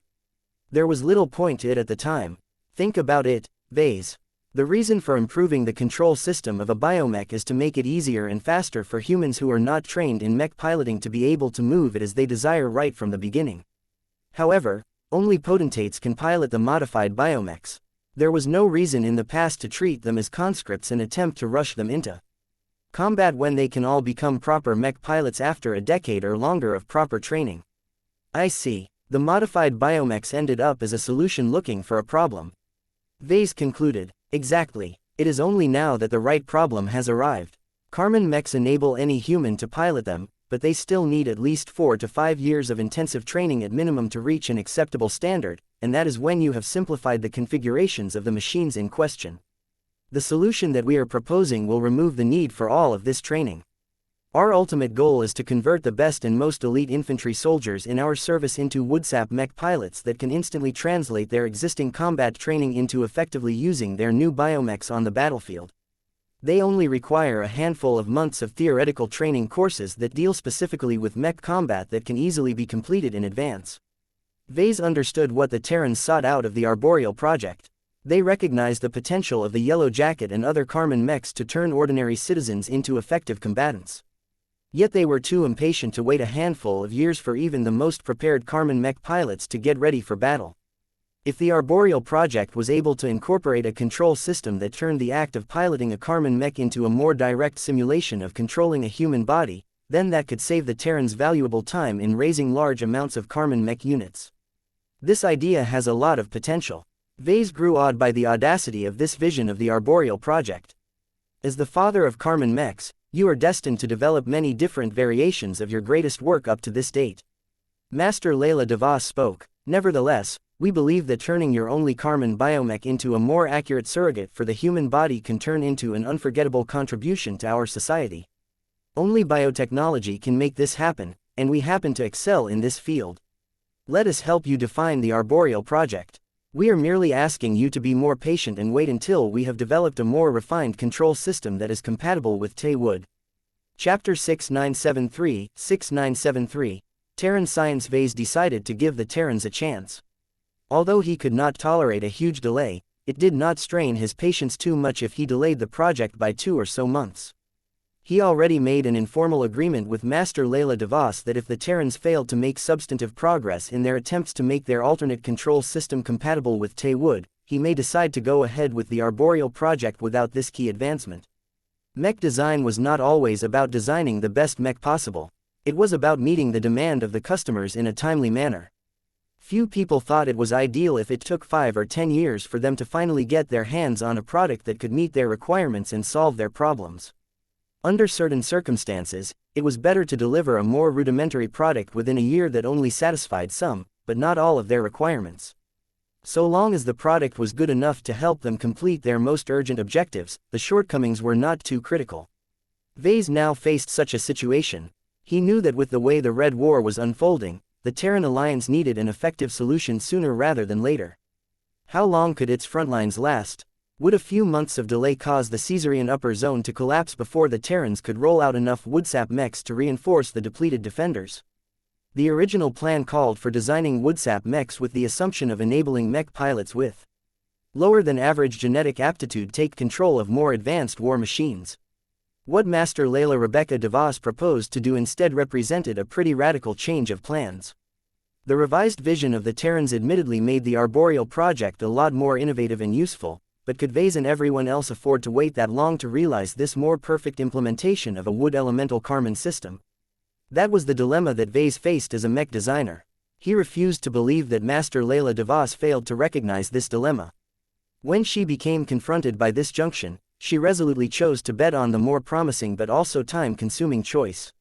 Whether she had made the right choice or not, she and by extension the Terrans would rather invest additional time into developing a more mature and developed wuxia mech than to settle with rushed and inferior goods. They made this choice despite the awareness that a rushed wuxia mech design may be just what they needed to stem the bleeding and give their defenses a crucial wave of timely reinforcements. This either told Ves that they were willing to bet the future of their colonial superstate on this gambit, or they were not too concerned about the consequences of delaying the arboreal project. The Terrans are not stupid. Ves reminded himself. They are among the most careful and cautious thinkers among the first raters. He spent enough time on New Constantinople to know that the Terrans never made any reckless choices if they could help it. They liked to deliberate on possible solutions in committee so that they became certain that they chose the right direction to go forward. While this decision-making model often caused them to be slow to react to rapid changes, the Terrans nonetheless managed to preserve their legacy since the dawn of humanity's ascension into the stars. Even when they were faced with collapse in every direction, the Terrans remained steadfast in their steady and careful approach towards decision-making. If the opinions shared by Master Layla DeVos did not merely reflect her personal attitude, but instead conveyed the consensus of the leadership of the Terran Alliance, then they most definitely had a trump card in store. What are they relying on? Ves wondered. A few possibilities came to mind. Perhaps the Terrans were almost ready to enact their mysterious plot to recapture the sovereignty that they surrendered to the mechers and the fleeters. Ves had never heard about it again, but he most definitely had not forgotten about it. The Terrans, the Rubarthans and possibly other conspirators must be maneuvering behind the scenes. As far as he knew, they were waiting for the right timing to launch their ambitious plan to declare their independence from the hegemonic regime originally established by the mechers and the fleeters. Were they already closing in on that fateful date? The Terrans may also be thinking about forcing their peak ace pilots to simultaneously step onto the road to no return. Most of their greatest heroes would undoubtedly be found wanting and perish, but if 2 or 3 of them managed to survive and complete their ultimate apotheosis, then it may be worth it in the end. Still, Ves felt it was way too soon for the Terrans to resort to this measure. They needed to mine a lot more superdimensional matter in order to complete the superdimensional conversion of many more peak ace mechs. That would definitely give their god pilot candidates a much higher chance of succeeding in their attempts to attain godhood. A more direct and extreme measure would be to deploy weapons of mass destruction en masse. Who cared about taboos when the Terran Alliance was on the verge of losing a crucial and strategically important upper zone? Although the massive escalation would undoubtedly invite a devastating counterreaction from the native aliens, if Red humanity was already on track to lose the war according to its current trajectory, then why not flip the board and see what happened? Any change was better than the current status quo. Ves had an idea that this possibility may already be fairly close at hand. It only took a single rogue element that happened to have an antimatter bomb or equally devastating superweapon on hand to push the metaphorical red button. The rogue operators may be a Terran, a Rubarthan or maybe even a third rater.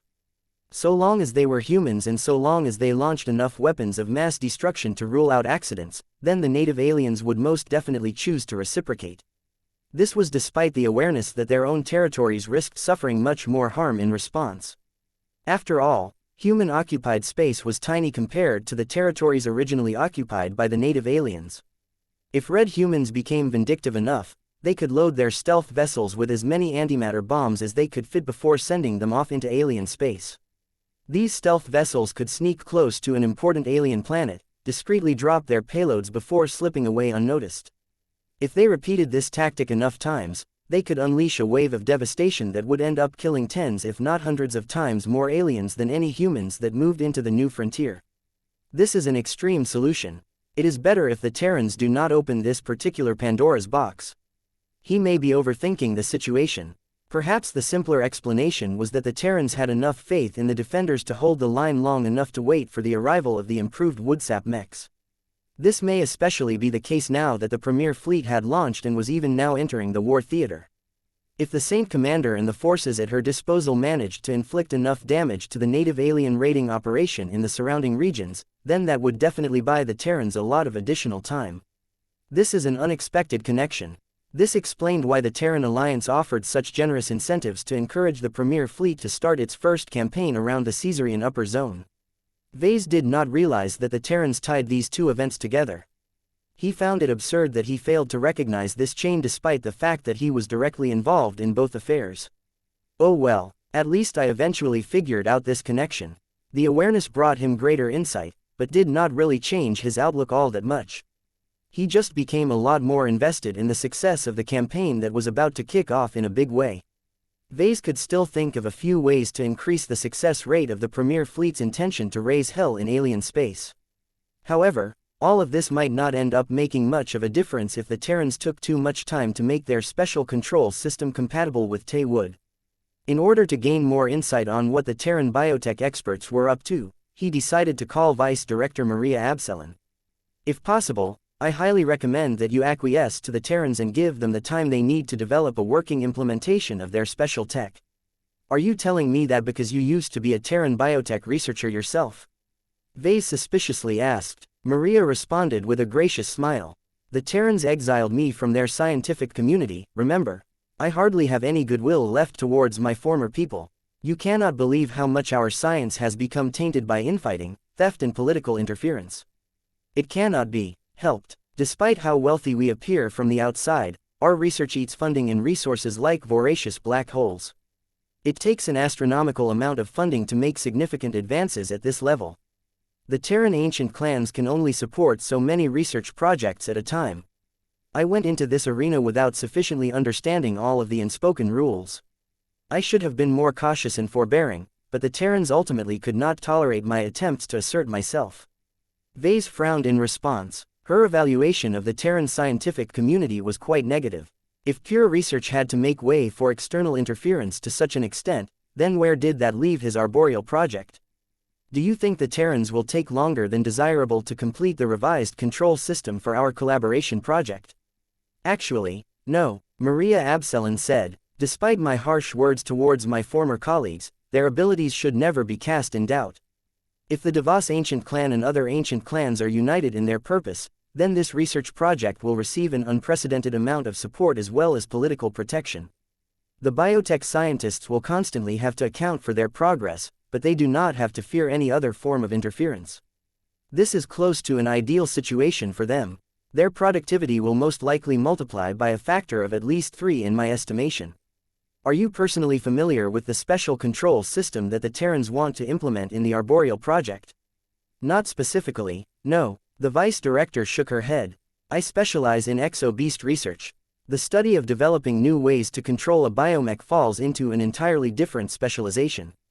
However, if my speculations about the possible direction chosen by the relevant Terran scientists are accurate, then my expertise may not be as unrelated as I initially assumed. Ves deduced the possible connection. Are you claiming that the Terrans will attempt to base their innovative control system on the nervous system of comparable exo-beasts? The physical projection of Maria grinned.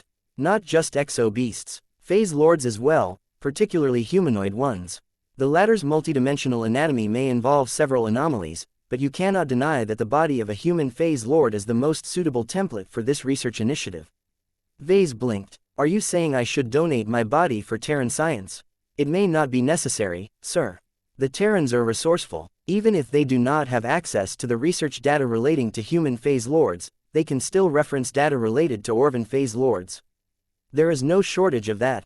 There are still many differences between human and Orvan physiques, but they at least have the same overall body shape and extremities, so it will take less time to convert the data into useful solutions. That sounds like a lot of trouble. Isn't it faster and more straightforward to outright give them data on human phase lords? That requires a human phase lord to volunteer private and sensitive information. Would you like to volunteer, sir? Chapter 6974. In his image at first, Ves did not want to hand over his medical data on his physical state. Many people could figure out a lot of uncomfortable insights depending on the level of detail and completeness of the physiological data. Nobody wanted to expose themselves to other people so readily. People could abuse this data in all kinds of nefarious ways, from devising viruses that specifically targeted his physique to creating a very convincing clone that could fake his identity. Yet as Ves thought about this situation a little more, his mind started to drift. What would happen if his wuxia mechs were made in his image? This would be far more than a simple vanity project. It would have greater significance, especially now that red humanity had entered the Age of Dawn. Ves began to imagine a future where the Terrans deployed the arboreal project biomechs in great numbers. Although the configurations of the biomech design had not been finalized yet, that did not stop him from imagining the organic machines assaulting the native aliens with a combination of ranged and melee armaments. The weapon loadouts were not too important. What truly made the arboreal project special aside from its wuxia system was the amazing properties of Te wood. This alien biomaterial enabled the organic machines that were made by it to evade detection until they entered visual range. Even after they had been detected, enemy sensors and targeting systems would still experience trouble with trying to lock onto their targets due to the interference produced by wood impregnated with soulless gas. As the arboreal project mechs inevitably incurred damage from their adversaries, the machines could quickly regenerate and patch up holes in their wooden exteriors while still remaining in the field. The Emperor tree once demonstrated excellent regenerative properties, and the mechs made by an enhanced version of the same ebony wood would also be able to do the same. In fact, according to the original plan, the arboreal project might also be able to absorb Te wood from other biomechs to conduct emergency repairs and restore a significant measure of their combat effectiveness. A more advanced application of this capability was to enable the arboreal project biomechs to absorb debris and other materials in the field. Perhaps their quality and other properties may be substandard, but they could still be used to produce inferior varieties of wood that were suitable to conduct makeshift repairs. Regardless of whether the arboreal project gained all of these amazing features, enemies would struggle to kill the biomechs if they failed to strike these wooden machines with overwhelming attacks. Just like the Everchanger, the arboreal project might not appear too tough and resilient on the surface, but so long as they remained functional on the battlefield, they could continue to regenerate their damaged and broken parts so long as they had access to enough energy and materials. This not only enabled the arboreal project to sustain their presence on the battlefield considerably more than other first-class mechs, but also made it difficult to weaken a unit comprised of these biomechs by whittling down their numbers. Unlike most other mech units that steadily grew weaker and less threatening after losing their machines for one reason or another, the mech units based on the arboreal project would be able to preserve their numbers much longer. The importance of this could not be overstated. It took far longer and much greater effort for the enemy to degrade the combat effectiveness of a Terran biomech unit. By relying on their ridiculous regeneration and self-repair capabilities, the arboreal project biomechs would be able to keep going while keeping their numbers up for a far longer period. This meant that it was not only more difficult to outnumber them, but the wuxia mechs would also have a far greater chance of gaining an escalating numbers advantage as the battle continued to unfold. Unlike many other mechs that grew weaker and more exhausted as the battle dragged on, the wuxia mechs should remain vigorous and healthy as the initial phases of the fighting had passed. These biomechs excelled at attrition warfare. So long as they retained enough Te wood and did not completely deplete their energy reserves, they became effectively unkillable and unremovable. They would remain stubborn and were as difficult to remove as cockroaches. This is not the extent of their remarkable nature. The Terrans also planned to forge a deep connection between the arboreal project and Gaia. Ever since Ves first granted life to Gaia, she had never served as a proper design spirit for a living biomech. That was mostly his fault as he remained very reluctant to turn any biomech into a living mech.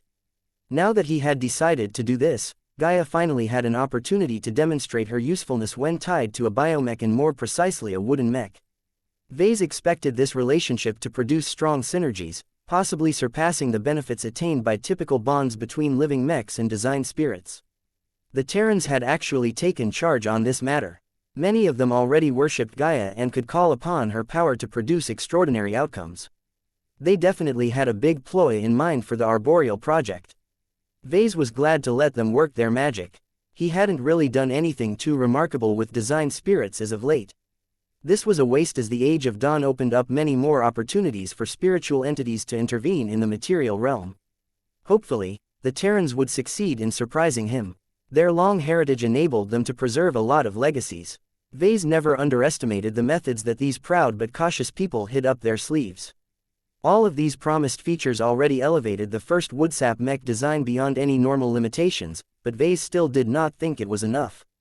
His elemental Karman mech designs were supposed to be the works that exemplified his design philosophy and granted his customers powerful new ways to become a lot stronger. They were supposed to be epical inventions that redefined the mech industry once they became available and set a new standard that every other serious competitor had to match. His Karman mechs had already created an opening that Ves could take advantage of, but they were not enough as far as he was concerned. The Yellow Jacket models only targeted norms. The main goal of this innovative mech line was to grant ordinary people the chance to pilot a real mech. Ves specifically made the Yellow Jacket line as affordable as possible in order to increase its reach to the greatest possible extent. It clearly succeeded in this goal. The elemental Karman mech concept was not meant to be a direct follow-up to the Yellow Jacket line. Instead, Ves explicitly targeted them towards existing mech pilots, though he also expected his next work to gain the interest of well-funded and highly enthusiastic norms. The point was that the arboreal project was meant to occupy a very different position in the mech market. This was a Karman mech that was squarely aimed towards Terran mech pilots that sought a machine that could bring them to the next level in more ways than one. The complexity of the arboreal project should at least match that of an existing first-class multi-purpose mech like the Omega Thresher model. While this demand normally made the Woodsap mech so demanding to pilot that only potentates with A and B grade genetic aptitudes could keep up with all of the variables, the Woodsap system should do wonders in enabling less talented mech pilots to control the expanded features of the arboreal project. This was also one of the reasons why he had been caught off guard by the latest initiative from the Terrans. Letting norms pilot the arboreal project as if it was their own bodies did not really align with Ves's original goals for his first Woodsap mech. While Ves was willing to believe that the elite infantry soldiers tapped by the Terran Alliance would be able to familiarize themselves with their complex new Woodsap mechs a lot faster than usual, that did not change the fact that they were norms. These norms lacked a lot of basic knowledge and common sense about mech piloting, especially in relation to first-class multi-purpose mechs. Their combat effectiveness when piloting the arboreal project would be poor at first. Even if they could already control the biomech frames almost as effectively as they controlled their own human bodies, the new Woodsap mech pilots would only be able to make good use of external armaments. They could still rely on the existing skills they possessed with rifles, swords and other handheld weapons to fight with the arboreal project mechs. Perhaps they could also rely on their existing expertise to operate additional weapon systems such as shoulder-mounted rocket launchers. However, the story would become a lot more complicated if the arboreal project ended up being loaded with a dozen different weapon systems and half a dozen other special modules. The new Woodsap mech pilots could not rely on any existing muscle memory or prior training to operate these integrated systems with the same degree of proficiency as proper mech pilots. First-class mech pilots at least possessed a foundation to effectively employ these integrated systems. What about norms that had formed a Woodsap pact with the arboreal project mechs? Unless the Terran Alliance was willing to hold them back for a time and put them through a condensed training course, the only other way to solve this problem was to simplify the mech design. Are the Terrans planning to design multiple variants, or will they make it modular instead? Ves wondered. He needed to have a good discussion with Master Layla DeVos in order to find out the answer. Regardless of what the Terrans had in mind, Ves refused to compromise on his original idea. The arboreal project was primarily meant to enable existing mech pilots that yearned for more. It was due to this priority that Ves actually thought about letting the Terrans take inspiration from his Phase Lord physique. What could be more symbolic than a mech designer developing a biomech that was made in his own image? Although Ves could not deduce all of the consequences of this design choice, he had a strong hunch that the effects would be significant. He could already think of several ways to take advantage of this connection. Perhaps he would be able to form a secret kinship network between himself and all of the Woodsap mechs. They could act like his eyes and ears and enable him to keep track of what the Terran forces were doing. Maybe he could descend upon a specific Woodsap mech and control it as if it was his own surrogate body. Perhaps he could even force the Arboreal Project mechs to acknowledge him as their progenitor and force them into following his orders. Of course, these were all momentary fantasies. As a mech designer, Ves shouldn't be too greedy for power. He needed to think of how he could benefit his customers instead. Ves believed that if the Arboreal Project mechs were made with his Phase Lord physique as a reference, it was not impossible for them to take after their creator. Was it possible for biomechs to transcend into Phase Lords? The fact that Ves could not immediately rule out this possibility meant that there was a chance that it could happen. This alone was an immense development. It would definitely give the Terrans a much more powerful weapon to fend off the native aliens. As long as they could channel enough phase water into the Woodsap mechs, there was a possibility that the Terrans could foster an entire mech army of phase biomechs, or whatever. Ves could scarcely imagine how powerful they could become. By combining the advantages of both biomechs and phase lords in a single package, Ves would definitely be able to ensure that his arboreal project would earn an unforgettable place in the history of mechs. Chapter 6975 Phase Biomech Concept. Just as Ves's imagination continued to run away with the fantasy of creating the arboreal project in his image, he suddenly recalled that Phase Lord body cultivation was not safe. He almost overlooked this massive problem. It would be very bad if the Phase Biomechs that emerged from arboreal project biomechs eventually developed a separate consciousness and went rogue. Phase Lord body cultivation absolutely could not be trusted. As long as it remained under the influence of the heavenly authority of the Red Ocean, every Phase Lord was always in danger of getting compromised. However, Ves remembered that the hidden danger only emerged from his true body after it surpassed the length of a typical mech by 3.5 times. No matter whether this threshold was absolute or relative, his hypothetical phase biomechs may be able to avoid this threat so long as they did not grow past an unknown size. As for where that threshold may be, the best way to find out was to conduct an experiment. The threat of rogue phase lords was still very real, but there was a big difference between humans or war machines going out of control. The former was absolutely unacceptable. Humans had to remain in control of their own minds and bodies at all times. If external parties managed to subvert humans, then this could shake the very foundation of human civilization. The existence of the cosmopolitan movement already inflicted massive damage to red humanity's efforts to remain alive and free in a hostile dwarf galaxy.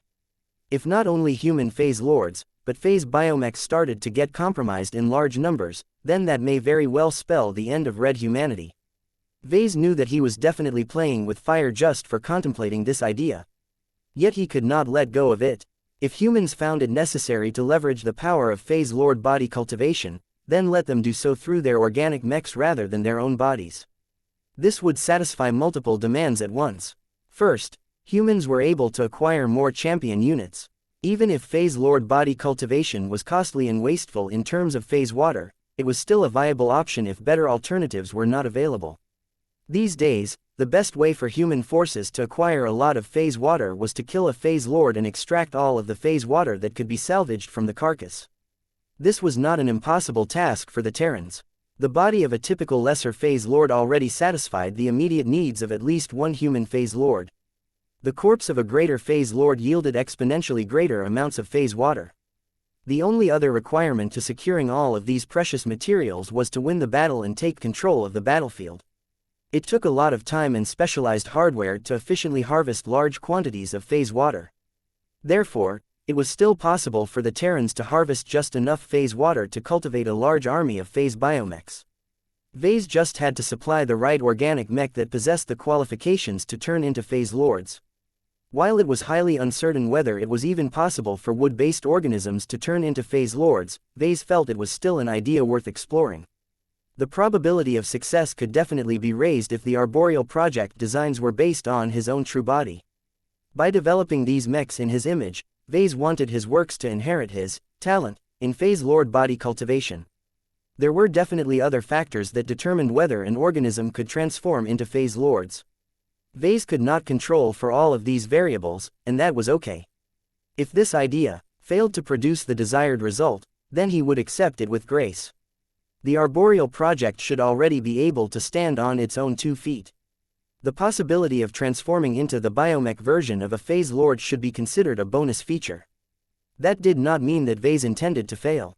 The more he thought about this idea, the more he became attracted by the game-changing nature of harnessing the power of a phase lord under safer and more controlled circumstances. A woodsap mech may be permanently bonded with a human mech pilot, but so long as they had yet to merge in totality, there were still ways to isolate them from each other. If the former got corrupted, the latter still had a chance to avoid the same fate. In fact, the woodsap mech pilot may be able to utilize his own human qualities to launch a counterattack and help his woodsap mech regain its original personality. Even if the rogue biomech could not be recovered, then the Terrans could always lock it up or get rid of it just to be safe. It would be a shame to deprive the woodsap mech pilot from his bonded machine, but at least he still retained his integrity as a human. As Ves continued to consider the many consequences of successfully giving his Karman biomech the ability to gain the powers as well as the stature of a phase lord, he could not hold in his ideas any longer. He needed to share them with a mech designer and hear whether it was a proposal worth pursuing. He needed to talk to a mech designer he trusted and preferably over a secure channel. Vector Loban. Ves immediately shook his head. The arboreal project was a collaboration between the Larkinson clan and the Devos ancient clan. It was inappropriate to share important details and deliberations with a member of the Red Association. Besides, Ves was pretty certain the transhumanist faction rejected this approach. Granting greater autonomy to a mech had always been taboo to the mechers, but giving it the power of a phase lord on top of that would spark fears that Ves may accidentally invent a weapon that could turn against red humanity. Maria Absalon, she could be trusted more or less, but the problem was that after she had completed the eventful implantation surgery, she had already made her way back to the expeditionary fleet. The Larkinson Biotech Institute was still centered around the Dragon's Den. The second-class capital ship increasingly showed her age, but many of the biotech researchers had grown comfortable working on this ship. Her many biomes continued to give the scientists access to a large number of diverse research subjects. Since it was difficult to talk to Maria in a secure setting, Ves went over a few other names. Gloriana, absolutely not. She wouldn't understand. Kedis, same problem with Maria. Alexa, yes, it has to be her. She will understand. Ves called over his direct disciple to his private design lab right away. Though the young lady tried her best not to look annoyed at being made to interrupt her current assignment just so that she could attend to his needs, she nonetheless presented herself to Ves with impeccable decorum. Yes, I need to hear your input on a radical proposal related to the arboreal project. You should be aware of what the Devosans and I have been trying to do, right? I have a broad understanding of this advanced project. She confirmed. The arboreal project is your first proper attempt at designing an elemental Karman mech based on the wood element. Then you should hear about the latest ideas I have come up with that can take this mech design project to the next level. He proceeded to explain his thought process, not holding many details back. He trusted Alexa and valued her opinions, so it was better to share as much of his opinions as possible, even the ones that could land him in trouble if heard by the wrong parties. Alexa frowned deeper and deeper as Ves expounded on his latest proposal. It was clear that she did not agree with everything she heard. So what do you think, Alexa? He asked after he finished his lengthy explanation. There are many points of criticism that you have not properly considered in your rush to realize your latest proposal of yours. She said in a calm and composed voice. From what I have heard so far, you are in that specific mood where you have already committed to your idea. I doubt I can persuade you to reconsider despite its many faults and risk factors. You are addicted to high-risk, high-reward gambits. Ves shrugged. I suppose I am. I do not deny your accusation. I do have to note that it has worked out more often than not. My judgment on these kinds of matters are quite good. That may be true, but the consequences of failure are much more severe this time. You will be regarded as a sinner on the same level as the founders of the cosmopolitan movement if your phase biomechs ever managed to go rogue and defect to the Red Cabal. He winced. That was indeed a possible outcome of a crazy attempt to create artificial phase lords. I will not evade responsibility if my work ever goes out of control. As a mech designer, I have at least that much integrity. That said, I strongly believe in my proposal. I am willing to risk everything in order to raise the potential of the arboreal project. It is one of the 5 elemental Karman mechs that will form the basis of my future progression as a mech designer. I will not settle for anything less, especially with the knowledge that designing more innovative and groundbreaking works increases one's potential as a master mech designer. This was a powerful reason why Ves wanted to make a big bet. He did not want to remain cautious and disregard opportunities that could increase his chances of becoming a star designer in the future. Alexa Strian took in his words and remained silent for a dozen seconds. Understood. Since you are committed to your proposal, let me make a few suggestions. First, is it not more appropriate to reserve the possibility of enabling a Karman mech to evolve as a phase lord to a Karman mech based on the water element? Not necessarily. Ves shook his head. I do not disagree with your logic, but I have already come up with the mergewater mech concept. This is an elemental Karman mech that seeks to devour the strength of exo-beasts and may ultimately become one in its own right. Since this is the case, I think it is worth a shot to see whether turning a wooden mech into a phase lord can be done. Alexa simply accepted this response and presented her next word of advice. My second suggestion is to think about designing a basic variant that lacks the possibility of evolving into a phase biomech, and a more advanced variant that does carry this possibility. I believe you should give the Terrans the choice on whether they want to become involved in this insanity. Let your more risk-averse clients make use of the basic variant, which will likely be cheaper and less prone to complications. Those that are desperate for power can always choose to make a gamble by fielding the advanced variant of your Woodsap mech. Ves blinked. Alexa had just introduced a dose of common sense that had been sorely lacking in his proposal. He should have come up with it himself. Noted. I will include it in my new plan and wait for the Terrans to share their feedback. It may push back the completion of the mech design project, but it can't be helped.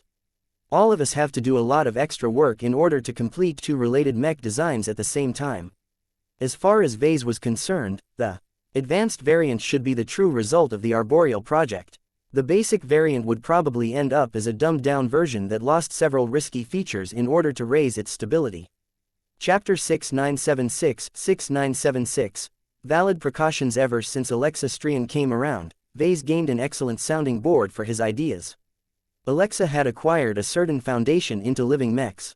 She was also a competent first-class mech designer raised and educated in the finest traditions of the Terran superstate. This granted her a strong theoretical foundation in mech design. She not only learned a lot of high-end knowledge, but was also good at utilizing what she knew.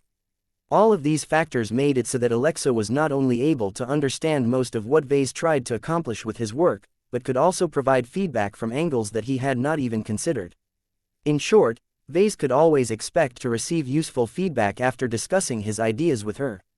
She was not afraid to share honest criticism, but also possessed enough tact to let him stick to his stubborn ideas whenever he was set on his course. She was much more pleasant to talk to than Gloriana, that was for certain.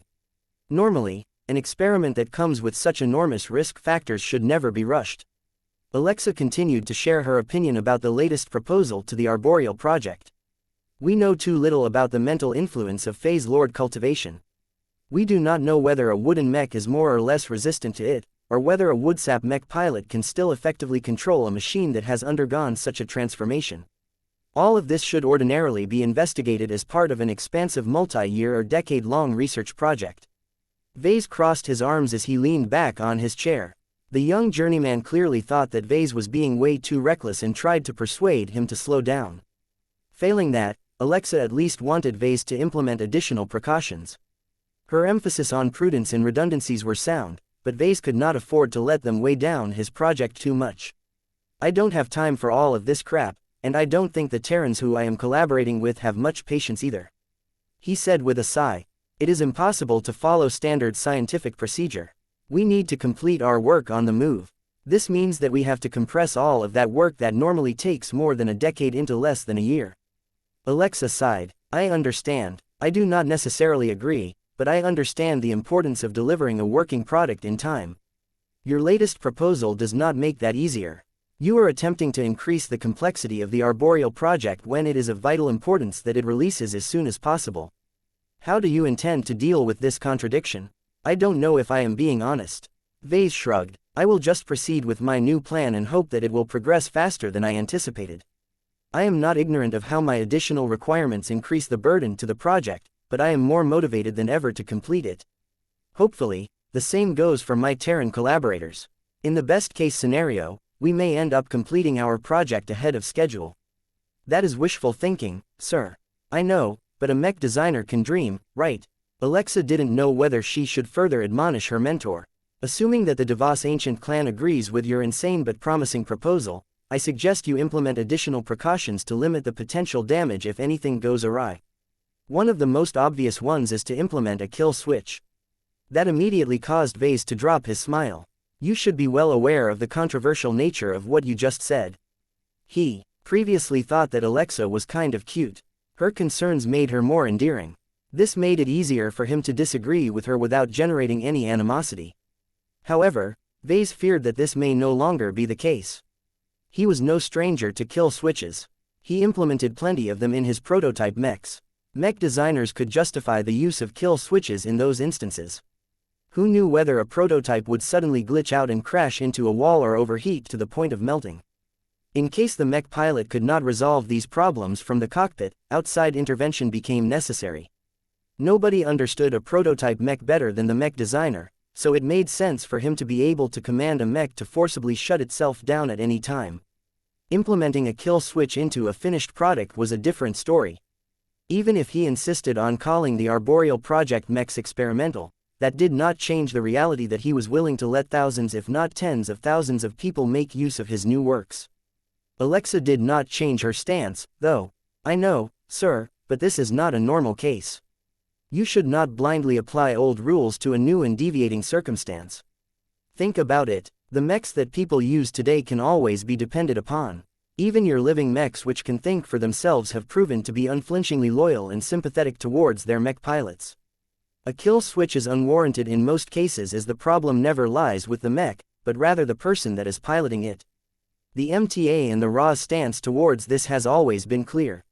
If you do not trust a mech pilot with the power of a mech, then you should not allow the former to control the latter. This was part of the age-old, mechs don't kill people, people kill people, debate.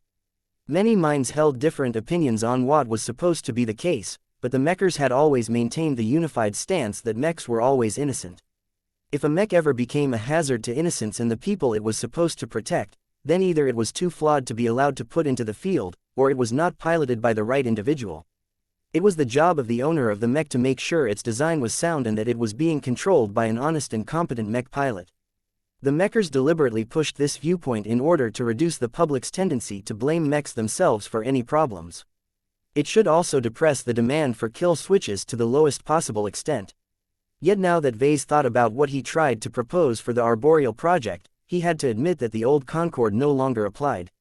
This was one of the rare legitimate cases where the biomech itself had become a possible threat in its own right. So long as it became a phase lord in biomech terms, it could always spawn an adversarial consciousness and defect from the Terrans. This was an unacceptable outcome. Ves actually realized that it was much more acceptable to deal with the stigma of implementing a kill switch than to give the biomachine any chance of siding with the native aliens. He looked at Alexa with a different expression. I was wrong. This is an excellent suggestion. I am not sure whether a measure as extreme as this is necessary, but I can see how we will eventually install kill switches into any arboreal project mech that has the potential to turn into a phase biomech. Harnessing a powerful organic machine that can always be shut down after receiving an external signal is the price that the mech pilot has to pay to wield transcendent power. The basic variant can be spared of this measure. Alexa added, since it has no chance of transforming into a phase biomech, there is no grounds for implementing a kill switch. This should satisfy most Karman mech pilots who do not have any extravagant demands for their woodsap mechs. The basic version and the advanced version would therefore diverge even more from each other. If this continued, then they would eventually become two substantially different mech designs. I think that the kill switch is a good idea for more than one reason. Ves said as he thought about it further. In my case, Sev knows that if he ever gains control over my true body and acts out, the first sword Mark III will come down on him like a hammer and force him to behave. In the case of the arboreal project, a kill switch can be used as a means of coercion. If a phase biomech has ever gone rogue, you don't need to flick the switch right away. You can threaten to do so in order to force the out-of-control organic machine to comply. Alexa thought about this scenario. That sounds plausible, but only if the kill switch remains reliable. This cannot be guaranteed when the whole biomech undergoes a profound and mysterious multidimensional transformation. The kill switch must be integrated into the core of the biomech to the point it cannot be removed without setting it off. In addition to that, it must be programmed to automatically explode when it has not received a routine signal in several days. This will require a great deal of clever and robust bioengineering. Good suggestions. The Terrans are proud of their biotechnology, so I think they will be able to manage. I think that this may be a good way for the Terrans to ensure they remain in control over their phase biomechs. So long as their growth and evolution has not advanced too far, the operation of the kill switch can be guaranteed. This way, even if they gain a rebellious mindset, their power can still be harnessed against our enemies. What Ves left unspoken was that the kill switch may not be so reliable anymore after the phase biomech had grown too much. The true body of a phase lord became increasingly tougher, harder and more multidimensional as it grew. While Ves was not too well versed in the science of phase lords, he understood through his own body that his vulnerability to many threats had dropped to a minimum after he grew so much. For example, if infantry weapons used to pose a legitimate threat to him in the past, then he was now immune to their firepower. Even mechs could no longer squash him with a single attack anymore. What about kill switches? Even if the Terrans were clever enough to implement a solution that grew in scale and remained proportional to the size of the phase biomech, the complex growth process of a phase lord may still be able to negate this threat one way or another. Therefore, it was best if the phase biomechs were restricted from growing further. You have been extremely helpful so far, Alexa. Do you have any more helpful suggestions? The woman thought for a moment. Not any that you are willing to accept. Your proposals show great promise, but I fear that this may be a case where you will end up paying for your overconfidence. It is your prerogative to decide whether you want to commit to your reckless plan.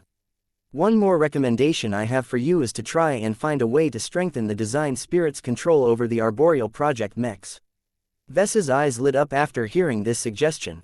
That is another great idea. If the phase biomechs ever go rogue and manage to escape the fate of becoming disabled due to the activation of a kill switch, then we will still need a means to track it down. Gaia can help us with this. So long as the bond remains as unbreakable as a blood pact, the rogue biomachine can never escape pursuit. This should serve as an additional reason why it was a bad idea for a rebelling biomech to obediently remain subservient to their Terran masters. Ves suddenly winced. Talk like this had a way of backfiring. If he truly believed that living mechs deserved to be treated with the same respect as humans, then implementing these coercive measures may go against his principles as a mech designer. It also did not escape his awareness of how a kill switch and other safety measures could also be applied to human phase lords such as himself. Chapter 6977 Wonder Weapons. Was resorting to kill switches the right solution? Was there a better choice available? Kill switches therefore became the least bad solution out of a long list of other awful choices. Leaving it out was no solution. So was reducing the scope of the arboreal project. Ves could not accept timidity from himself. When anyone became a senior mech designer, he or she became aware that they were effectively auditioning to become a master mech designer. This meant that if a senior wanted to make progress, they could not rest on their laurels and be content with mechs that they could already design with a bit of effort. They needed to look beyond their existing reach and embark on more ambitious projects that were much closer to the work undertaken by master mech designers. Even if most of the results ended up falling short, the gains were still considerable. Not only did the senior mech designer cultivate the right attitude towards mech design at a higher level, but he also accumulated a lot of scattered data that was relevant to his design philosophy. Who knew whether the mech designer could combine these results together and achieve a breakthrough? Seniors who did not possess the courage to tackle greater challenges and fail usually failed to move forward. Of course, just because they were willing to invest their time on big projects did not necessarily mean they were guaranteed to succeed. An ambitious research project may end up eating a disproportionate amount of time and resources that could have been better spent on other pursuits. If a senior continued to hit his head against the wall without much to show for it, then he would eventually see his lifespan running out while failing to reach critical mass. Therefore, one of the most important criteria that separated successful seniors from failing ones was judgment. Were they overreaching? Did it make sense for them to pursue a difficult objective? Were they neglecting their other commitments? Senior mech designers needed to be able to navigate many difficult choices that could drastically change the course of their lives and careers. Ves now felt that he had reached such a junction. His decision on how to approach the arboreal project could mean the difference between success and failure. Whether he was overreaching by wildly expanding the scope of this mech design project remained unclear at this point. However, Ves felt he had to prove his courage and determination by making a bold thrust in a project that possessed a lot of significance for his design philosophy. Ves did not forget what his work was all about: mutual growth in adversity. The new proposal that he had drafted and perfected with the help of Alexa exemplified this ideal. He could already see his inner flame being stoked. No matter how difficult it was to realize this radical new idea, he felt it was more than worth it to do his best to turn it into a reality.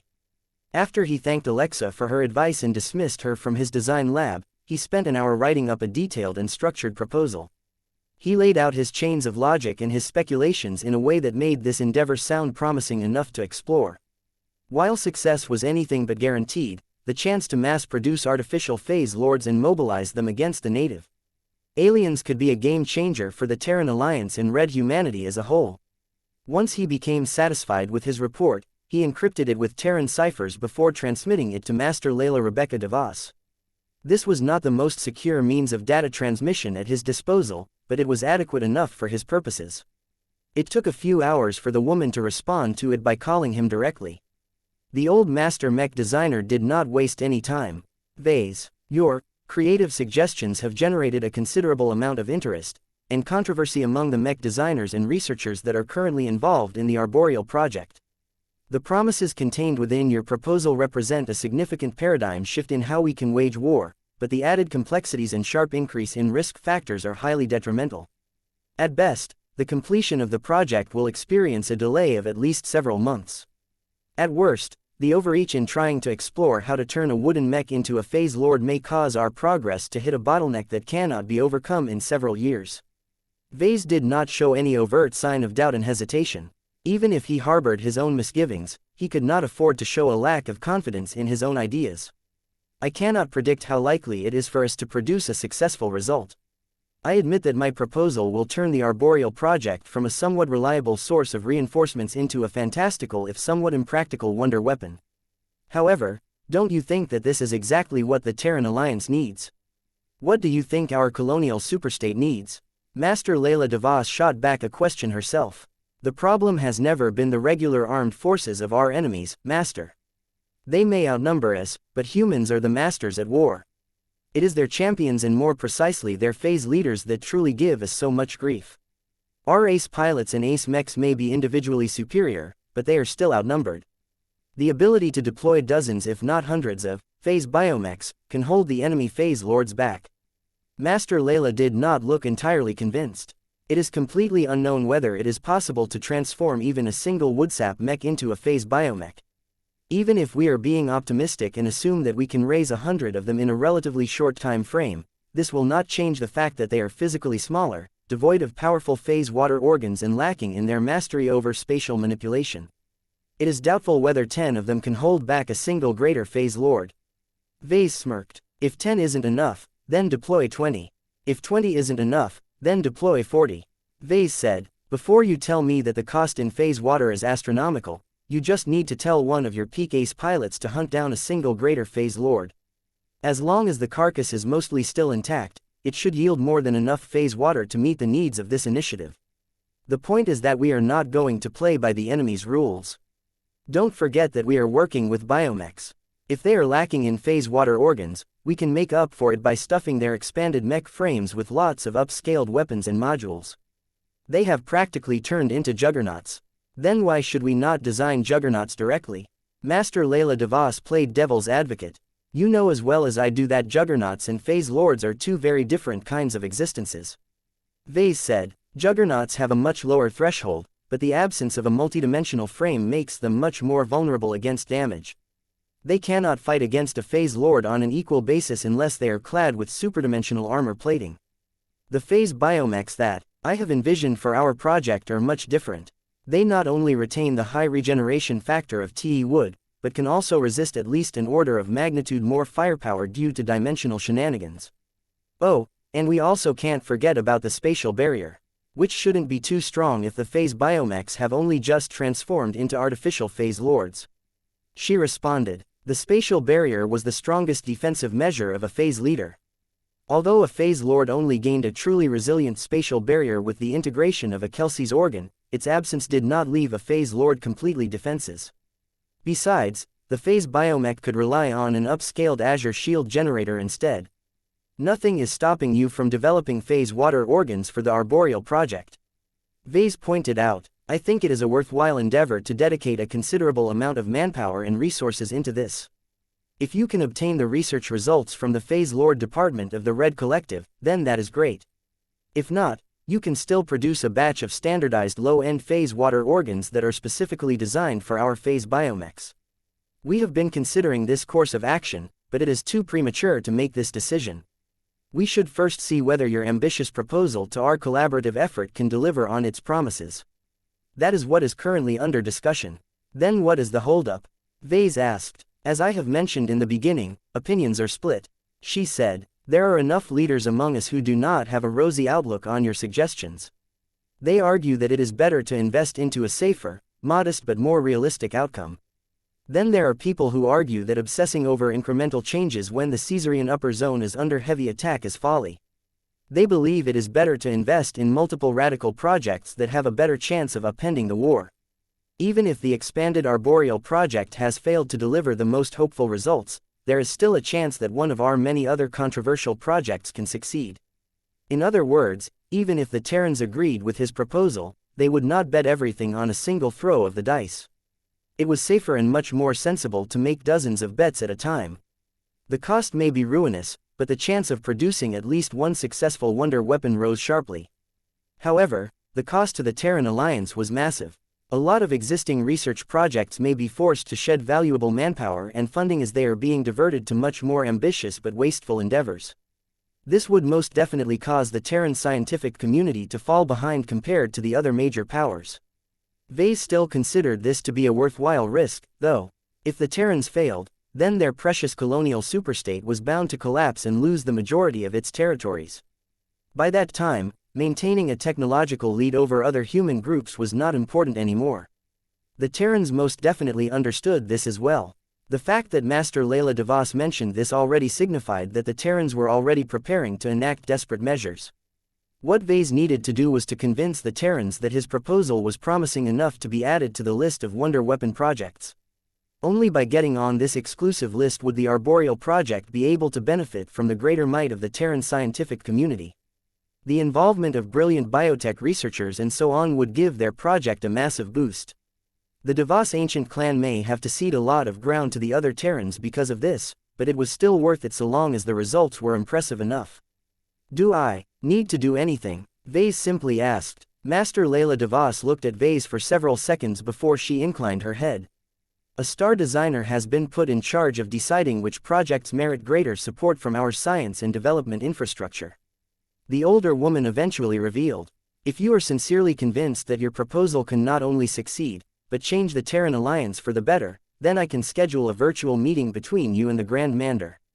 Her Excellency may not specialize in biotechnology, but her core specialization is based on regenerating metal and repair systems, much of which is based on biological processes. She is most certainly knowledgeable enough to evaluate the viability and success rate of your proposal. Ves looked surprised. The Grand Mender. Ves did not expect to get into contact with another star designer so soon. This was a great opportunity. Even if the Grand Mender ended up rejecting his proposal, it was still worth it just to hold a serious discussion with one of the 100 humans that had reached the pinnacle of the mech designer profession. Please do so. Ves eagerly gave his assent. I would love to present my case to an esteemed star designer. Chapter 6978 Alicon Middle Zone. When Ves learned that his proposed changes to the arboreal project had elevated its priority to the point where it came under the consideration of the Grand Mender, he became both nervous and ecstatic. He did not have any unrealistic fantasies about the famous Terran star designer rolling up her sleeves and working to solve the many problems associated with the ambitious project.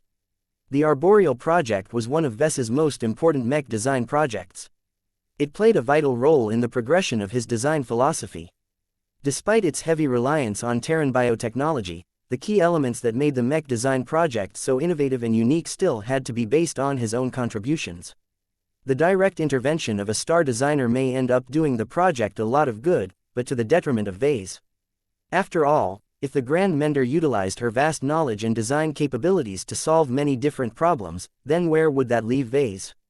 Aside from being able to contribute to the Woodsap system, Ves could not imagine that he would be able to offer any solutions that the star designer already could not solve by herself.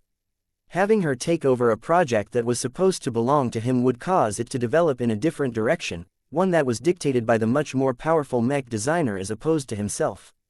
Even if the star designer was mindful of her disproportionate impact and tried to keep her involvement to a minimum, everyone would still look up to her for leadership.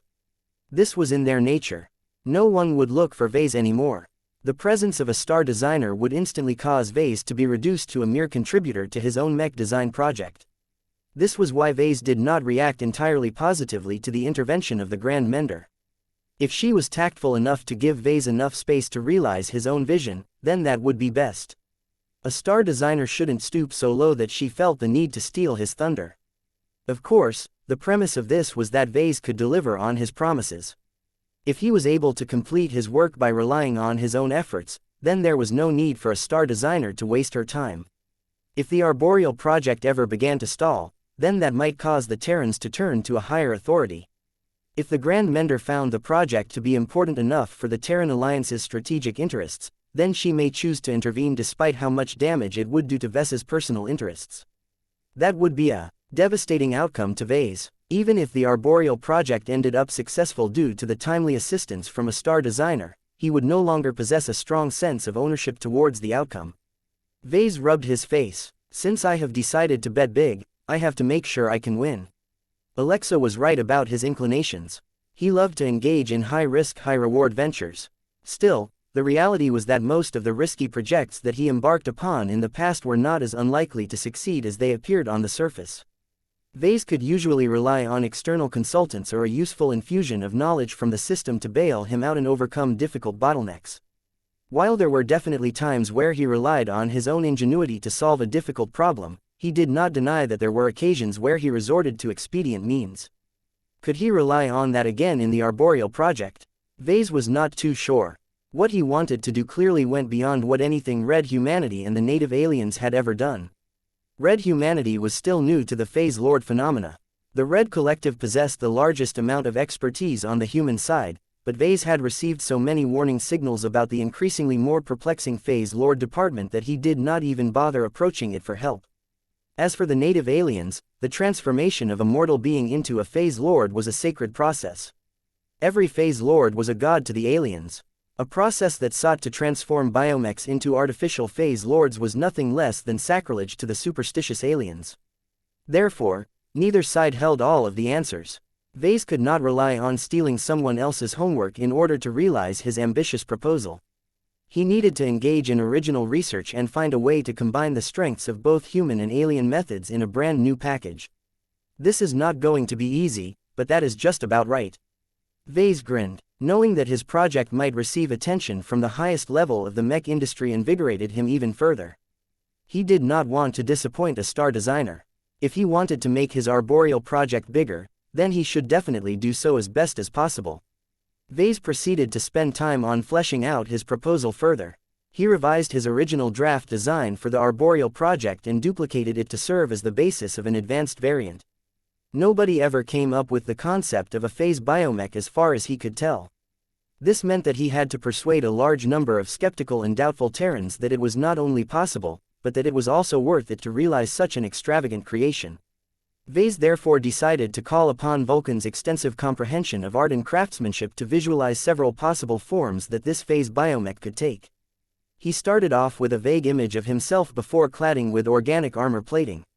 The distinctive texture of TE wood made the sketch look like the concept art of a fantasy drama, so Ves quickly tried to make it look like an actual mech by adding several integrated and handheld weapon systems.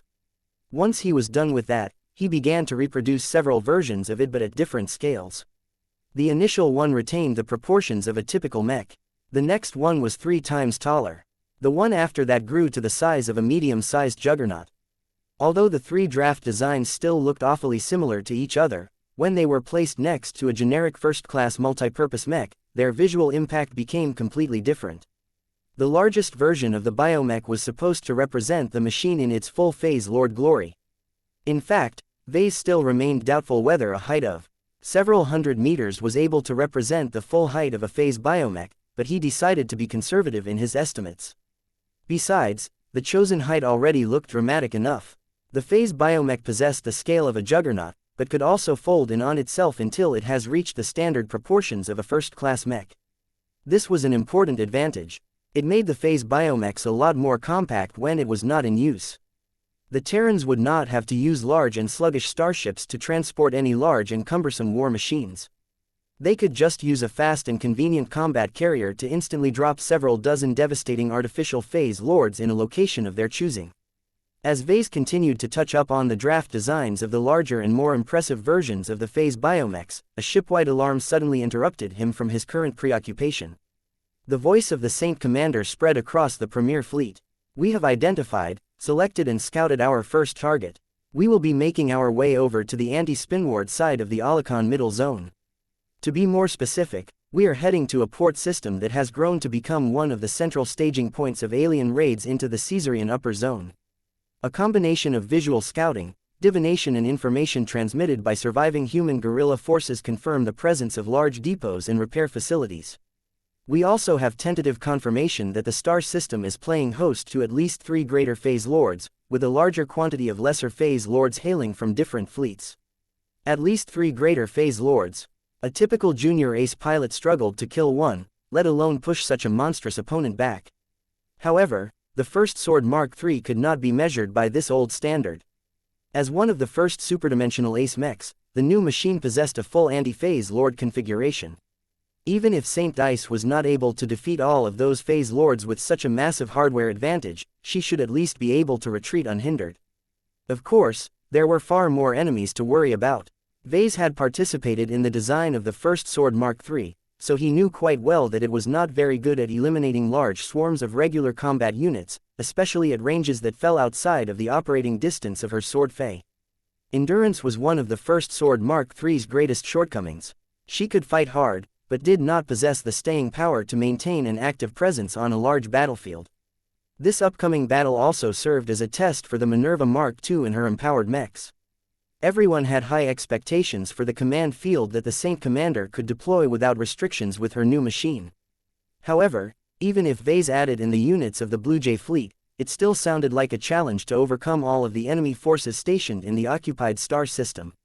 After Casella Ingvar made her announcement, the Premier Fleet and the Blue Jay fleet changed course and ventured straight into the Alicon Middle Zone. The speed of the two fleets was so fast that they could potentially enter into battle as soon as 3 days. Of course, that was assuming that Casella wanted to take the native aliens by surprise.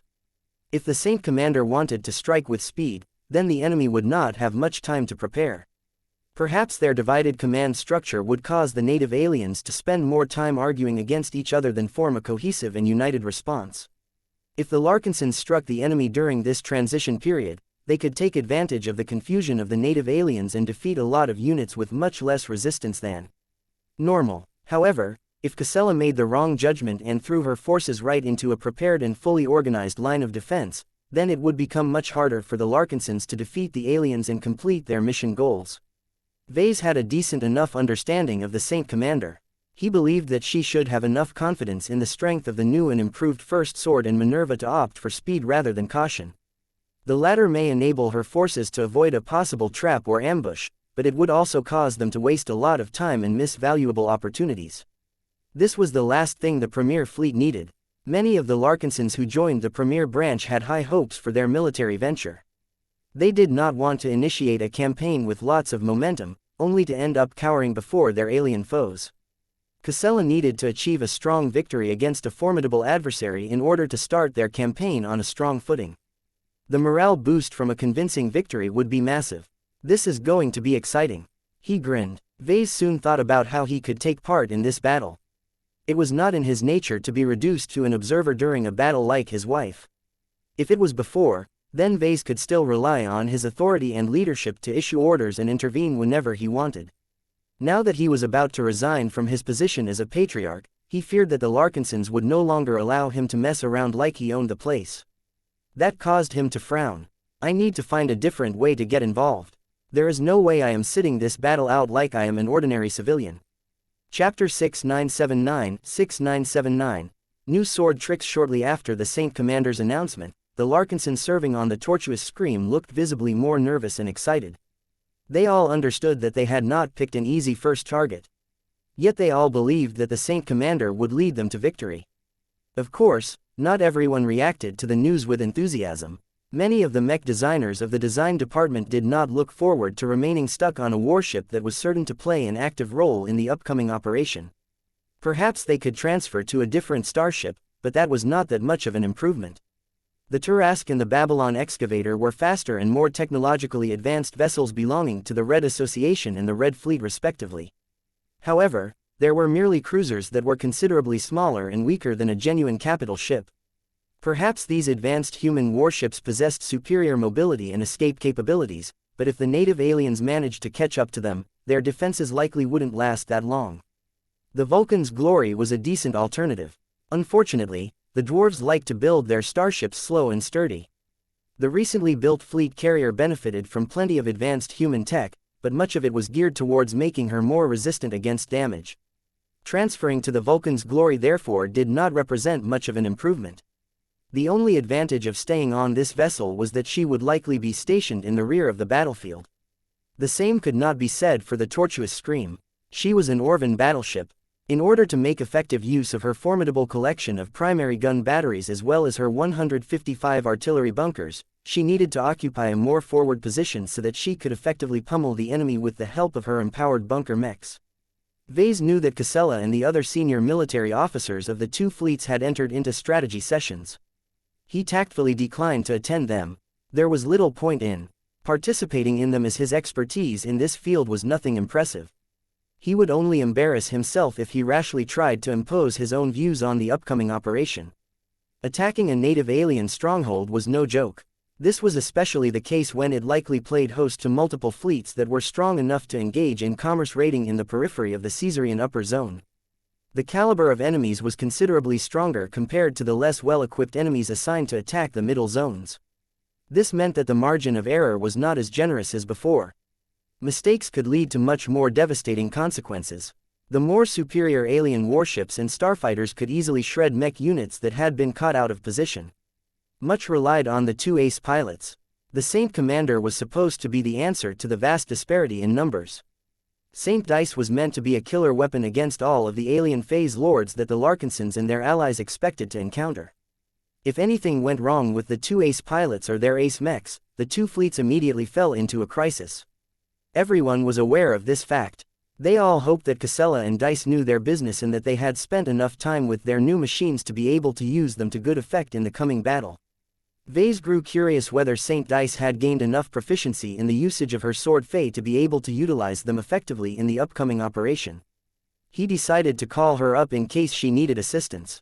As the main developer of her sword Fey, he may be able to offer helpful advice. I have spent the last weeks doing little else but practice with my sword Fey. Dice said over the comm. I have learned the formal methods and techniques used by drone mech specialists, but I find that some of them are not too useful in my case. The sword Fey that you have are all alive and intelligent. They can move where I want them to be by themselves. Instead of relying on traditional control methods, I have decided to give them more freedom and autonomy. Not only am I willing to let them decide their own movements, I am also experimenting with letting them decide which targets to attack. That was a surprising answer. I thought that you would choose the opposite. Ves said with a hint of perplexity in his voice. You are one of the high-ranking mech pilots that prizes skill, precision and control. It is not typical for you to surrender control over an essential aspect of your ace mech. Those sword Fey are all superdimensional. If they ever turn their blades on the wrong targets, the consequences will be devastating. The ace swordsman mech pilot looked completely unconcerned. She pinned Ves with a knowing glance. Somehow, I think that you would prefer my current arrangement. You granted life and autonomy to these sword Fey for good reasons. It would not have made much sense to grant them the ability to act autonomously only to limit them to obeying my absolute instructions. Doing so is contrary to their existence and a waste of their potential. Do you not agree? Ves adopted a complex expression. What you say is correct, but it is not the complete story. I envisioned this outcome to be the end of a long journey. I expected you to learn how to control the sword Fey as if they were ordinary spurs at first.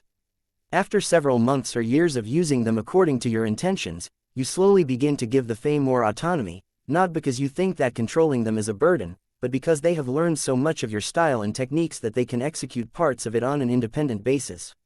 Eventually, they have become so good that they can fight alongside you as if they are loyal. Sword Maidens. Saint Dice smiled. That is a thoughtful approach, but I think it is unnecessary. When it comes down to it, the Sword Fae are just companion spirits of the first sword, am I correct? That is, an accurate enough statement. Then I am actually cooperating with multiple copies of the first sword. That makes this so much easier. The Sword Fae already understands my habits, my sword style, my combat philosophy and my target priority. What they do not know is how to fight as Sword Fae, and it just so happens that I do not have much expertise either. We are both learning this as we go. We have barely scratched the surface of sword formations. This is much more complicated than I thought. It greatly helps if my living mech helps me figure them out. I cannot simply will them into existence. I have to pay attention to math, geometry and all sorts of mystical rules. In other words, harnessing the power of sword formation required the use of brainpower, and not a small amount of it. This presented an interesting challenge to an ace pilot who never had a strong need to leverage her intelligence in previous battles. First-class mech pilots needed to be proficient in math in order to properly wield all of the advanced guns mounted on their mechs. They also needed to be proficient in numbers when utilizing the more advanced auxiliary systems related to sensor systems, remote shield generators, field repair systems and more. Of course, these mech pilots usually did not perform all of the calculations in their head. They just needed to understand the math and theory just enough to be able to direct the mech to perform the number crunching. They also had to be knowledgeable enough to understand what the figures actually meant. Dice was far removed from a data-driven mech pilot. She started off as a third-class mech pilot who operated beyond the Komodo star sector. Back then, Lydia's sword maidens did not just specialize in piloting swordsman mechs because they looked cool, but because they were among the simplest mechs that basic third-class mech pilots could learn under a challenging training environment. All of this meant that Dice actually possessed a rather poor inclination towards more complicated mechs and features. There were good reasons why Dice and many other sword maidens preferred to stick to piloting simple, swordsman mechs that lacked the bloat that was typical of more advanced second-class and first-class mechs. Ves and Kedis already took this tendency into account when they designed the first sword Mark III. As much as Dice was comfortable with wielding a single blade as her only weapon for the rest of her fighting career, it was actually detrimental to her development to become so fixated and overdependent on wielding a single greatsword. Perhaps she may still be able to make great accomplishments while continuing to wield a single blade, but there was a large risk that she would hit an impossible bottleneck that she could not overcome because she lacked the ability to think outside of her very small and narrow box. By branching out into controlling Sword Fae and giving her the option to play with sword formations, Saint Dice already became confronted with a lot of novelty. She lost her comfort zone and was forced to go back to being an unskilled beginner again. The ace pilot had to learn a lot of basic lessons and explore the vast possibilities made available by the Sword Fae on an incremental basis. That was the brilliance of the Sword Fae. There was so much depth and mystery behind them that Saint Dice would never be able to master their usage anytime soon. She would have to spend decades if not centuries of her life in trying to utilize the Sword Fae at their greater potential. So what if Dice had to learn a lot of math and other new skills? As an ace pilot, her learning ability was not weak. Even if she was not as predisposed to purely intellectual pursuits like a formation master or a mech designer, she was still very capable of mastering the basics with the help of a mind that had surpassed the human limit. When Ves took a careful look at the ace pilot's expression, he could spot a sense of wonder and interest. That was a good sign. Have you managed to figure out a useful sword formation? He asked. I have managed to come up with a number of tricks. The ace pilot confirmed. It is easy enough to form rudimentary sword formations with just 3 or so Sword Fae, but the demands are much greater if you try to incorporate more. It was a challenge for me to learn how to form a larger sword formation, but I think I have managed. I have a strong interest in testing them out on the battlefield. It may not end so well if I try them out against a phase lord, but it should still do excellent damage against ordinary opponents. What if they do not work out as well as you hoped? Then I will stop my experiments and fall back on using simpler sword formations. She replied, I am not fussy about this. I have only recently begun to pilot the first sword Mark III. I do not expect to master it instantly. That would be a disappointment because that means that both my mech and myself have exhausted our potential. It was good that she recognized this truth. Only by continuing to make meaningful progress would she be able to increase her qualifications to become a god pilot. Ves suddenly thought about a request that he intended to make. By the way, if my guess about the upcoming battle plan is correct, your first sword Mark III will be launching straight to the enemy with the help of the gravitic catapult of the Vulcan's glory, am I correct?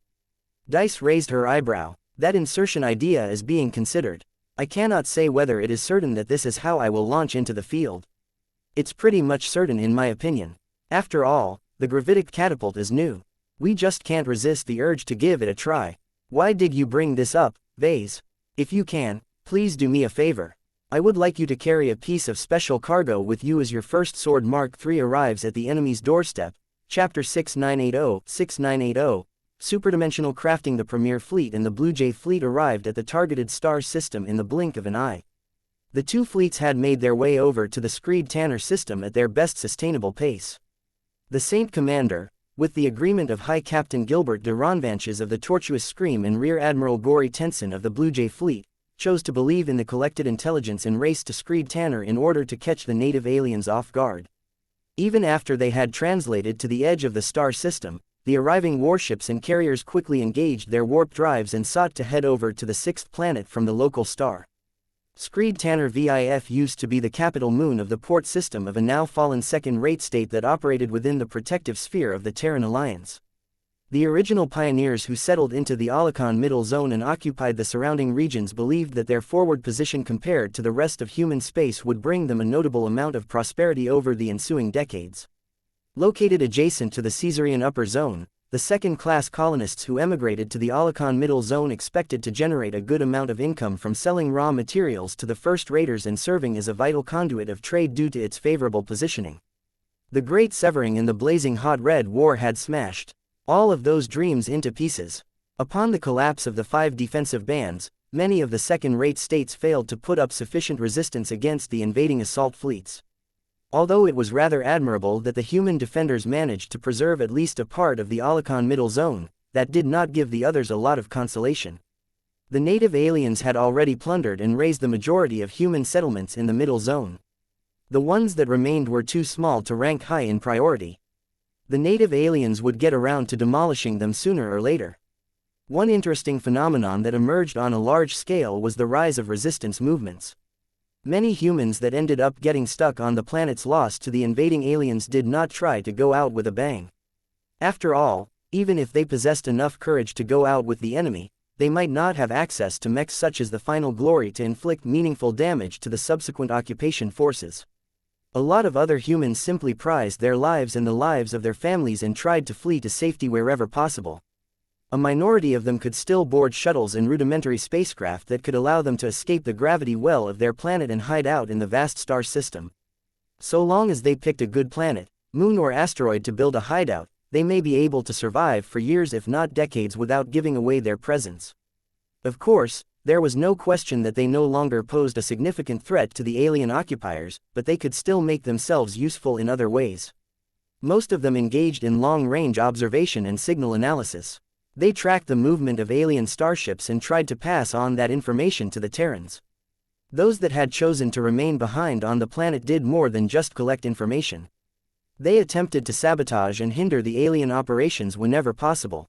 While there was no way for them to blend in with the very obvious alien soldiers and support personnel that had built bases and supply depots on the surface of occupied planets, they could still rely on stealth gear and familiarity of the terrain to engage in guerrilla warfare. Their efforts probably did not result in too much slowdown. Even if they managed to blow up a repair facility or assassinate key alien engineers, the enemy war machine was simply too vast to become affected by this minor interference. From what Ves was able to gather from the intelligence reports of Screed Tanner VIF, the terraformed rock hosted a lively guerrilla movement, but the native aliens had quickly expanded their base on the surface of the moon, making it more and more difficult to undermine. The native aliens also deployed more ground troops to patrol the perimeter and even attempt to track down the hidden bolt holes of the human guerrillas. The enemy grunts must be having a miserable time by playing cat and mouse with the remnants that refused to roll over and die. Their higher-ups likely did not really care about the impact of the local human resistance movement. The moon would get cleaned up sooner or later. Perhaps the native aliens intended to terraform the globe sometime in the future in order to make it more habitable for the next species to arrive and occupy the star system.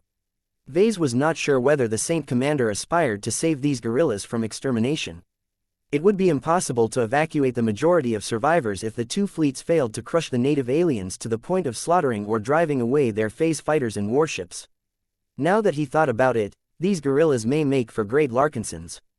It would be worthwhile to recruit them due to surviving so much hardship and still possessing the courage to fight back.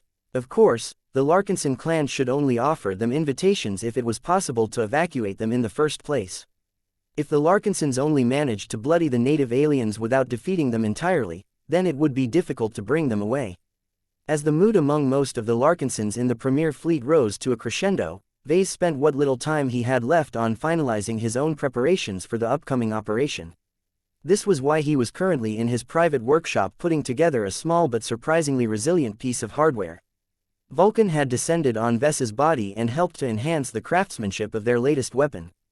Their work was much more challenging than usual because much of the structure of their latest work consisted of hull-grade superdimensional alloy. Although the alloying process had made it more stable at the cost of reducing its durability, the material was still exceptionally difficult to shape and machine. Relying on normal tools was folly, so Ves had taken the time to craft a basic set of superdimensional hand tools. He also had to install superdimensional parts in a handful of production machines. Handling superdimensional tools was not as easy as ordinary ones. Their superdimensional nature caused them to cut into normal materials far too easily. However, when these superdimensional tools came into contact with superdimensional materials, they did not always behave as straightforward as they appeared on the surface. Ves and Vulcan found it necessary to think and visualize their work beyond the three material dimensions. They had to shape matter that existed in dimensions that could not be seen through normal eyes. Normal people would probably get stumped at this point. They could not even conceive of the concept of cutting into materials in strange and weird dimensions. Even the scientists and engineers that had studied the fundamentals of superdimensional technology still struggled to grapple with the inability for the human perspective to cope with this complication. They had to rely on new and sophisticated lab and workshop machines to do the work on their behalf. Ves actually possessed an advantage in this sphere. Unlike most people, he happened to be a phase lord, so his awareness and cognition had expanded in a vague and indescribable sense. While he was not able to directly observe what was taking place in dimensions beyond the material ones, his lesser locus organ was able to reach into it and make sense of it more or less. No wonder the locus organ was part of the basic three-phase water organs that every phase leader had to start with first. The absence of superdimensional and gravitic senses would leave them blind to the conditions of their own multidimensional physiology. In any case, the locus organ enabled Ves to work a lot of stuff out by hand and figure out the true state of all of the parts. If he did not have such a convenient organ at his disposal, he would have been forced to request the Red Association to loan him its cutting-edge superdimensional production equipment. Ves knew they existed because the mechers had given Kedis access to the newly developed superdimensional machines to complete the most recent upgrade of the first sword. As he and Vulcan continued to learn plenty of lessons on how to shape superdimensional alloy, they rapidly figured out a few knacks and made fewer mistakes. This was important because they had to produce a masterwork. Their weapon wouldn't work if it was just a regular piece of craftsmanship. On it, sir, he had called upon his direct disciple to assist him in his current work. He and Vulcan needed to maintain as much focus on their craftsmanship as possible. Alexa diligently supplied Ves with materials and took away the finished parts until they were ready for assembly. She also kept track of time, inspected the conditions of the tools and machines, kept away any nosy people and occasionally voiced her own opinions. In exchange, she gained an excellent view of her mentor's personal approach towards craftsmanship.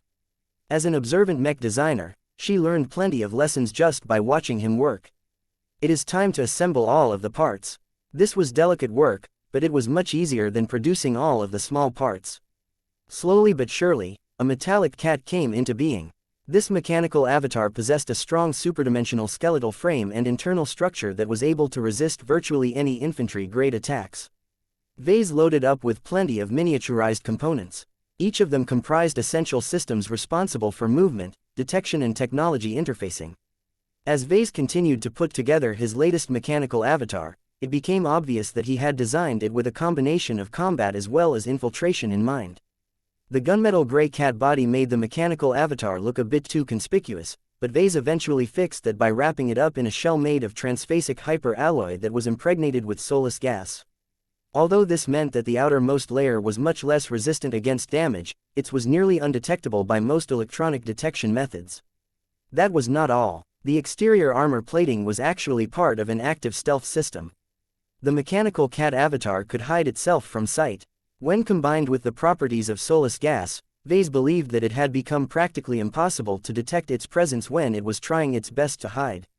Although Ves was not arrogant enough to assume the native aliens had no chance of detecting it, his latest cat avatar should be able to remain safe so long as the enemy was not actively trying to search for infiltrators. Ves paid special attention to the tail of the mechanical cat avatar. He had integrated a small transphasic hyper-luminaire crystal weapon at the end of the tail. It was a bit tricky to design and install the miniature parts and still keep the tail flexible enough. Ves relished in the challenge and felt satisfied when he had managed to realize his idea for this miniature weapon. He did not expect it to inflict too much damage. While it was incredibly powerful for its size, it was still smaller than a handheld pistol. Ves had installed the most simple fire beam attack phase crystal, which meant that it could only launch transphasic fire hyper beams.